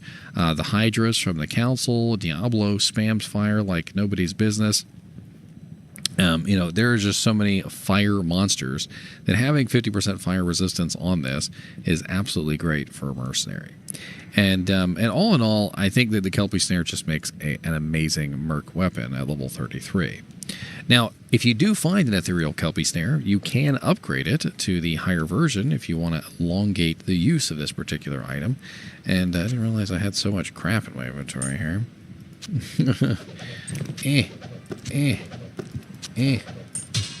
So if you want to upgrade this item, you're going to need some runes. And to upgrade this, you're going to need to get the elite runes, because this is an exceptional level item. So you're going to be going from exceptional to elite, and that is going to be Pull. It's also going to be Lum, and it's going to be perfect emeralds. So you're going to need 2 perfect emeralds, or rather, you're going to need 1 perfect emerald, because you're not probably upgrading 2 of these. You're just upgrading 1 of them. I need 2 perfect emeralds. This is about what I need, not about what you guys need. Apparently, I need some lum runes. All right, so I went and grabbed a couple lum runes. Lummy lums, lummy. Okay, let me stop. I'm stopping. Okay. So let's go ahead and put our runes in here. Let's upgrade this. So we're gonna go from. I always forget to move myself out of the way. There we go. We're going to go from the Kelpie Snare Fushina, which is 83 to 153, 25 dex, 77 strength, level 33, to the Kelpie Snare Stygian Pike, or Stygian Pike, 111, 453 damage, which is relatively nice, 97 dex, 168 strength, and level 56. Relatively low level at level 56, but 168 strength is pretty high. You may have a little bit of trouble getting this equipped on a mercenary, but that's where the ethereal version comes in handy, because the ethereal version is going to be less stats. So this one's going to go from 108 to 204, 15 dex, 67 strength, level 33, to 150 to 654 damage, very nice, 87 dex, 158 strength, level 56. A very excellent weapon by all standards, and quite honestly, I feel like this could be a very effective fend Amazon weapon as well. Let's go ahead and throw a Zod rune in the ethereal version, and let's go play around with this as a fend Zon, and maybe also using some impales.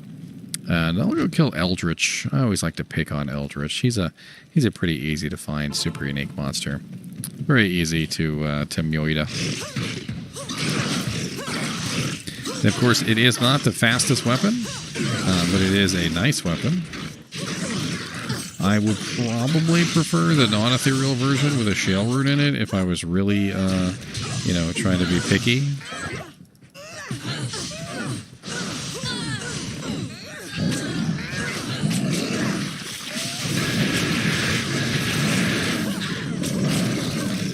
And Fend is not like Zeal, by the way. It's very important to note that Fend is a one-hit ability. It hits everything one time. It doesn't hit everything 5 times like Zeal does. So it's a little different. It basically, if I have 10 monsters around me, it will hit every monster one time. Whereas Zeal will hit 5 times no matter how many monsters are there. So like if you have 2 monsters, it will spread out the 5 hits between the 2 monsters. It's a little bit different in the way that it functions. And Fend is an interesting ability. Kelpie Snare also has a very interesting appearance as well, which is certainly notable. When you see somebody holding a Kelpie Snare, it certainly is quite interesting with the chains, the trident, all of that going on. In fact, let me put the non-ethereal version on so you guys can see it a little bit better, because I feel like the ethereal version is not quite as easy to get a grasp on its beauty. Where did I put the... there it is.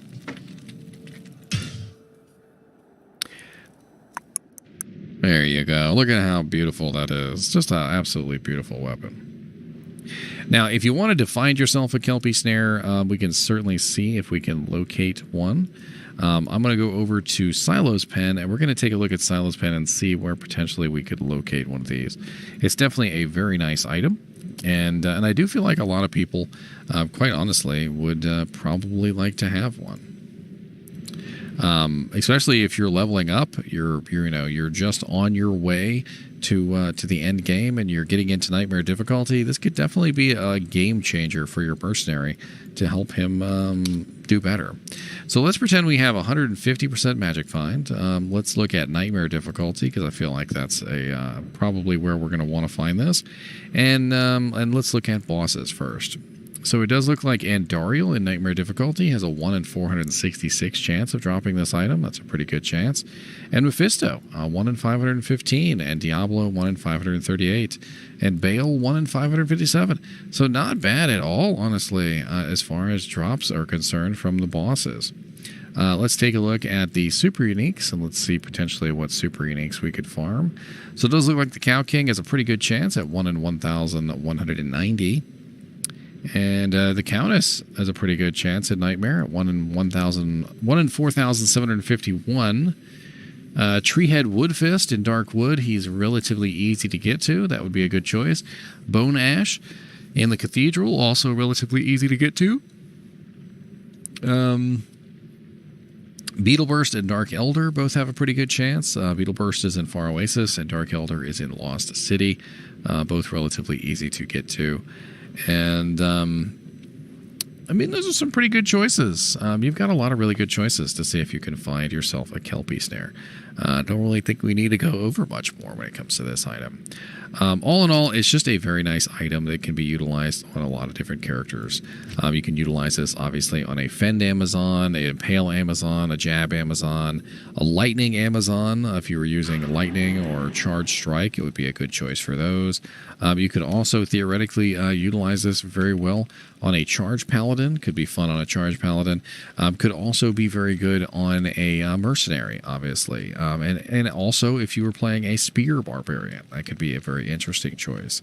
Quite honestly, it's just a very nice item to find. And if you were leveling up in ladder, you say, because ladder does start on April 28th, so be prepared for that.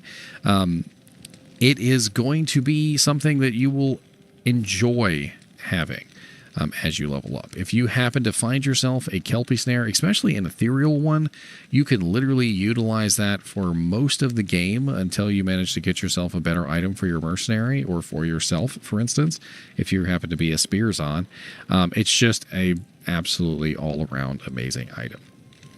As always, I do appreciate you guys and gals watching my videos, even when it's about a 3-pointed trident. And as always, keep watching.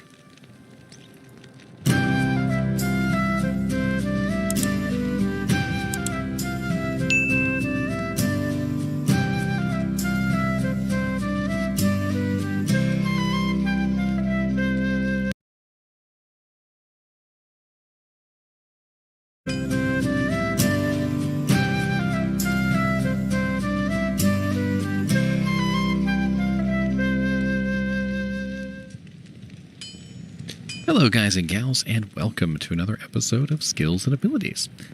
Today we are going to be looking at a very powerful curse that is utilized by quite a large number of characters. And honestly, it is probably one of the best curses that Necromancer has in his arsenal. But the funny thing is that it's generally used on non-Necromancer characters. The Necromancer himself doesn't actually tend to like using Life Tap because they would rather use things like Amplify Damage, Decrepify, Attract, Dim Vision, maybe even Iron Maiden or Lower Resistance. But in general, Life Tap tends to fall to the wayside as far as the Necromancer himself goes, unless you were to build some kind of like melee mancer, which could be interesting. The other interesting thing about Life Tap is that it only works with physical damage, and specifically only works with melee or ranged attacks. Unfortunately, because Tornado, which is a druid ability, is physical damage, but is not technically a actual physical damage ability, it doesn't technically count with the physical damage Life Tap. So unfortunately, skills that technically count as physical damage that are spells do not trigger the healing effect of Life Tap. It has to be either a physical melee skill or a physical ranged skill. Those are the two qualifiers. It is also important to note that if your physical damage melee skill or physical damage range skill is not dealing physical damage, it also does not work. So, for instance, there are quite a few characters in the game that have abilities like Barbarian's Berserk ability, which converts all physical damage into magic damage. Life Tap does not work for that. If you are using one of the Amazon abilities that converts all your damage into fire or cold or lightning damage, there are 3 of those abilities. Those also will not apply to Life Tap. Life Tap is absolutely amazing because it heals pretty much the same percentage no matter what level it is. The only thing that varies on Life Tap is actually the duration of the skill. So at level 1, the duration is 16 seconds, and it has a 2.6 yard radius. It goes all the way up to, say, level 25, which is a 19 yard radius, which means it's going to hit just about everything on the screen. And it has a duration of 73.6 seconds, which is a little over a minute. And quite honestly, Life Tap is absolutely amazing for a lot of purposes.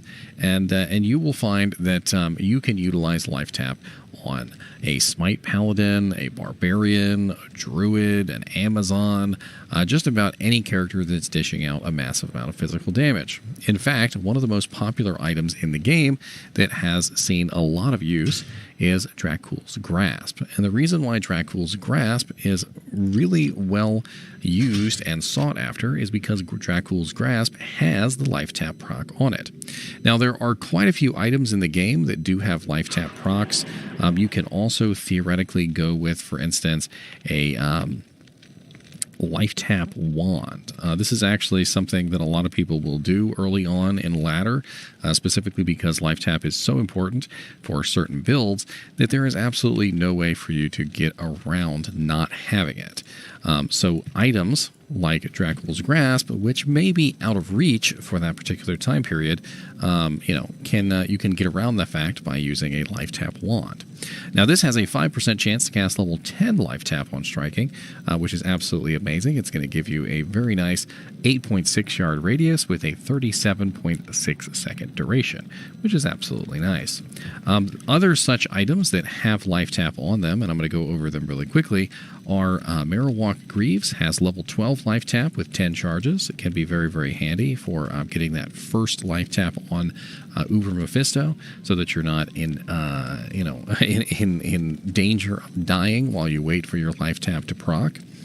We also have a level 5 life tap on Exile Shield, which is a rune word with a 15% chance. That's going to be proccing pretty much all the time. Dracula's Grasp is level 10 with 5% chance. We also have the Raft missile weapon with level 10 and 5% chance.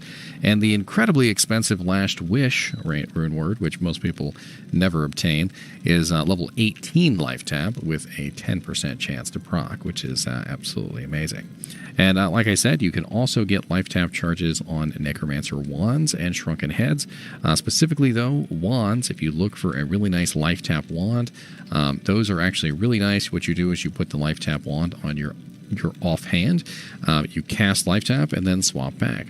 And if you have a life tap wand that has enough charges and a high enough level life tap, you usually won't have to cast it very often. And like I said, you can also utilize life tap to better utilize the proc chance.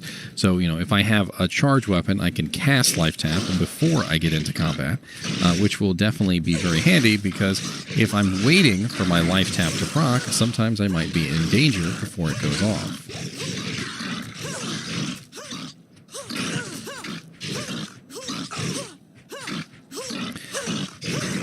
But as you can see, I was in no danger, because once life tap procced, I was getting 50% of all my physical damage back as a very nice steal.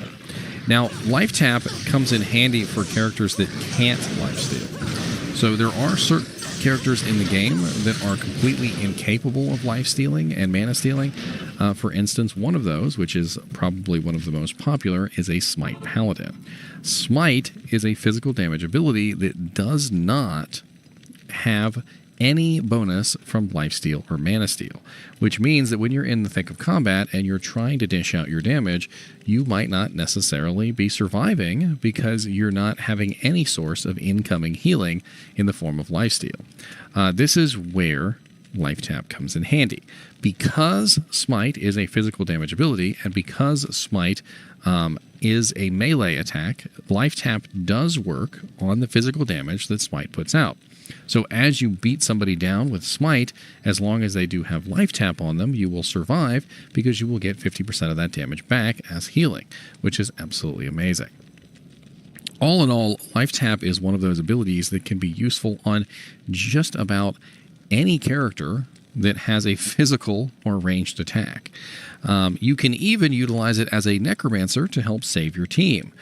So one of the things that I came across when we started doing Ubers was that the necromancer, who obviously favors amplify damage or decrepify, would be spamming their favorite curse. The problem is that curses do overwrite each other, and I was unfortunately overwriting other people's curses, and they were overwriting other people's curses, and the life tap was not proccing, and the poor paladins who can't get lifesteal any other way because they're smiting, were dying horribly in painful balls of fire, because of course I was overriding their survival curse. But the interesting thing is as a necromancer, you can also put 1 point into your life tap curse, and you can cast that to help them out, because a lot of the times they are in very grave danger before their life tap procs. And if you can cast that first life tap for them so they don't have to necessarily worry about having to wait for their life tap to proc, you can save them a lot of heartache and trouble, and quite possibly their life, because you'll be able to cast life tap before theirs procs and give them the life and the life steal that they need. Now, when it comes to life tap, I don't usually recommend putting in more than 1 point. If you are a necromancer, I would recommend putting in just 1 point, usually with the plus to skills combined with the items that you have in your inventory, the Annihilist Charm, the torch, and all that stuff. Life tap will be a fairly high level and will have a really nice range and a really nice duration. You won't really have to worry about it too much as far as points are concerned, and I would just recommend putting in only 1. A lot of the necromancer curses are like this. They are what are called 1-point wonders, and for the most part, things like confuse, dim vision, weaken, terror, attract are very much so 1-point wonder abilities that you don't necessarily have to put a large number of points in. Amplify damage also is a 1-point wonder ability. There are very few abilities that I would actually recommend stacking points into. Lower resist is one of the curses that you want to stack points into because it does increase the resistance negative amount every time you level it up. Decrepify is also a decent one to sink some points into, specifically because it increases the duration. Decrepify has a rather low duration, and increasing the level will increase the duration by quite a bit. As you can see, it starts out at only 4 seconds, and with a couple points, you'll notice that it goes up rather nicely to some pretty high durations. And the longer that Decrepify lasts, trust me, the longer it lasts, the better. And you really do want it to last for a long time, because Decrepify has a rather small radius of only 4 yards that does not increase with level. And unlike other abilities like Life Tap that do increase the radius per level. So for instance, if I take Life Tap to its maximum level, you'll see it's 24.6 yards. So if I go out and I use Life Tap on a group of monsters, you will see that I'll hit just about everything within range with Life Tap. I mean, just an absolutely giganormous radius on the curse. Whereas Decrepify, on the other hand, has a relatively small radius. As you can see, absolutely tiny. So having an increase in duration on something like Decrepify can actually be extremely powerful, whereas having an increase in the duration on a skill like Life Tap isn't so important, because the radius of Life Tap is so large that it's fairly easy to spam Life Tap and hit just about every single thing on the screen. Whereas with Decrepify, you have to be a little bit more careful. You have to spam it more times. You have to literally go through the process of individually hitting every single target, unless they're all standing in a nice little grouped up pile for you. And this is the kind of thing that you have to think about when it comes to the curses, is how many points do I need to put into this ability? And Life Tap, like I said, is a 1-point wonder. I wouldn't probably ever put more than 1 point in Life Tap, because the heals amount does not increase, and quite honestly, even with just 1 point and some plus to skills, is usually more than enough on the duration. As you saw, I was at level 14 with only 1 point, which is a 47.2 duration and a radius of 11.3 yards, which is more than enough. I hope that I've given you a little bit of insight into Life Tap and what it could potentially be used for. If you are a melee or a ranged character, maybe now you're considering Dracula's Grasp with more of a, an interesting eye. If you are a smiter, I would definitely recommend getting Life Tap in some form, because it is actually really important for your build. Unless you also are a Zealer, because you can usually do Smite/Zeal, and you can swap back and forth. Of course, Zeal does, in fact, benefit from Life and Mana Steel, whereas Smite does not. However, Zeal would also benefit from Life Tap, so it's certainly not a terrible choice. As always, I do appreciate you guys and gals watching my videos, even when we are tapping the life out of monsters. And as always, keep watching.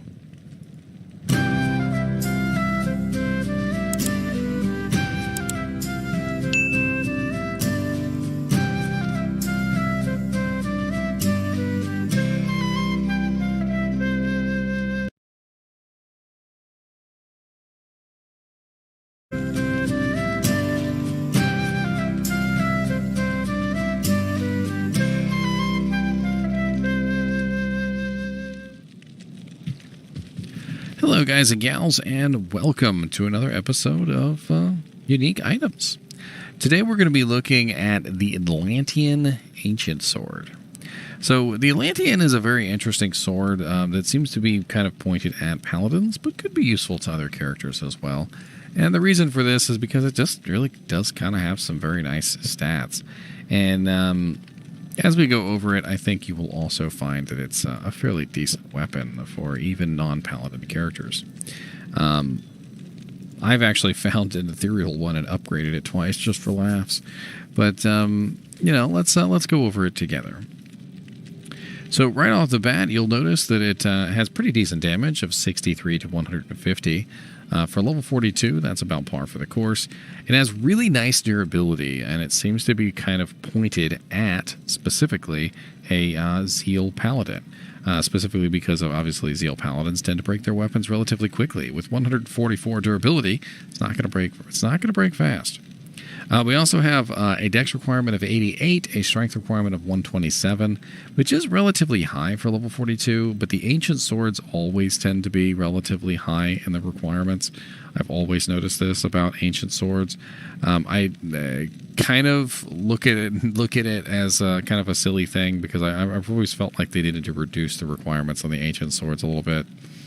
Required level 42 is definitely a kind of a mid-tier weapon, and it can definitely be useful as you go into nightmare difficulty, which is usually where you will be by the time you hit 42. It has +2 to paladin skill levels, and that is actually very, very nice and can come in handy on a lot of different builds.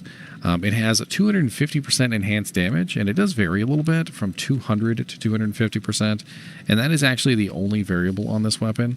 So if you do find a 250% enhanced damage Atlantean, that is actually a perfect Atlantean. We have a 50% bonus to attack rating, which is a pretty massive bonus to attack rating. It is a percentage, though, so do keep in mind that you will need raw numbers to increase that. Basically, how it works is when you put on a weapon like this that has a bonus to attack rating, it's going to add to other bonuses to attack rating as well. So as you can see, I have 270% attack rating right now, and something like a Ravenfrost is giving me almost 2,000 attack rating when I put it on. But when I put on the Atlantean, which has another 50% bonus, you'll notice that 250 becomes a lot more with the 50% extra added on there. So you really do need those raw numbers along with the hard numbers, and the percentage bonuses. And not only does this have 50% bonus to attack rating, it also gives you +12 dexterity, which is going to give you even more attack rating, which is very, very nice. It has +75 defense, which is actually going to get multiplied by Holy Shield, which is very nice. When you use Holy Shield, you will notice that your defense goes really high at like 10,356. And when you put on the sword, you'll notice that the extra defense that it gives you gets multiplied quite nicely. So we're at 10,356, and it goes to 10,758. So that 75 is getting multiplied by Holy Shield, which is very nice. We also have 16 to strength on here, which is going to beef up our physical damage a little bit and also help us equip armor. And that dexterity that's on there, the 12 dexterity, is also going to help our block chance as well as our attack rating. We also get +8 to vitality, which is very nice for our health. And of course, you can put a socket in here. And most of the time, I think what I do is I usually just socket it with a shale rune, because it's not a particularly fast weapon. It's only fast attack speed with no increase to attack speed. And the shale rune really kind of helps out the Atlantean quite a bit. Now, you can also find an ethereal Atlantean, and this one has 94 to 224 damage. So very, very high there on the damage.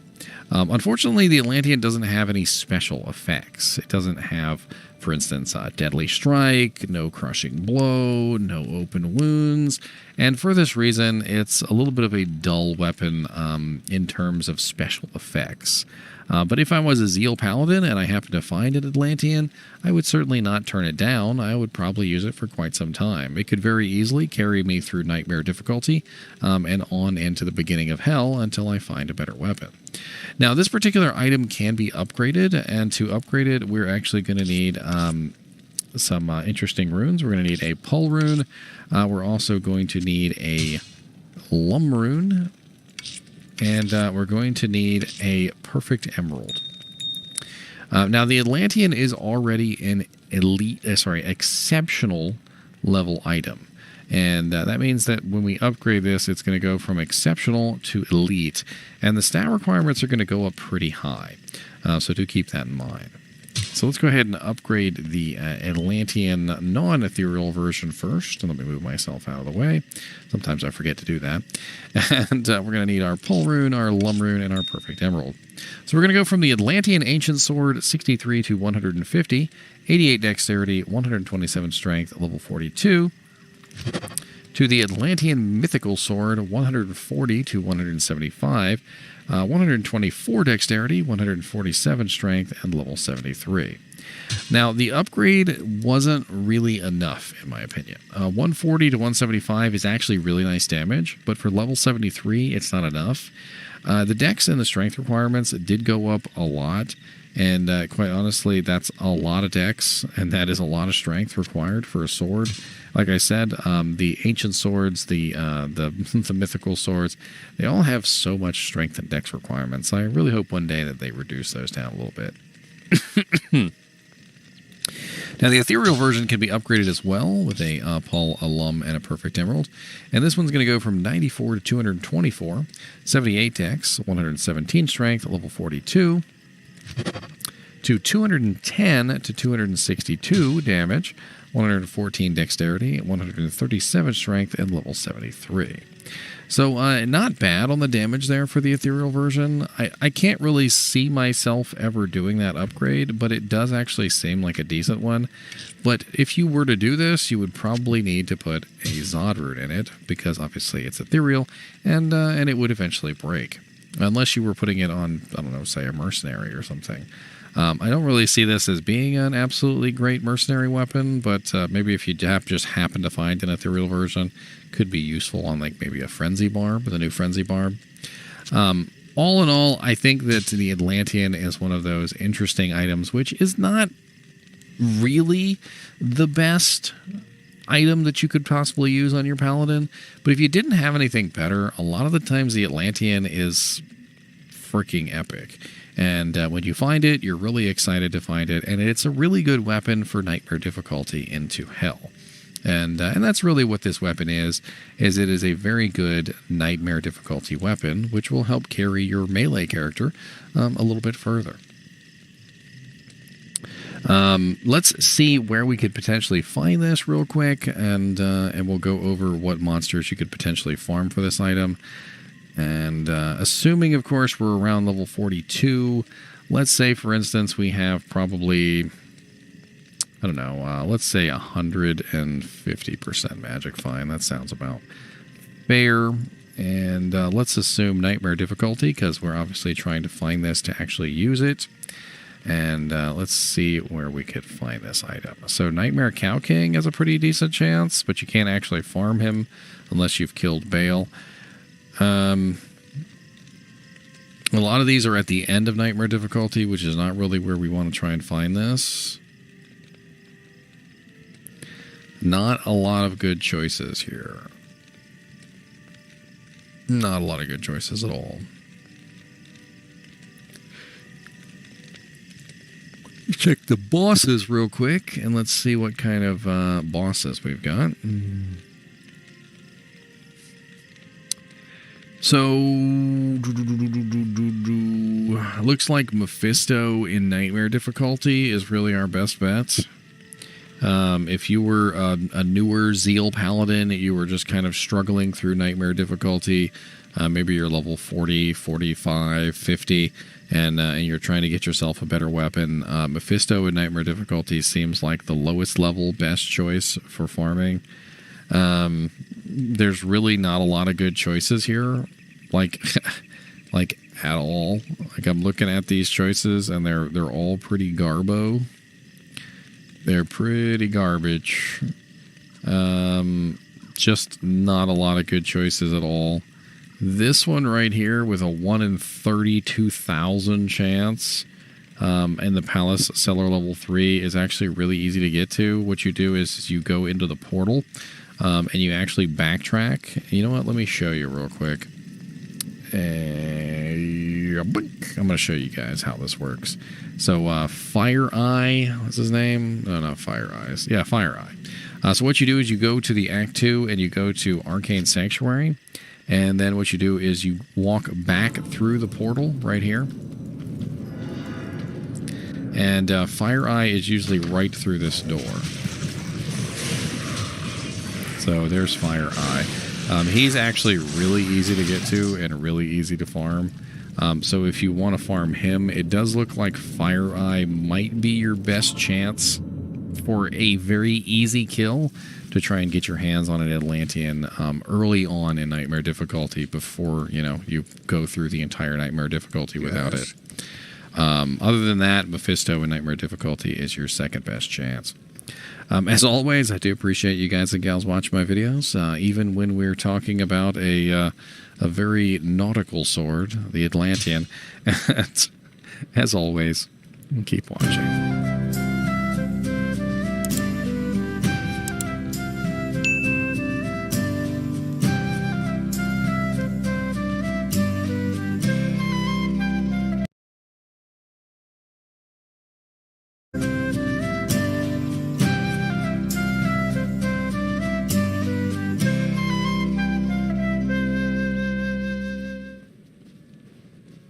Hello guys and gals, and welcome to another episode of Skills and Abilities. Today we're going to be looking at the aura, the Paladin aura, Might. Now you might be thinking to yourself, well, what good is Might? Most Paladins do not actually build Might. And that is correct. Most Paladins will actually build Concentration or Fanaticism, Conviction, and many other auras besides Might. However, the Act 2 Mercenary, which is one of the most popular mercenaries in the game, does have a Might aura. This means that a lot of characters will utilize Might, not just Paladins. You can have Might aura beefing up your skeleton army. You can have Might aura beefing up your Amazon's multi-shot. You can have Might aura beefing up your Barbarian's frenzy. It doesn't necessarily matter as long as you have Might aura on your character. You can get the damage from it. However, Might can sometimes be rather confusing. It says, for instance, that Might gives you 250% increased damage, but the truth is that it doesn't seem to do anywhere near that much, not in reality. If you take a look at a base weapon attack and you look at how much damage you deal with a base weapon attack of 537 to 670, you can actually put on the Might aura and see that it doesn't increase your damage by 250%. It's not anywhere close. And I often kind of wonder why that is. Because double 670 would be 1,340 or something like that, right? 1,340, but we are at 1,325.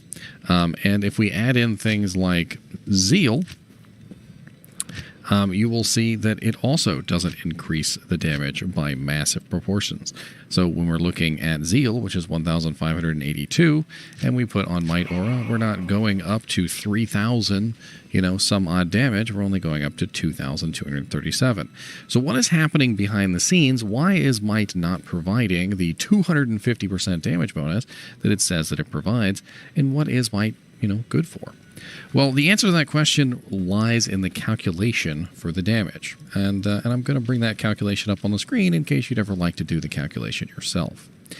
So this is the calculation here, and basically how it works is we have damage base, so the damage weapon base, times the on-weapon ED. Now that is the on-weapon enhanced damage. On-weapon enhanced damage functions completely differently than off-weapon enhanced damage, and we'll go over that later. It is also important to note that effects like plus damage to demons and plus damage to undead do not function as on-weapon ED, even if they are on the weapon. They function as off-weapon ED instead. So basically how this calculation works is you take the base damage of the weapon and you multiply it by your off-weapon ED plus 1. I actually took me a little while to figure out this calculation because I kept running the calculation and I was wondering why the hell it didn't work, but it seems like they just simply added an extra plus 1 into the off-weapon calculation, and that's what was throwing me off. So we're going to run this calculation on camera, and I'm going to show you how it works. So let me put this up at the top so that we can make some room for the calculator. And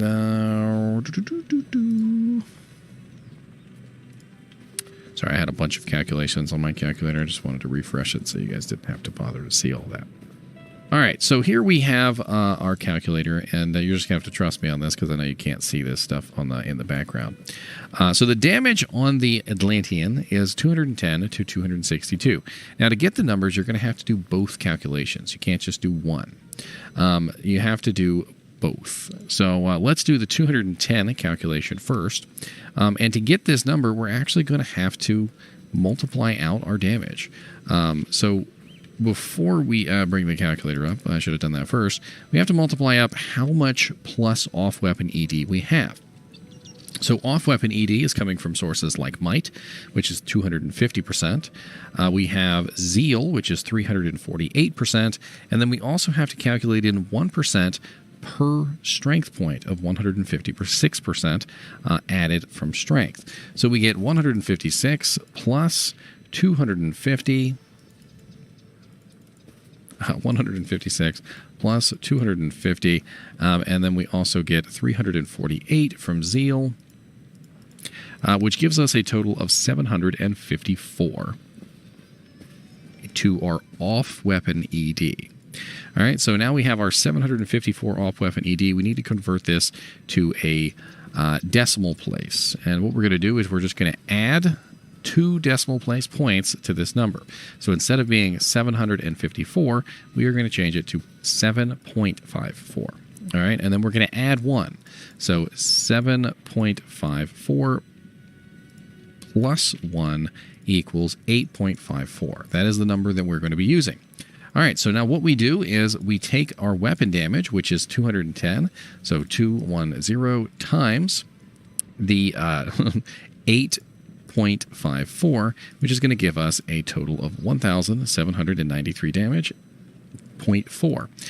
Now, sometimes the game likes to round that up or down, but as you can see on my my panel here, 1,793 damage. That's how much we have. So we can effectively calculate how much damage Might will give us. Now, it does get kind of complicated when you have to add in other things, like, for instance, flat damage numbers, plus min and max, and that sort of thing. But plus min and max and flat damage numbers are calculated before off-weapon ED. So this is actually the last calculation that you do after everything else. Off-weapon ED also accounts for things like Chains of Honor. So if we were to put Chains of Honor on, 200% damage to demons, and Laying of Hands, which has 350% damage to demons, that gets added into the calculation and increases our off-weapon ED against those particular monsters. Now let's run the calculation again for the max damage, which is 262 on this particular blade. So 262 times 8.54, which is going to give us 2,237 damage. 0.48, which could be rolled up, but no, it's not. It's not rounded up. So 2,237, which is the exact same amount of damage that I have on my calculator. So as you can see, this formula works, and not only does it work, but it gives you the exact number that you will dish out. Now let's look at a more complicated calculation. Let's throw in some other things, shall we? So let's add in Chains of Honor, and let's also add in Laying of Hands Bramble Mitts. And then let's also run this calculation as if we were running a Might Merc. So instead of using Might Aura ourselves, we are going to be utilizing Concentration. So Concentration has 405%. We're going to go ahead and put 405% on our character here. And then let's go grab a Might Merc just to really stack this up a little bit higher. I bet you. Who goes there? What am I running? I'm running a... Ice Merc, which is not what I want. So let's go ahead and grab a Might Merc. And here we have this one right here. He's level 98. And he currently has 230% Might. So if I go out into the wide open here and let him beat on some things, he'll activate that aura. And while we're getting him to activate his aura, we will we'll discuss how much damage, plus damage to demons, we potentially have. And just want to make some room. No, over there. Over there. Yes. Here we go. And of course, he put on half the equipment that I didn't read. It's totally unplugged. Alright, that'll be fine. Alright, so let's get him to activate his aura real quick. It usually doesn't take very many hits. There we go. So now he has his aura activated, and I'm going to go somewhere where I can utilize both of these auras. So we can figure out whether the calculations are correct or not. So let's go to Cold Plains. Usually there's not a lot of monsters here. And as you can see now, my damage has gone up even higher because I'm utilizing Concentration and Might at the same time. But we're going to run the calculation, and we're going to find out how much damage we would have if we had everything all at once. So we have, as you can see here, we have 200% damage to demons on Chains of Honor. We also have a very nice 350% bonus damage to demons on the Laying of Hands Bramble Mist. So we need to add all this up. It's a lot of enhanced damage. So let's go ahead and add up the 200% from the Chains of Honor plus the 350% from the Laying of Hands Bramble Mist. Then we are also going to add in the concentration, which is 435%, so plus 435. Then we are also going to add in the 372% for zeal, so plus 372% on zeal. Then we also have to add in the strength modifier, which is 176%, so plus 176%, which gives us 1,533% to demons. Now, that's not it. So we also have to convert this into 2 decimal places over. So we are looking at 15.33. Then we are going to add 1 to that. So 15.33 plus 1, which is going to give us 16.33. And 16.33 is going to be the number that we multiply our damage by. So we have 262 is our top end. So we're going to multiply 262 times 16.33. 262 times 16.33 gives us a total amount of damage of 4,278.46 versus demons. So as you can see, off-weapon ED functions very interestingly because it acts at the end of the calculation after everything else has already been added in. After your min and max damage has been added in, after your ethereal modifier has been added in, after your grief damage modifier has been added in. Off-weapon ED is always at the end of the calculation.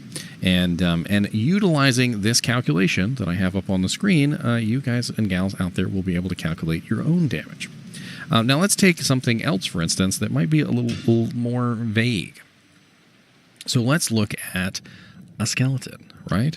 So let's go to the Trangul character, and let's take a look and see what kind of damage our skeletons do. So if we were to have maximum skeletons, level 34 skeletons, with level 34 skeleton mastery, our skeletons are doing 415 to 418 damage, which is physical damage, by the way. And we can add in our might multiplier to this and see how much damage that increases.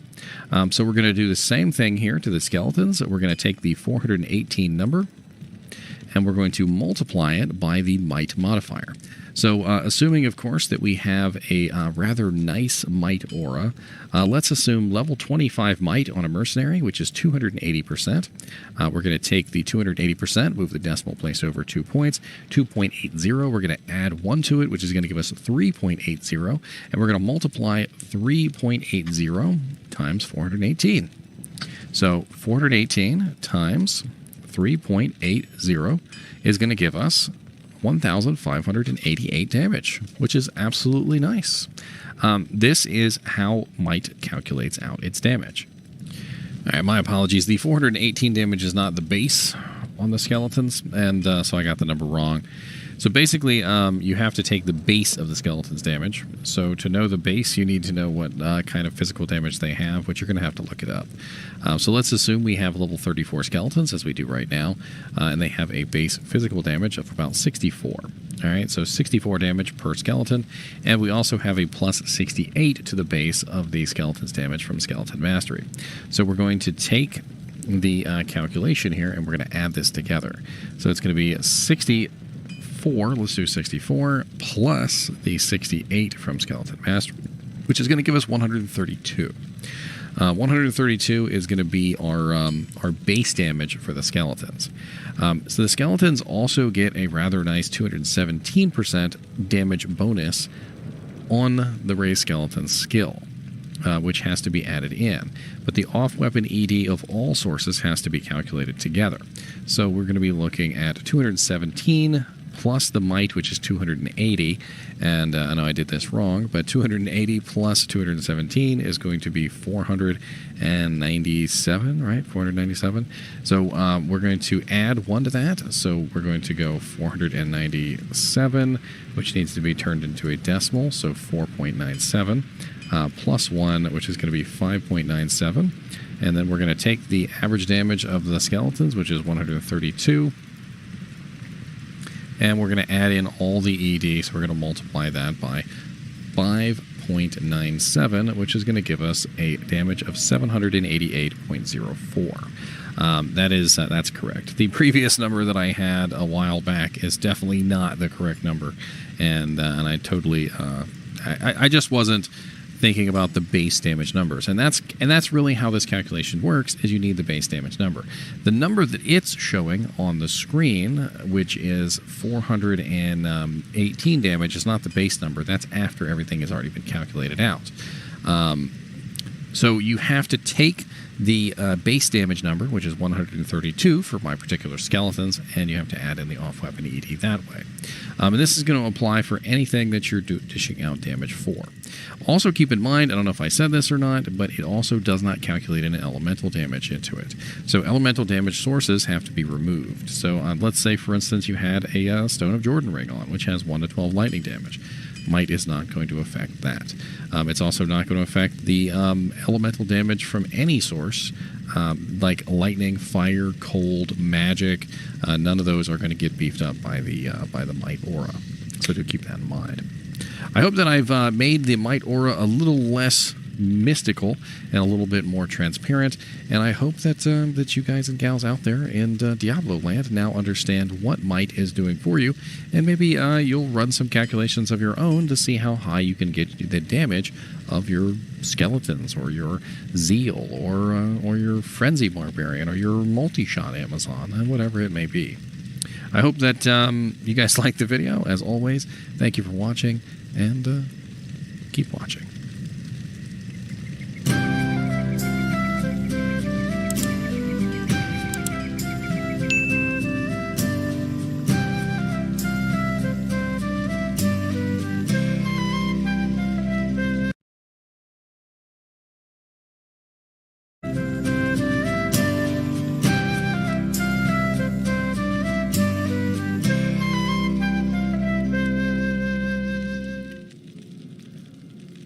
Hello guys and gals, and welcome to another episode of Unique Items. Today we're going to be looking at a very, very nice mace class weapon called Baronera's Star. Baronera's Star is pretty amazing, to be honest. And it's quite honestly one of the best one-handed zeal weapons probably in the game. Obviously, there are best-in-slot items that are better than Baronera's Star, but at level 65, when you can equip this thing, there are very few items that are going to beat this thing out as far as damage is concerned. Later on, when you get into, like level 80 and stuff like that, you start putting on things like Grief and Last Wish and stuff like that. Of course, those are going to beat this. But for the most part, you will find that Baronera's Star still holds up really well and can carry you pretty much entirely through hell, and if you had nothing better, could honestly help you beat the game. Baronera's Star has 129 to 159 damage. It has a very, very high durability of 172, which makes it absolutely perfect for Zeal and Frenzy Barbarians who are going to attack extremely fast, because this means that you will be running to town less often to repair this bad boy. We have a dexterity requirement of 44, a strength requirement of 153, and a level requirement of 65. We also have a really nice attack speed on this because it has a 50% increased attack speed on the weapon. We have a 200% enhanced damage, which is static and does not vary. We have 200% bonus to attack rating, which is massive. Most skills give only about 200% attack rating bonus. If we take a look at something like Zeal, and we level up Zeal to maximum, you will notice that Zeal has 260% attack rating increase, which means that the weapon is giving you effectively almost the same amount that Zeal is in attack rating. Now, do keep in mind that it is a bonus percent and not a flat amount. Bonus percent does require you to have a relatively high amount of attack rating already.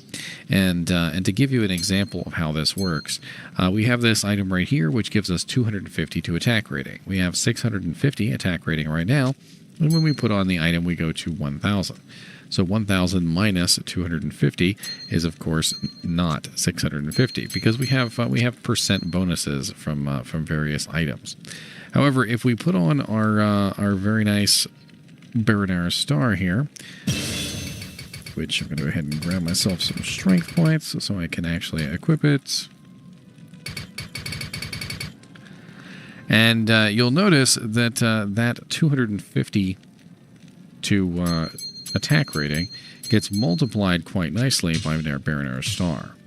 So when I put on Baronara Star, you'll notice that I go from 435 to 1,530, despite the fact that it really doesn't have very much attack rating on it at all. It has a little bit in the form of the dexterity.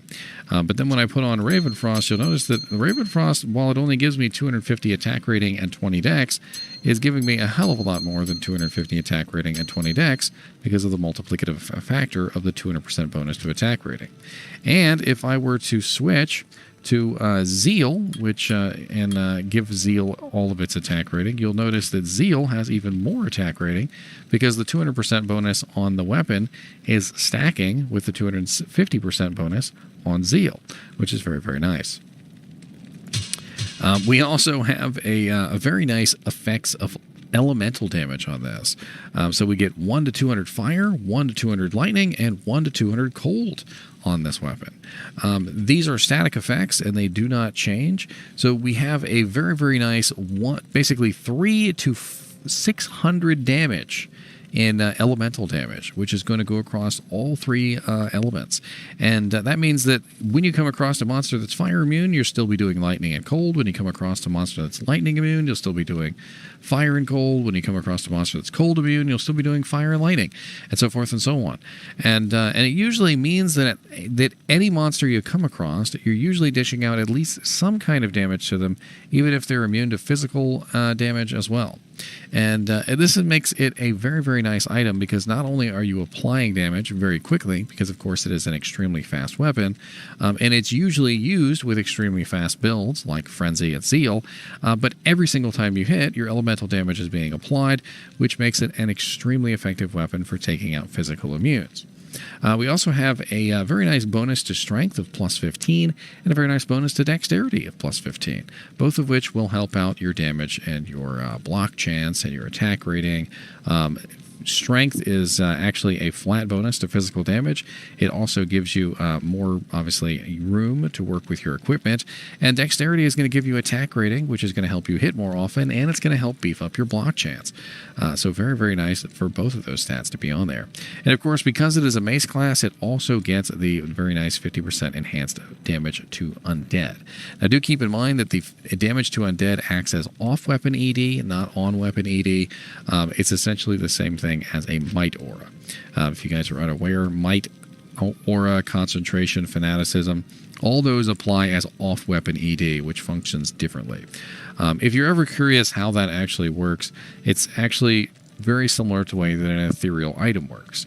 When an item is ethereal, the 50% enhanced damage or the 50% enhanced defense doesn't apply with the other effects. It applies after. It applies before the other effects, and the other effects are after, right?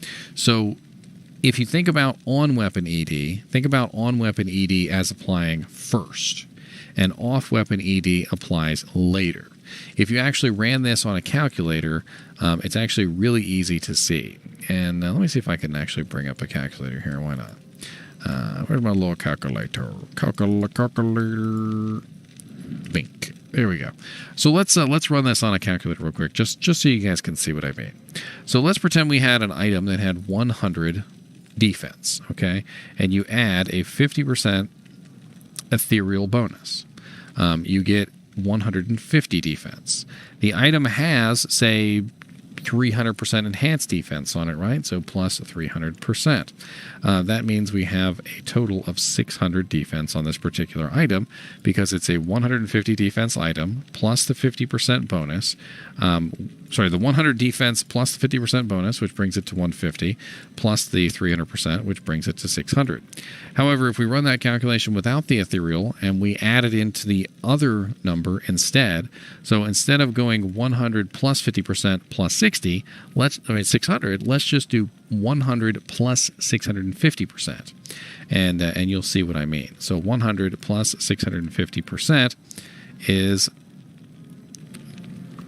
750, and let's run the other calculation real quick. So 100 plus 50% plus 300% is 600. I did the math wrong. I always do math wrong. Feel free to make fun of me down in the comments. I always do the math wrong. Let's try this one more time. 100 plus 350%. I don't know why I did 650%. I seem to be a little silly. 450. So you'll notice that if I do the calculation with 100 plus 350%, I only get 450. Whereas if I do the calculation of 100 plus 50%, which gives me 150, and then 150 plus the 300%, I get 600. So having a calculation, like for instance the 50% damage to undead, works very, very nicely, but it doesn't function as on-weapon ED. The 200% enhanced damage is functioning first, and the 50% is functioning later. It's acting as a secondary effect, and that's why on-weapon ED is always superior, because it affects the base, and then your off-weapon ED is affecting things after the base. That's why ethereal items are so good, because ethereal items have that very nice bonus to damage or bonus to defense before all the calculations take place. And anything that is affecting the base is going to have a much larger effect, of everything else along the way. Now, we also have the ethereal version of this, which is 192 to 237. Very, very nice damage. But, of course, because it is ethereal, it will eventually break. It is not usable on any mercenaries because there are no mercenaries that can utilize mace-class items. The Barb Merc is limited to swords. The Act 3 mercenary is also limited to swords, and the Act 2 and Act 1 mercenaries cannot use mace-class weapons either. So this is strictly a player item. If you did want to actually utilize an ethereal Baronera Star, you are going to have to put a Zod rune in it, and that's really all it comes down to. So you're going to have to socket it with a Zod.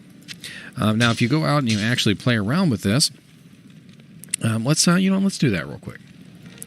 So let's set this guy up as a pretty basic Zealer. He's not really set up to be a Zealer, but it doesn't matter. Let's just set him up as a Zealer, and let's give him Fanaticism. So he's going to be running Fanaticism, Zeal, and he's going to have Holy Shield. A very simple setup, nothing too fancy about it. As you can see, my damage is relatively nice at 2,724 to 4,014. And I'm going to be attacking extremely fast with this Ethereal Baronera Star. And you're going to notice that my damage is going to be pretty nice. The attack speed is going to be very, very fast. The damage per second that I can output by attacking like this is going to be extremely nice. It's just, in general, it's just a very, very nice weapon. Is it the best weapon that you can put on a character? No. Is it a good weapon? Absolutely yes. There was actually a time, I remember, where Baronera Star was actually best in slot for Zealers. And just because there are better items does not mean that Baronera Star is a terrible item to put on your characters. It's just no longer the best item to put on your characters. If I found a Baronera Star while I was leveling up a Zealer, you can absolutely trust in the fact that I would probably be using that Baronera Star on my character. All of the different things that Baronera Star has on it make it an absolutely excellent choice for a lot of reasons. And what are those reasons? Well, let's go over them really quickly, shall we? Number one, it is an extremely fast weapon. So it is absolutely excellent to use on any character for the purposes of speed. If you are an elemental damage character, it's absolutely great as well because the speed is going to help you apply that elemental damage faster. So let's say you found this while you were leveling up a Holy Fire, Holy Freeze, or Holy Shock Paladin. Absolutely great choice for a little while until you can manage to get yourself your appropriate weapon, like a Crescent Moon for a Holy Shock Paladin. But see, the thing about Baronera Star is that it's so good because of these very nice effects, the increased attack speed, the increased bonus to attack rating of 200%, which is massive, the elemental damage, which makes it a very, very nice hard-hitting weapon for those immune monsters that you'll come across, the stat bonuses, just all around just a very, very nice weapon that can be utilized on a lot of different characters. I mean, if I was any character in the game that uses melee attacks, a shapeshifter druid, werewolf or bear, if I was a barbarian who was using mace class weapons, if I was a paladin, if I was even something silly like a freaking, I don't know, a melee kicks in or something, the elemental damage could come in handy along with the bonus to attack rating and the attack speed. If I was a smiter, the attack speed could come in handy along with the really high durability. I could just simply put it on, throw a shale rune in it, and have a 70% increased attack speed weapon, which would definitely be helpful in certain situations. Maybe not the best weapon for a smiter, but it could certainly be useful for a little while until you got your hands on something a little bit better.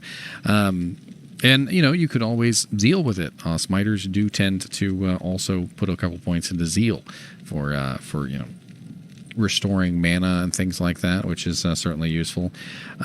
Frenzy Barbarians, I think, can get very good use out of it, but of course you could also utilize this on a Whirlwind Barbarian if you wanted to. It's really just a very nice all-around weapon that I feel like does very well in a lot of different characters' hands. And if you happen to find one, maybe even if you don't need it, hang on to it for your buddy who's a Zeal Paladin. I'm sure he will get a kick out of it. Until, of course, he manages to get, his best in slot weapon. Let's take a look and see where we could potentially find this, because this is an item that you might want to hunt down, especially if you are early ladder or something like that, and you're building a Zeal Paladin. This can definitely be an extremely nice weapon for a Zeal Paladin early game. So first off, we're going to take a look at bosses, and we're going to look at all difficulties here. So it does look like we are looking at Hell difficulty. Diablo is our best bet for a drop chance. Bale and Mephisto both have pretty good drop chances as well, and Mephisto and Hell might be your best choice to farm for this particular item. But it's a little difficult to farm for Baronera Star because obviously in Hell difficulty you might be having a little bit of trouble. Melee characters in general tend to suffer from the issue of my weapon's not good enough, and it's a pretty common issue. And if you're looking for a Baronera Star, there's a very good chance you don't have a good weapon. So farming Mephisto or Diablo in Hell difficulty may not be a good choice. Let's see what else we've got here. We've got Bonebreaker in the Crypt in Hell difficulty. That's actually a pretty easy one to farm. That's where Bloodraven is, if you're unaware. He's always by the glowing super chest in that particular zone. We also have Corpse Fire and Den of Evil. That's a super easy one to farm. Pretty easy to get to, pretty easy to find. And let's see what else we've got here.